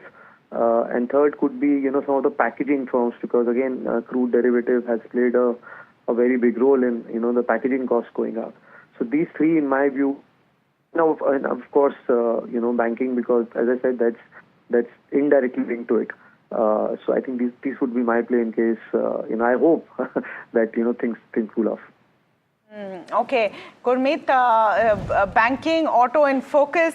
Thank you so much for that. I just want to, as we're getting into the closing bell, I just want to pull up Polymedicure and its numbers, 5% down on that stock. This has become a market which punishes you for numbers which are below expectations and really, really rewards you if the numbers are good. As far as Polymedicure is concerned, net profit down 28%. Revenues have gone up 21.3% at 535 crores. But look at that intraday chart, about 5% down right now. EBITDA has also come down about 7.5%. So you've seen a bit of a dip there on a Polymedicure. And that's across the board, isn't it, Alex? Even as we get into the closing, that you've had Gurmeet spoke about Sandhar Tech, but the way that you've had a response coming into some of the results that have been good has been phenomenal today. Oh, absolutely. And it's across the board. It's not just the mid and small caps where we've seen very substantial moves, because obviously the market capitalization, the float will determine the kind of outsized move on either side. But an Eicher Motors moving up as much as 6% in trade on the back of a substantial or a very good performance, and also the outlook being positive is very significant. Pull up the heat map for the Nifty 50 as we draw to a close, and just about 10 seconds to go for the closing, and we are ending very close to the high point of the day. So this is heartening to see. In fact, if anything, we've climbed a little further in the last few minutes of trade, and we're ending at 24,050 or very close to that mark, 1.4% higher. For me, the Nifty Bank, the move there is something to keep a very close eye on, because here too we're ending very close to the high point of the day, 2.5% higher. The broader markets are looking good. The mid-cap index ending with gains of 0.9%. The small-cap index up about 1.2% or thereabouts. Pull up the heat map for the Nifty 50 and you have 40 stocks out of 50 that have gained ground. And the top gainers are Eicher Motors, Adani Enterprises, Bajaj Finance, Tata Motors, Larsen & Toubro. But the telling sign there, the big movers will be showcased on the contributors chart, because you will see an HDFC Bank ranked very highly over there, ICICI Bank, Larsen & Toubro and State Bank of India. 3 out of the 4 top contributors are banks, State Bank of India and the PSU Banking Pack among them. Pull up the PSU Banking Pack constituents and you will see a Bank of India, Union Bank of India move up very substantially. Canara Bank up and about. In fact, Central Bank is the only one that ends more or less flat, but a State Bank of India gaining about 2.4%, and Bank of Baroda as well moving higher, 3.7% higher for PNB as well. Okay, just want to go to what has really worked today, and I want to pull up the sectoral heat map if we can before we move ahead. The Nifty PSU Bank Index about 3% up, and that really is the big winner of the day. You know what is marked about the markets today, Alex, is the fact that apart from Nifty FMCG, everything is in the green. This has been completely broad-based, and you have the financials which are ruling the roost. Also the fact that you've closed near the day's high. Of course, you've had some hits and some misses over there, and because we just spoke about Polymedicure before the markets closed, I want to go to Varsha, who's joining us with the first cut of what's happened with Polymedicure. Varsha, go ahead. Well, you know, overall, if you see, Tamanna, the revenue, we are seeing the growth in revenue, but it's EBITDA and net profit where the problem lies, and the EBITDA degrowth or the decrease in margin that you're seeing, that EBITDA margin is led by the higher other expenses, number one,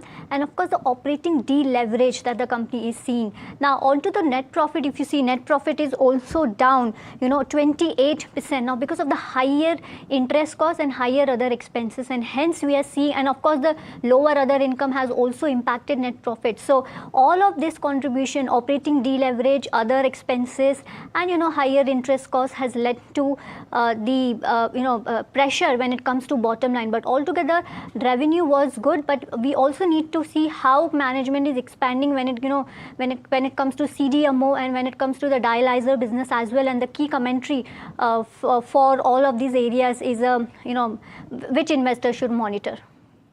Okay. So that's why Polymedicure is not ended too well. I want to see where Polymedicure has ended, about 5% down. You've seen that sharp, dip there. But that's not been the case for companies that are in the business of building materials. Stocks like Greenlam, Century Ply, and Green Panel are surging in Green Ply are surging in trade today. Strong revenue and margin growth in Q4, among other factors, are some of the reasons. Puneet joining in with more details. Well, thank you for that. It's definitely, across companies that we've seen in the laminates as well as in the plywood space as well. And as you rightly said, Greenlam, Green Panel, Century Ply, all have done well today in today's trading session. What's working is, the strong revenue growth that's been reported for the first time in essentially this year, as well as what we've seen a painful FY25 for these companies. So they're starting to see action just at the fag end of FY26. Century Plyboards reported a 24% revenue growth, Greenlam at 25%, Green Panel at a 16% revenue growth, and we're still awaiting some more results in the sector. We've also seen commentary also being very strong. So I just want to pick out Greenlam because Green Panel specifically because the con call happened just a few days ago where they had said that they showed double-digit growth in volume, especially in the MDF segment where in the same time last year you had new standards coming into the country under BIS and hence local players getting a big boost. Expecting FY27 to also show double-digit growth rate as well, they had said. And Anand Rathi had a very strong view on the stock as well, where they mentioned that expecting the company's earning to show sharp growth over the next 3 years itself, and they had a target price of 320. Finally, what to watch out for, because you're awaiting con call for Century Ply as well as from what we are seeing in Greenlam as well, and you'll watch out for raw material prices as well as what's the key commentary there as well. You also have to see on guidance of volume versus value growth, but it's been a strong quarter for all these companies, and next leg of growth could be very key in FY27 for the building material space. Okay. Thanks so much, Puneet, for that. And those stocks buzzing in trade today. But Tamanna, one of the factors that has been playing, I think, as a tailwind, at least over the last couple of sessions, is the clawing back of a little bit of ground for the currency, right? We've plumbed those levels and we come back just a tad bit, even in trade today. I think the reason is because you have now a very cogent or a very clear view of what could happen, and there's a bit of give and take. If you look at what news wires are putting out, and of course you don't actually see the agreement, you don't know what's happening between between Iran and the United States. But part of the draft agreement that is being reported, Alex, is that instead of a toll that Iran wants to levy on the Strait of Hormuz, they will levy a fee. So maybe they'll call it something else, and this could be for a variety of reasons. But a version which makes it palatable to the US and the rest of the world, which doesn't display that Iran got its way in any form or fashion. Iran will also have a bit of a give and take. But for the first time, it seems like there could be some kind of movement ahead. 95.23 for the rupee is one of the better levels that we have seen in days.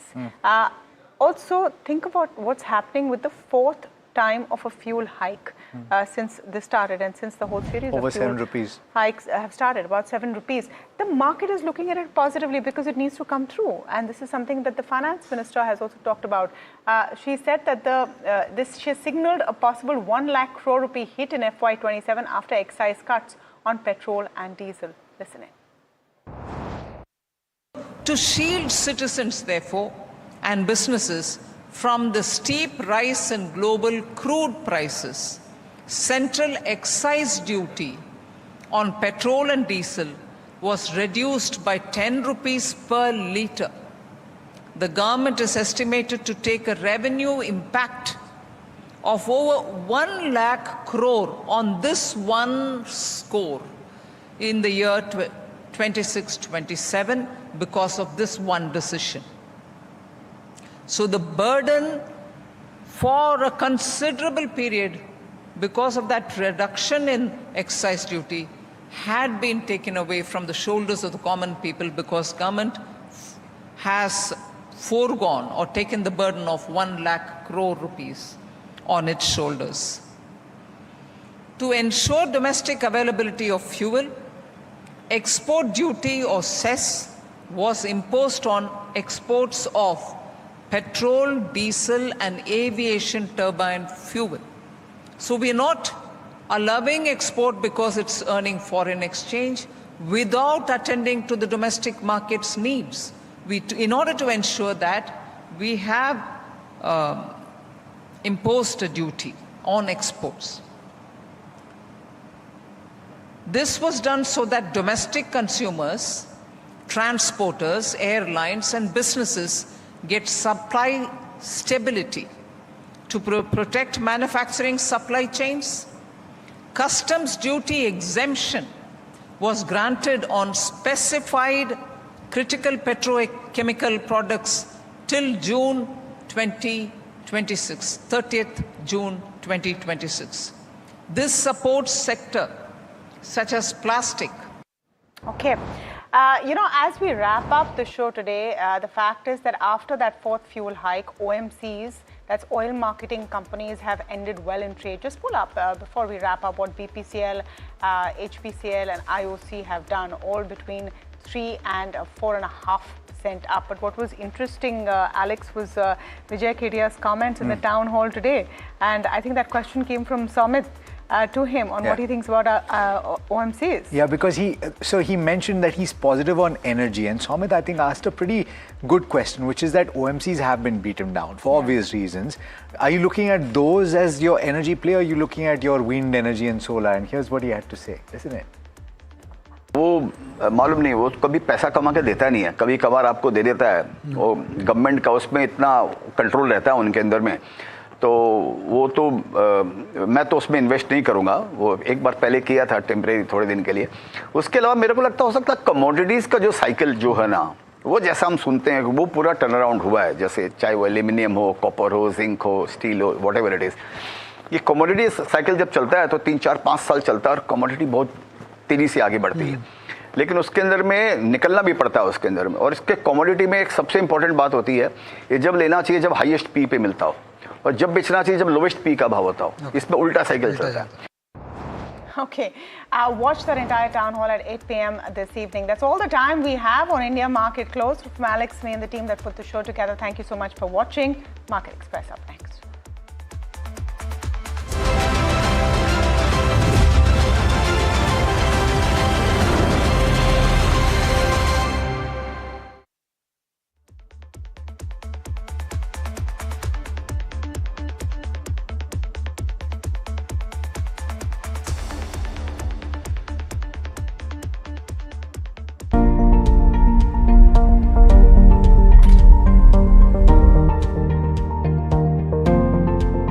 Investments in specialized investment fund involves relatively higher risk, including potential loss of capital, liquidity risk, and market volatility.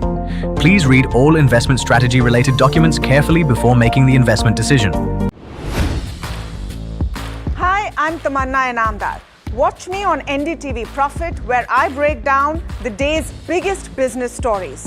What happened, why it matters, and what it means for your money. Hi, I'm Neeraj Shah. Watch me on NDTV Profit for the most incisive market intelligence and meaningful corporate conversation. And I'm Alex Matthew. Markets, mutual funds, insurance, personal finance. I help you cut through the noise and make smarter financial choices. And here's where you can watch us.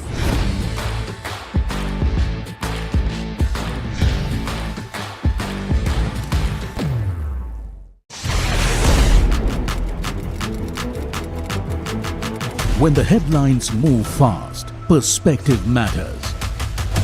On Editor's Cut, our editors come together with experts to distill the week's information blitz into clear perspective. Down the stories shaping the world, from markets and the economy to global conflicts and what lies ahead. This is where experience meets insight.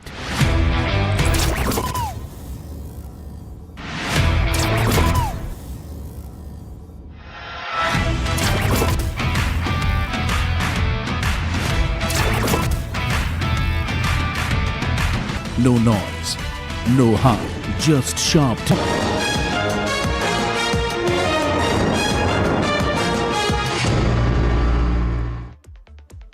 Hello, and you're watching Market Express, and I'm Himakshi Bahugna. Let's get straight into the show and see how the markets have really fared today. So, viewers, optimism is back on Dalal Street, and the bulls are charging hard. Nifty reclaims 24,000 levels, Sensex surges 1,000 points. Deal hopes are clearly back in the driver's seat. Broader markets have mirrored the benchmarks today. And talking about the sectors, so most of the sectors have ended the day in green, barring the FMCG. PSU banks, financial services and the auto have led the gains. And now let's look at rupee. So it is strengthening, hitting a 2-week high against the dollar. The move is driven by easing the global tensions and also a sharp drop in the crude prices, which is easing pressure on India's import bill. Support from the RBI and improved market sentiment are also helping the currency recover after the recent record lows. There's fresh signals from Washington and Tehran have raised hopes of a possible breakthrough on the reopening of the Strait of Hormuz, and this is triggering a sharp fall in the global crude prices. And while traders are unwinding part of the geopolitical risk premium built into oil markets, key disagreements over sanctions and also Iran's nuclear program continue to keep the markets on edge.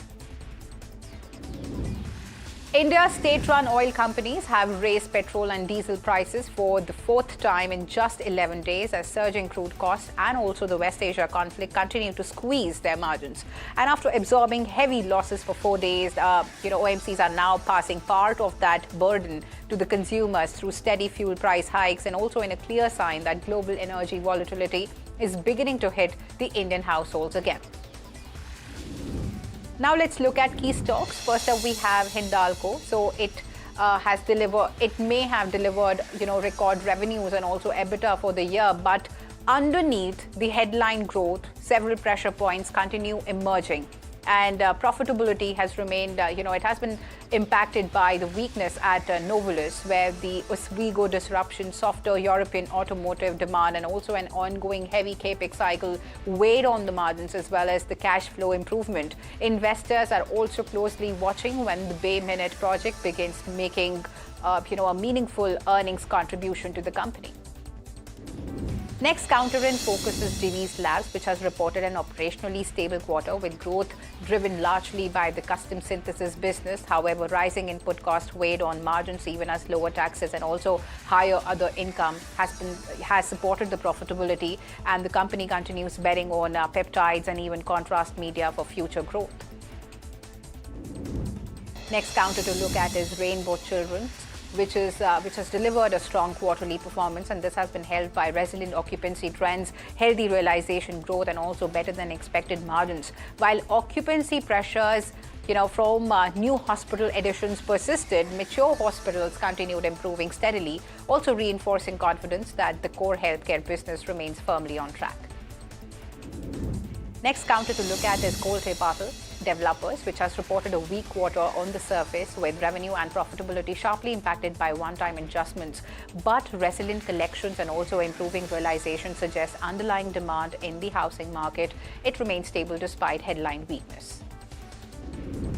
Next counter to look at is Texmaco Rail and Engineering, which has secured a fresh order from Vedanta Aluminium for the supply of alumina wagons and also brake vans. And the contract, valued at nearly 29 crores, is expected to be executed within 6 months and also further strengthens the company's railway equipment order pipeline at a time when the industrial freight and also logistic investments continue witnessing steady momentum.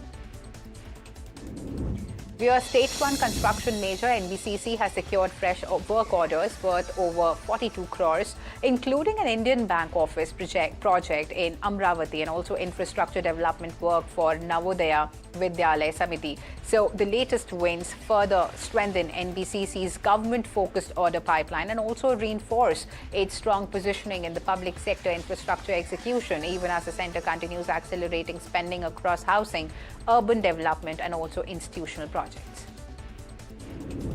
Sterlite Technologies has received a major boost to its global business ambitions after its subsidiary secured a multi-year product award with a potential contract value of nearly $1.1 billion. Now, the deal involves the supply of optical connectivity products and is also expected to significantly strengthen the long-term revenue visibility for the company. Now, the award also highlights rising global demand for high-speed digital infrastructure as telecom operators and data center players continue accelerating network expansion and also fiber connectivity investments worldwide. Viewers, next counter to look at is HPL Engineering, which has said that quarterly profitability came under pressure due to the mix of Kavach railway contracts and also additional cost provisions taken during the period. Now, despite the near-term impact, management remains optimistic on the broader outlook and also expects FY27 sales and profitability to improve significantly as the railway execution gathers pace and also order opportunities continue expanding. Next counter to look at is Park MediWorld, which is on the move and the stock is reacting. The company has announced the acquisition of Medicity Hospital in Uttarakhand in a 177 crores all-cash deal, marking a significant push into undeserved northern markets. This move strengthens its regional footprint even as the focus clearly shifts towards inorganic expansion. Medicity Hospital itself brings strong operating momentum with steady double-digit growth in recent years, adding to Park Medi's growth visibility. With this deal, the company is not just adding capacity, it's also sharpening its strategy of scaling through targeted acquisitions in high-potential geographies. Next counter to look at is Premier Explosive, which has surged 20% and has also hit a fresh 52-week high amid strong buying interest in the defense and explosive segment. The rally comes as investor sentiment remains positive around defense manufacturing and also ammunition-related companies. Market participants are tracking order inflows, execution visibility, and government focus on domestic defense production. The sharp move also reflects continued momentum in the defense-linked mid-cap stocks. Here's next counter is GAIL India. So the shares have surged after its fourth quarter numbers. The earnings are mixed, but the street is focusing on strong outlook and also improving margins. Brokerages remain positive and are seeing a meaningful upside from the current levels. And the stock responds sharply with investors betting on the growth momentum ahead. In fact, LTM is expanding its global footprint with the acquisition of Randstad's technology and also consulting businesses in a €160 million deal. The transaction is expected to strengthen LTM's capabilities in digital and consulting services while also widening its international presence. The move comes as companies continue to scale up their tech-focused offerings amid rising demand for transformation services. Next key counter is Sun Pharma. So the shares of the company have slipped after its fourth quarter numbers. Now the results show healthy growth, but margins remain under pressure and miss the street expectations. Now analysts are turning cautious in the near term, citing softer, US business and also rising cost. And even as long-term views stay positive, the immediate outlook looks measured, and the stock is reacting with mild weakness after the earnings print. And viewers, extreme heat is now hitting the India's factory floors very hard. So rising temperatures are pushing up power bills and even the cooling costs, even as worker productivity has taken a hit. Now small and medium businesses are feeling the strain the most with limited capacity to adapt. The result is a widening divide between large factories and also the MSMEs. Next stock to look at is Eicher Motors. The shares are rallying after the company posted strong fourth quarter results, boosting the investor confidence. The automaker has reported healthy earnings growth, and this has been supported by steady demand and also improved operating performance. The upbeat numbers are driving fresh buying interest, with the stock climbing sharply in trade. And here's a strong warning from the Vatican on artificial intelligence. In the first major document, Pope Leo has urged governments to really slow down the AI development, cautioning that the technology could really spread misinformation, fuel conflict, and even push the world towards a prolonged instability.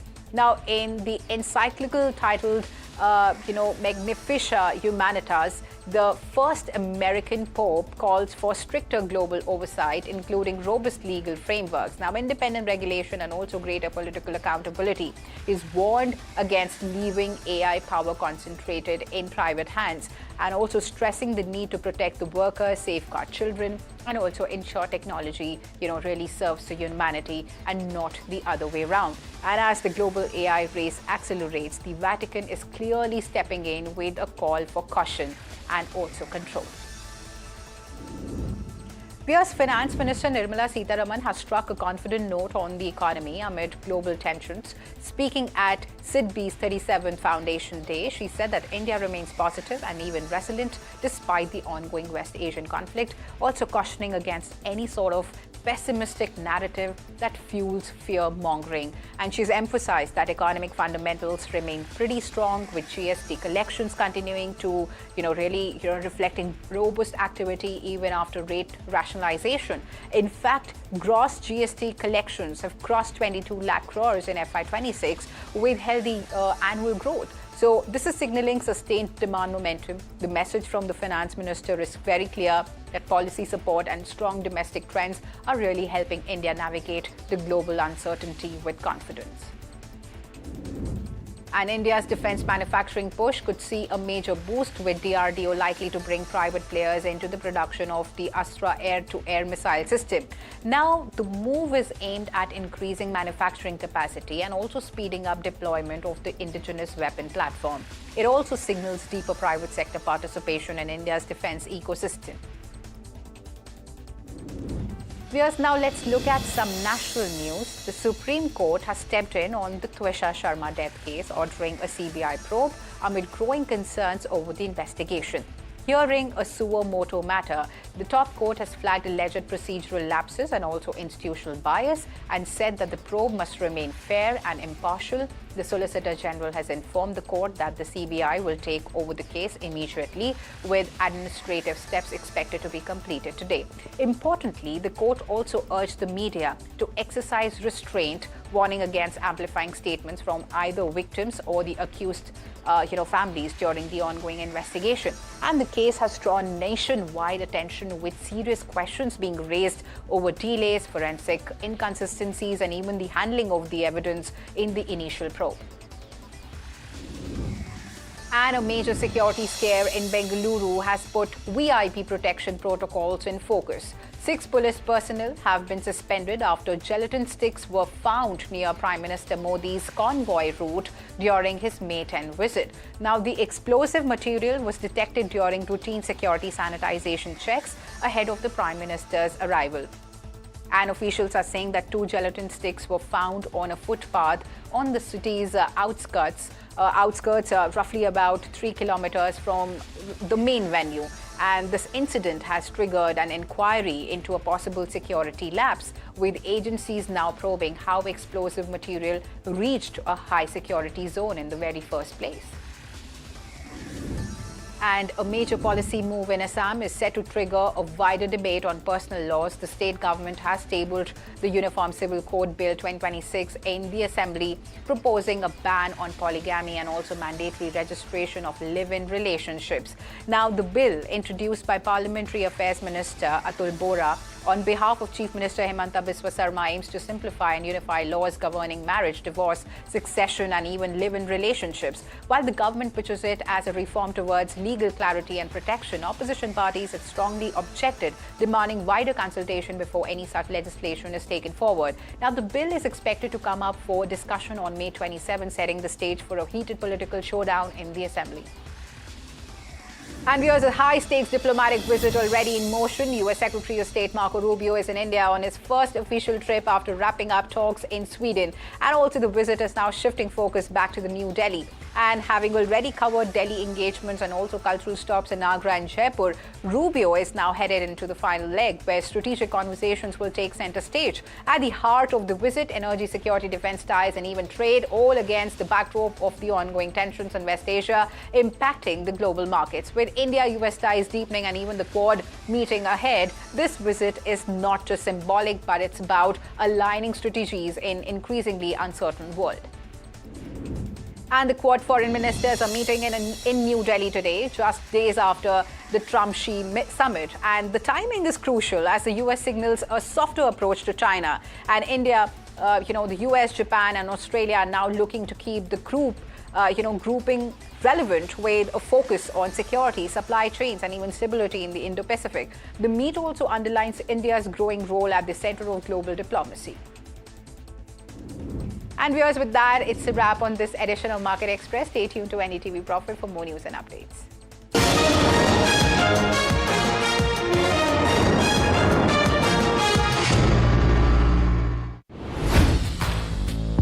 Hi, I'm Tamanna Inamdar.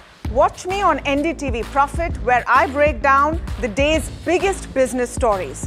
What happened, why it matters, and what it means for your money. Hi, I'm Neeraj Shah. Watch me on NDTV Profit for the most incisive market intelligence and meaningful corporate conversations. And I'm Alex Matthew. Markets, mutual funds, insurance, personal finance. I help you cut through the noise and make smarter financial choices. And here's where you can watch us.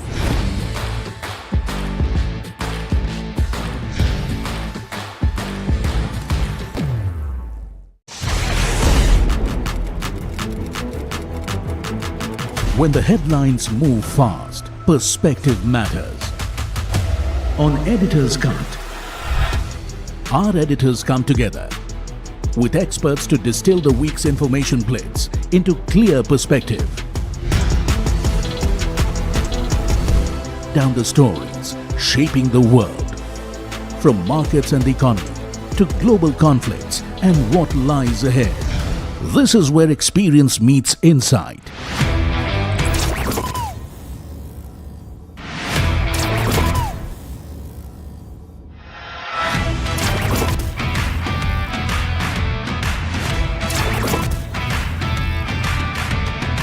No noise, no hype, just sharp takes on what to watch next. Editor's Cut, every Friday, 3:30 p.m. only on NDTV Profit. Economy, business, world, technology. Noise filtered, numbers decoded. Insights that rewire your worldview. From governance to growth, we connect the dots. Your daily edge, your global advantage.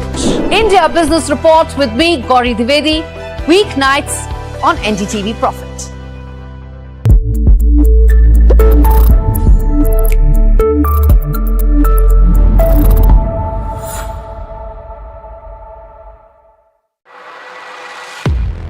He has been tracking markets for over a decade, spots the trends before they hit the screen.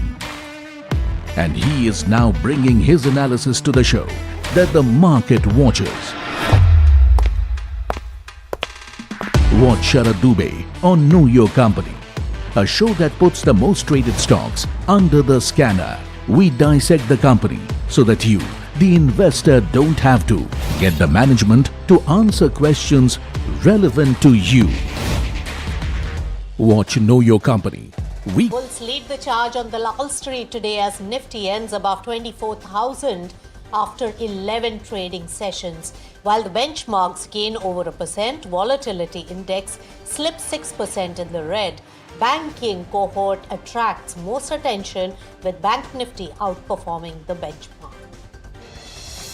The rupee extended gains and ends at two-week high of 95 rupees 24 paise against the dollar amid rising equities and likely RBI intervention. The currency is now up for the third straight session. Oil prices fall over 5% as hopes of a US-Iran deal eased fears around Hormuz supply disruptions. Though nuclear remains the key sticking point, Brent crude hovering around $97 a barrel today.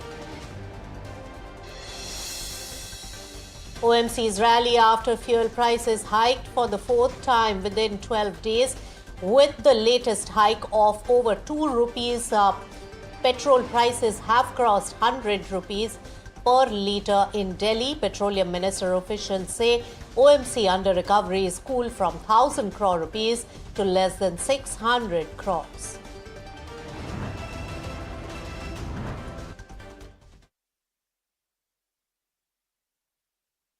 These times when there is need for support. That's right. I mean, their calculation go by a very clear formulation. And a committee had looked into it, and based on that, they do their annual calculation and give the dividend to the government. And it is on that basis it has come. And in fact, there are observers who would say, no, they probably could have given you a little more, but they've made additional provision. I fully trust RBI in having made their calculation and given the dividend that they have given. One minute. So I think it has come per their established protocols. जो छोटे निवेशक है, retail निवेशक है, वो काफी देश के अंदर चिंतित है क्योंकि पिछले एक साल के अंदर शेयर मार्केट ने नेगेटिव रिटर्न दिया है और ये वेस्ट एशिया क्राइसिस और टैरिफ से भी पहले देखा जा रहा था क्योंकि पिछले 2 साल के अंदर एफपीआईज के द्वारा रिकॉर्ड निकासी की गई है भारतीय बाजारों से। तो जो कई सारे दिग्गज लोग हैं उनका यह मानना है कि सरकार को टैक्स सिस्टम पे थोड़ा विचार करना चाहिए, जो एलटीसीजी है या और बाकी जो टैक्स लगाया जाता है उस पर एक बार सुनना चाहिए। तो क्या गवर्नमेंट तैयार है निवेशकों की बात को सुनने के लिए, बड़े निवेशकों की बात को सुनने, क्योंकि एफआईआई बड़ी संख्या में पैसा निकाल रहे हैं और जो मैडम हमने देखा था कि कोविड के बाद जो करीब 4 करोड़ निवेशक थे, डीमेट अकाउंट थे, वो 18 करोड़ हो गए, लेकिन अब उनका भी भरोसा कहीं ना कहीं थोड़ा बहुत हिल रहा है। मैं किसी भी on this issue and on any other issue, we are always ready to hear, listen to people. We'll take their inputs. Ma'am, just one thing. Dividend, how does it help the FIS position in terms of, any sort of your expectation on how it will improve the FIS position? And second is on the rupee, ma'am. We have seen, because of extraneous situation, the currency and RBI has also been very actively trying to support the rupee. Any broader movement that the government, can do sovereign bond holders or anything of that form is on the table right now? As I said, a lot of inputs, a lot of suggestions on not just on rupee, on investment, and as you said earlier, on the gold bond. Lots of inputs are being gathered.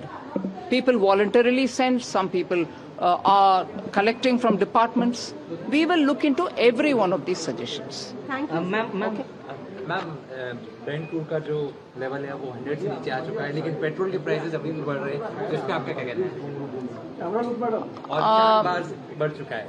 हाँ जी, government के तरफ से शायद about 80 days 76 days तक लोगों के ऊपर वजन ना बढ़े, ये बोझ ना पड़े, उसके लिए बजट से आज सुबह भी मेरा भाषण में सिडबी के एड्रेस के समय मैंने उस विषय को जिक्र किया।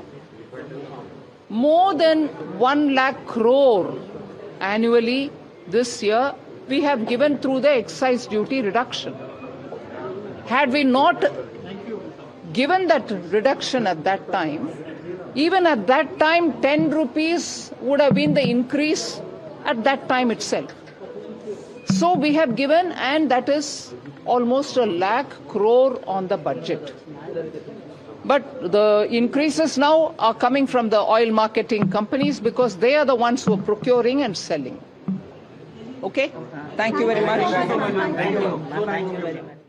All right, that was Finance Minister Nirmala Sitharaman. That was really taking the questions from the reporters at the event in Mumbai, and some important aspects that she really answered. First, of course, is that she defended the RBI's dividend policy to the government. Remember that India's central bank will be transferring a record 2.87 trillion rupees to the federal government for the last fiscal year. So, Finance Minister Nirmala Sitharaman really defending the RBI's record transfer of dividend to the government. On the other hand, when asked on various tax concessions and also reversing of long-term capital gains tax, for that Finance Minister has really stated and answered the reporters on this particular bit that all industry, suggestions are going to be welcome on any of the tax rationalization, and especially she mentioned that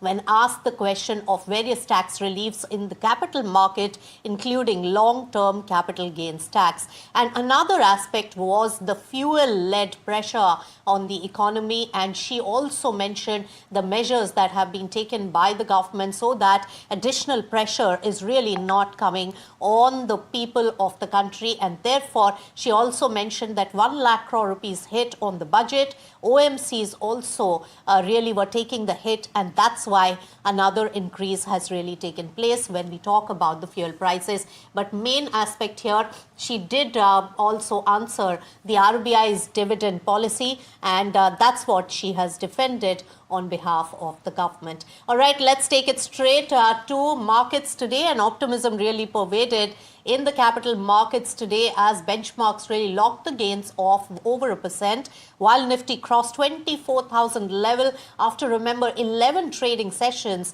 The broader market advanced too, as a matter of fact, barring the FMCG index. All other sectors really rose in trade today. The banking sector especially attracted a lot of buying interest, with the Bank Nifty outperforming the benchmarks. Let's take it across to my colleague Parth, who's joining in with all the market action of today. Parth, tell us.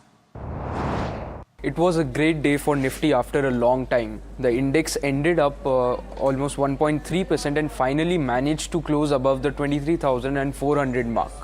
Eicher Motors and Adani Enterprises were the top two gainers in Nifty today, with Eicher Motors gaining almost 6.5% while Adani Enterprises gaining 4.5% today.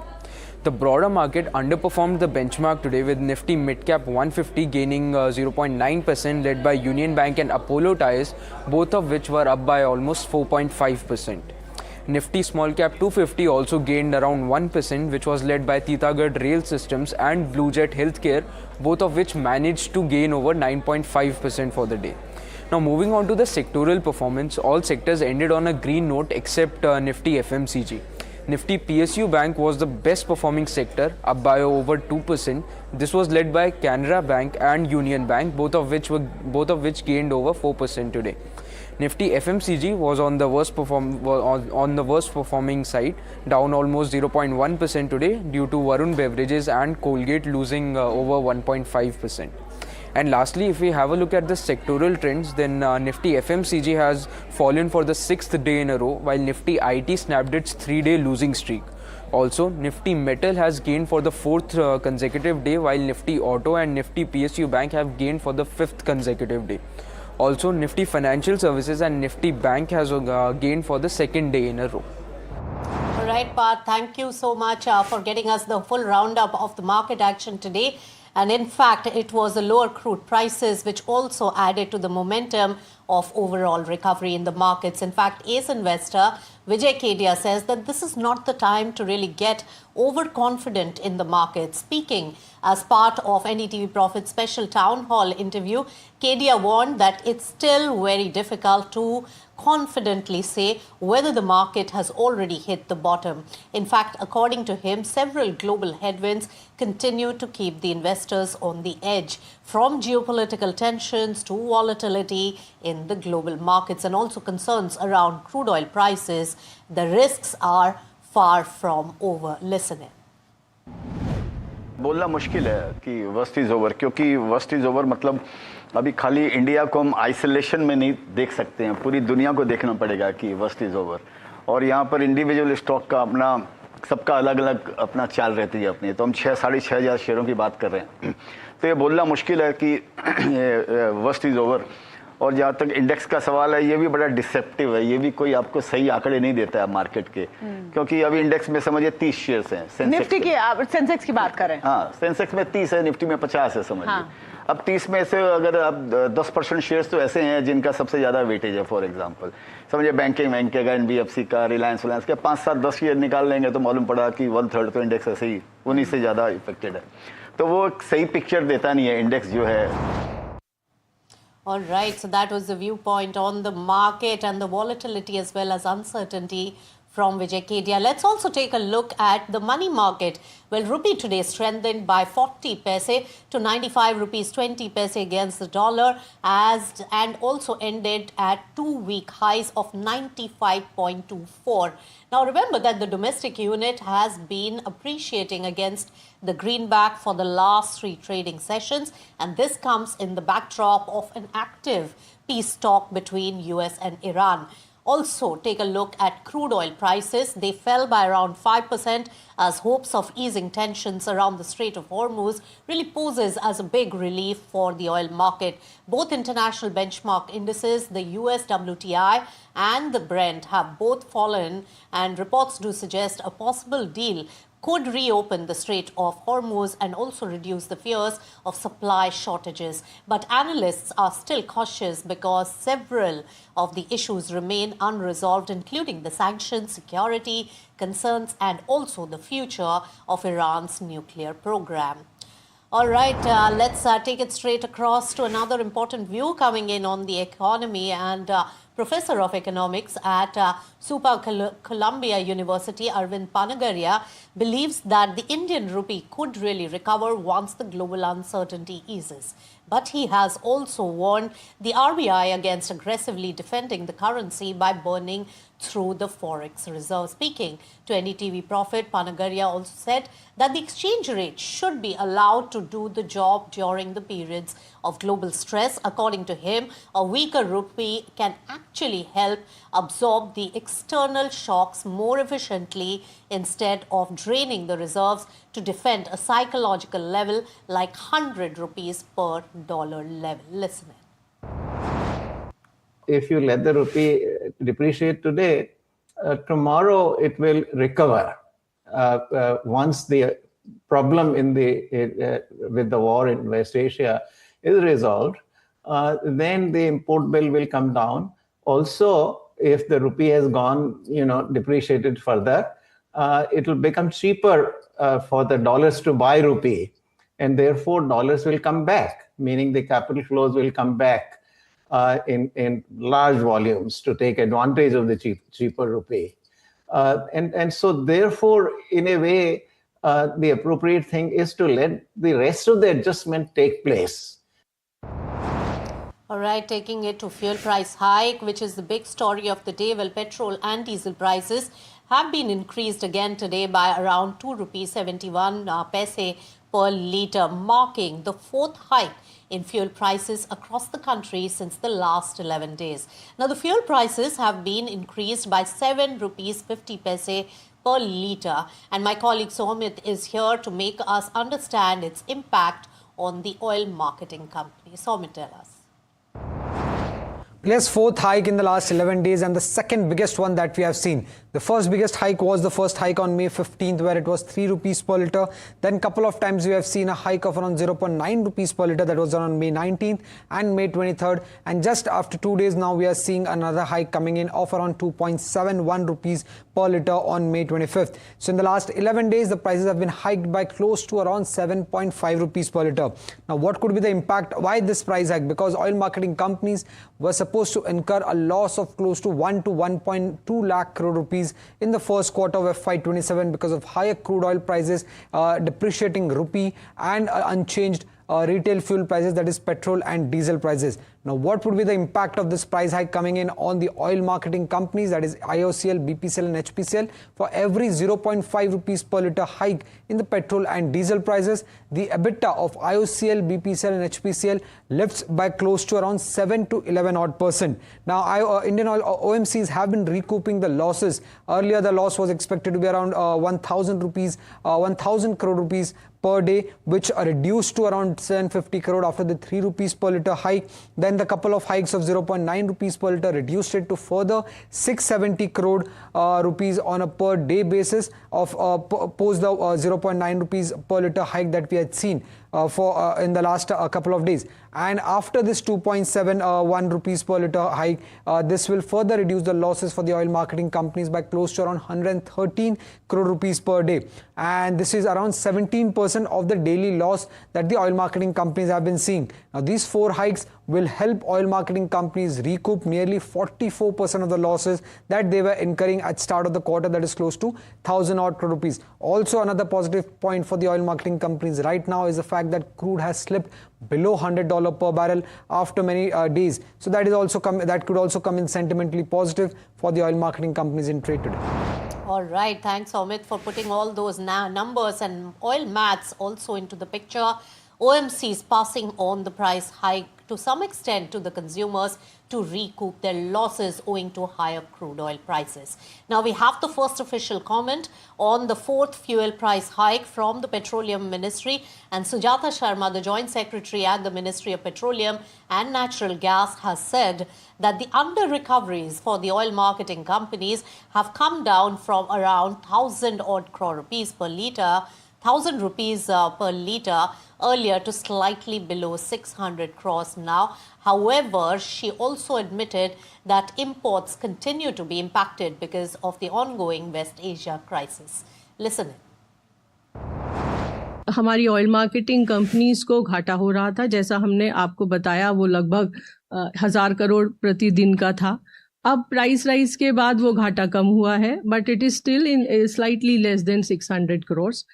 उसके अलावा अगर आप LPG देखें तो हमारी सरकार ने वहन किया बोझ को और ऑयल मार्केटिंग कंपनी ने भी उस बोझ को वहन किया हुआ है. All right, and encapsulating all that the government and the ministry had to say about the price hike as well as the oil math, Sesa, my colleague, is joining in with all the details. Tell us, Sesa. Right, so India absorbed the global fuel price for 78 days, before allowing for a phased revision of price hikes, which is about 7.5 litre. Now, what we are given to understand is that this is, again, the lowest among all the major economies, and also this particular price hike, the latest round rather, is likely to reduce OMC's losses from rupees 1,000 rupees per litre to 600 rupees per litre. Now, given that the international oil prices remain unstable and the crisis is yet not over, we cannot rule out yet another price hike, in the coming days. So we have to wait and watch and see what holds for the consumers. Back to you. All right, thanks, Issa, for putting all that together and putting perspective to it. Now, sources tell NDTV Profit that government is really readying for strong CPSE OFS pipeline, that is the PSUs and offtake from that in the capital market for the government to rake in some money. Now, the government may dilute stake in 3 to 4 of the PSUs through OFS in first 2 quarters of the current financial year. My colleague Shrimi is here with all the details that she's gathering. Shrimi, tell us. Well, that's right. Government has prepared a strong PSU stake sale pipeline for the current financial year and is likely to pursue offer for sale transaction in at least 3 to 4 public sector companies over the first 2 quarters, including the ongoing one, and that's the indication we are getting. Now, among the key proposal under discussion is a potential dilution of up to 2% stake in Coal India through the OFS route. We are learning that the work is in advanced stage and may soon launch once the market volatility eases. Now, as you're aware, government keep going for these periodic stake sale in, such heavyweights depending on the market appetite, current market volatility to get maximum value realization. And last dilution, if you remember, happened happen has been some time ago. So in 2 weeks or so, some action is expected to be seen in Coal India. Then possible LIC OFS is also being evaluated in July-September quarter, and that will be equally crucial. As we know, it's been listed through OFS route by government sold 3.5%. And after almost 4 years, government now looking for further round of dilution, likely with a smaller percentage depending on the market move. Further, 2 stake sale, Indian Overseas Bank and Railway Finance Corporation also remain under active consideration. And this is mainly the second round of these 2 PSU after divesting 2.17% stake in IOB in December 25, 2% in IRFC earlier this February. Officials said that the government intends to adopt a calibrated and phased approach towards OFS issuances, given the kind of geopolitical dynamics and broader market stability in mind. But do remember the fact that the planned pipeline comes as government pursues an ambitious asset sale and monetization target of 80,000 crore for FY27. More recently, Centre announced 8% stake sale in Central Bank, with non-retail portion of OFS witnessing strong investor demand and getting subscribed 2.35 times on the first day itself, and that is something giving government confidence to action OFS in all these PSUs. All right, action OFS in several PSUs. Thanks, Shrimi, for all the details. And one of the companies that was really named in that list was also IRFC. In fact, NDTV Profit's Danish Anand spoke to Manoj Kumar Dubey, who's the CMD of IRFC, on this particular matter. Listen in. If we talk about the government's plan to come out with another OFS for IRFC, in February, so we saw that there was very diluted response from the investors. What sort of appetite are you expecting this time? So this is not a question for me, this is for Government of India. But to put facts on record, we sold around 1.77% of share at 104 price of the share, and it was very good response from the institutional side. Going forward, you see, I can assure about the good numbers from the company. As you saw the results of annual year FY26 that we published, my PAT grew by 8%. It crossed the 7,000 crore magical mark. We are doing well in all the aspects, and without any pipeline which was there for the last 2 years, we could sanction more than 75,000 crore asset in last year, and we could disperse more than 35,000 crore. So that momentum that we set in last FY in going forward, you see in the first quarter itself, we have signed an agreement of 13,500 crore, which all will be dispersed in Q1. So this kind of deals, which we were really working very hard from the last year, are showing the fruits. And going forward, rest be assured, if company is doing well, if its order book is very strong, if its parameters like net interest margin, everything growing fast, so government will have a good time to see if they really want to sell the shares, and the OFS should have good, attractive participation also. All right, moving on, US Secretary of State Marco Rubio visited Taj Mahal in Agra with his wife Janet Rubio during his 4-day visit to India. Now, Marco Rubio was also accompanied by US Ambassador to India Sergio Gore. After the Agra visit, he has arrived in Jaipur. Now, Rubio's 4-day visit really concludes on May 26th with the Quad Foreign Ministers meeting in New Delhi. During the first 2 days of his visit, Rubio held a series of high-level discussions in New Delhi with Prime Minister Narendra Modi and also External Affairs Minister S. Jaishankar. So that is the visit really coming to an end. Also, US President Donald Trump has struck a cautious note on the ongoing talks with Iran, saying negotiations are progressing, but there is no rush to seal the deal, he says.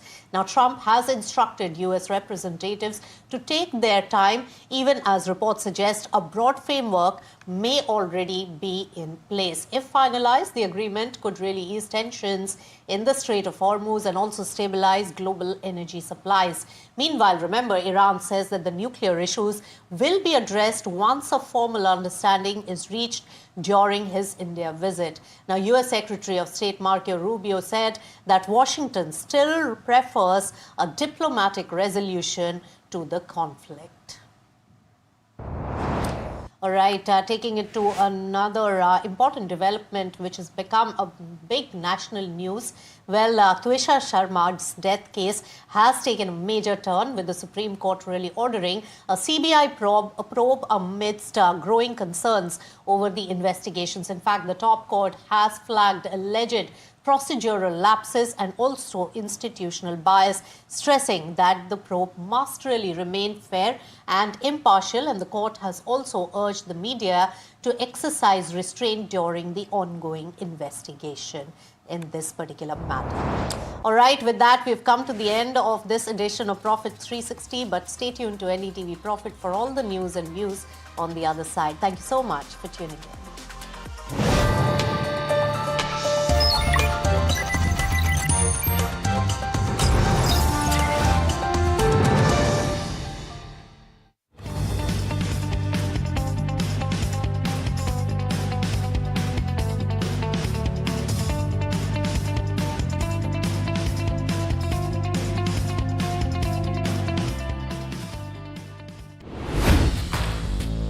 Hi, I'm Tamanna Inamdar. Watch me on NDTV Profit, where I break down the day's biggest business stories. What happened, why it matters, and what it means for your money. Hi, I'm Neeraj Shah. Watch me on NDTV Profit for the most incisive market intelligence and meaningful corporate conversation. And I'm Alex Matthew. Markets, mutual funds, insurance, personal finance. I help you cut through the noise and make smarter financial choices. And here's where you can watch us.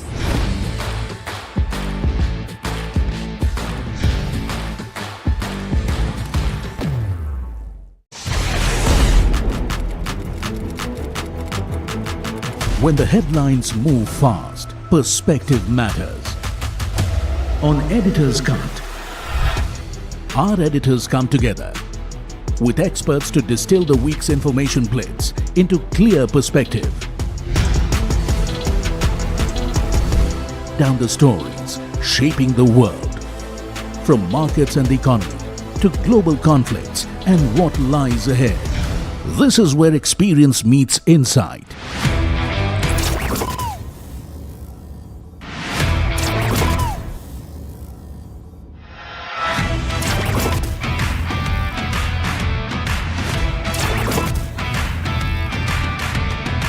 No noise, no hype, just sharp takes on what to watch next.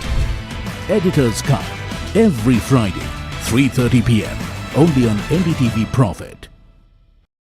Economy, business, world, technology. Noise filtered, numbers decoded. Insights that rewire your worldview. From governance to growth, we connect the dots.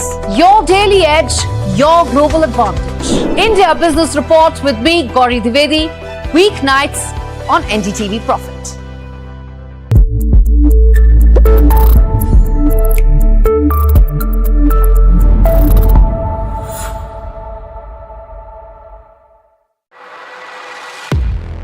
He has been tracking markets for over a decade, spots the trends before they hit the screen.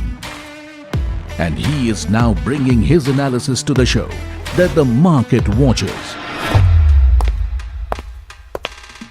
Watch Sharad Dubey on Know Your Company, a show that puts the most traded stocks under the scanner. We dissect the company so that you, the investor, don't have to. Get the management to answer questions relevant to you. Watch Know Your Company, weekdays at 11:30 a.m. to understand your next big bet.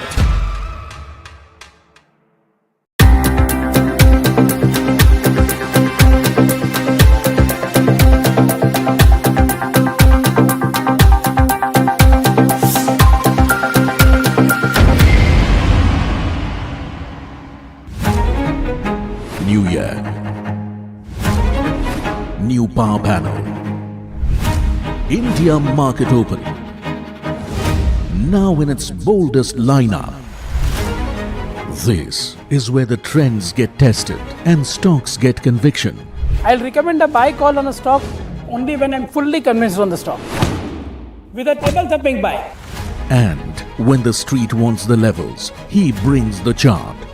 Charts speak the truth, and I deliver the levels with no frills. Parag Thakkar and Kush Bohra are now part of the morning crew with Tamanna, Neeraj and Alex. Same show, sharper voices. Every morning on India Market Open, your favorite market show just got better. On NDTV Profit, for your profit.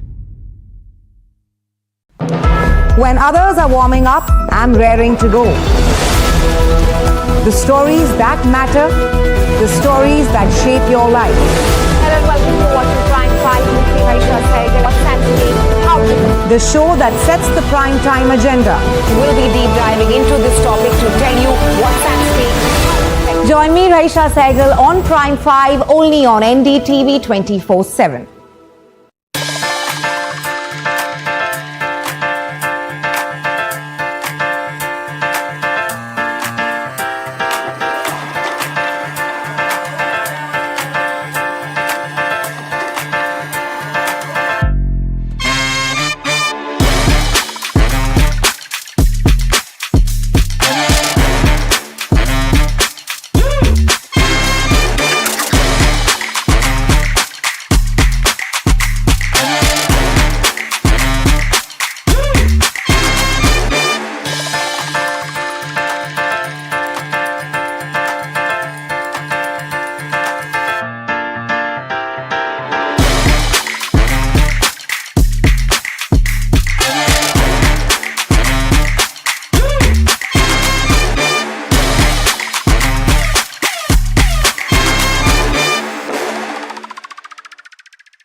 I'm Tamanna Inamdar. Watch me on NDTV Profit, where I break down the day's biggest business stories. What happened?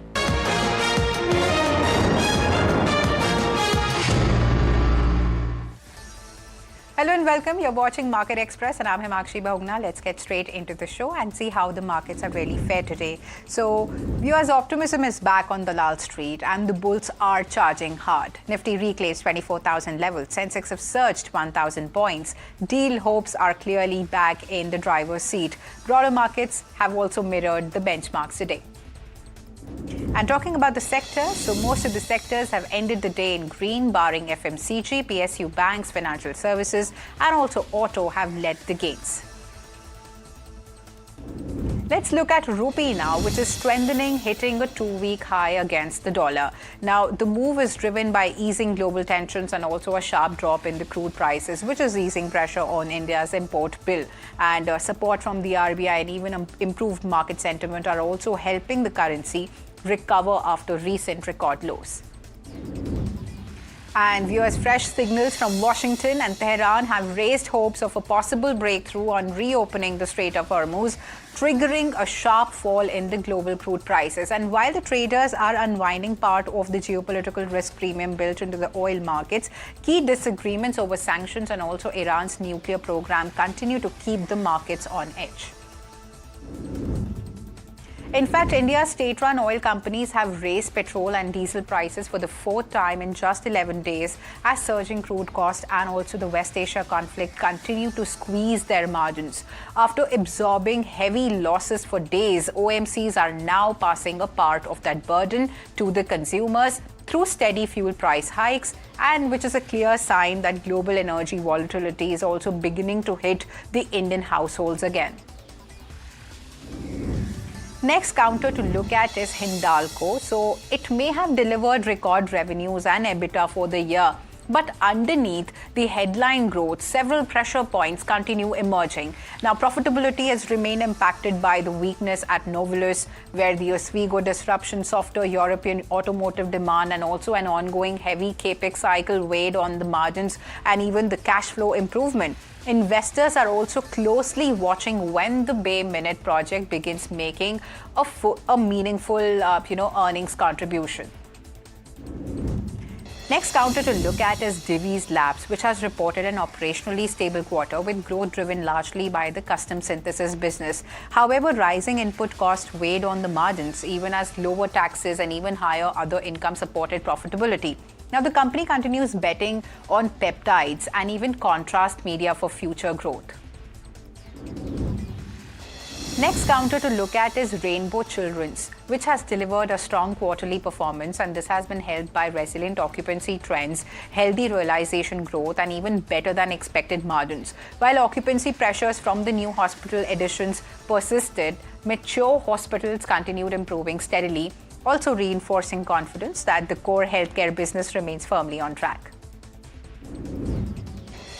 Next counter to look at is Colgate-Palmolive Developers, which has reported a weak quarter on the surface, with revenue and profitability sharply impacted by one-time adjustments. But resilient collections and improving realization suggest underlying demand in the housing market, which remains stable despite headline weakness.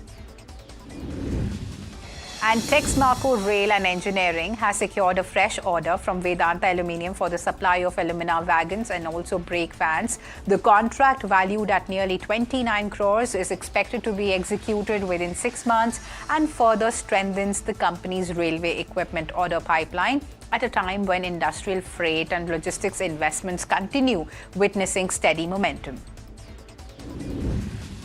And state-run construction major NBCC has secured fresh work orders worth over 42 crores, and this is also including an Indian Bank office project in Amravati and also infrastructure development work for Navodaya Vidyalaya Samiti. Now, the latest wins further strengthen NBCC's government-focused order pipeline and also reinforce its strong positioning in public sector infrastructure execution, even as the centre continues accelerating spending across housing, urban development, and even institutional projects. Next key counter is Sterlite Technologies, which has received a major boost to its global business ambitions after its subsidiary, that is the ARM, has secured a multi-year product award with a potential contract value of nearly $1.1 billion. Now, the deal involves the supply of optical connectivity products and also is expected to significantly strengthen the long-term revenue visibility for the company. The award also highlights rising global demand for high-speed digital infrastructure as telecom operators and data center players continue to accelerating, the network expansion and even the fiber connectivity investments worldwide. Next counter is HPL Engineering, which has said that quarterly profitability came under pressure due to the mix of Kavach railway contracts and additional cost provisions taken during the period. Now, despite the near-term impact, management remains optimistic on the broader outlook and also expects FY27 sales and profitability to improve significantly as railway execution gathers pace and order opportunities continue expanding. Next counter is Park MediWorld, which is on the move and the stock is reacting. The company has announced the acquisition of Medicity Hospital in Uttarakhand in a 177 crore all-cash deal, marking a significant push into undeserved northern markets. Now, this move strengthens its regional footprint even as the focus clearly shifts towards inorganic expansion. And Medicity Hospital itself brings strong operating momentum with steady double-digit growth in recent years, adding to Park Medi's growth visibility. Now, with this deal, the company is not just adding its capacity, but also it's sharpening its strategy of scaling through targeted acquisitions in high-potential geographies. And Viewers, Premier Explosive has surged 20% and hit a fresh 52-week high amid strong buying interest in defense and explosives segment. Now, the rally comes as investor sentiment remains positive around defense manufacturing and ammunition-related companies. Market participants are tracking order inflows, execution visibility, and even government focus on domestic defense production. So, the sharp move also reflects continued momentum in defense-linked mid-cap stocks. Next counter to look at is GAIL India. So the shares of GAIL India have surged after its fourth quarter numbers. The earnings are mixed, but the street is focusing on strong outlook and also improving margins. Brokerages remain positive and are seeing meaningful upside from the current levels. The stock responds sharply with investors betting on growth momentum ahead. And LTM is expanding its global footprint with acquisition of Randstad's technology and even consulting businesses in a €160 million deal. The transaction is expected to strengthen LTM's capabilities in digital and consulting services while also widening its international presence. The move comes as companies continue to scale up their tech-focused offerings amid rising demand for transformation services. And Sun Pharma shares have slipped after its fourth quarter numbers. The results show healthy growth, but margins have remained, they remain under pressure, and they have also missed the street expectation. Analysts are turning cautious in the near term, citing softer US businesses and also rising costs. And even as long-term views, stay positive for the company, the immediate outlook looks measured, and the stock has even reacted with mild weakness after the earnings print.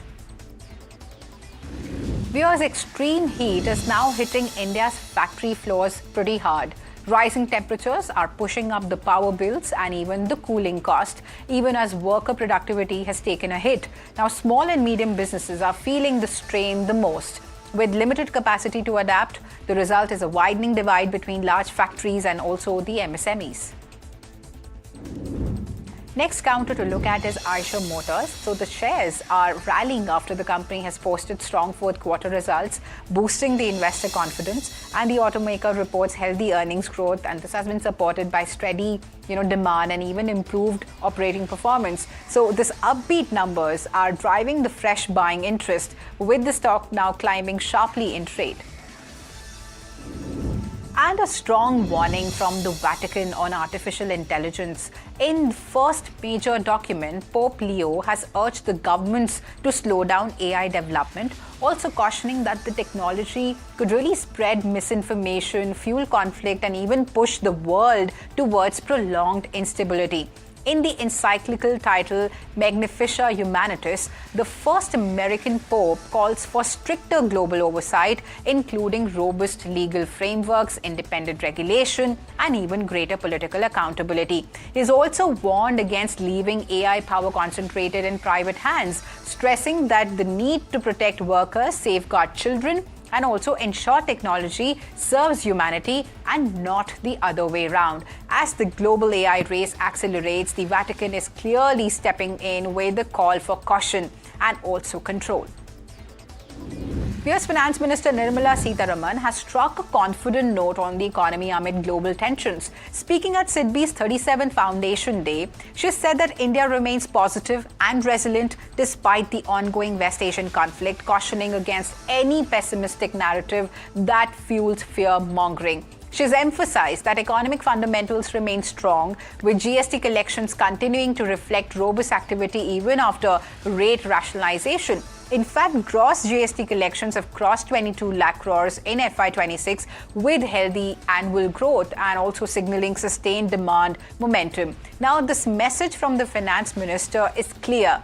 Policy support and strong domestic trends are really helping India navigate the global uncertainty with confidence. And India's defense manufacturing push could see major boost, with DRDO likely to bring private players into the production of Astra air-to-air missile system.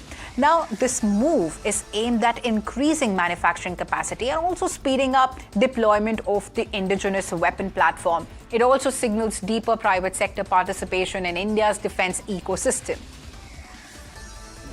Now let's look at some national news now. Viewers, the Supreme Court has stepped in on Twisha Sharma's death case, ordering a CBI probe amid growing concerns over the investigation.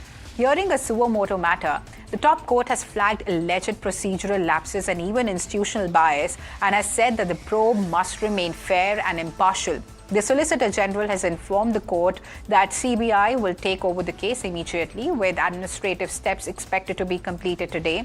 And importantly, the court has also urged the media to exercise restraint, warning against amplifying statements from either victims or the accused families during the ongoing investigation. The case has drawn nationwide attention, with serious questions being raised over delays, forensic inconsistencies, and even the handling of evidence in the initial probe. And a major security scare in Bengaluru has put VIP protection protocols in focus. 6 police personnel have been suspended after gelatin sticks were found near Prime Minister Modi's convoy route during his May 10 visit. Now, the explosive material was detected during routine security sanitization checks ahead of the Prime Minister's visit. And officials are saying that 2 gelatin sticks were found on a footpath on the city's outskirts, roughly 3 kilometers from the main venue. And the incident has triggered an inquiry into a possible security lapse, with agencies now probing how the explosive material reached a high security zone in the very first place. And a major policy move in Assam is set to trigger a wider debate on personal laws. The state government has tabled the Uniform Civil Code Bill 2026 in the Assembly, proposing a ban on polygamy and also mandatory registration of live-in relationships. The bill, introduced by Parliamentary Affairs Minister Atul Bora on behalf of Chief Minister Himanta Sarma Biswa, aims to really simplify and also unify the laws governing marriage, divorce, succession, and live-in relationships. Now, while the government, really pitches it as a reform towards legal clarity and even protection, opposition parties have strongly objected, demanding wider consultation before any such legislation is taken forward. The bill is expected to come up for discussion on May 27th, setting the stage for a heated political showdown in the Assembly. And a high-stakes diplomatic visit already in motion. U.S. Secretary of State Marco Rubio is in India on his first official trip after wrapping up talks in Sweden, and now the visit shifting focus back to New Delhi. So, having already covered Delhi engagements and cultural stops in Agra and Jaipur, Rubio is now headed into the final leg where strategic conversations will take the center stage. At the heart of the visit, energy, security, defense ties, and even trade, all against the backdrop of the ongoing tensions in West Asia impacting the global markets. Now, with India-US ties deepening and even the Quad meeting ahead, this visit isn't just symbolic, it's about aligning strategies in an increasingly uncertain world. And the Quad foreign ministers are meeting in New Delhi today, just days after Trump-Xi summit. The timing is crucial as the US signals a softer approach to China. India, the US, Japan, and Australia are now looking to keep the grouping relevant, with focus on security, supply chains, and also stability in the Indo-Pacific. So this meet also underlines India's growing role at the center of the global diplomacy. And there's a shocking incident from Tamil Nadu. A 17-year-old boy has been hacked to death near Meenakshi Temple in Madurai. Police say that a group of 5 attackers surrounded the teenager at a parking area in the early hours and also carried out the assault before fleeing. Initial investigation points to a personal rivalry, possibly linked to a clash during the recent, Chittirai festival. Several suspects have been detained, and also a detailed probe is underway. Here's the IMD has issued a heat wave alert across several parts of the country as temperatures continue to remain unusually high. Northern and central regions are expected to face intense conditions over the next few days. However, Delhi could see some sort of relief by the weekend, with forecasts indicating a possible dip in the temperatures and also changing weather patterns. But the situation likely to remain grim for the other parts of the nation. And viewers, a key geopolitical hurdle in Beijing with global ramifications. China's President Xi Jinping has met Pakistan's Prime Minister Shehbaz Sharif, even as diplomatic efforts to end the Iran conflict intensify. Crucially, Pakistan Army Chief Asim Munir, now a central channel between Washington and Tehran, was also part of the talks, fresh from back-to-back meetings in Iran. So Munir had engaged top Iranian leadership, including the president and even the foreign ministers, as mediation efforts really pick up pace. So with Pakistan emerging as a key intermediary and China stepping in, the diplomatic front is clearly heating up, even as a final breakthrough remains elusive. Viewers, petrol and diesel prices have been increased again today by around 2.71 rupee per litre, marking the fourth hike in fuel prices across the country. Since the last 11 days, the fuel prices have been increased by 7.5 rupee per litre. My colleague Somit is here to make us really understand its impact on the OMC. Somit, over to you. Yes, fourth hike in the last 11 days and the second biggest one that we have seen. The first biggest hike was the first hike on May 15th where it was 3 rupees per litre. Then couple of times we have seen a hike of around 0.9 rupees per litre that was on May 19th and May 23rd. And just after 2 days now we are seeing another hike coming in of around 2.71 rupees per litre on May 25th. So in the last 11 days the prices have been hiked by close to around 7.5 rupees per litre. Now what could be the impact? Why this price hike? Because oil marketing companies were supposed to incur a loss of close to 1 to 1.2 lakh crore rupees in the first quarter of FY27 because of higher crude oil prices, depreciating rupee and unchanged retail fuel prices, that is petrol and diesel prices. Now, what would be the impact of this price hike coming in on the oil marketing companies, that is IOCL, BPCL and HPCL? For every 0.5 rupees per litre hike in the petrol and diesel prices, the EBITDA of IOCL, BPCL and HPCL lifts by close to around 7 to 11%.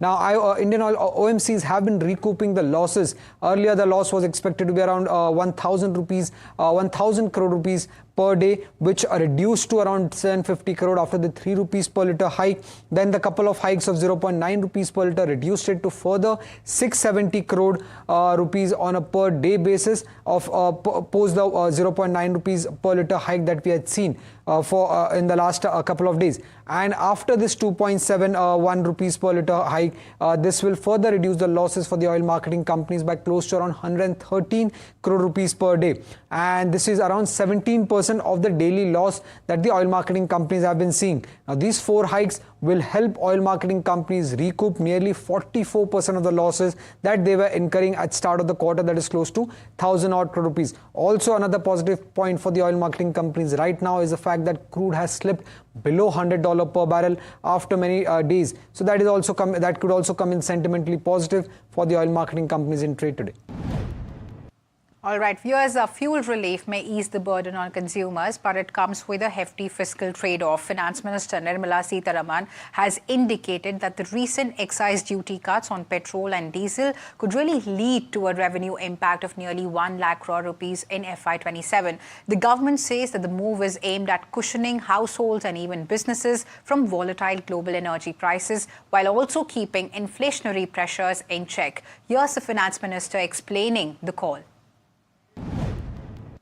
To shield citizens, therefore, and businesses from the steep rise in global crude prices, central excise duty on petrol and diesel was reduced by 10 rupees per litre. The government is estimated to take a revenue impact of over 1 lakh crore on this one score in the year 26-27 because of this one decision. So the burden for a considerable period because of that reduction in excise duty had been taken away from the shoulders of the common people because government has foregone or taken the burden of 1 lakh crore rupees. In fact, the Finance Minister also flagged the growing challenges arising from the West Asia crisis, from higher fuel costs and delayed cargo movements to pressure on working capital and even uncertainty in the export orders. Here's what the Finance Minister had to say on the way forward. The West Asia crisis not only is a diplomatic or a geopolitical issue. For businesses and common people, it can mean higher fuel cost, delayed cargo, costlier shipping, shortage of inputs, pressure on working capital, and uncertainty in export orders. Just imagine all of them coming together because of that West Asia crisis. What is the sense of uncertainty that small unit will feel, and will they be in a position to make some kind of a plan? It's a big challenge even for countries, not just for India, for many other countries. And in that context, therefore, what is the depth of challenge for those MSMEs?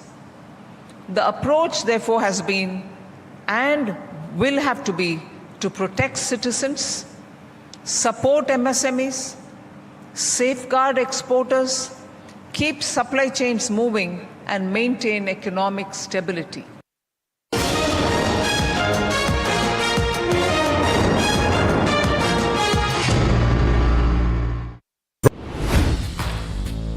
Hi, I'm Tamanna Inamdar. Watch me on NDTV Profit, where I break down the day's biggest business stories. What happened, why it matters, and what it means for your money. Hi, I'm Neeraj Shah. Watch me on NDTV Profit for the most incisive market intelligence and meaningful corporate conversation. And I'm Alex Matthew. Markets, mutual funds, insurance, personal finance. I help you cut through the noise and make smarter financial choices. And here's where you can watch us.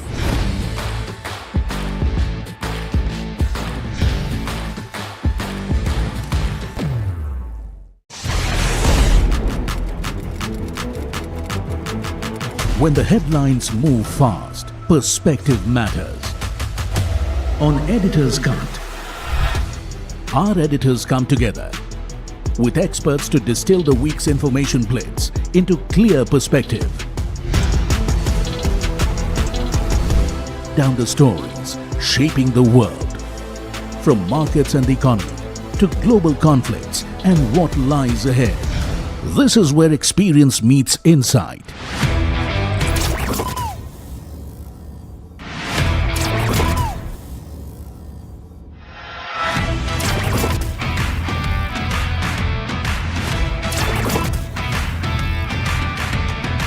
No noise, no hype, just sharp takes on what to watch next. Editor's Cut, every Friday, 3:30 p.m. only on NDTV Profit. Economy, business, world, technology. Noise filtered, numbers decoded. Insights that rewire your worldview. From governance to growth, we connect the dots. Your daily edge, your global advantage. India Business Report with me, Gauri Dwivedi, weeknights on NDTV Profit.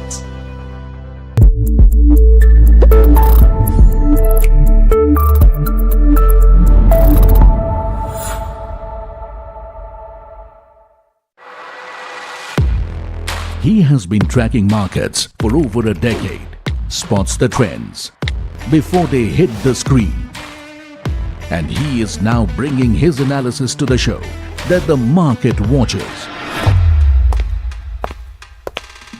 Watch Sara Dubey on Know Your Company, a show that puts the most traded stocks under the scanner. We dissect the company so that you, the investor, don't have to.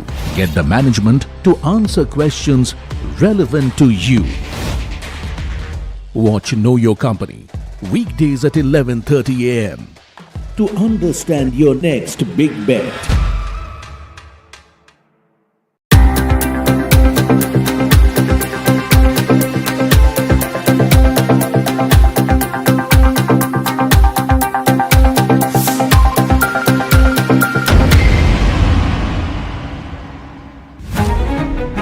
New year,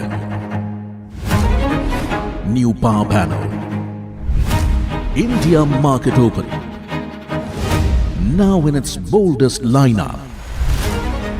This is where the trends get tested and stocks get conviction. I'll recommend a buy call on a stock only when I'm fully convinced on the stock. With a table thumping buy. And when the street wants the levels, he brings the chart.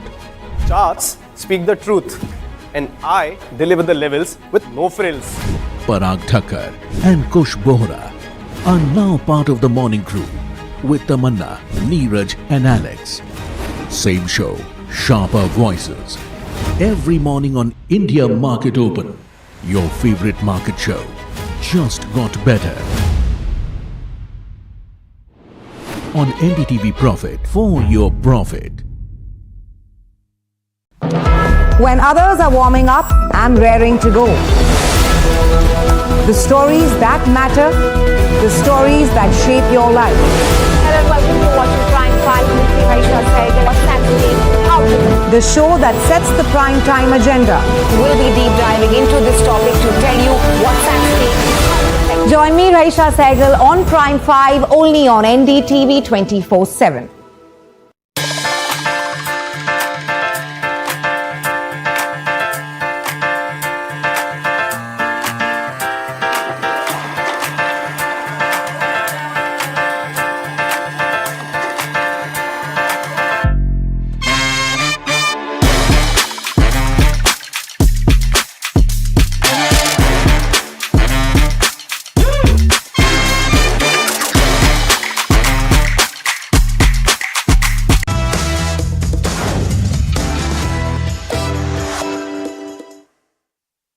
Hi, thanks so much for joining in. We're talking about Your Money Matters on NDTV Profit, and my name is Alex Matthew. An interesting consultation paper has been sent out by the Securities and Exchange Board of India, and that has to do with mutual funds. And in fact, I'm referring to a sub-component of that paper that talks about employer-led payroll deductions. Now, let's simplify this. Essentially, it's talking about allowing your employer to take a portion of your salary like it would do for the Employee Provident Fund and put it into mutual funds. That's something that is being contemplated. In the US, this is called a 401k. And it's actually a pretty interesting move if it does come through. It would allow for compulsory saving and long-term saving. But there are pros and cons, and we're going to weigh that. There are also a couple of other developments that have to do with mutual fund distributors, where AMCs pay mutual fund distributors in mutual fund units instead of cash, and also contributions to social causes, where you can have a portion of your proceeds of mutual funds or the returns that you can have from mutual funds that go towards social causes of your choice. I'm in conversation today with Mohit Gang, who's the co-founder and chief executive officer of Moneyfront. Mohit, thanks so much for taking the time. This is a space to watch very closely, the mutual fund space, because there's so much that is happening in the way of policy to make things even better than it is right now. But let's talk about that first point that I was making, the equivalent perhaps of the 401k. How is it similar or different? Hi, Alex. Always a pleasure speaking with you. And yes, absolutely. Every day we have new scenarios unfolding before us in terms of new guidelines, regulations, draft policies, so on and so forth. Look, I think if we were to compare this draft paper from SEBI with 401k, I think it's a little too far-fetched in my personal opinion, personal take. In terms of mechanism, yes, it is similar, which is an auto payment structure directly deducted from the payments which an employer makes towards an employee, right? So from that mechanism perspective or operationalization perspective, I think it's quite similar to what a 401k does. But from a tax treatment perspective, from a framework perspective, from the perspective of how the entire corpus is managed and everything, I think it's chalk and cheese apart from what a 401k does, right? To me, I think a closer resemblance would be a PF which gets deducted from your salary already, where an employer and employee makes equal contribution, or perhaps an NPS, which is a defined contribution plan today, right? So I think those are more leaning towards what a 401k would do. This to me is structurally and mechanically, operationally similar, but otherwise it's different in all aspects. Very good points that you're making, because I've spoken to a few people who do have that 401k, and one of the biggest advantages is the tax advantage that you have. You're not taxed like you would normally be if you were making an investment otherwise, right? Can you explain that, Mohit? Look, I think, though I'm not an expert on how a 401k is taxed and how US taxes operate, so a general disclaimer out there. But today, typically, if you were to invest into a mutual fund, whether through your employer or directly by yourself, you will be taxed normally. If it's an equity fund, you will be taxed post 1 year at your long-term capital gains taxation, and less than 1 year, it will be a short-term taxation, right? So that will still apply whether your employer is making contribution towards towards it. Compare that to an NPS, Alex, today, right? An NPS, my sense is the limit has now been raised to 70% of the corpus at retirement is tax-free, and the remaining 30% you can buy annuities, or it is 60-40 if I'm not wrong, right? So there are still tax, arbitrages being built in the product. Plus, it's a life cycle kind of a product where you can choose different options, right from government securities, bonds to equity, and you can choose a life cycle stage composition where the allocation continues to change. Out here, when you leave it to the whims and fancies of an employer, in India, the problem is you have 40-50 different fund houses, some 2,500 odd schemes. Where will the employer invest? Is the scheme appropriate for your life cycle, for your kind of requirements? Will it be an equity scheme or a debt scheme? There are multiple questions and myriad different ways when it gets taxed, right? So even within different schemes or different categories, the taxation in India differs. If it's a fund of FOF, the taxation is different. If it's a debt fund, the taxation is different. If it's a hybrid, the taxation can vary. And for equity, the taxation is different, right? So there are multiple different scenarios. I don't think so there is so much ambiguity when it comes to 401k. It's a plain vanilla structure where there are multiple tax advantages to saving, and it's the only way a US saves for its retirement, right? So in India, you have a PF, you have a PPF, you have gratuities, superannuations, you also have NPS now. So there are multiple other ways in India through which you are saving for your retirement, and hence to equate it with a retirement kind of a corpus, which is 401k, to my mind is not the right comparison. Well put. Just on that NPS bit, the latest change, of course, Mohit, that took place was allowing people to have 80% withdrawal as a lump sum, but the 60% number stays the case with regard to the taxability. So 60% of the total at maturity is non-taxable, 20% that you can withdraw as a lump sum is fully taxable, and the remaining 20% has to be put in annuity, which on a monthly basis then becomes taxable if you fall within the ambit of the Income Tax Act. That is, if you cross that 12 lakh limit, then on a monthly basis, you're effectively paying taxes. Interesting aside there. So therefore, what would the pros and cons of this be? You've already highlighted a few. And of course, at this stage, we don't know which particular schemes would be allowed if this comes to pass for mutual fund investors or through the employer to invest, right? So there is the potential issue of selection of the appropriate scheme. If it is passive, then it doesn't matter. But if it's active, then it becomes a problem, doesn't it? Oh yes, absolutely, Alex, and thanks for that correction on the NPS front. It gets changed so many times, it's very difficult to keep a track of those things. But yes, I think the selection of schemes will become extremely important when it comes to these kind of things. To me, I think there are many pros, Alex. It's not that you can just write off the screen, write off the proposal at the earnest itself. My sense is it will formalize savings through mutual funds, through financial instruments in a much more structured way. It will also reach out to a larger cross section of audience, which is hitherto not let's say investing or are a bit scared or skeptical to invest, because when it comes from your employer, I think there is that stamp of authority, or there is that stamp of overall semblance of that the product is right. So that stamp comes through when an employer kind of deducts it.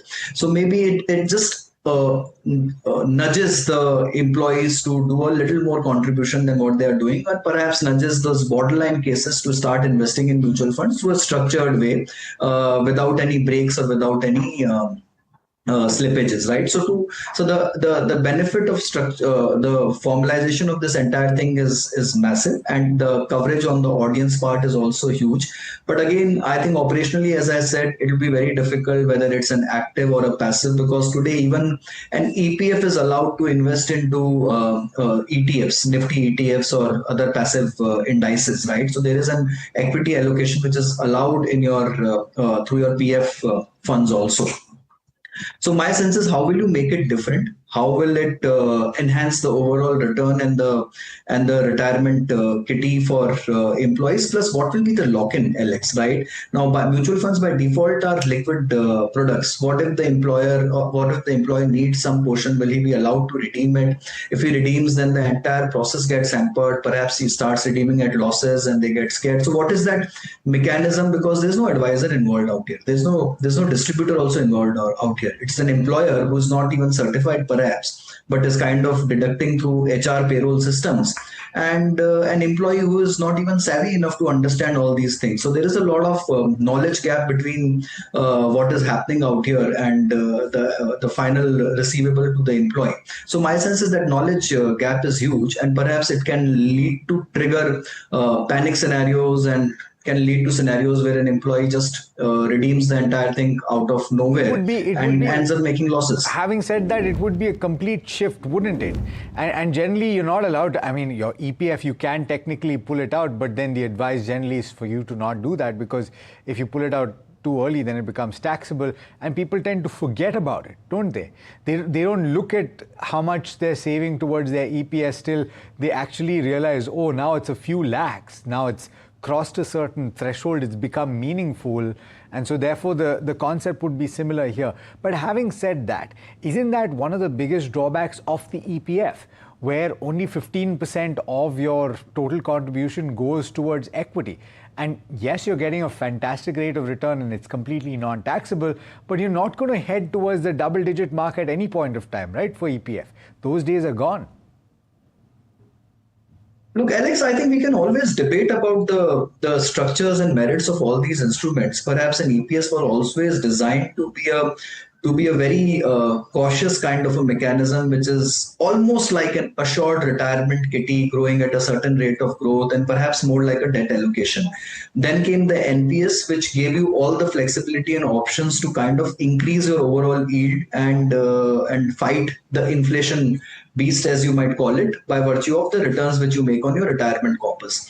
Now, perhaps you are introducing one more aspect in the overall payroll system, and which could be far more aggressive and give you market-linked returns. But I'm just saying, as you enhance the profile of returns, the risk also increases commensurate. And the persons who are opting for it have to be well aware and have to be informed enough to kind of assume that risk and kind of tide through that risk, right? So not everyone is capable of doing that, Alex, and my sense is that's the biggest hindrance.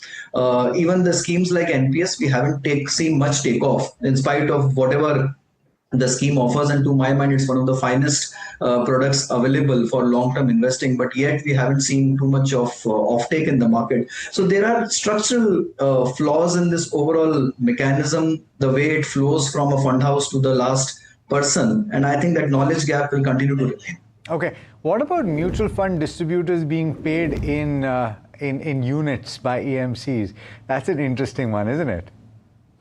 Look, mutual fund distributors are savvy enough, Alex, to know how to deploy that money. Now you don't have to like really push them to know where to put their own money, right? If I'm getting commissions from 30 AMCs, I might not want units of all 30 AMCs and open 30 different folios for myself. I'd rather take it in cash and deploy wherever I think my conviction lies, right? So I don't think so that's honestly a great thing. You just want to introduce one more complexity in the system, have one more operational headache, and do. Maybe there are some distributors who would like to do it. They have a large enough income which comes and perhaps they don't need all of it. But my sense is I think you're dealing with the most savvy category when it comes to mutual fund investors, and let them decide on their own what's the best way out for their money. Maybe it's a way for distributors on a conditional basis to say they have skin in the game, to say that these are my high conviction schemes that I think that you should be investing in as well, to say that I put my money here as well, and in fact I'm being paid in units of this particular scheme. Look, yeah, that's a great way of thinking, but then maybe make them forcibly disclose. There's no harm in putting up a disclosure. It's if I am a distributor, I don't mind giving a disclosure where my holdings lie, right? Or if I'm an RIA, I'm any which way supposed to give. RIAs are any which way supposed to disclose where their holdings are or where do they personally invest, right? So same for mutual fund distributors. Why should it be different for anyone who is in the game of selling, distributing, advising, or whatever be it, call it by any name? Why should it be any different, right? So make it compulsory via disclosures and disclaimers. But yes, look, honestly, I have nothing against the scheme, but I really doubt what will be the uptake in this. I have my genuine concerns over it. Okay. Now, and just to draw this conversation to a conclusion, though, Mohit, and coming back to that 401k equivalent, right? Or well, just from the perspective of the mechanism, it's essentially an SIP that you're being forced to do. And so therefore the SIP gives you more flexibility. It's for those people that don't want to have the temptation of pausing a sip, right? And so therefore, what do you think about the whole host of people on social media that are now saying SIPs are no good? You're essentially giving FIIs or foreign institutional investors an exit, and you've been doing that for the last 2 years. It's the stupidest thing to do. What do you say to that? Look, that's a massive social media debate which is going on both sides of the table. Honestly, no measure is good or bad in its own right. There are always implications on the other side of the table, and perhaps one of the implications of increasing SIP flow could be that the foreign investors have found a respectful exit because of that money which is pouring into the Indian markets. But needless to say that, look, I think Indian markets were never so much financialized. We were at bare minimum 2.5-3% of financial savings, like I would say 5 years back or maybe a decade back, and today we are touching 6.5%. It's hardly anything. Right? And why would Indians not financialize their savings? That's the right way to go. That's the right way of independence.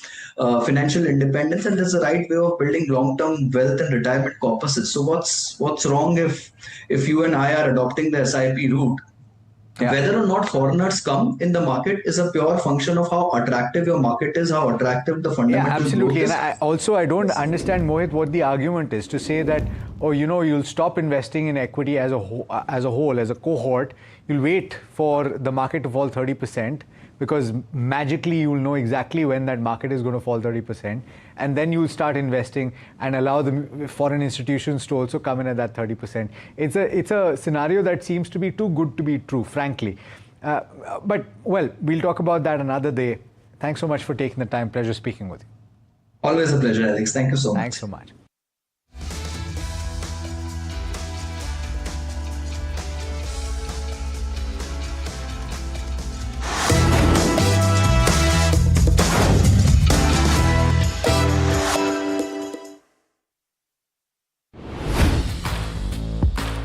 I'm Tamanna Inamdar.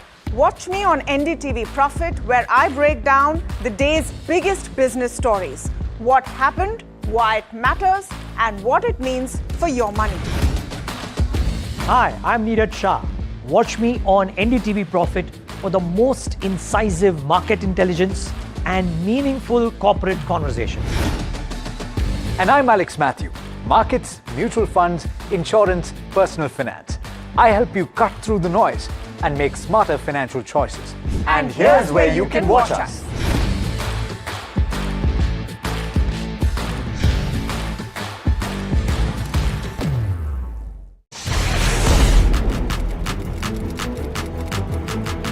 When the headlines move fast, perspective matters.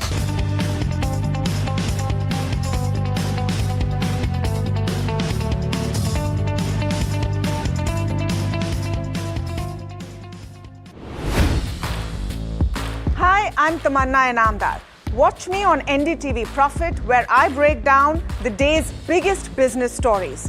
What happened, why it matters, and what it means for your money.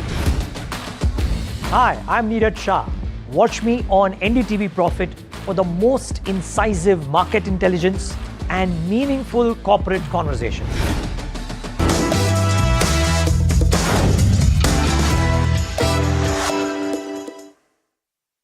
Let's shift the conversation to what is, I think, a very interesting strategy in the fixed income space. And we're talking about what is called a barbell strategy.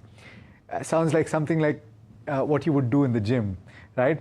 But it's not. We've got Basant Bafna, Head of Fixed Income at Mirae Asset Mutual Fund, joining in to talk about exercises that you would do in the gym. No, Basant, we're talking about the barbell strategy. How does it work?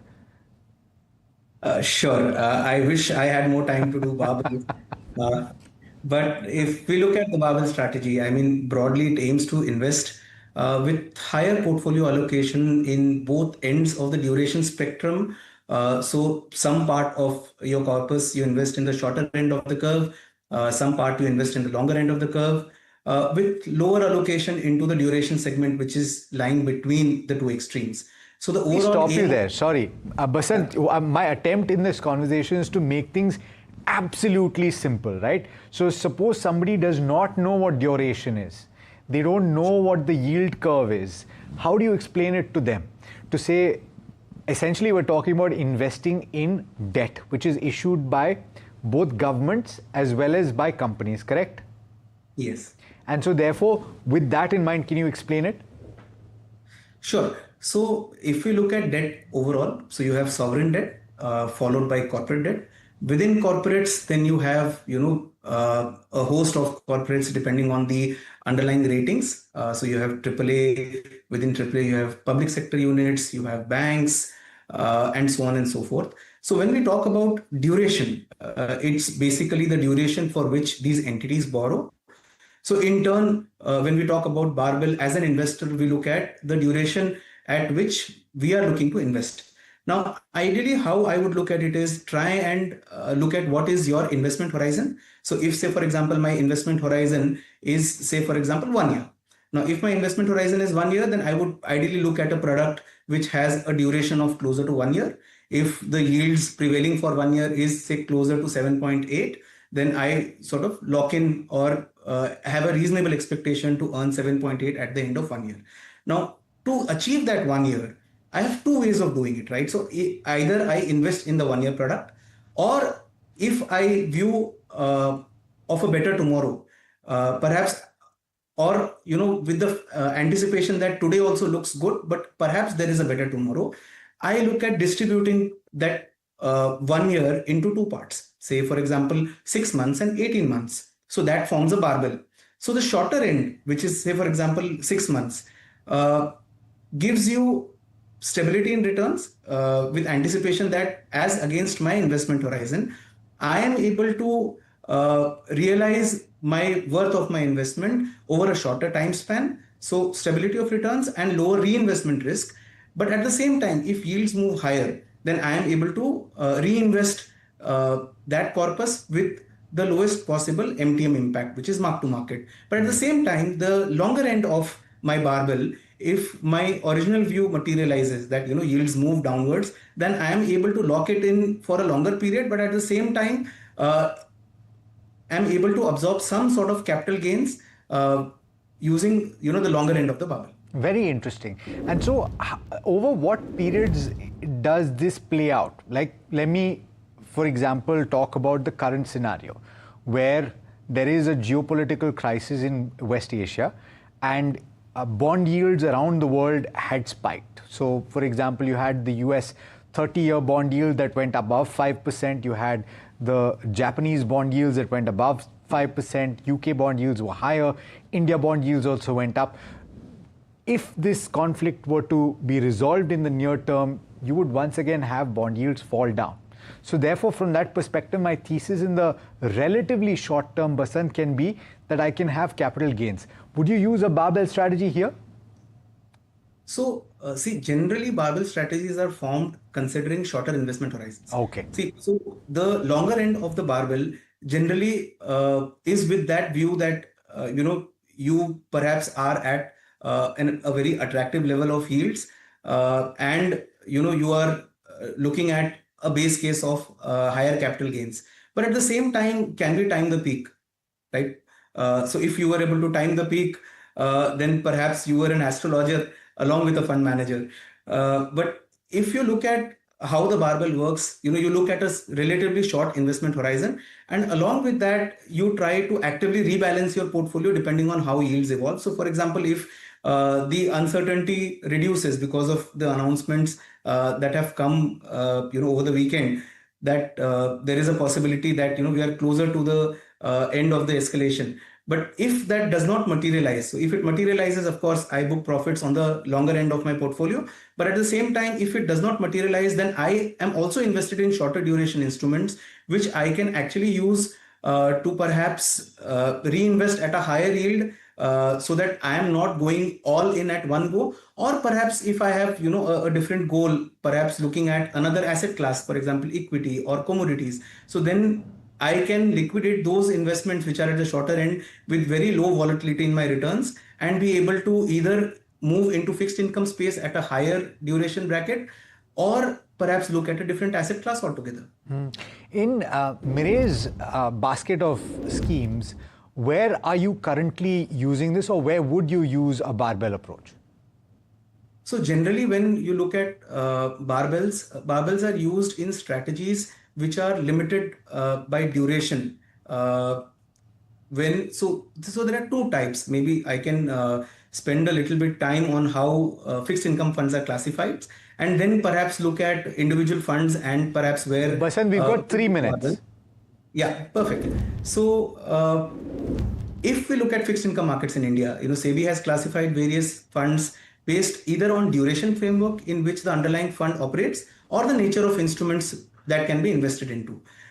So when there is no restriction on underlying duration in which the fund can operate, the fund manager can decide on the target portfolio duration. So based on the prevailing interest rate environment, so if I assume that 3-year segment looks the most attractive and I want to build a barbell around it, say for example for a corporate bond fund which is not restricted by duration, then I would look at a barbell construction based on a 1-year and 5-year securities in equal proportions in my portfolio.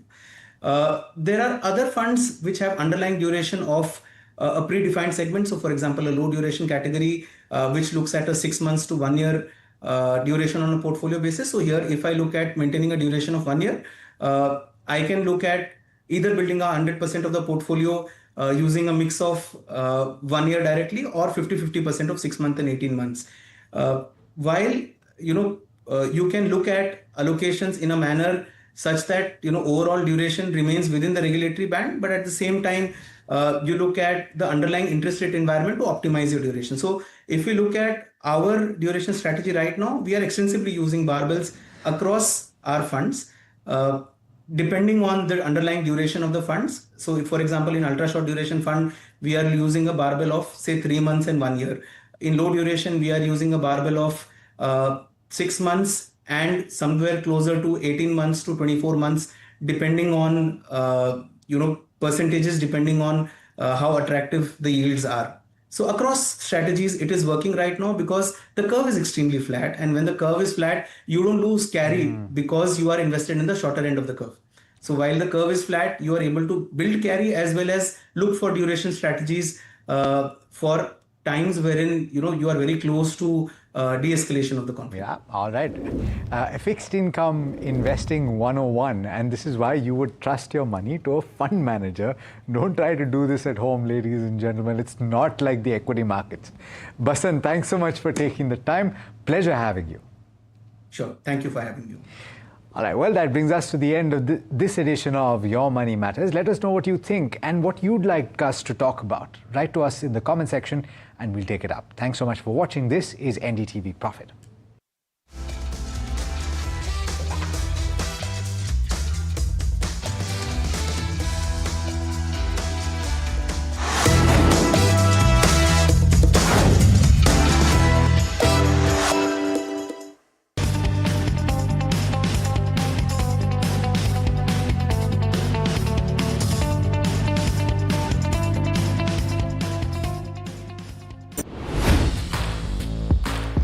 I'm Tamanna Inamdar. Watch me on NDTV Profit, where I break down the day's biggest business stories. What happened, why it matters, and what it means for your money. Hi, I'm Neeraj Shah. Watch me on NDTV Profit for the most incisive market intelligence and meaningful corporate conversation. And I'm Alex Matthew. Markets, mutual funds, insurance, personal finance. I help you cut through the noise and make smarter financial choices. And here's where you can watch us.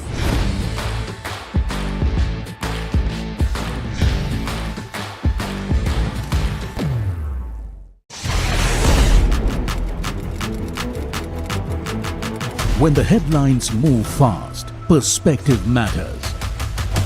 On Editor's Cut, our editors come together with experts to distill the week's information blitz into clear perspective. Down the stories shaping the world, from markets and the economy to global conflicts and what lies ahead. This is where experience meets insight.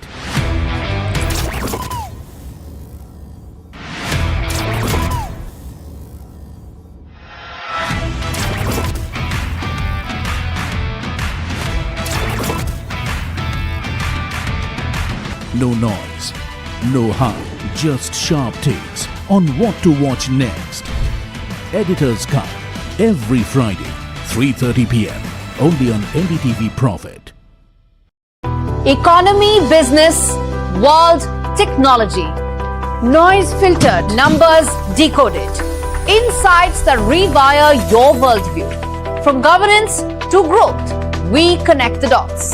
Your daily edge, your global advantage. India Business Report with me, Gauri Dwivedi, weeknights on NDTV Profit.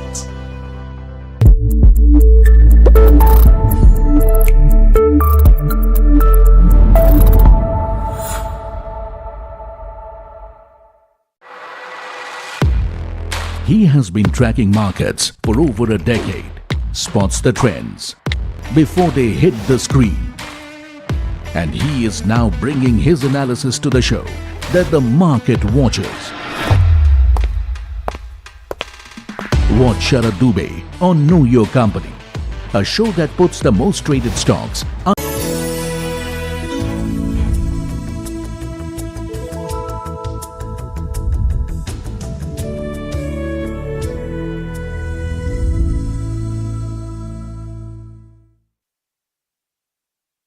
आज भारत का education system एक बहुत बड़े transformation phase से गुजर रहा है. With the National Education Policy 2020, the focus is moving beyond rote learning towards creativity, critical thinking and innovation. अब क्लासरूम्स में सिर्फ मार्क्स की नहीं बल्कि स्किल्स और रियल वर्ल्ड लर्निंग की भी बात हो रही है. Today we constantly hear terms like AI labs, tinkering labs, coding, design thinking and startup mindset. Education को एंटरप्रेन्योरशिप और इनोवेशन से कनेक्ट करने की कोशिश तेजी से हो रही है. But the real question is what should be the true purpose of education in a Viksit Bharat. क्या हम सिर्फ जॉब सीकर्स तैयार कर रहे हैं या फ्यूचर जॉब क्रिएटर्स और प्रॉब्लम सॉल्वर्स भी बना रहे हैं? India is now encouraging students to experiment, innovate and learn through practical exposure. Atal tinkering labs और स्किल बेस्ड लर्निंग मॉडल्स इसी बदलाव के एक बड़ी मिसाल हैं. As we look towards 2047, the conversation becomes even more important. क्या entrepreneurship वाकई इंडियन एजुकेशन का फ्यूचर बन सकता है? And can India truly emerge as a global innovation powerhouse? इसी पर बात करने के लिए मेरे साथ हैं दीपक बागला जी, मिशन डायरेक्टर हैं अटल इनोवेशन मिशन नीति आयोग के. Thank you for taking out time for us. Deepak ji, the first question. Our classrooms are changing. NEP is in place. But are our classrooms ready right now? कि we are still, हम अभी भी exam-driven system है मौजूदा. Thank you, Sikta, and thank you for getting all of us. Is this working? Yes. You know, I was listening to the session before we just started, and they were talking about childhood. Remember one thing, for this is the first time in human history we are entering into a phase which is unprecedented without a playbook. You are entering into a phase of life where everything is possible, nothing is certain. Now just imagine trying to create a set of teaching tools, if I may call it teaching, or educational tools around something which is completely unknown. I think one of the biggest strengths of India and the education system has been, and if you really look at it, why is it that you have so many Indians as global CEOs?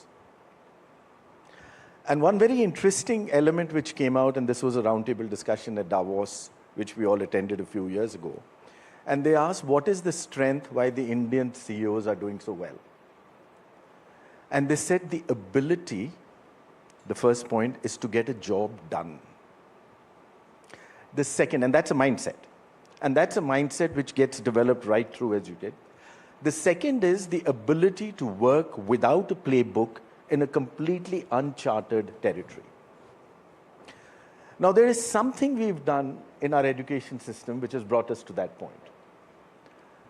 Now what is happening? The world is changing completely. In fact, it's very interesting. You remember that book, Future Shock? When was it written? 60s or 70s? There was one line in it which said the person of the future will not be the one who has all the answers, but the one who knows how to ask the right questions.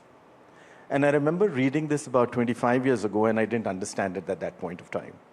I was just happy because I never had the answers, so I thought at least there are others, somebody saying that you don't have to read the answers. The fact is that is where we've reached today. And the new education policy is actually focusing on creating life with a context. We've had 300 years of an industrial revolution and post-industrial revolution in which our entire educational system and training system was created. सुबह 8 बजे उठ के बेचारे 7, 7:30 बजे, and in the winter it's tough, you have to reach school. That is because that's how the industrial, you have to go and report in your job and prepare for that. It's now changed completely. And I think the second part, which I may pick up from the earlier panel which was here, it's a generation which is filled with anxiety. It is called the anxiety generation.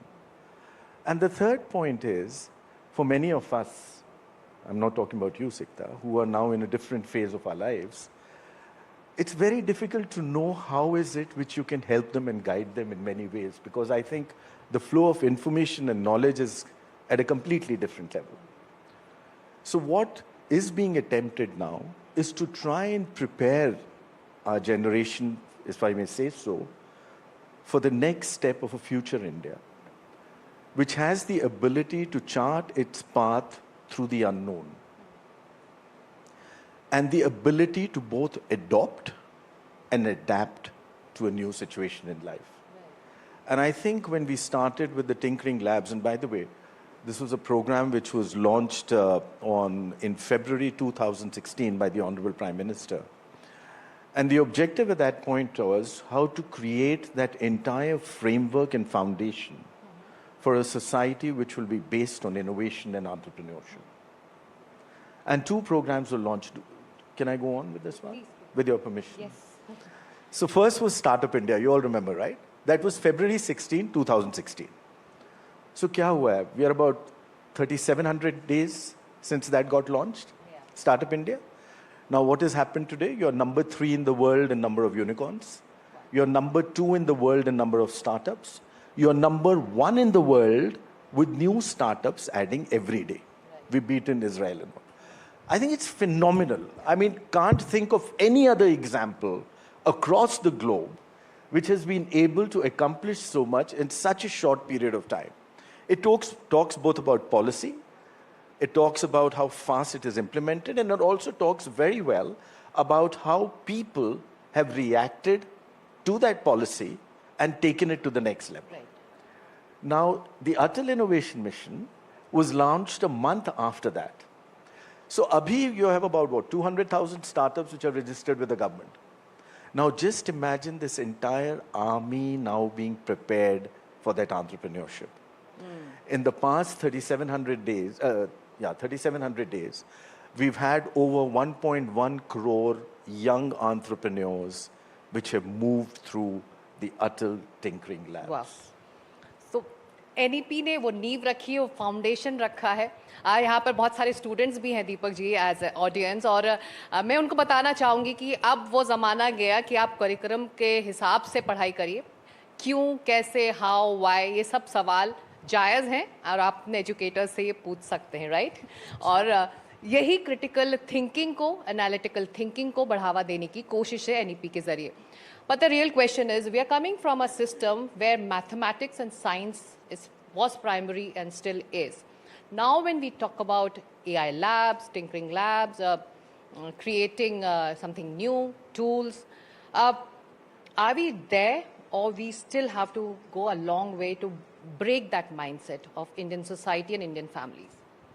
So STEM has always been a strong background on a mind-shaping system as was conceived, which we look at it. By the way, how many of you are here from school today? Any school students here? Any school students? Okay. They're Good. all in the college. I'm glad that they're university. attending their school. Now, the interesting Or thing holidaying is, with the parents. see, look at it, what has now been introduced. AI. I think this is the first time again when we have now unleashed or in the process of unleashing something which will be smarter than the human mind. And I think I, for one, completely subscribe to a perspective that we are now in a completely new threshold of a new societal structure, of a new economic structure, and a new structure of entire being as an individual. One interesting thing which AI has done is complete democratization of knowledge, regardless of which subjects you're in. And one of the things you might want to see is, let's say, the starting salary of a computer scientist, which was 4 years ago vis-a-vis what it is today. And that is one barometer of a demand supply, if you might look at it in some manners. And you would see a big change in happening on that. So what you're also trying to see, that some of those elements which we were focusing on in our earlier process of education for the youngsters may not hold the same level of value going forward when you're looking at AI. And as it goes back to, again, to the same thing, it's not the person who has all the answers, but the person who can ask the right questions. And with that, you're probably now trying to come back also to subjects. You know, one of the subjects which, for example, in Delhi University, Sikta, and you're from Delhi University, you're from Miranda House, right? If you really look at it, 5 years ago, one of the highest sought out subjects in Delhi University was psychology. And even now, in our times, it wasn't. Actually, that's a different age. But when you're seeing these subjects now coming in and taking a greater shape and a greater demand, what you're seeing now is that how elements which are beyond STEM and numerate and just pure quantitative are getting into other kind of requirements which are happening. Joining us today is Vikramar Singh, whose company Antia has developed EduBlock Pro, a smart exam management platform designed to make examination more secure, transparent and accountable. पहला सवाल सिंह साहब मेरा आपसे यही है कि जिस national debate की मैं बात कर रही हूँ, NEET controversy, do you believe India's traditional examination system and the infrastructure around it is fundamentally outdated now? So I would say to some extent, answer is yes, because if you look into it deeply, but we believe that this is not a people problem or corruption problem. We would say like this is a system problem. अगर आप देखो कि the moment a examination is scheduled and अगर आप किसी को question paper design करने के लिए कोई committee setup करते हो, and you have shifted kind of a delegated accountability more than two, और जब कहते हैं ना कि if the accountability is delegated to more than one person, then nobody is accountable. ठीक है, तो it is a system problem, and we believe that no political party or bureaucrat is willing to solve it. However, the value chain, the challenges of the the entire system are so much that they cannot be solved with the same systems. वो कहते हैं ना, there is a term quote by the Albert Einstein, when you are insanity is like doing the same thing again and again and expecting a different result. So we need to look at it from a different angle, that how we can solve this problem, because this is not a like people problem, it's a system problem, and we need to bring the new system. Exactly. So EduBlock Pro है क्या? बहुत सारे representatives हैं universities के, students भी यहाँ मौजूद हैं हमारे audience में. बहुत सरल भाषा में अगर आप समझा पाएं कि EduBlock Pro करता क्या है? तो मैं एक one line में कहूँगा कि this is a system, end-to-end examination system, which completely removes the human intervention from the entire value chain, right? So right from the student onboarding to screening to examination and even publishing the result on chain, in the real-time environment. That's what EduBlock Pro does. A lot of students here. Again, I want to throw this question to the students here. If you're listening and you're interested, there are few big government orders which have declared that next year NEET exams will be technology driven. So how many of you think that technology is the right way to move forward for examinations? Hands up, please, if you have an opinion on it. Well, that's the trust they have on the technology which you're saying. So it's not that we are experimenting technology for the first time in our examination ecosystem. We have done it before also. But how is your EduBlock Pro different from earlier systems which were used in the country? So our system not only digitize the things, but at the same time introduce a new system as well, right?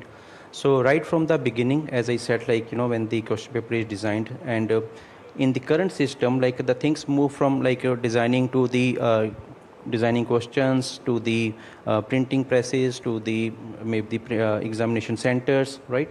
But in our system, everything is real time, right? So the moment you design a question paper, it is first of all it is being done by the machine only, and as a human only verifies that whatever data the machine has, it is purely on the completely on the blockchain. And at the same time, as per the expectation, at whatever level of complexity you need to introduce, it respects that. That's the human intervention you need. After that, the moment the question paper is created, it is locked in a kind of a digital packet, which is locked by the student key, encrypted by student key as well. वही मेरा अगला सवाल था कि एक exam वाले दिन एक स्टूडेंट के लिए EduBlock Pro क्या है, क्या होता है? अगर आप शुरू करें, अगर एग्जाम के वाले दिन जब आप EduBlock Pro खोलेंगे तो right from the beginning, the completely this the system is encrypted by the student key as well. तो आपका जो biometric है, that helps you to unlock the system, the question paper, and provides a real-time delivery of the question paper when the date of the exam is there, right? For example, अगर आपका 15 तारीख को exam है, तो the system will only accept the biometric key just 1 hour before the the exam date. एक घंटे पहले बस. Exactly. वो आप set भी कर सकते हो, right? You can decide. But the point I'm trying to make कि in between जो भी है, nobody is able to when the things are encrypted, nobody able to have a look at the things what is going to be there. Right. Even हम भी नहीं देख सकते. Right. So that's the kind of the robustness the system has. So that builds that trust in this technology. But ये भी हकीकत है हमारे समाज की, हमारे देश की, कि बहुत सारे ऐसे गवर्नमेंट इंस्टीट्यूशंस हैं, छोटी बड़ी यूनिवर्सिटीज़ हैं जो आपके पास सवाल है, हम आपके पास आएंगे. बहुत सारी छोटी बड़ी यूनिवर्सिटीज़ हैं जो अपने बजट को लेकर स्ट्रगल करती हैं. ऐसे में जब टेक्नोलॉजी बेस्ड एग्जामिनेशन सिस्टम की हम बात करते हैं, तो लगता है कि ये सब एलीट इंस्टीट्यूशंस के लिए, बड़ी यूनिवर्सिटीज़ के लिए कैसे अफोर्ड करेंगे छोटे इंस्टीट्यूशंस इसे? So मैं कहूँगा कि ये rather it will be more economical, because we have to evaluate what is the cost of having a compromise system in place. So our system will be equal to 1 year of the cost as compared to what you are incurring right now. So that was the very first principle where how we build this system, कि ये जो existing systems है उससे comparative होना चाहिए, competitive होना चाहिए, and that is how it is. As of now, even आज भी आपका जो सारा का सारा cost है of any examination is passed on to student itself, right? Right. And I can tell you it is it start from 500 rupees per student and goes up to the depending on the कितने logistic involved है, कितना geographical area involved है, but it is much it is cheaper than the current system. So anybody can afford this thing very easily. We are joined by Abhinav Nath, founder and CEO, Next Track Consulting, Revan Soni, CEO, Athena Education, Ms. Alisha Mashruwala Daswani, CEO and co-founder on Coast Vantage Private Limited, Kunal Mehra, Regional Director, MENA and India CEO, Crimson Education. A warm welcome to all four of you. Abhinav, let me begin with you. NEP promises flexibility, multidiscipline, but at the same time, children are forced into rigid systems with the subjects they're taking, the course they're taking up. Are our schools truly ready for this? And are we giving the freedom without much guidance right now? What do you feel? Great question and a hard one to answer. But I think broadly, yes. I think a lot of the students that we work with, we've seen, especially in the CBSE, ISC curriculums at the high school level, just the sheer choice that they have now, the flexibility of having a physics, but then also having an economics, having a commerce subject, that didn't exist, before NEP. And I think that flexibility definitely I've noticed with a lot of students has given them the freedom to say today that I want to do a biology, but I also want to do sociology, which is not something they could do before. So I think at the high school level, yes, that difference is there. To answer the second part of that, which is are students equipped to, are schools equipped to give that guidance and knowledge on what the benefit of it can be? I think it's slowly getting there. I think some schools are doing that more than others, but everyone is playing catch up. So I think it's one of those things that you can introduce a policy and then everyone adapts to it and catches up to it, versus if you try and add these policies internally at school, I think that's a harder thing to get to. So I think the policy coming in has definitely pushed schools to start thinking about what they can do to get there. So yes, I have seen a difference, and I think at the university level also with multidisciplinary, interdisciplinary, I think the panel before was also touching on this.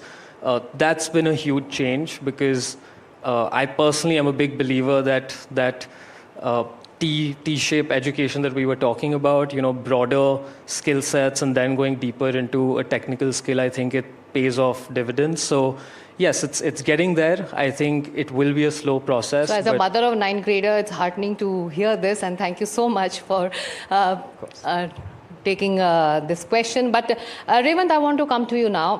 How do you address the deep parental anxiety and the student confusion? What's the midway where a student takes a course which is meaningful or spreads his or her wings in multiple parts? What do you suggest? Yeah. No, absolutely. Look, I think the first part to understand is, parental anxiety is coming from the plethora of choices that we just spoke about. And the solution to this is not, putting more on the platter, but figuring out a way to, the pathway to get to the solution. What we mean by that is help students discover what their purpose is. They want to figure out, what we call their ikigai in some manner. What are you good at, buddy? What do you really love doing? What does the world need today? And what can you get paid for? At the intersection of this lies the answer that we are looking for, right? So it's not about, hey, let us solve 100 different problems of course selection, school selection, what exam to give, and so forth. First, let's find out what are you really driven by. And once we answer that question, the other questions get answered themselves. And that also reduces a lot of parental anxiety when the child, steps up and says, hey, this is what I want to really do. And this is what we are increasingly seeing. 9th graders, 10th graders step up and be like, hey, this is what I want to do. I am so sure about it. Help me do it. And that makes it so much easier. So Alicia, having chosen our course, the next question is, how does a student build his or her profile, which is unique to him or her, rather than following the cookie cutter trend and looking like each other? Yeah, I've always believed the key word here is authenticity, because I think it's very important, especially when you are applying to universities, whether it's the newer universities in India or abroad, they're all looking for that one spike factor. So having like a, resume that sort of tries to check mark all those boxes, that's not really going to work for you anymore. I think it's more important to actually from a younger age, like Revant said, in 9th grade, figure out, okay, this is what I really want to do, and really focus on a lot more depth, and then try and build your story around that, because by the end of it, you want your application to be the one that's remembered at 11 p.m. at night when an admissions officer is going to sleep, not one that, just sort of checks those boxes again. Right. Kunal, AI is transforming every one of us globally, even our industries, even our jobs, but that transformation is not coming across as quickly as it should in our curriculum, in our school framework. Many career students are preparing for today may not exist 10 years later. So what do we do as a parent, as a student? I'm worried too. I was hoping the AI question didn't come to me. So much talk about AI now. I think we're getting tired of hearing about AI. Of course, it's here to stay, but none of us in this room can really predict what 10 years would look like, right? None of us can predict what AI will be capable of doing. I mean, you can read science fiction and take your guess. But I think we can draw some solace from how the last 20 years have been, in the sense that every era has seen some new technology coming in and being presented as this will disrupt the world, right? It was machine learning and data science back then. 30, 40 years ago, it was computers by itself, right? So I think what we forget is the role of education also to help people become a lot more grounded in the foundational skills that we're expecting them to have, right? A lot of times our conversation in education becomes very oriented towards professions, jobs, skills that are transferable in a job. And I think we have to give it to our kids that they will learn this in time. And their learning is not just restricted to what's happening in school. They're smarter than us. Absolutely. Every generation is smarter than the one before. I have kids my own kids know more than I do. My 10-year-old can probably do more on a computer than I can. So the point here is that I think as schools, we need to focus on the fundamentals, the foundation, whether it's critical thinking, writing. A lot of us will think writing is going to go away because AI, everyone's going to write with a chat GPT or an LLM model. But I think writing is going to be a fundamental skill that's probably going to differentiate people who can write and who can sort of, you make an impact through their words versus people who are going to run to a LLM model just to reply an email, right? There's so many fundamental skills that I think we keep forgetting about in the whole garb of trying to figure out what are those technical skills we need to impart to our kids. I think the time for talking about technical skills comes much later in life for most kids. If you're talking about school education, I think schools should go back to the basics and focus on building that foundation level sort of... Make them stronger at the foundation level. And a place where they can actually explore multiple subjects. That's the only time in your life where you kind of get a free rein to experiment with psychology, sociology, biology, economics, all at the same time. Or painting or art or music or whatever, right? I think that's what the focus should be. And the desire to learn, the ability to learn. I think those are the things school can focus on, and that would help us and our kids stay in good stead for years to come, whether there's a new model, LLM model, or a new technology that comes through.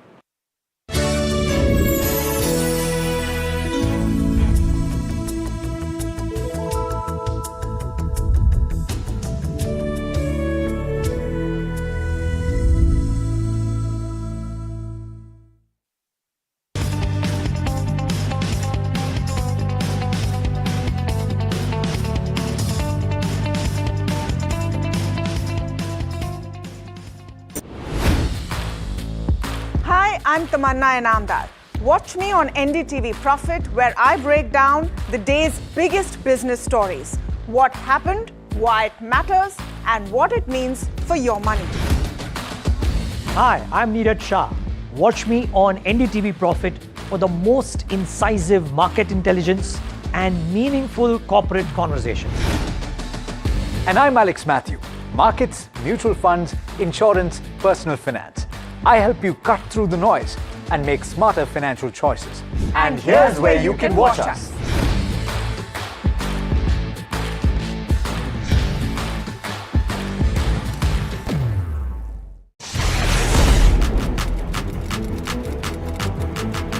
When the headlines move fast, perspective matters. On Editor's Cut, our editors come together with experts to distill the week's information plates into clear perspective. Down the stories shaping the world, from markets and the economy to global conflicts and what lies ahead. This is where experience meets insight.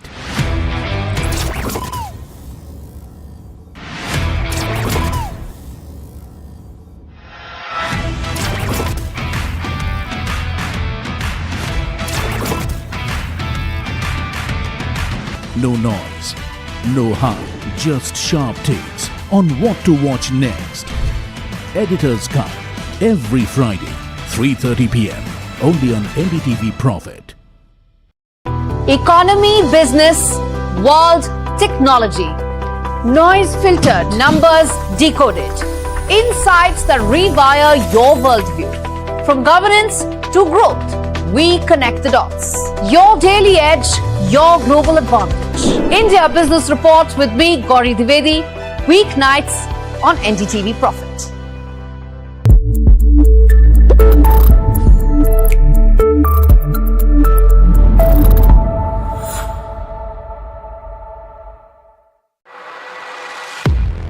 He has been tracking markets for over a decade, spots the trends before they hit the screen. And he is now bringing his analysis to the show that the market watches. Watch Sara on Know Your Company, a show that puts the most traded stocks under the scanner. We dissect the company so that you, the investor, don't have to. Get the management to answer questions relevant to you. Watch Know Your Company, weekdays at 11:30 a.m. to understand your next big bet.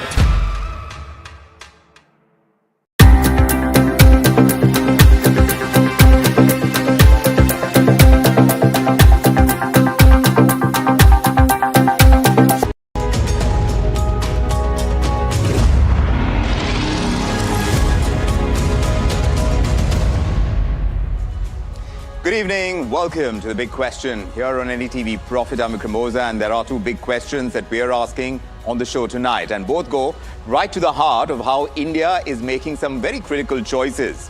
One is to do with energy. The other has to do with everyday consumption, so it hits closer home. But first up, Rubio's big energy push.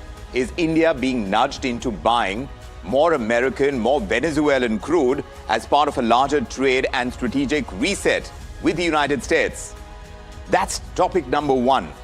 The other big question that we're asking, and we're going to come to it later, we turn our evolving eating habits, where the brands are claiming there is no added sugar in their products. And that itself is coming under scrutiny by the authorities, by the FSSAI. We are asking if we can have genuine transparency on ingredients, or will a health halo continue to mislead us as consumers? And we're going to come to that, like I said, to that second debate a little later. But first, the global oil market, no longer just about price, though that is fundamental, very crucial to our economy. But other than price, it is also about power, it's about pressure, it's about positioning. Because when the US Secretary of State, Marco Rubio, comes out saying this, that America wants to sell India as much energy as they will buy, he also opens the door to Venezuelan crude. So this is not just an energy pitch that we're hearing from Marco Rubio. It is a strategic play. At the heart of this is a much larger realignment. Washington wants a bigger share of India's energy basket. And this even as it's pushing New Delhi to dial down its dependence on discounted Russian crude. And energy flows are being linked to the trade negotiations, the tariffs, and India's access to the American market. And all of this is unfolding at a moment of deep global uncertainty. There are tensions around Iran, the risk to the Strait of Hormuz stand, tightening supplies. All of these are forcing countries to rethink where their oil is going to come from. So for India, the question is no longer just what is cheapest, but what it's going to cost strategically as well. So should India recalibrate our oil basket to deepen our ties with Washington? Should we stick with Russian crude that has helped us manage our costs so far? Or do we attempt a careful balancing act between economics on one hand, geopolitics on the other? So those are rolled into the big question tonight. As you can see, it's right up there. Now with Rubio's oil push coming through on his visit to India, should India be buying that much more American and Venezuelan oil? Because don't forget, yes, the Venezuelan head of state is also going to be visiting, and we are going to have those conversations as well, which makes it just right for a conversation. Our debate number one, let's introduce you to our panelists who are joining us on the show. And this evening, we've got Pramitpal Chaudhary with us, South Asia Practice Head at Eurasia Group. Good to have you with us as always. Amit Bhandari also with us, Senior Fellow for Energy Investments and Connectivity at Gateway House. And Teresa John is with us, Deputy Head of Research and Lead Economist at Nirmal Bang. Thank you for making the time for the big question. Mr. Chaudhary, when You hear Rubio saying that the US wants to sell India as much energy as India will buy. You think this is a commercial pitch, or do you think it's an actual strategic signal to reshape India's oil basket and take it away from Russia? Well, one, what he is saying is being said by virtually every leader of every major oil exporting nation in the world. So I don't think that's anything strange about that. The Canadians have said they wish to sell us oil and gas. The Venezuelans have been saying it even before the overthrow of the Maduro government. I interviewed King Abdullah of Saudi Arabia in 1998 before he made his first trip to India, and he said the same thing. He said, we would like to be your biggest oil and provider. So everybody is doing this for a simple reason. If you are a major oil exporter, India is your biggest potential market of the future. It is already one of the biggest markets in the world. We import oil and gas on an enormous scale because we can't seem to find any in our own country. But our economy is already the 5th largest in the world. So we will continue to import. There's no doubt about that. And everybody wants a bit of that market. That just makes commercial sense.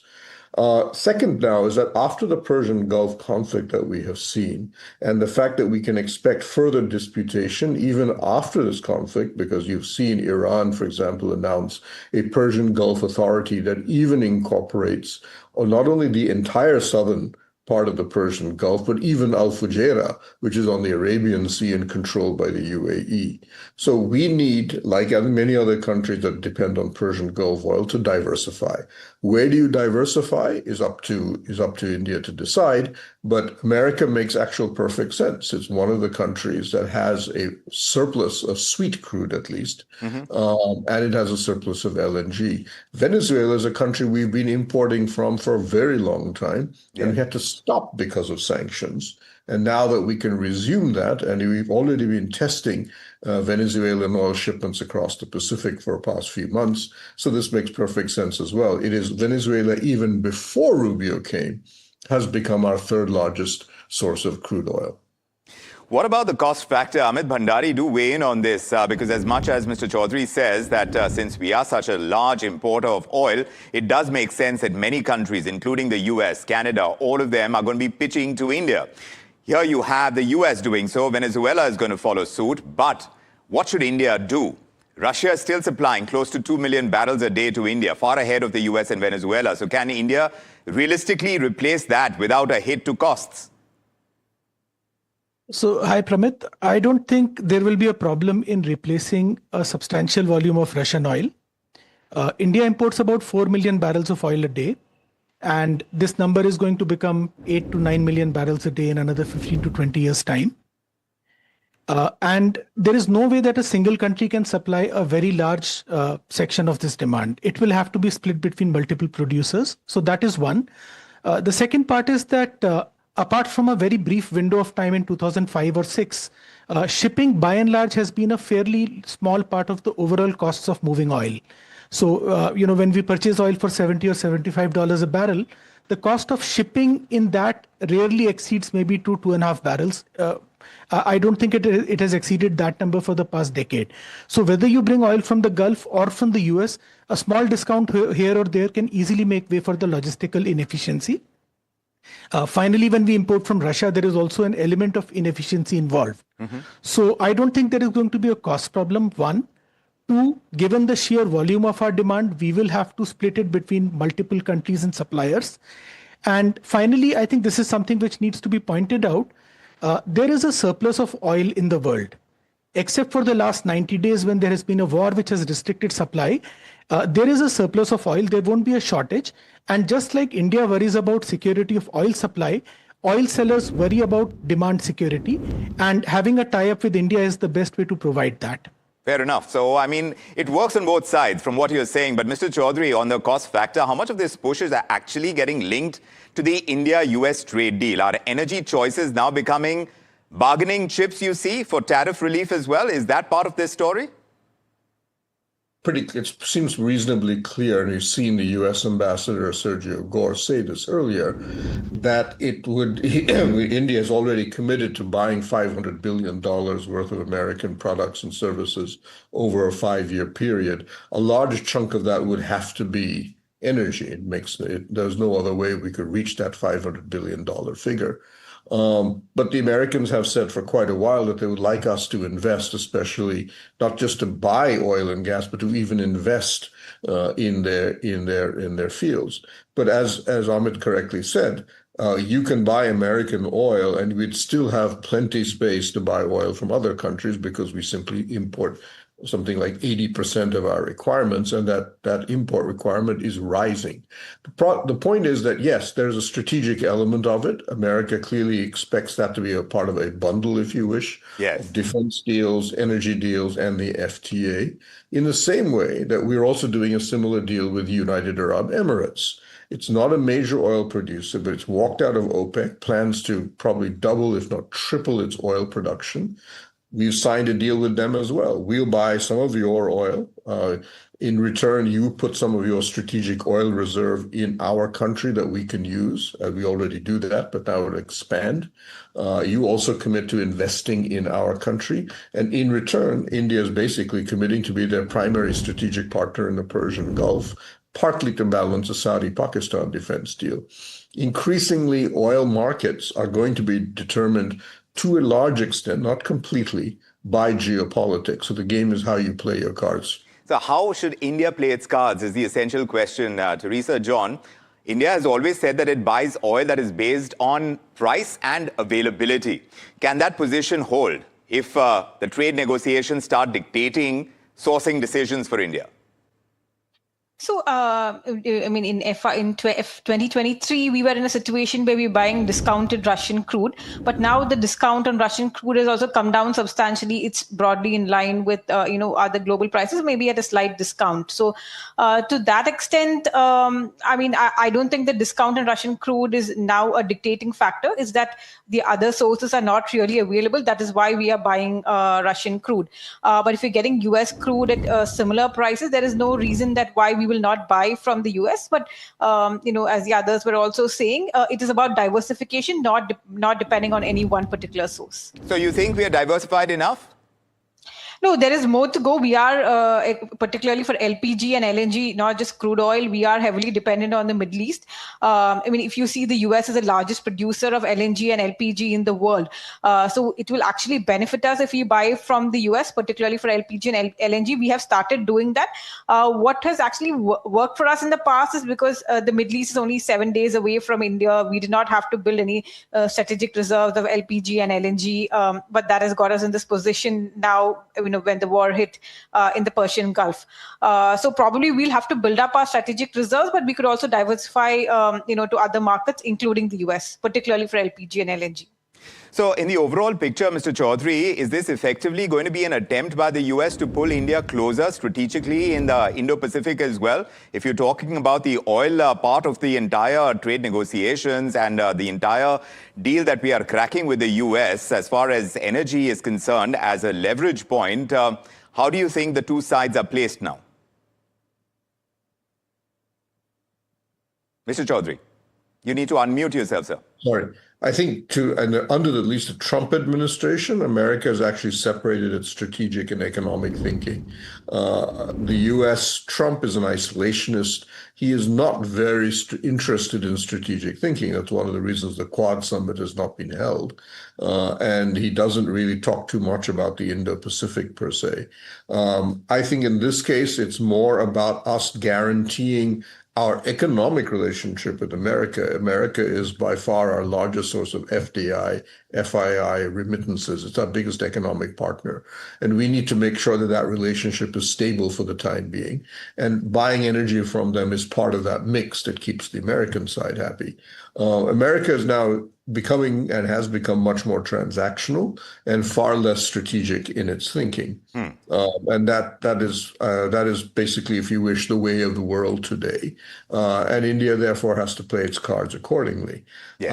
But as I think our oil and gas minister, Hardeep Puri, has said, we will now diversify to as many as 40 different sources of hydrocarbons around the world from our original 11 or 12.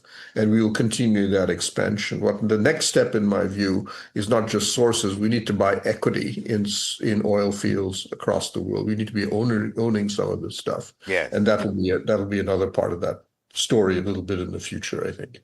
Well, that's a path that we are looking forward to getting a clear visibility on. But Mr. Bhandari, final word from you. Should India prioritize cheapest oil now, or is the strategic alignment going to be something that we need to focus on? I would go for the strategic alignment simply because the way oil market is, you will pretty much get oil at whatever the market price is, plus or minus a really small premium. So the number is not going to matter. And as Pramit pointed out, US is the largest source for investments for India. Much of our IT exports also pretty much go into the US. So it is important for us. And we need to invest in this relationship beyond trade. So India has been investing in overseas oil fields for about 25 odd years now. Although I think in the last 7 or 8 years, the pace has gone down substantially. Now, the problem with investing in oil has always been that it traditionally was available in the most unstable regions of the world. And, places like Iran, Venezuela, Russia, which are sanctioned or which are in wars. So one of the things India must do is to invest financially, not as an operator, in American oil companies. It is the deepest equity market in the world. It has the largest selection of oil companies, ranging from people producing a few hundred barrels a day all the way to ExxonMobil's. Take up financial stakes. The dividend flow from these investments will pay off or will offset whatever a big chunk of what you spend on importing the oil. And I think that is something we should look for. And that may also give India a very valuable and a prominent constituency in the US whose interests are aligned with the Indian interests as well. So that's something we need to think of. Well, what is becoming clear is that energy is no longer just a commodity now. It is leverage for sure. And when oil starts getting tied to trade deals, tariffs also strategic alignment, the rules of the game seem to be changing. India's challenge is simple, but it is not easy. Securing the cheapest, the most reliable energy is part of the story, but they have to do it without compromising strategic autonomy, because the moment geopolitics begins to dictate your energy basket, you are negotiating far more than just the price of oil. My thanks to our panelists for joining us. Pramit Pal Chaudhary, Amit Bhandari, Teresa John. Thank you for sharing your insights here on The Big Question. And from oil and geopolitics, we turn our attention to something much closer home to our plates, in fact. In fact, what we consume is top of mind, because now there is so much of that health push that is happening. In the light of which, The Whole Truth, which is a brand, was putting out no sugar as part of their products that they were putting out. And that was put to scrutiny by the FSSAI. And this on the complaint placed by a rival brand. After which, The Whole Truth has decided that they are going to change the no sugar claim and make it a claim which is only about the ingredient that they use. They say sweetened with dates. So there is that shift that has happened, but does it tell a larger story? The bigger debate is, with all the health halo that is being put on so many products out there that we consume, are we really compromising on the ingredient list without getting that much more clearer about what is actually being used and what is being put as a marketing campaign? It's an important question to ask on The Big Question, and we're taking it across to our panelists. They are joining us on the show. Lloyd Matthias is with us this evening. Business executive, entrepreneur. Good to have you with us as always. Urvashi Agarwal is also with us. She's a nutritionist besides being a fitness coach. Good to have you both. Urvashi, let me start with you. The basics. If a product is using dates, honey or jaggery, is it truly no added sugar from a nutritional standpoint? Thank you so much, Vikram, for the question. No, it is not. Nutritionally, it is not. And as per FSSAI packaging rules, which clearly state that any form of sugar, whether it is sucrose, glucose, molasses, honey, sweetened jams, or sweetened fruit juices, if the food is sweetened, then they cannot say no added sugar on the front of the packaging or in the nutrition label. So no, it's absolutely wrong. So then, yeah. So for the average consumer then, Urvashi, trying to be healthy, does the body process these so-called natural sugars very differently from regular sugar, you'd say? Okay, so very good question that you've asked, Vikram. So, but there is a lack of awareness, and nowadays there is a new tide which has started that bash refined sugar and the other forms of added sugar. Let's say unrefined sugar, jaggery, honey, your desi khand, coconut sugar. These are better, but let me tell you, they all have almost same kind of calories, and metabolically they have similar effect in the body. All the added sugar should be had in moderation. So as per American Heart Association, men can have 36 grams of added sugar or 9 teaspoons every day. Women and children that is 2 years and above, can have 26 grams of sugar or 6 teaspoons every day. And this is not for refined sugar. This is for any form of added sugar.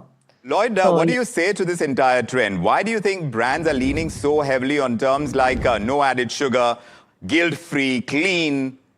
Is this smart marketing according to you, or is it crossing into misleading territory? Hey, thanks for having me on the show, Vikram.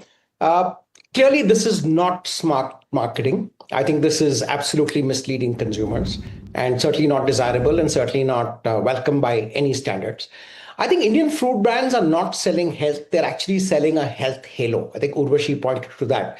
It's really a psychological trick that uses wellness terms, terms like clean, natural, guilt-free and such like. I think a lot of this is really a health halo when you're trying to actually kind of confuse consumers into consuming not so healthy stuff. And I think sensible brands ought not to do it. I think where they try to, they should be clearly penalized. And I think there's a lot of misuse of the fact of these kind of terms. The fact that we are penalizing some of these brands after public outrage really proves that to some extent our system is broken. Just to give an example, you walk into any supermarket, you'll see a whole lot of brands have things like guilt-free, clean and natural, high protein, multi-grain. And the moment you go a little deeper into the ingredient list, you realize that a lot of this is just a smoke screen, right? Because people tend to pick up things at 2 or 3 seconds and just put them into their shopping bag. And I think a lot of this stuff has to be called out, especially given the fact that India is the diabetes capital of the world, the fact that obesity is a growing epidemic, specifically among the upper income segments. I think there's a bit of a serious bit of an issue here. And I think FSSAI ought to proactively look at some of these things. And not wait for complaints. Not be a reaction that, a lot of them are reactive. Right, not be reactive. Lloyd, but the whole truth case, clearly triggering scrutiny in this case. Do you think startup wellness brands are getting a little more transparent, or maybe just better at storytelling than the legacy FMCG companies? Is there a difference you're seeing there? I wouldn't really put a differentiator between legacy FMCG and startups. I do concede that a lot of legacy FMCG brands, because many of them are global, possibly sign up to a higher standard of ethics, at least notionally. But I must concede that some startups are being far more transparent as well. So there's no difference between startups and legacy brands. However, I do believe that all companies in India, food companies in India, indulge in a bit of subterfuge. And I say this because across the board, if you walk into any supermarket, I think a lot of brands today are playing up. They recognize that post the pandemic, and even let's say over the last decade or so, consumers are far more health conscious, and people are seeing adding a modicum of health and things like sugar-free as a positive attribute to boost their product sales. And I think indulging on that without proper research, I think is taking the consumer for granted and actually fooling the consumer. And that is the big concern. That is the concern. All across the spectrum, companies are liable and companies are responsible. So, Urvashi, from that health perspective, should there be clearer front-of-pack labeling that tells consumers the total sugar content rather than just added sugar or no added sugar? Absolutely. That's the need of the hour. I mean, forget about being transparent. In India, the regulations are so weak, and the companies openly not only flout the rules, they actually make claims on the front of the packaging which are misleading. I mean, let's take an example of fruit juices. We all know by now that these packaged fruit juices are nothing but water, added sugar, artificial colors, and a lot of preservative and stabilizers. So I think it's in need of the hour that all the companies follow the regulations and they make they give right information on the front of the packaging. That's really, really important. But nowadays, it's getting worse to worse. I mean, recently, I made a video on chips packet where they had in the ingredients, they had mentioned vegetable oil. And then at the bottom, if you go a little lower, they mentioned two symbols. This symbol, then go to the batch number, match the symbol to the batch number. If this is a symbol, let's say symbol A, that means this has rice bran oil. And if you find second symbol with the batch number, it has palm oil. I mean, that's the kind of hide and seek the companies have started playing. So transparency is missing. Several, food products where they're writing no refined sugar on the front, and they're adding jaggery, unrefined sugar, so is honey. It not possible, Urvashi, is it not possible for consumers to understand what they're about to consume? Should they look at something specific on a label to actually make a healthier choice? Or is that option not open for most of them? Absolutely. Look, as per the FSSAI packaging rules, every food product should have all the details of the ingredients in the ingredient list. So that every consumer, I always say, flip the packet and read the ingredients. The less number of ingredients in a food product, the better it is. I mean, better than others.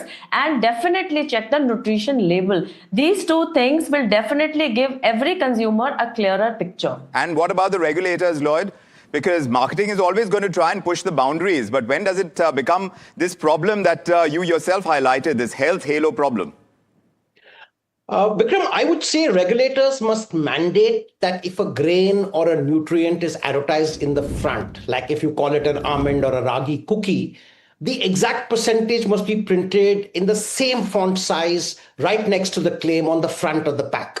Right? That's being honest to my mind. That's being true to a product, and that's being true to your code of conduct.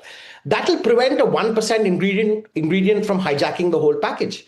Right? And today what's happening is if an ingredient contributes to the total glycemic load and a free sugar content, it cannot claim to be a no sugar product. So I think there is a lot of attempts by businesses across the spectrum to kind of put a smokescreen and lead consumers down the garden path of all is good and kosher.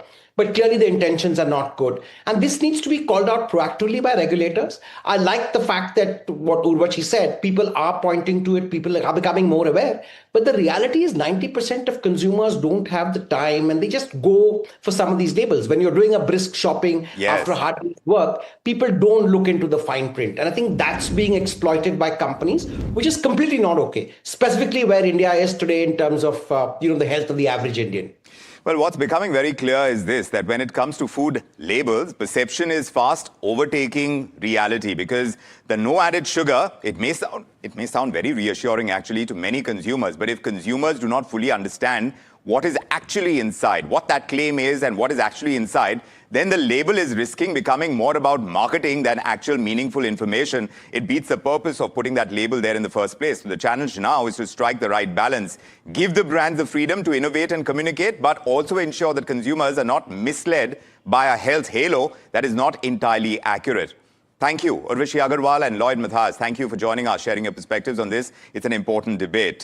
So, yes, whether it is oil that India buys and where it buys from and the diversification that happens and the costs that are to be paid, both strategically and actual costs, choices do matter. How do you make your choices? Even when it comes to the food that we buy and consume, it is going to become a matter of going beyond the label, of examining what is actually out there and being a little more circumspect when it comes to those choices that we make.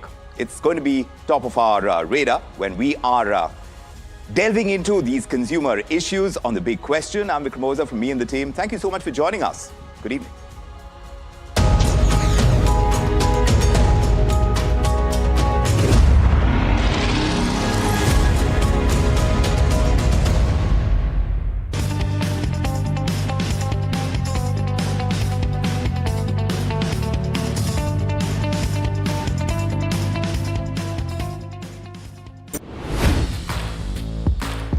I'm Tamanna Inamdar.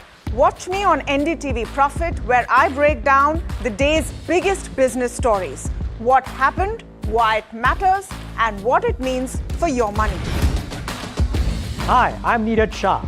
Watch me on NDTV Profit for the most incisive market intelligence and meaningful corporate conversations. And I'm Alex Matthew, markets, mutual funds, insurance, personal finance. I help you cut through the noise and make smarter financial choices. And here's where you can watch us.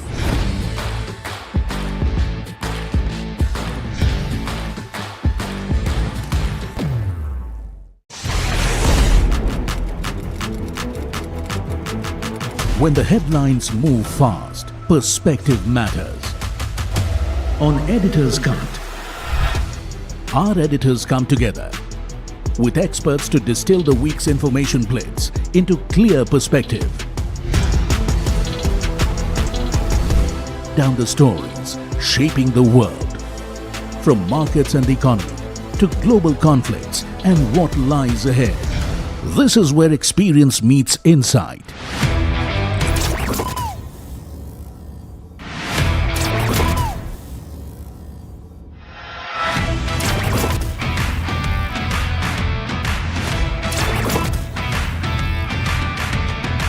No noise, no hype, just sharp takes on what to watch next.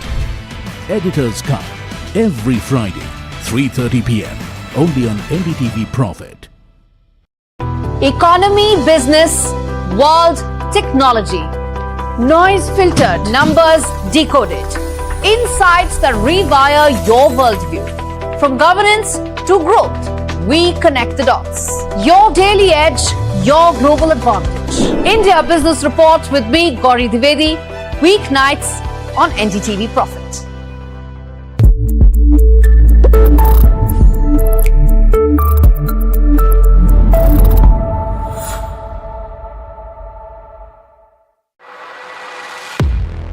He has been tracking markets for over a decade, spots the trends before they hit the screen. And he is now bringing his analysis to the show that the market watches. Watch Sara Dubey on Know Your Company, a show that puts the most traded stocks under the scanner. We dissect the company so that you, the investor, don't have to. Get the management to answer questions relevant to you. Watch Know Your Company, weekdays at 11:30 a.m.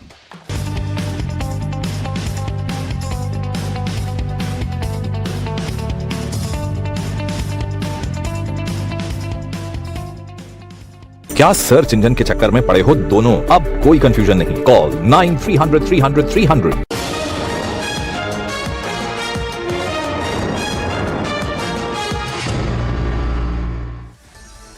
Hello and welcome. You're watching Market Express and I'm Himakshi Bahugna. Let's get straight into the show and see how the markets have really fared today. So, viewers, optimism is back on Dalal Street and the bulls are charging hard. Nifty reclaims 24,000 levels. Sensex have surged 1,000 points. Deal hopes are clearly back in the driver's seat. Broader markets have also mirrored the benchmarks today. And talking about the sectors, so most of the sectors have ended the day in green, barring FMCG, PSU banks, financial services, and also auto have led the gains. Let's look at rupee now, which is strengthening, hitting a 2-week high against the dollar.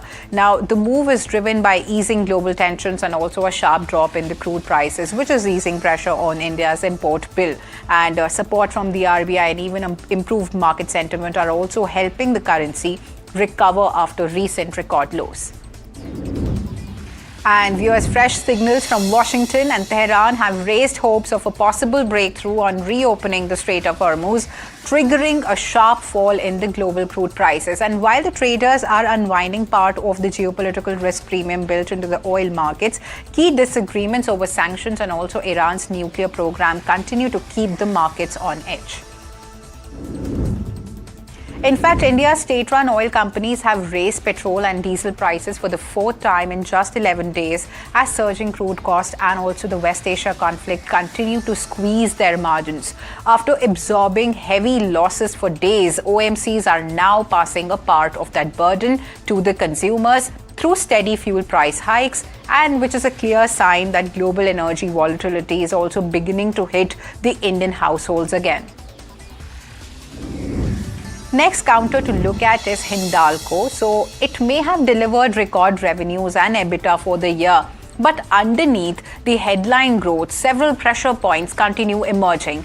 Now, profitability has remained impacted by the weakness at Novelis, where the Oswego disruption, softer European automotive demand, and also an ongoing heavy capex cycle weighed on the margins and even the cash flow improvement. Investors are also closely watching when the Bay Minette project begins making a meaningful, earnings contribution. Next counter to look at is Divi's Labs, which has reported an operationally stable quarter with growth driven largely by the custom synthesis business. However, rising input costs weighed on the margins, even as lower taxes and even higher other income supported profitability. Now, the company continues betting on peptides and even contrast media for future growth.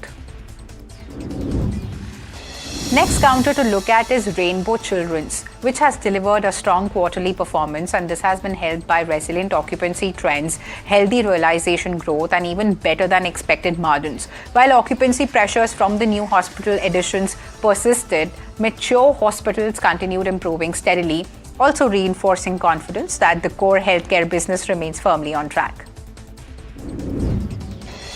Next counter to look at is Colgate-Palmolive Developers, which has reported a weak quarter on the surface, with revenue and profitability sharply impacted by one-time adjustments. But resilient collections and improving realization suggest underlying demand in the housing market, which remains stable despite headline weakness.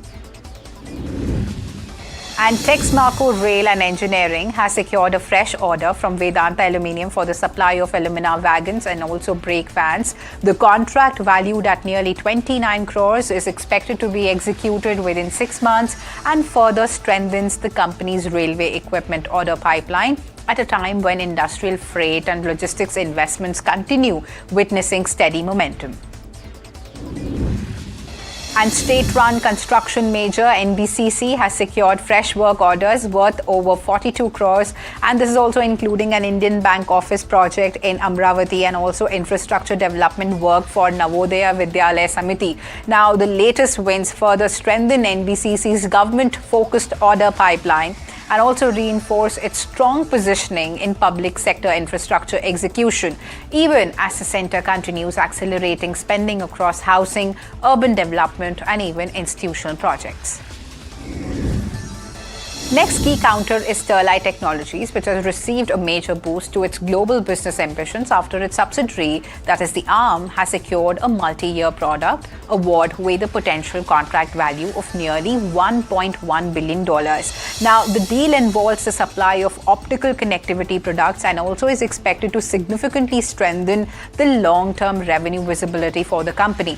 The award also highlights rising global demand for high-speed digital infrastructure as telecom operators and data center players continue to accelerating, the network expansion and even the fiber connectivity investments worldwide.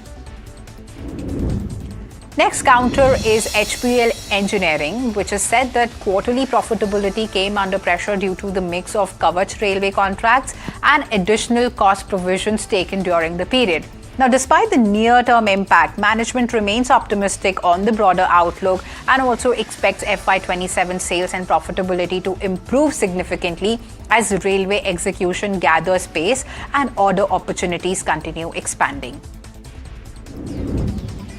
Next counter is Park Medi World, which is on the move and the stock is reacting. The company has announced the acquisition of Medicity Hospital in Uttarakhand in a 177 crore all-cash deal, marking a significant push into undeserved northern markets. Now, this move strengthens its regional footprint even as the focus clearly shifts towards inorganic expansion. And Medicity Hospital itself brings strong operating momentum with steady double-digit growth in recent years, adding to Park Medi's growth visibility. Now, with this deal, the company is not just adding its capacity, but also it's sharpening its strategy of scaling through targeted acquisitions in high-potential geographies. And viewers, Premier Explosive has surged 20% and hit a fresh 52-week high amid strong buying interest in defense and explosive segment. Now, the rally comes as investor sentiment remains positive around defense manufacturing and ammunition-related companies. Market participants are tracking order inflows, execution visibility, and even government focus on domestic defense production. So, the sharp move also reflects continued momentum in defense-linked mid-cap stocks. Next counter to look at is GAIL India. So the shares of GAIL India surged after its fourth quarter numbers. The earnings are mixed, but the street is focusing on strong outlook and also improving margins. Brokerages remain positive and are seeing meaningful upside from the current levels. The stock responds sharply with investors betting on growth momentum ahead. And LTM is expanding its global footprint with acquisition of Randstad's technology and even consulting businesses in a €160 million deal. The transaction is expected to strengthen LTM's capabilities in digital and consulting services while also widening its international presence. The move comes as companies continue to scale up their tech-focused offerings amid rising demand for transformation services. And Sun Pharma shares have slipped after its fourth quarter numbers. The results show healthy growth, but margins have remained, they remain under pressure, and they have also missed the street expectation. Analysts are turning cautious in the near term, citing softer US businesses and also rising costs. And even as long-term views, stay positive for the company, the immediate outlook looks measured, and the stock has even reacted with mild weakness after the earnings print. Viewers, extreme heat is now hitting India's factory floors pretty hard. Rising temperatures are pushing up the power bills and even the cooling cost, even as worker productivity has taken a hit. Now, small and medium businesses are feeling the strain the most. With limited capacity to adapt, the result is a widening divide between large factories and also the MSMEs. Next counter to look at is Eicher Motors. So the shares are rallying after the company has posted strong fourth quarter results, boosting the investor confidence, and the automaker reports healthy earnings growth, and this has been supported by steady demand and even improved operating performance. So this upbeat numbers are driving the fresh buying interest, with the stock now climbing sharply in trade. And a strong warning from the Vatican on artificial intelligence. In the first major document, Pope Leo has urged the governments to slow down AI development, also cautioning that the technology could really spread misinformation, fuel conflict, and even push the world towards prolonged instability. In the encyclical title Magnifica Humanitas, the first American Pope calls for stricter global oversight, including robust legal frameworks, independent regulation, and even greater political accountability. He's also warned against leaving AI power concentrated in private hands, stressing that the need to protect workers, safeguard children, and also ensure technology serves humanity and not the other way around. As the global AI race accelerates, the Vatican is clearly stepping in with a call for caution and also control. US Finance Minister Nirmala Sitharaman has struck a confident note on the economy amid global tensions. Speaking at SIDBI's 37th Foundation Day, she said that India remains positive and resilient despite the ongoing West Asian conflict, cautioning against any pessimistic narrative that fuels fear-mongering. She's emphasized that economic fundamentals remain strong, with GST collections continuing to reflect robust activity even after rate rationalization. In fact, gross GST collections have crossed 22 lakh crores in FY26 with healthy annual growth and also signaling sustained demand momentum. Now, this message from the finance minister is clear.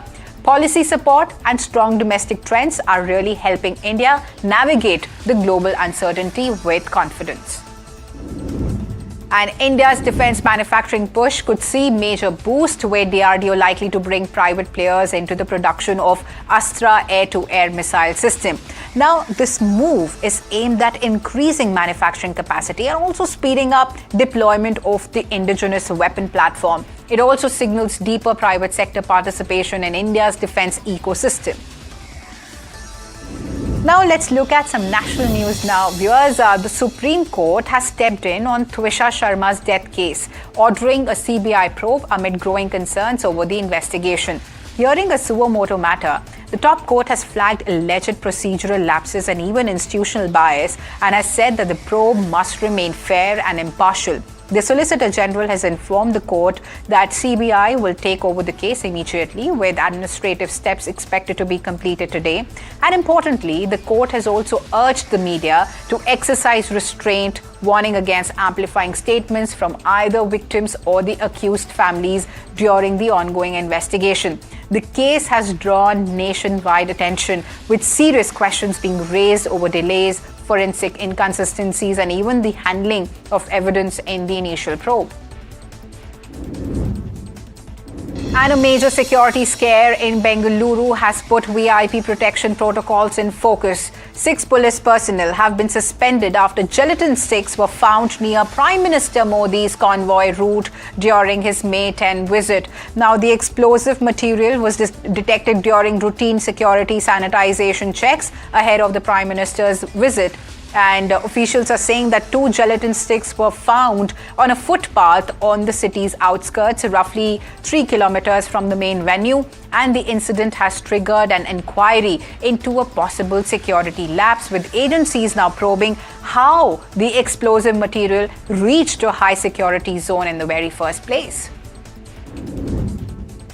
And a major policy move in Assam is set to trigger a wider debate on personal laws. The state government has tabled the Uniform Civil Code Bill 2026 in the Assembly, proposing a ban on polygamy and also mandatory registration of live-in relationships. The bill, introduced by Parliamentary Affairs Minister Atul Bora on behalf of Chief Minister Himanta Sarma Biswa, aims to really simplify and also unify the laws governing marriage, divorce, succession, and live-in relationships. Now, while the government, really pitches it as a reform towards legal clarity and even protection, opposition parties have strongly objected, demanding wider consultation before any such legislation is taken forward.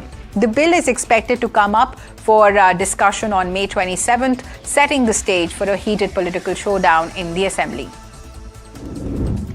And a high-stakes diplomatic visit already in motion. US Secretary of State Marco Rubio is in India on his first official trip after wrapping up talks in Sweden, and now the visit shifting focus back to New Delhi. So, having already covered Delhi engagements and cultural stops in Agra and Jaipur, Rubio is now headed into the final leg, where strategic conversations will take the center stage. At the heart of the visit, energy, security, defense ties, and even trade, all against the backdrop of the ongoing tensions in West Asia impacting the global markets. Now, with India-US ties deepening and even the Quad meeting ahead, this visit isn't just symbolic, it's about aligning strategies in an increasingly uncertain world.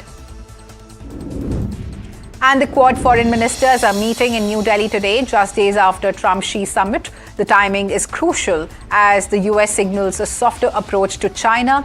India, the US, Japan, and Australia are now looking to keep the grouping relevant, with focus on security, supply chains, and also stability in the Indo-Pacific. So this meet also underlines India's growing role at the center of the global diplomacy. And there's a shocking incident from Tamil Nadu. A 17-year-old boy has been hacked to death near Meenakshi Temple in Madurai. Police say that a group of 5 attackers surrounded the teenager at a parking area in the early hours and also carried out the assault before fleeing. Initial investigation points to a personal rivalry, possibly linked to a clash during the recent, Chittirai festival. Several suspects have been detained, and also a detailed probe is underway. Here's the IMD has issued a heat wave alert across several parts of the country as temperatures continue to remain unusually high. Northern and central regions are expected to face intense conditions over the next few days. However, Delhi could see some sort of relief by the weekend, with forecasts indicating a possible dip in the temperatures and also changing weather patterns. But the situation likely to remain grim for the other parts of the nation. And here's a key geopolitical hurdle in Beijing with global ramifications. China's President Xi Jinping has met Pakistan's Prime Minister Shehbaz Sharif, even as diplomatic efforts to end the Iran conflict intensify. Crucially, Pakistan Army Chief Asim Munir, now a central channel between Washington and Tehran, was also part of the talks, fresh from back-to-back meetings in Iran. So Munir had engaged top Iranian leadership, including the president and even the foreign ministers, as mediation efforts really pick up pace. So with Pakistan emerging as a key intermediary and China stepping in, the diplomatic front is clearly heating up, even as a final breakthrough remains elusive. Viewers, petrol and diesel prices have been increased again today by around 2.71 rupee per litre, marking the fourth hike in fuel prices across the country. Since the last 11 days, the fuel prices have been increased by 7.5 rupee per litre. My colleague Somit is here to make us really understand its impact on the OMC. Somit, over to you. Yes, fourth hike in the last 11 days and the second biggest one that we have seen. The first biggest hike was the first hike on May 15th, where it was 3 rupees per litre. Then couple of times we have seen a hike of around 0.9 rupees per litre, that was on May 19th and May 23rd. And just after 2 days now, we are seeing another hike coming in of around 2.71 rupees per litre on May 25th. So in the last 11 days, the prices have been hiked by close to around 7.5 rupees per litre.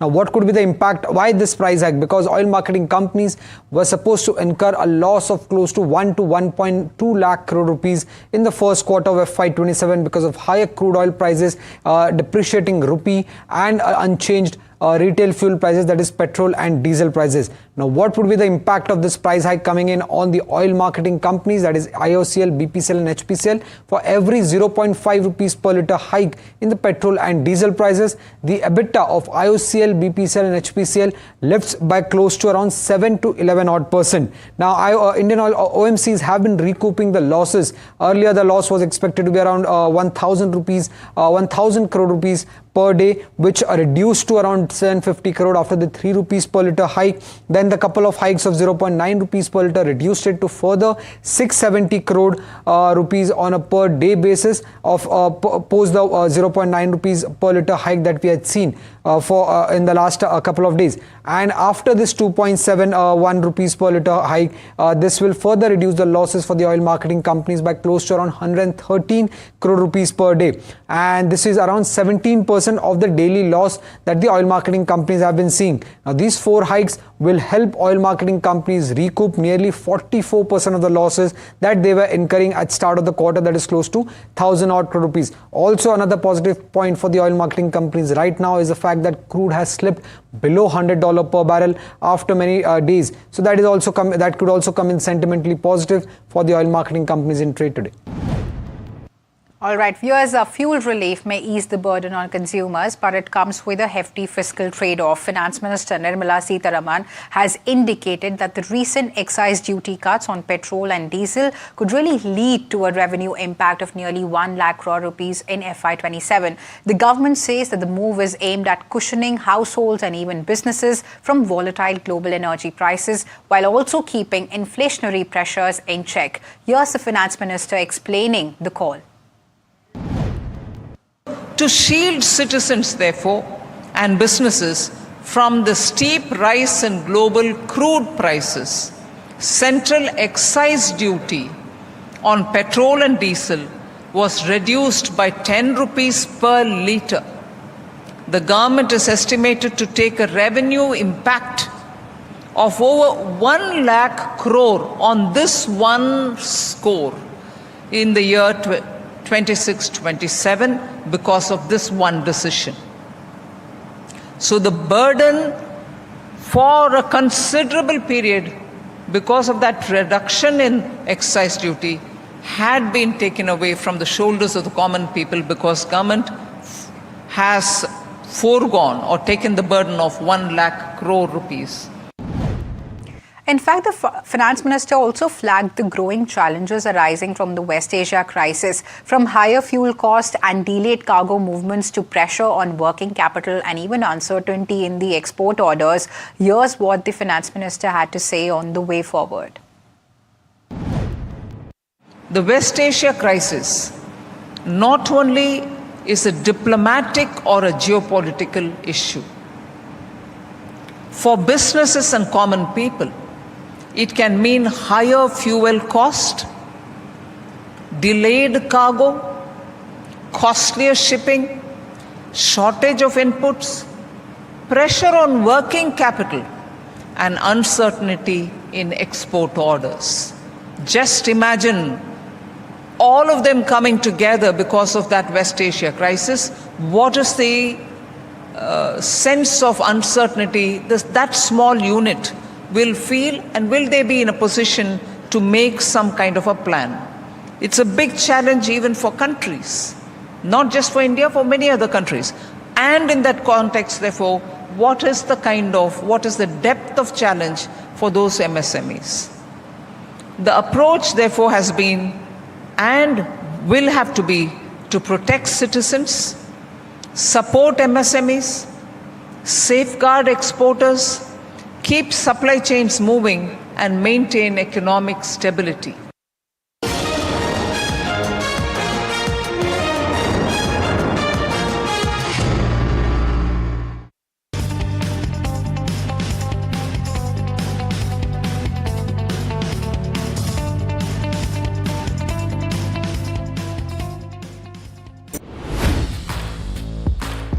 I'm Tamanna Inamdar.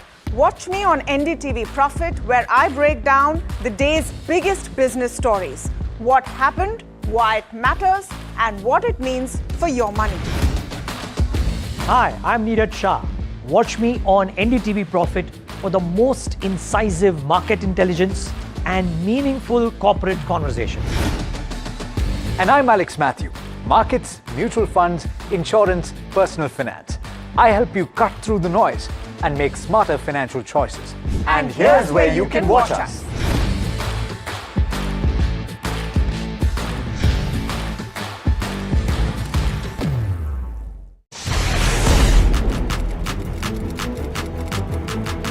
When the headlines move fast, perspective matters.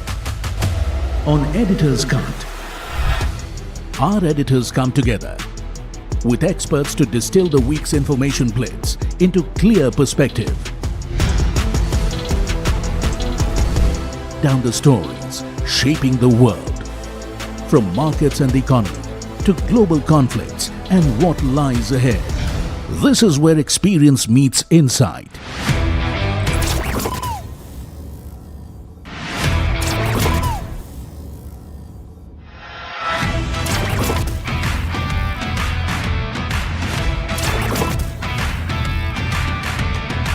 No noise, no hype, just sharp takes on what to watch next. Editor's Cut, every Friday, 3:30 p.m. only on NDTV Profit. Economy, business, world, technology. Noise filtered, numbers decoded.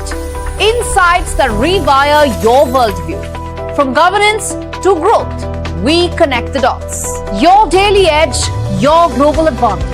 India Business Report with me, Gauri Dwivedi, weeknights on NDTV Profit.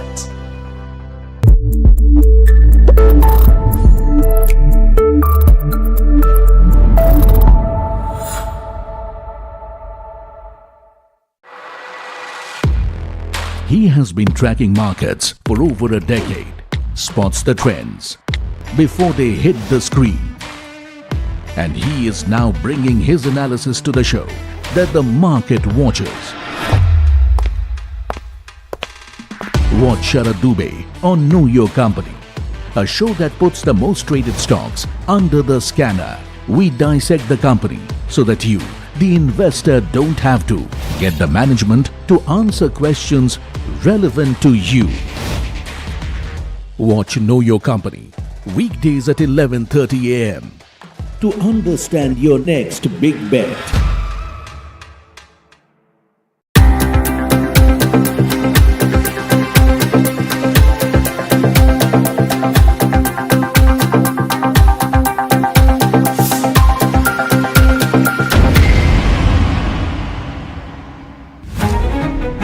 New year,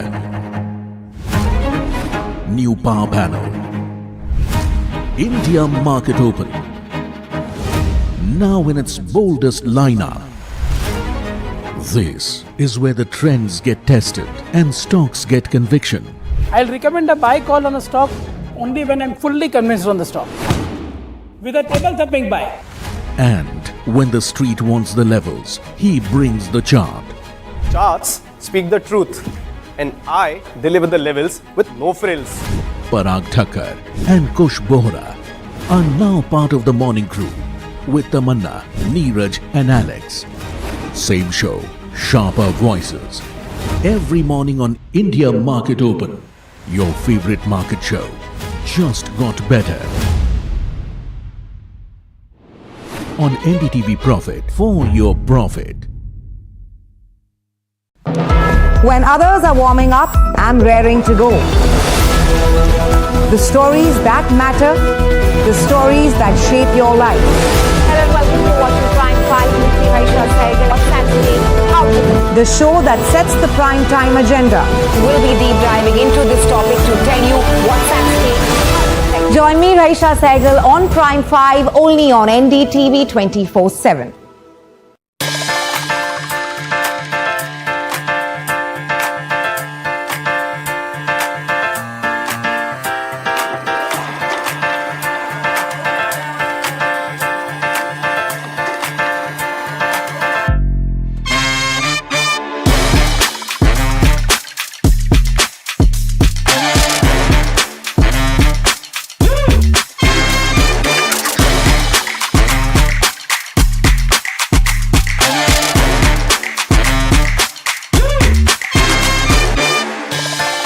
Lead the charge on D Street as Nifty ends above 24,000 after 11 sessions, while benchmarks gain over 1%. Volatility index slips 6% in the red. Banking cohort attracts most attention, with Bank Nifty outperforming the benchmarks.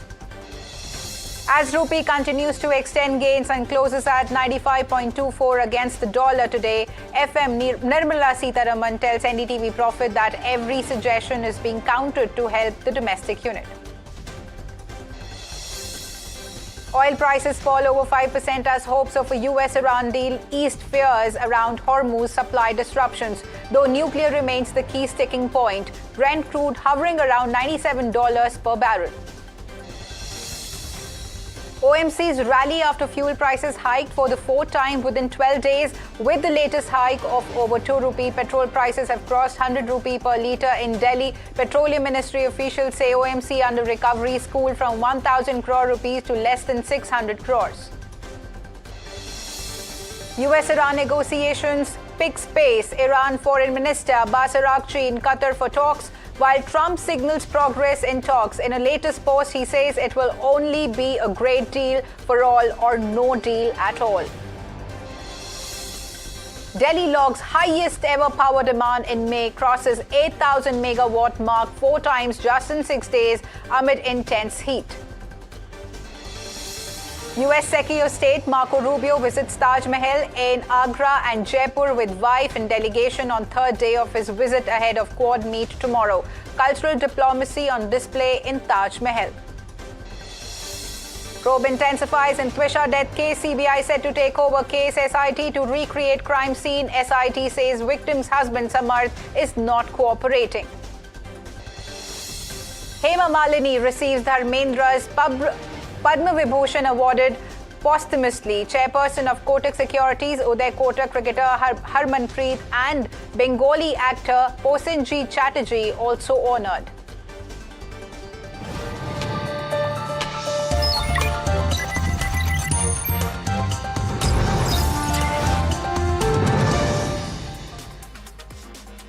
Hello and welcome viewers. This is Profit 360 on NDTV Profit and I'm your host Himakshi Bahugna. Along the next half an hour, we'll bring you the latest from the markets as well as national and international news. Viewers, India's central bank will transfer a record 2.87 trillion rupees to the federal government for the last fiscal and which is open to industry suggestions. And, optimism has also pervaded in the markets today as benchmarks logged gains of over 1%, while Nifty has crossed 24,000 after 11 sessions. The broader market advanced too. As a matter of fact, barring the FMCG index, all other sectors rose in trade. The banking cohort especially attracted a lot of buying interest with the Bank Nifty outperforming the benchmarks. Let's get in my colleague Parth to join in for a complete roundup of today's market action. It was a great day for Nifty after a long time. The index ended up almost 1.3% and finally managed to close above the 23,400 mark. Eicher Motors and Adani Enterprises were the top two gainers in Nifty today, with Eicher Motors gaining almost 6.5% while Adani Enterprises gaining 4.5% today.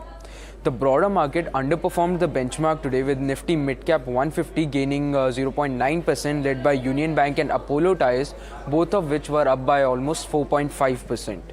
Nifty Small Cap 250 also gained around 1%, which was led by Titagarh Rail Systems and Blue Jet Healthcare, both of which managed to gain over 9.5% for the day. Now moving on to the sectoral performance, all sectors ended on a green note except Nifty FMCG. Nifty PSU Bank was the best performing sector, up by over 2%. This was led by Canara Bank and Union Bank, both of which gained over 4% today. Nifty FMCG was on the worst performing side, down almost 0.1% today due to Varun Beverages and Colgate losing over 1.5%. And lastly, if we have a look at the sectoral trends, then Nifty FMCG has fallen for the 6th day in a row, while Nifty IT snapped its 3-day losing streak. Also, Nifty Metal has gained for the 4th consecutive day, while Nifty Auto and Nifty PSU Bank have gained for the 5th consecutive day. Also, Nifty Financial Services and Nifty Bank has gained for the 2nd day in a row. Thank you so much, Parth, for that market roundup. And viewers, ace investor Vijay Kedia is saying that this is not the time to get overconfident in the markets. Speaking as part of NDTV Profit's special town hall interview, Vijay Kedia has warned that it's still very difficult to confidently say that whether the market has already hit the bottom. And according to him, several global headwinds continue to keep investors on edge, from geopolitical tensions to volatility in the global markets and also concerns around crude oil prices. The risks are far from over. Let's listen in to his commentary. बोलना मुश्किल है कि worst is over, क्योंकि worst is over मतलब अभी खाली India को हम आइसोलेशन में नहीं देख सकते हैं, पूरी दुनिया को देखना पड़ेगा कि वर्स्ट इज ओवर। और यहाँ पर इंडिविजुअल स्टॉक का अपना सबका अलग अलग अपना चाल रहती है अपनी, तो हम 6,500 शेयरों की बात कर रहे हैं, तो ये बोलना मुश्किल है कि वर्स्ट इज ओवर। और जहाँ तक इंडेक्स का सवाल है, ये भी बड़ा डिसेप्टिव है, ये भी कोई आपको सही आंकड़े नहीं देता है मार्केट के, क्योंकि अभी इंडेक्स में समझिए 30 शेयर्स हैं। निफ्टी की सेंसेक्स की बात करें, हाँ, सेंसेक्स में 30 है, निफ्टी में 50 है समझिए। हाँ। अब 30 में से अगर आप 10% शेयर्स तो ऐसे हैं जिनका सबसे ज्यादा वेटेज है, फॉर एग्जाम्पल समझिए बैंकिंग का, NBFC का, रिलायंस का 5, 7, 10 शेयर निकाल लेंगे तो मालूम पड़ा कि 1/3 तो इंडेक्स ऐसे ही उन्हीं से ज्यादा इफेक्टेड है, तो वो एक सही पिक्चर देता नहीं है इंडेक्स जो है। All right, viewers, let's now look at rupee, which, today it strengthened by 40 paise to 95.2 against the US dollar and also ended at 2-week high of 95.24. So the domestic unit has been appreciating against the greenback for the last 3 trading sessions, and this comes in the backdrop of active peace talks between US and Iran. In fact, crude also fell by around 5% as hopes of easing tensions around the Strait of Hormuz poses a big relief. So both international benchmark indices, the US WTI and even the Brent, have both fallen reports, and even the reports suggest that there's a possible deal could really reopen the strait and also reduce fears of supply shortages. But analysts are still cautious because several issues remain unresolved, including sanctions, security concerns, and even the future of Iran's nuclear program.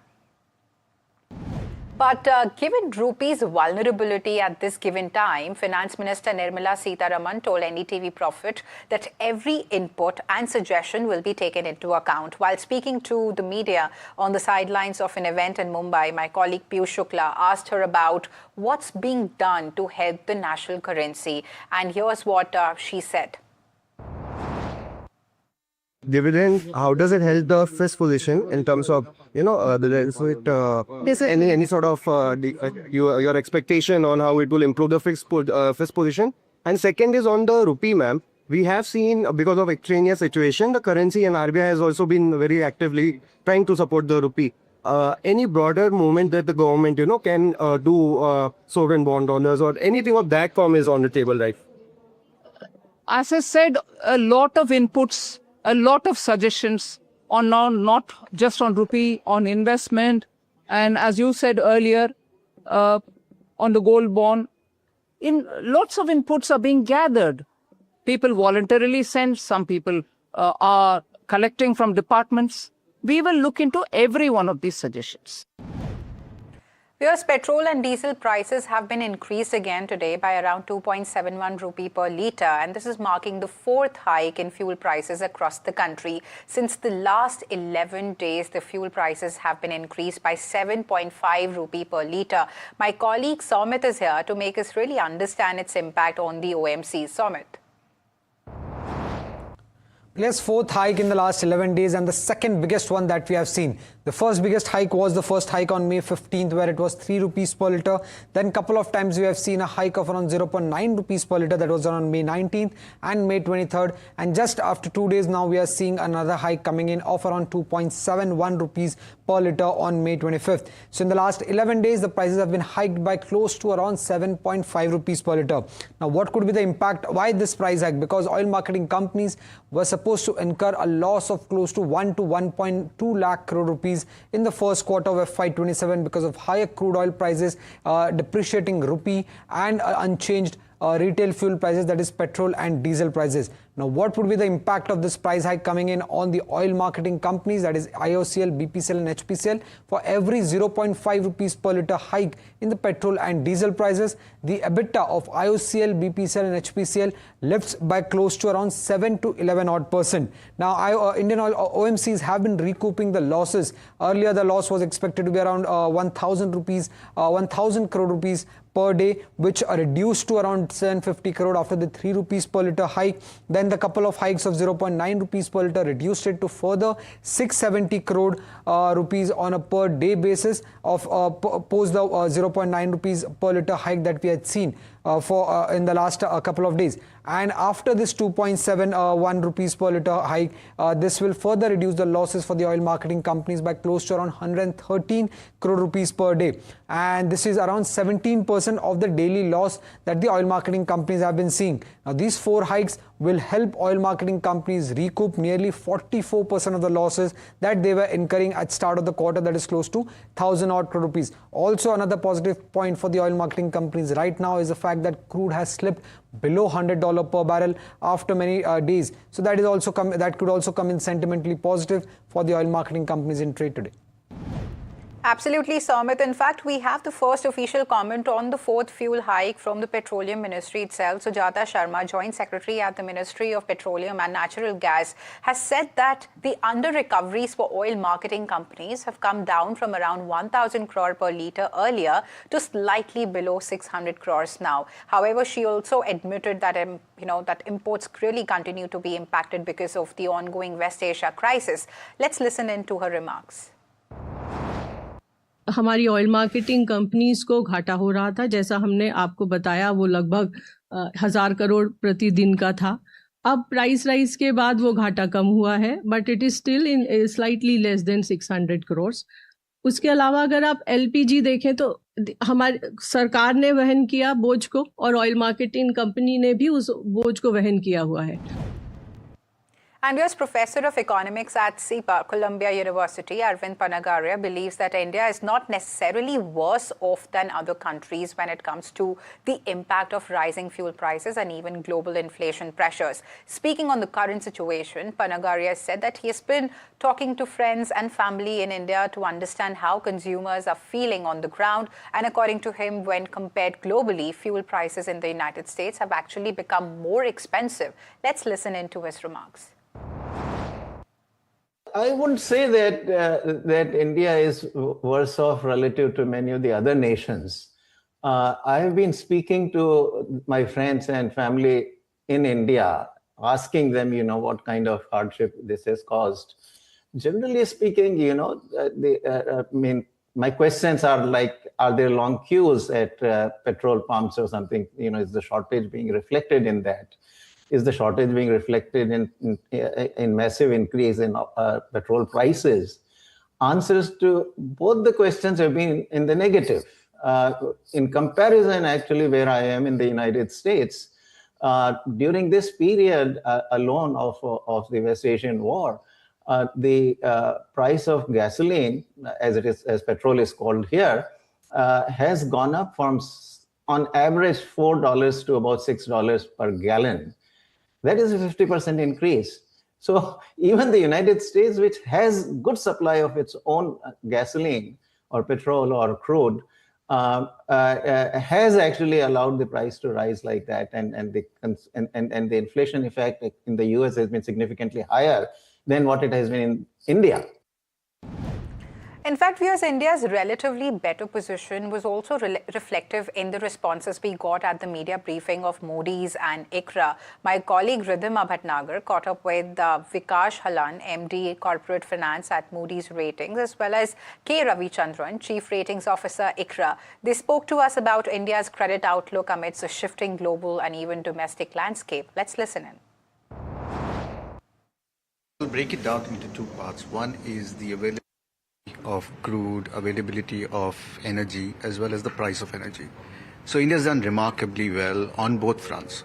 So availability has been ensured compared to the rest of the region, where we have seen different measures by the government to cut down the consumption or even ration in many cases. India has not resorted to that and has been able to fulfill their energy needs.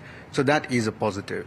On the price front as well, India has been able to delay the transmission to the consumer for quite a long period of time. And that is only started over the last 10 days. So relative to the rest of the world, the energy prices in India hasn't gone up as much. And inflation is only just about increasing. So with the inflation now increasing, it remains to be seen whether that has an impact on the overall consumption.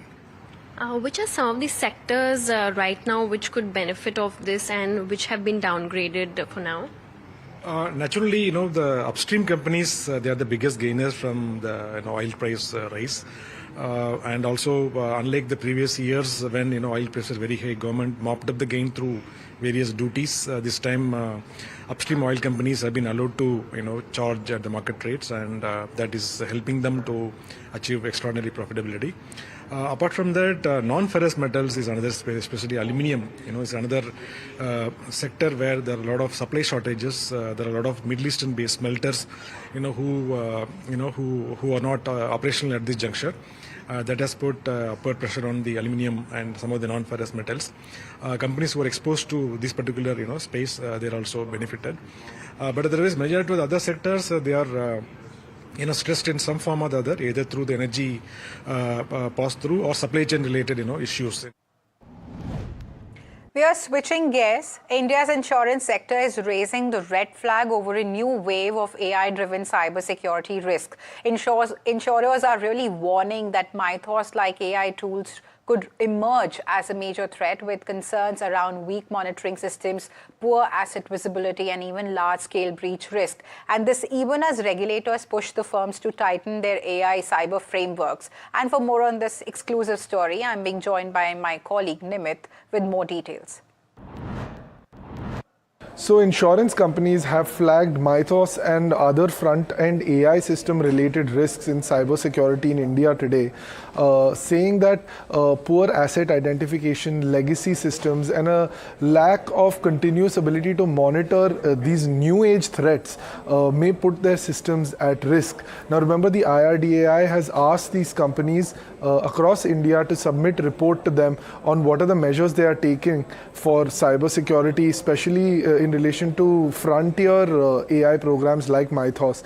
Now remember, the biggest risk that they say about Mythos is that it creates vulnerability chains. So earlier AI used to find bugs or weak points in different systems and try to exploit those. So as soon as you fixed your weak points, you were fine. But now what Mythos and other these systems do, they identify a chain of bugs.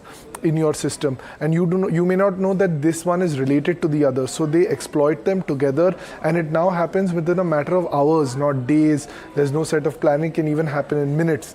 So for that level of threat, insurers say that they are not prepared yet and they are working on it. Now, what are the challenges they're facing here? They say that while they want to test models here and make sure that they get the right model to fit into their AI infrastructure, foreign models come with data localization issues, and RBI guidelines also prevent them from being used in certain cases, while a lack of domestic AI systems here prevents them from using systems that are made within India as well to test their platforms and their environments for cyber risks. Now, if they're unable to test those risks, then how will they resolve them? That is essentially the point that they are making. However, the good news is insurers are digitalizing rapidly. Of course, cybersecurity is not moving at the same pace of that digitization, which needs to amp up, but digitization rapidly, and 15 to 20 banks, sources say, 15 to 20 insurers and banks, sources say, are exploring AI-led cyber infrastructure, and likely in the next 6 months, they'll come out and execute their cybersecurity programs for the modern AI age, as we call it. Can't even call it the AI age anymore.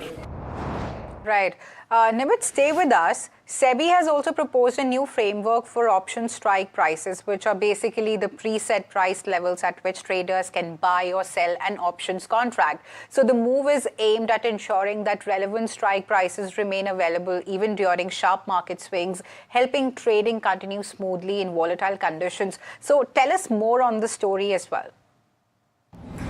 Yes, so what the SEBI has done here, it has introduced or proposes to introduce uniformity and standardization across how strike prices are framed in an options contract in India. Now, this might be a little technical to understand. So simply to explain, strike prices are those prices used in options contracts which are fixed, and you can buy or sell only at those prices. These are predetermined at exchanges and kept. But the problem arises in a volatile market, and that's why SEBI has taken this move, because in a volatile market, prices can sometimes move up and down very, very fast. And then the strike prices that have already been fixed may be far away from the actual market price, making it very difficult for brokers to make or make those options contracts. For example, if you have a 100 rupee stock and you've set a price at around 90 or 80 as your strike price, or 110 as your strike price, but if your price suddenly moves from 100 to 140, which we're seeing a lot of because of spikes, then all the strike prices are way below the actual market price,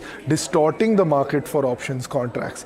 Now, what the SEBI proposes here is that exchanges make sure that they review their strike prices every day, and also introduce intraday strike prices because prices are moving that fast. Now, they also say that the framework seeks to ensure trading continuity, so amid volatile markets. Now, this is important to understand. Like I said, in a volatile market, it's going to move fast. So for trading continuity, the strike price needs to be as close to the market price in real time as possible, and that is what SEBI is trying to do through this new proposal. Thank you so much, Nimit, for getting us those details there. And we are switching gears. Rainbow Children's is now laying out its expansion roadmap for FY27. Dr. Ramesh Kancharla, founding chairman of Rainbow Children's Medicare, spoke about the company's expected capex plans, the number of new beds likely to be added, and even whether future investments will be driven more by brownfield or greenfield expansion. Let's now listen in to what he had to say.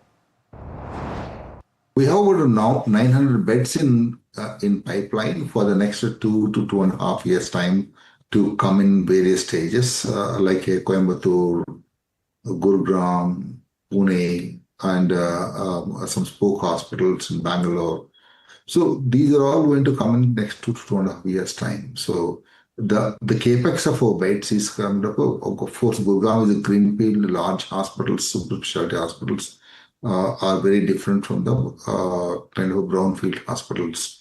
Brownfields usually it costs about 65 to 70 lakhs per bed, and the greenfields depends on the what kind of hospital, whether it is spoke or hub, it varies.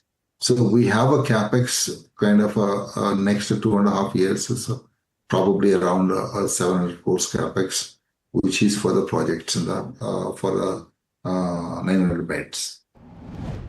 Viewers, home services apps are drawing clear privacy lines around in-home recordings and even AI usage. So while Pronto says that its camera-based pilot runs only on customer consent with strict privacy safeguards, Nabbit, an urban company, have ruled out any in-home recording plans. Now, the debate now centers around customer trust, data security, and even privacy. So my colleague Ridhima is joining us with more details on this.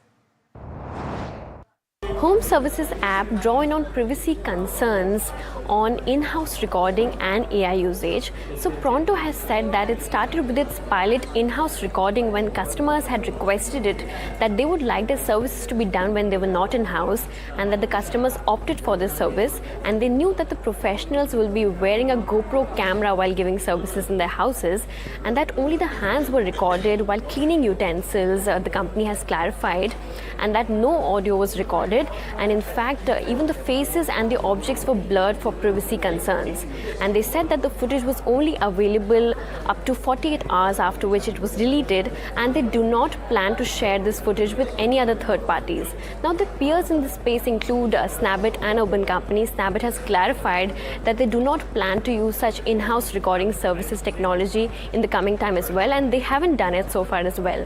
And that customer trust and privacy is absolute for them. Urban Company has also reiterated that they do not plan to use such services in the future, and that customer trust and privacy also is paramount for them. Now, we have to keep a close eye on the commentary by the government on this one. As technology progresses, there could be concerns for privacy for this case. Thank you so much, Ridhima, for that. And viewers, Delhi's power demand is surging to record levels this summer. The capital has clocked a peak power demand of 8,439 megawatts, which is the highest ever for the month of May, as rising temperatures drive up the electricity consumptions across the city. In fact, Delhi has already crossed the 8,000 megawatt mark 4 times in just 6 days, even though May 2025 never saw demand breach that level. So data from the SLDC shows that power demand this May has been higher than last year on most of the days, with peak load now expected to cross 9,000 megawatts this summer. So despite the record consumption, no major power outages have been reported across the areas. And viewers, let's turn our attention to Iran war, where peace hopes may be finally materializing. US President Donald Trump has struck a cautious note on the ongoing talks with Iran, saying that negotiations are progressing well, but it will only be a great deal for all or no deal at all. Meanwhile, Iran's Foreign Minister Abbas Araghchi is in Qatar for peace talks, and if finalized, the agreement could really ease tensions in the Strait of Hormuz and also stabilize global energy supplies. And Iran has also said that the nuclear issues will be addressed once a formal understanding is reached. And in the interim, during his India visit, US Secretary of State Marco Rubio have told, he's told NDTV that Washington still prefers a diplomatic resolution to the conflict. Let's listen in. It went the way it always does, and that's very positive. You know, the foundation of the relationship between our countries now, and obviously a lot of it is enduring as well, is the relationship between the President Trump and Prime Minister Modi, and it dates back to the first administration under Trump. And so I think that always makes it easier to have these meetings because of the personal affinity they have to one another. But we have so much alignment on so many issues. And really, as I've said, and I just said a moment ago speaking to our embassy staff here, one of the cornerstones of our approach towards the Indo-Pacific, considering ourselves a Pacific nation, by the way, is the relationship with India, which has only grown. It's grown in the financial realm, and I think there are other opportunities for us.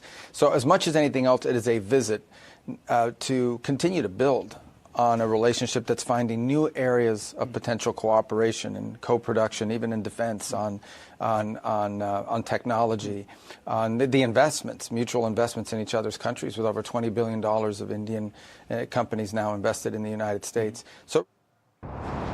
Switching gears now, viewers, President Draupadi Murmu conferred the Padma Awards to 66 recipients at Rashtrapati Bhavan, recognizing individuals for their distinguished contributions across a wide range of fields. Some of the top awardees included late legendary actor Dharmendra, advertising legend late Piyush Pandey, Uday Kotak, and women's cricket team captain Harmanpreet Kaur. Emotional Hema Malini received the Padma Vibhushan on behalf of late actor Dharmendra Singh. During the ceremony, Ahana Deol, who was seated with her husband, Vaibhav Vora, got emotional when her father Dharmendra's name was announced. And the remaining Padma awardees will be conferred in the second round of the ceremony to be held late. And with that, it's a wrap on this edition of Profit 360 viewers. Stay tuned to NDTV Profit for more news and updates.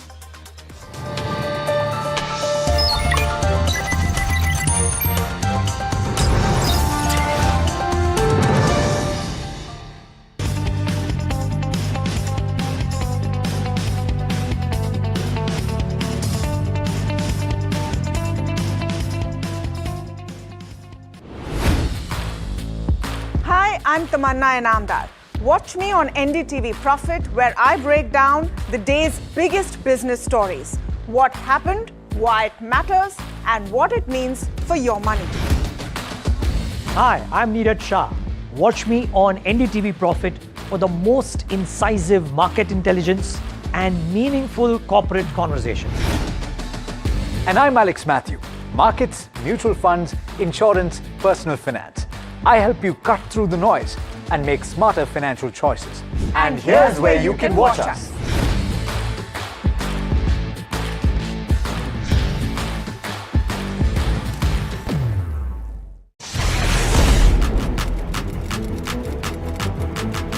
When the headlines move fast, perspective matters. On Editor's Cut, our editors come together with experts to distill the week's information plates into clear perspective. Down the stories shaping the world, from markets and the economy to global conflicts and what lies ahead. This is where experience meets insight.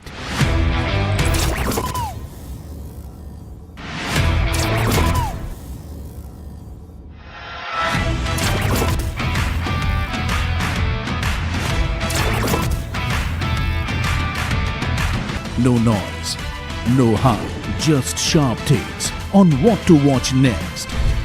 Editor's Cut, every Friday, 3:30 p.m. only on NDTV Profit. Economy, business, world, technology. Noise filtered, numbers decoded. Insights that rewire your worldview. From governance to growth, we connect the dots. Your daily edge, your global advantage. India Business Report with me, Gauri Dwivedi, weeknights on NDTV Profit.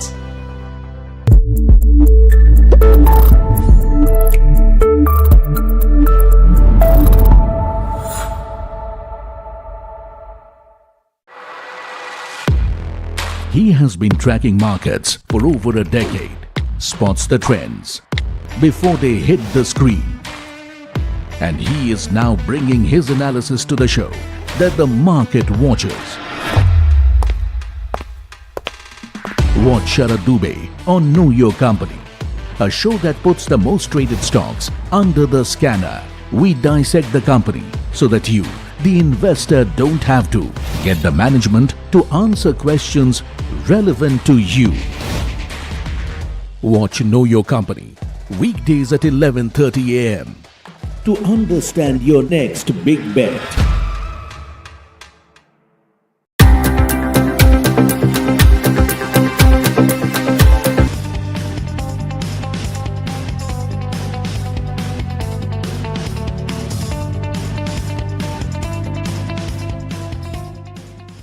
क्या search engine के चक्कर में पड़े हो दोनों? अब कोई confusion नहीं. Call 9300 300 300.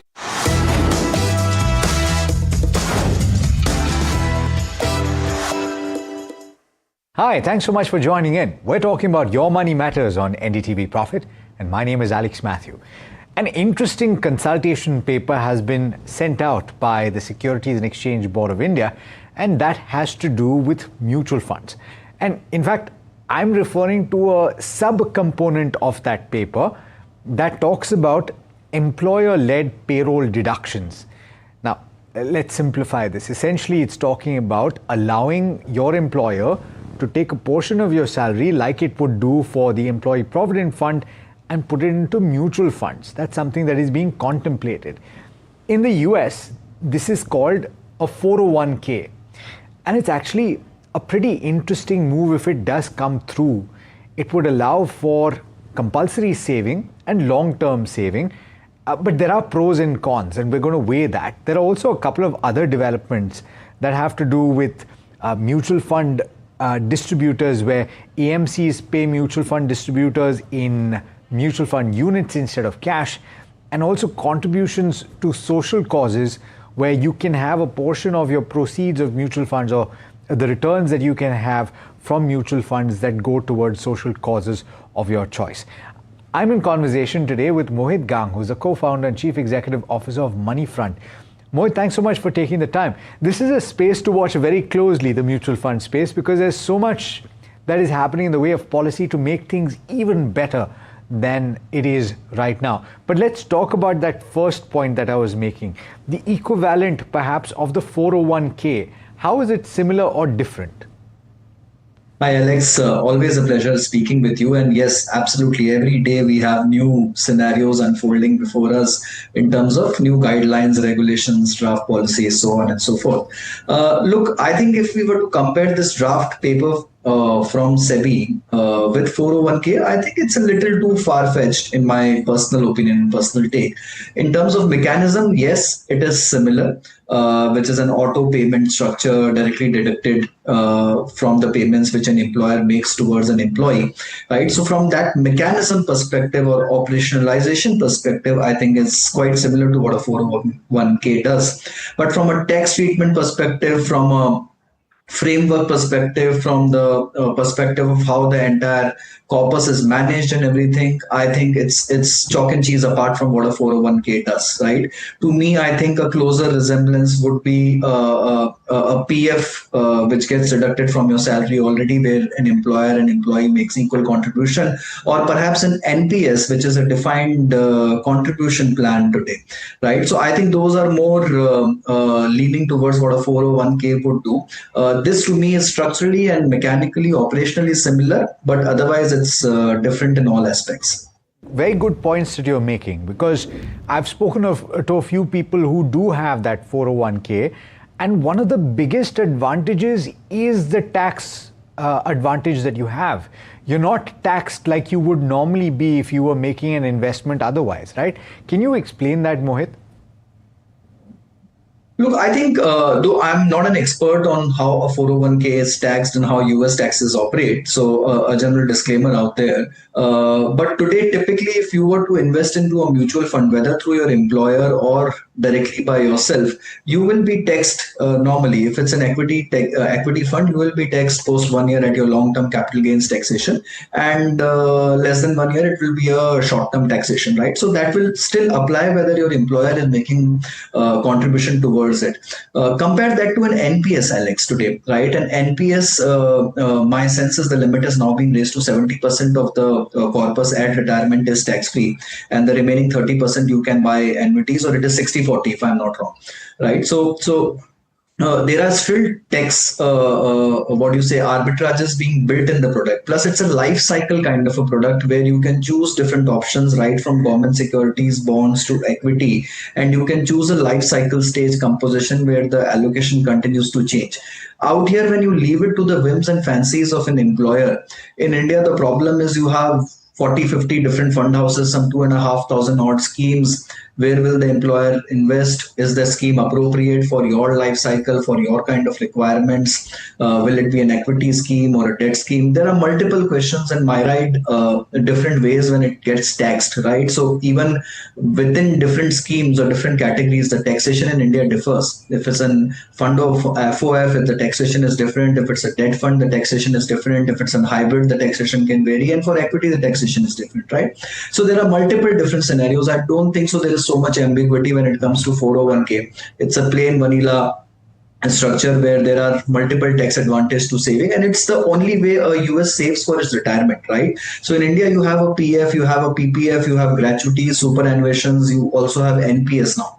So there are multiple other ways in India through which you are saving for your retirement, and hence to equate it with a retirement kind of a corpus, which is 401k, to my mind is not the right comparison. Well put.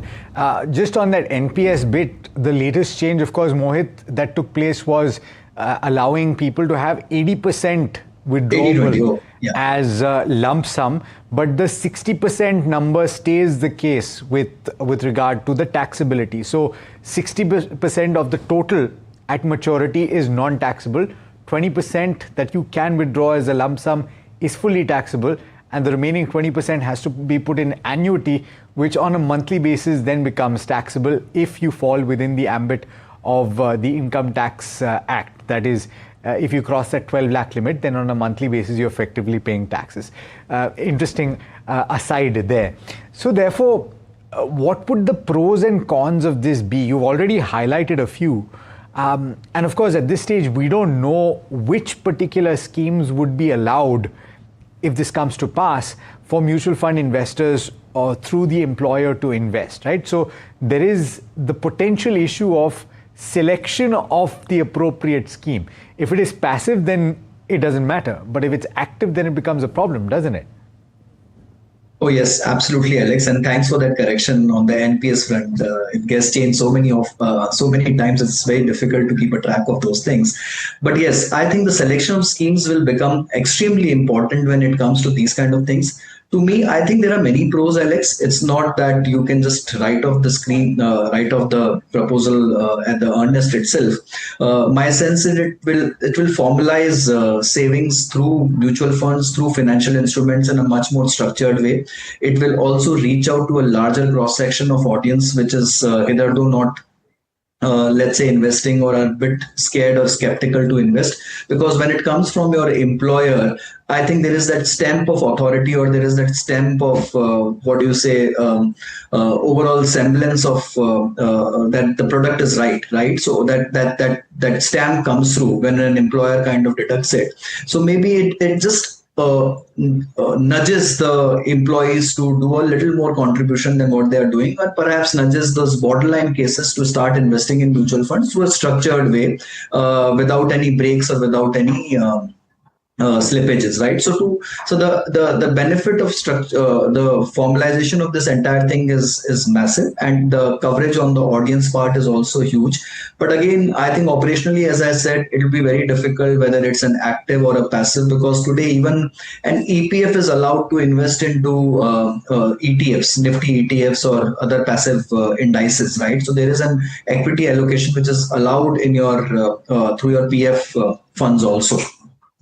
So my sense is, how will you make it different? How will it enhance the overall return and the retirement kitty for employees? Plus, what will be the lock-in, Alex? Right now, mutual funds by default are liquid products. What if the employer needs some portion? Will he be allowed to redeem it? If he redeems, then the entire process gets hampered. Perhaps he starts redeeming at losses, and they get scared. So, what is that mechanism? Because there's no advisor involved out here. There's no distributor also involved out here. It's an employer who's not even certified, perhaps, but is kind of deducting through HR payroll systems, and an employee who is not even savvy enough to understand all these things. So there is a lot of knowledge gap between what is happening out here and the final receivable to the employee.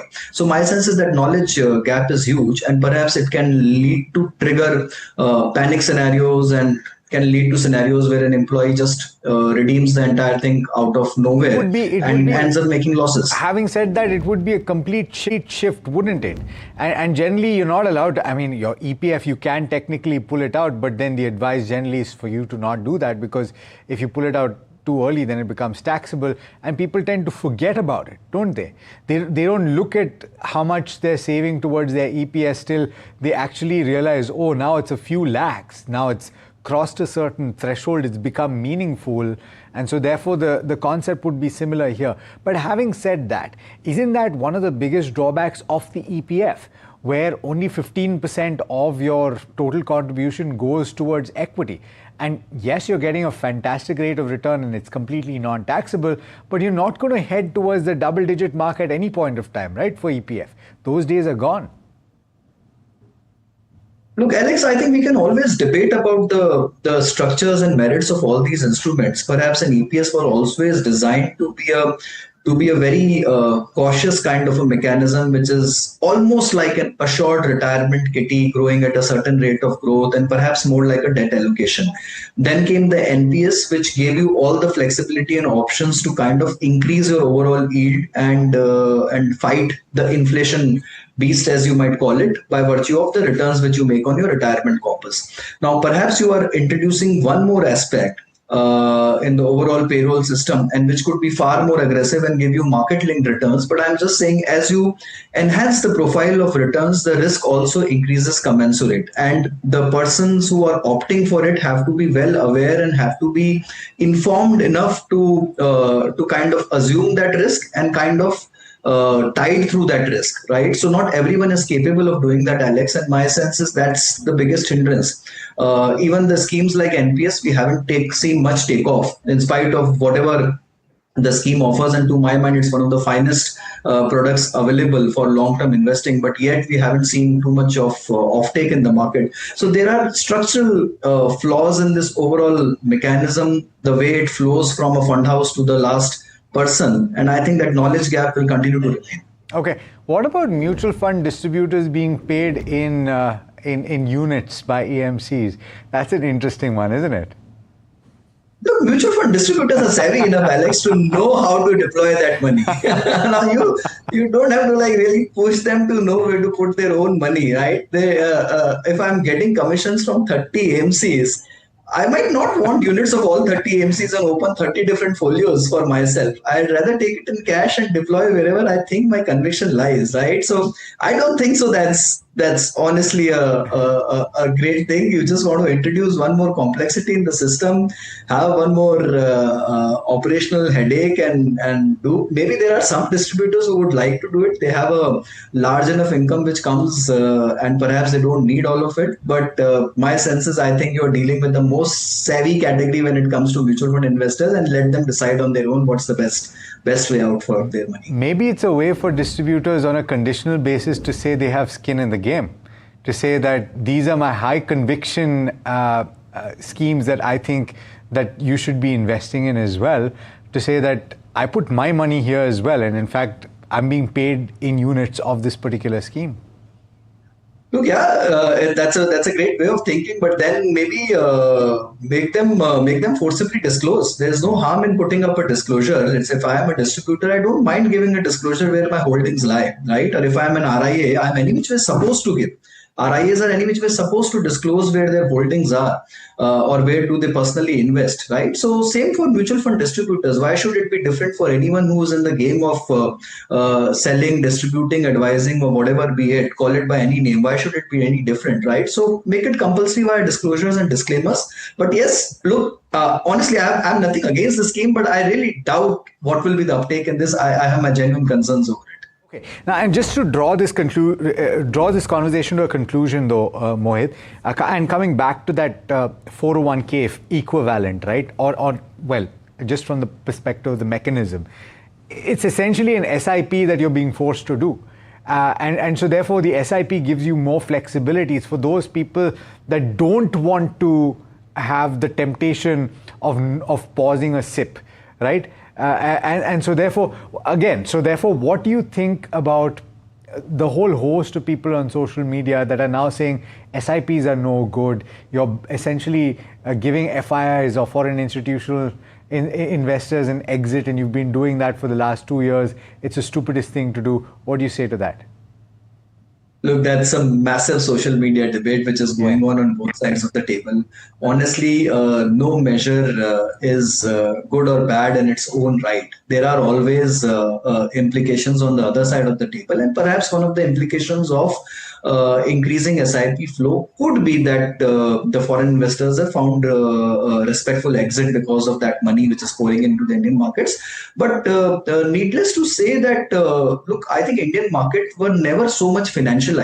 We were at bare minimum 2.5-3% of financial savings, like I would say 5 years back or maybe a decade back. And today we are touching 6.5%. It's hardly anything. Right? And why would Indians not financialize their savings? That's the right way to go. That's the right way of independence, financial independence, and that's the right way of building long-term wealth and retirement corpuses. So what's wrong if you and I are adopting the SIP route? Yeah. Whether or not foreigners come in the market is a pure function of how attractive your market is, how attractive the fundamental absolutely. growth is. And I don't understand, Mohit, what the argument is to say that, you'll stop investing in equity as a whole, as a cohort. You'll wait for the market to fall 30%, because magically you'll know exactly when that market is going to fall 30%, and then you'll start investing and allow the foreign institutions to also come in at that 30%. It's a scenario that seems to be too good to be true, frankly. But we'll talk about that another day. Thanks so much for taking the time. Pleasure speaking with you. Always a pleasure, Alex. Thank you so much. Thanks so much. For now, let's shift the conversation to what is, I think, a very interesting strategy in the fixed income space, and we're talking about what is called a barbell strategy. Sounds like something like what you would do in the gym, right? But it's not. We've got Basant Bafna, head of fixed income at Mirae Asset Mutual Fund, joining in to talk about exercises that you would do in the gym. No, Basant, we're talking about the barbell strategy. How does it work? Sure. I wish I had more time to do barbell. But if we look at the barbell strategy, I mean, broadly, it aims to invest with higher portfolio allocation in both ends of the duration spectrum. So some part of your corpus, you invest in the shorter end of the curve. Some part you invest in the longer end of the curve, with lower allocation into the duration segment, which is lying between the two extremes.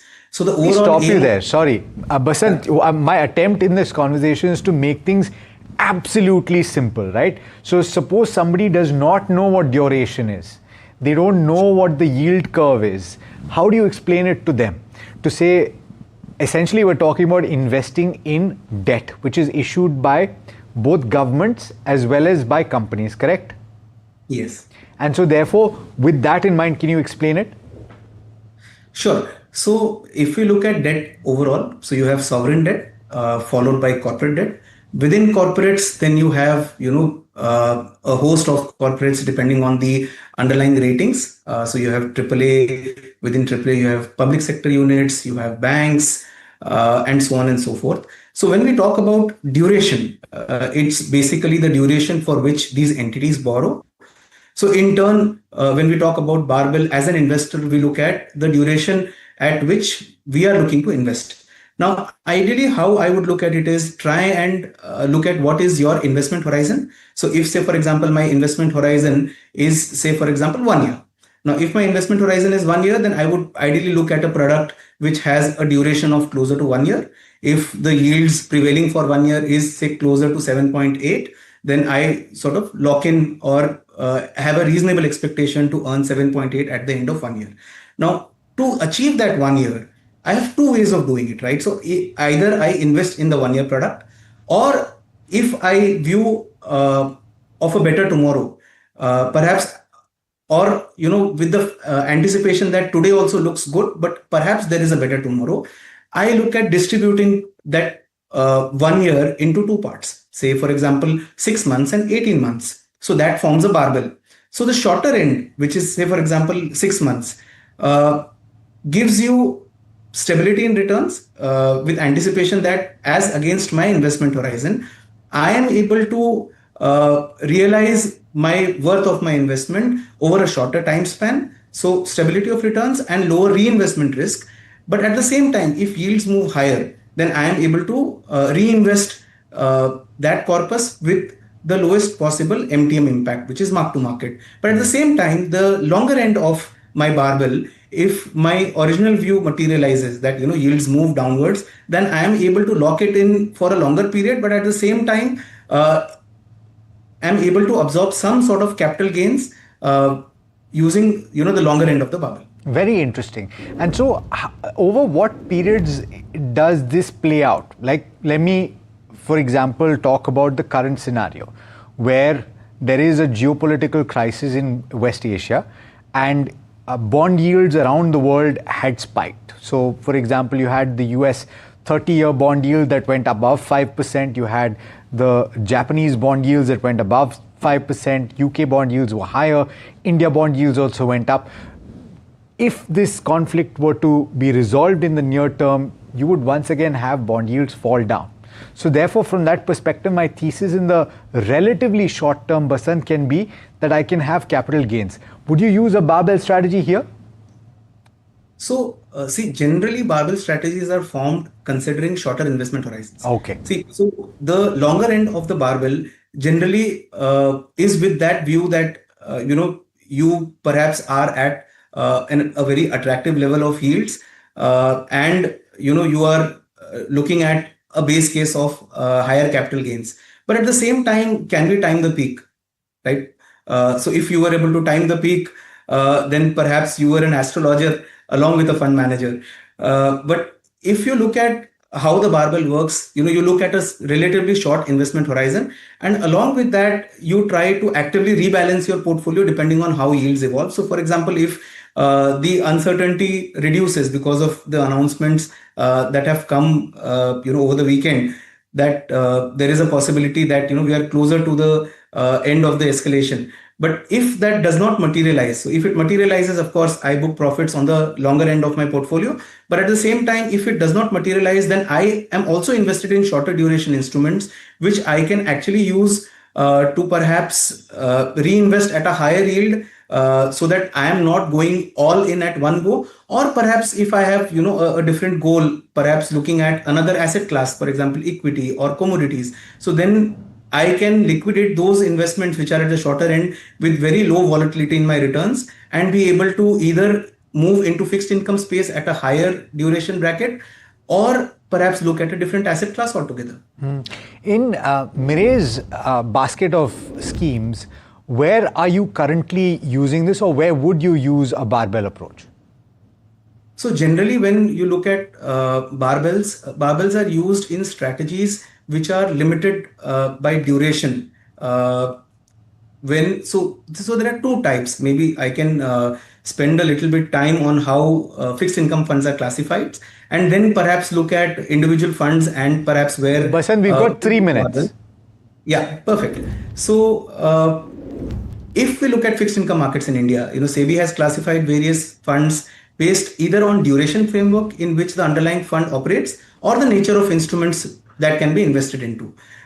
So when there is no restriction on underlying duration in which the fund can operate, the fund manager can decide on the target portfolio duration. So based on the prevailing interest rate environment, so if I assume that 3-year segment looks the most attractive and I want to build a barbell around it, say for example for a corporate bond fund which is not restricted by duration, then I would look at a barbell construction based on a 1-year and 5-year securities in equal proportions in my portfolio. There are other funds which have underlying duration of a predefined segment. So for example, a low duration category which looks at a 6 months to 1 year duration on a portfolio basis. So here, if I look at maintaining a duration of 1 year, I can look at either building 100% of the portfolio using a mix of 1 year directly or 50-50% of 6 months and 18 months. While you can look at allocations in a manner such that overall duration remains within the regulatory band, but at the same time you look at the underlying interest rate environment to optimize your duration. So if we look at our duration strategy right now, we are extensively using barbells across our funds depending on the underlying duration of the funds. So if, for example, in ultra short duration fund, we are using a barbell of say 3 months and 1 year. In low duration, we are using a barbell of 6 months and somewhere closer to 18 months to 24 months, depending on, percentages, depending on how attractive the yields are. So across strategies, it is working right now because the curve is extremely flat. And when the curve is flat, you don't lose carry because you are invested in the shorter end of the curve. So while the curve is flat, you are able to build carry as well as look for duration strategies for times wherein you are very close to de-escalation of the conflict. Yeah, all right. Fixed income investing 101, and this is why you would trust your money to a fund manager. Don't try to do this at home, ladies and gentlemen. It's not like the equity markets. Basant, thanks so much for taking the time. Pleasure having you. Sure. Thank you for having me. All right, well, that brings us to the end of this edition of Your Money Matters. Let us know what you think and what you'd like us to talk about. Write to us in the comment section and we'll take it up. Thanks so much for watching. This is NDTV Profit.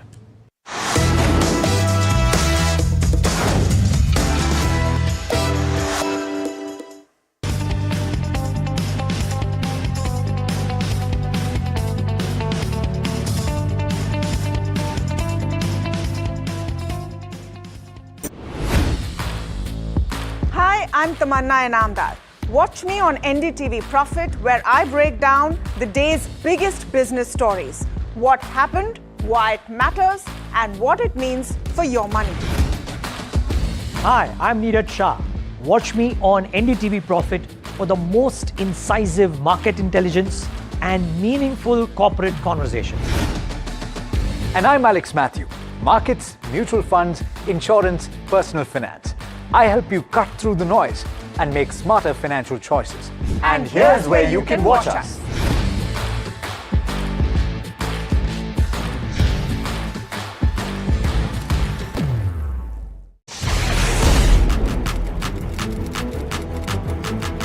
When the headlines move fast, perspective matters. On Editor's Cut, our editors come together with experts to distill the week's information plates into clear perspective. Down the stories shaping the world, from markets and the economy to global conflicts and what lies ahead. This is where experience meets insight.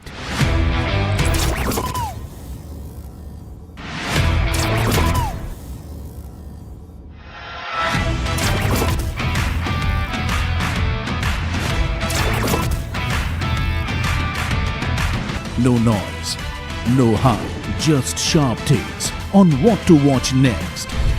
Editor's Cut, every Friday, 3:30 p.m. only on NDTV Profit. Economy, business, world, technology. Noise filtered, numbers decoded. Insights that rewire your worldview. From governance to growth, we connect the dots. Your daily edge, your global advantage. India Business Report with me, Gauri Dwivedi, weeknights on NDTV Profit.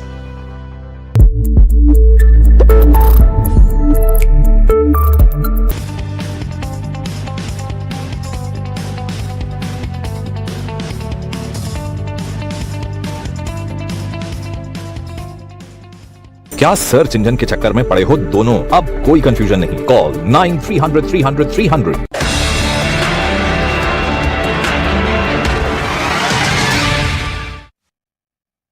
Welcome to the NDTV Profit Town Hall, and our guest this month on the Town Hall is none other than ace investor Vijay Kedia. Kedia ji, as we head to the studio, आप ये शुरू होने के पहले एक मुझे गाना बता रहे थे. Should we instead of walk and talk to sing and talk? Yes, we can. तो वो गाना इस तरह है कि जैसे आपने उसमें पूछा ना कि ये बॉटम मार्केट का किधर है, हाँ. तो उस पर मेरा गाना था कि कोई भी समझ ना पाया नहीं कोई पाएगा, जब तक रहेगा लेते नया लो बनाएगा, थक जाएगा बिक जाएगा, वहीं पे तो बॉटम है, ये बॉटम है, इस बॉटम का नहीं है कुछ पता. Wow. ये एक भ्रम है और इस भ्रम का नहीं है कुछ पता. Wow, ये है dialogue from where we're starting off the whole show with Vijay Kedia. So the concept of town hall is to get more than one view coming in. कि चूंकि आप आए हैं तो सिर्फ मैं ही क्यों सवाल पूछूं. हम सबसे सवाल पूछवाएंगे, हमारी पूरी टीम यहाँ पर है हमारे स्टूडियो में. हम हमारे व्यूअर्स के भी सवाल लेंगे. Please sir, as we start, and we'll try and get a sense from someone who is excellent at reading the markets. That really is Vijay Kedia. हर बार आपका कुछ भी हम अगर गूगल करते हैं तो पहले निकलता है आपके टॉप इन्वेस्टमेंट का लिस्ट. लेटेस्ट क्या है आपकी लिस्ट में? नहीं, लेटेस्ट तो कुछ नहीं, मैं ही हूँ अभी लेटेस्ट के अंदर में. अभी कोई नया कुछ नहीं है. आप तो एवरग्रीन भी है और लेटेस्ट भी है. I am talking about you are known to pick winners. तो लेटेस्ट मेरे ख्याल से जो पब्लिक डोमेन में है, क्विक हील आपके इंटरेस्टिंग था थोड़ा. You looked at Websol, you looked at a few IT space में, साइबर सिक्योरिटी स्पेस में कंपनियां, ये स्पेस आपको क्यों इंटरेस्टिंग लग रहा है? नहीं, ये क्या क्विक हील वगैरह बहुत एक्सपेंसिव है, अभी लोगों को सोच समझ के लेना चाहिए, क्योंकि अभी वो कंपनी टर्न अराउंड और इसमें टाइम लगेगा जैसा लग रहा है उनके कॉल वगैरह से, तो one has to be very careful. और वेबसोल वगैरह में मैंने लिया था, लेकिन मैंने लिया उसके बाद वो बढ़ भी गया वो, तो मेरे ख्याल से मार्केट में थोड़ा शांति, थोड़ा सोच समझ के काम करना चाहिए। ये पुराने वाला, पहले वाला टाइम नहीं है कि कुछ भी ले लो और कुछ भी बढ़ जाएगा, वो टाइम खत्म हो गया मार्केट में। तो मेरे को लगता है कि one has to be very careful और सोच समझ के काम करना चाहिए। आपने जब हम यहाँ आ रहे थे, आपके ओपनिंग गाने में नए बॉटम की बात की, न्यू लोज की बात की, क्या हम वो बॉटम बना चुके हैं? Because we are seeing that in the markets today as well. 80 दिनों के बाद ब्रेंट 100 के नीचे आया है, जो बॉन्ड डील्स आपको इंडिकेशन दे रहे हैं। What you are seeing right now on the screen, are you Vijay Kedia as an astute investor feeling like the worst is over? नहीं, ये बोलना मुश्किल है कि वर्स्ट इज ओवर, क्योंकि वर्स्ट इज ओवर मतलब अभी खाली इंडिया को हम आइसोलेशन में नहीं देख सकते हैं, पूरी दुनिया को देखना पड़ेगा कि वर्स्ट इज ओवर। और यहाँ पर इंडिविजुअल स्टॉक का अपना, सबका अलग अलग अपना चाल रहती है अपनी, तो हम 6-6.5 हज़ार शेयरों की बात कर रहे हैं, तो ये बोलना मुश्किल है कि वर्स्ट इज ओवर। और जहाँ तक इंडेक्स का सवाल है, ये भी बड़ा डिसेप्टिव है, ये भी कोई आपको सही आंकड़े नहीं देता है मार्केट के, क्योंकि अभी इंडेक्स में समझिए 30 शेयर्स हैं। निफ्टी की, आप सेंसेक्स की बात करें? हाँ, सेंसेक्स में 30 है, निफ्टी में 50 है समझिए। हाँ। अब 30 में से अगर आप 10% शेयर्स तो ऐसे हैं जिनका सबसे ज़्यादा वेटेज है। फॉर एग्जांपल समझिए बैंकिंग का, NBFC का, रिलायंस के 5-7-10 शेयर निकाल लेंगे तो मालूम पड़ा कि 1/3 तो इंडेक्स ऐसे ही उन्हीं से ज़्यादा इफेक्टेड है। तो वो एक सही पिक्चर देता नहीं है इंडेक्स जो है, वो सही पिक्चर, इकोनॉमी का सही पिक्चर मेरे ख्याल से। Is the Indian indices out of date? हो सकता है वो लोग, क्योंकि अभी आप देखिए जो थोड़ा सा फैशन में आ जाता है तो फिर उसको उसके बाद में डाल दिया जाता है, पुराने को फिर निकाल दिया जाता है, बार बार ये आप किसकी बात कर रहे हैं? नहीं मालूम नहीं, ये तो होता ही रहता है। ठीक है, उनका भी अपना कोई मैट्रिक्स होगा उनको ये करने का, लेकिन वो मेरे ख्याल से वो पूरा सही इकोनॉमी का सही आंकड़ा नहीं देता है। जो इंडेक्स है वो पूरा रियल इंडिकेटर नहीं है वो इकोनॉमी का, जो एक्चुअल में अंडर करंट जो चल रहा है उसका वो ट्रू इंडिकेटर तो नहीं। What is the under current right now जो रियल इकोनॉमी में अब चल रहा है? उसमें कौन से सेक्टर्स हैं जो उस तरह की अपॉर्चुनिटी को बता रहे हैं? देखिए, एज एन इन्वेस्टर मेरा काम क्या है कि जैसे मेरा एक कोट भी है कि stay invested in a sunrise industry at any cost, stay out of A sunset industry at any cost. तो मेरा काम क्या है? मेरा काम यही है कि यही समझने का कि अब आने वाले 10-20 साल कैसे जाने वाले, कौन से सेक्टर के अंदर में सनराइज सेक्टर कौन होगा। उसमें मैं गलत भी हो सकता हूँ और गलत होता भी हूँ इसके अंदर में। अभी फिलहाल मेरे को ऐसे लगता है कि जैसे मेरे दिमाग में ऐसे आता है, जैसे बॉडी के लिए ऑक्सीजन जरूरी है, वैसे किसी भी कंट्री के लिए एनर्जी जरूरी है। तो मेरे को लगता है कि एनर्जी सेक्टर ऐसा है जो ऑक्सीजन है कंट्री के लिए, तो उसके बिना अपना गुजारा नहीं है, और हम उसमें ज़्यादातर हम इंपोर्ट पे डिपेंडेंट हैं हम उसमें। तो मैंने एक बार ट्वीट भी किया था कि जैसे प्रकृति ने सनलाइट दिया इंडिया को, ठीक है, गल्फ को उन्होंने क्रूड दिया, उन्होंने तेल दिया, उन्होंने उसका प्रॉस्पेरिटी कितना बड़ा उसका उन्होंने फ़ायदा उठाया। हम सनलाइट का फ़ायदा उठा नहीं पाए, हम उस तरीके से सोलर के अंदर में इस तरीके से हम वो नहीं कर पाए जो अभी हो रहा है, जो पिछले 2-3 सालों में हो रहा है। ये हम 20-30 साल पहले भी कर सकते थे, या रिन्यूएबल में कोई भी रिन्यूएबल, चाहे आप विंड एनर्जी लीजिए या कुछ भी लीजिए, वो हम कर नहीं पाए। चलिए ठीक है, जब आँख खुलती है तभी सवेरा होता है, ऐसा समझना चाहिए। अभी शायद गवर्नमेंट को जागरूकता आई है कि अभी जब तकलीफ में आदमी अपने अंदर के वो जो उनके सेंसेस जो जागृत होते हैं, तो शायद अभी लेकिन इसमें एक चीज़ है कि आप सही कह रहे हैं, green energy is hot, renewable energy is hot, battery energy storage systems is hot, हर कोई बेस्ट कर रहा है, लेकिन उसमें ज़रूरी नहीं कि सब सक्सीड करेंगे। नहीं, वो मुश्किल है, आप सही बोलते हैं कि ये सक्सीड करना वो बहुत मुश्किल है, क्योंकि जितने भी ये हम ज़्यादातर जो हम बातें कर रहे हैं ग्रीन एनर्जी की, समझिए चाहे विंड हो या सोलर हो या इलेक्ट्रिक हो या बैटरी स्टोरेज हो या ग्रीन हाइड्रोजन जो भी है, इसके सारे जो रॉ मटेरियल, इसकी पूरी जो नब्ज है वो चाइना के हाथ में है।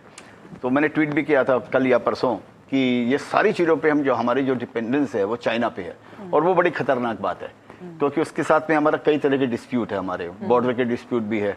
अभी जब 3 दिन पहले वो बोलता है वो गंगा के किनारे के जो भी है वो सारे वो मैकमोहन वो जो लाइन वाइन है वो बोलता है वो उसको मानता नहीं है चाइना।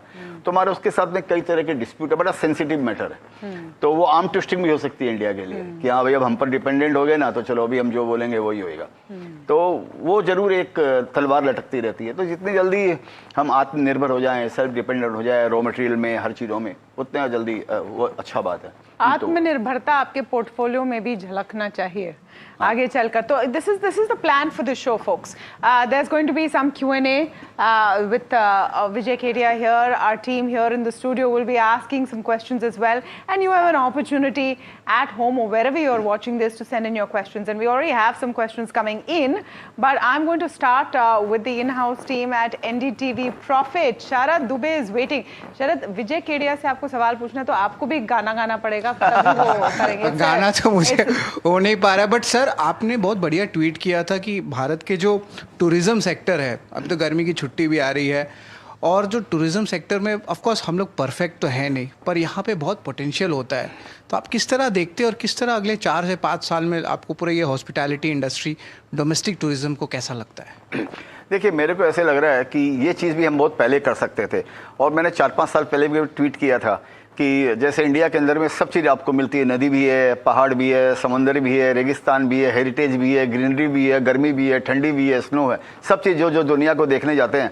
हमारे 200-300 साल के टूटे हुए मकान देखने चले जाते हैं स्पेन में और इधर उधर इटली के अंदर में, ये 250 साल 400 साल पहले, वॉर के पहले था और इसके पहले था, सारी चीज़ें आपको हिंदुस्तान में मिल जाएगी। लेकिन प्रॉब्लम हमारे पास में इंफ्रास्ट्रक्चर नहीं है, वहाँ पर पहुँचने का साधन नहीं है, वहाँ पर ठीक की होटल नहीं है, हाइजीन की प्रॉब्लम है, और टूरिस्ट के साथ में बर्ताव भी जो भी है वो थोड़ा प्रॉब्लम है। तो अब इस साइड जागरूकता आ रही है सरकार के अंदर में, तो ये सेक्टर बहुत बड़ा होगा ऐसे लग रहा है कि अगर रियली, अगर तो मैंने ट्वीट किया था कि $1 ट्रिलियन का ये सेक्टर हो सकता है अगर इसको हम ठीक से अगर फोकस करें इसके ऊपर में। लेकिन अब इस बात का फ़ायदा क्या, ये बात तो हम समझ गए, चलो ऐसा हो सकता है, और होगा वही जब गवर्नमेंट चाहेगी। आपके मेरे चाहने से कुछ होगा भी नहीं, गवर्नमेंट अगर चाहेगी तो वैसी फैसिलिटी देगी, वैसे नियम बनाएगी, वैसे कानून बनाएगी, तो काम होगा। लेकिन अगर आप ये पूछना चाहते हैं एज एन इन्वेस्टर में इसका कैसे फ़ायदा उठाऊं, तो मैं आपको बताता हूं, अभी मेरे निगाह में उस थीम को पकड़ के कौन सा शेयर्स लेना है ऐसे मेरे दिमाग में कोई आइडिया नहीं है। पहले मैंने इसको समझ के 3-4 साल पहले मैंने एयरलाइंस का स्टॉक लिया था। आपने महिंद्रा हॉलीडेज के बारे में भी बात किया था। अब उसमें तो मैं हॉलीडे पे चला गया, जब से मैं लिया हूँ तब से मेरा हॉलीडे हो रहा है उसके अंदर में। आपके पोर्टफोलियो प्रॉफिट का हॉलीडे हो गया? हाँ, प्रॉफिट का एकदम हॉलीडे हो चुका है मेरा एकदम ऑलरेडी। तो वही मालूम नहीं कि वो सुबह कब आएगी, ये मालूम नहीं है इसके अंदर में। तो इसी बोलकर उसको कोई भी न्यूज़ आप पढ़ते हैं या कोई इन्फॉर्मेशन है या कोई बात आपको समझ में आई कि ये स्टोरी आगे होने वाली है, ये एक मुद्दा हो गया। उसका एज एन इन्वेस्टर मैं कैसे फायदा उठाऊं, ये दूसरा गणित है, ये टोटली डिफरेंट है। So on the second part, ये सोचने वाली बहुत अच्छी बात है कि we should travel within the country, और प्रधानमंत्री जी का ये एक मैसेज भी था कि आप बाहर मत जाइए इस बार, अगर हो सके तो आप इंडिया में ही हॉलीडे कीजिए। How does an investor, equity investor benefit from this, because this is right now not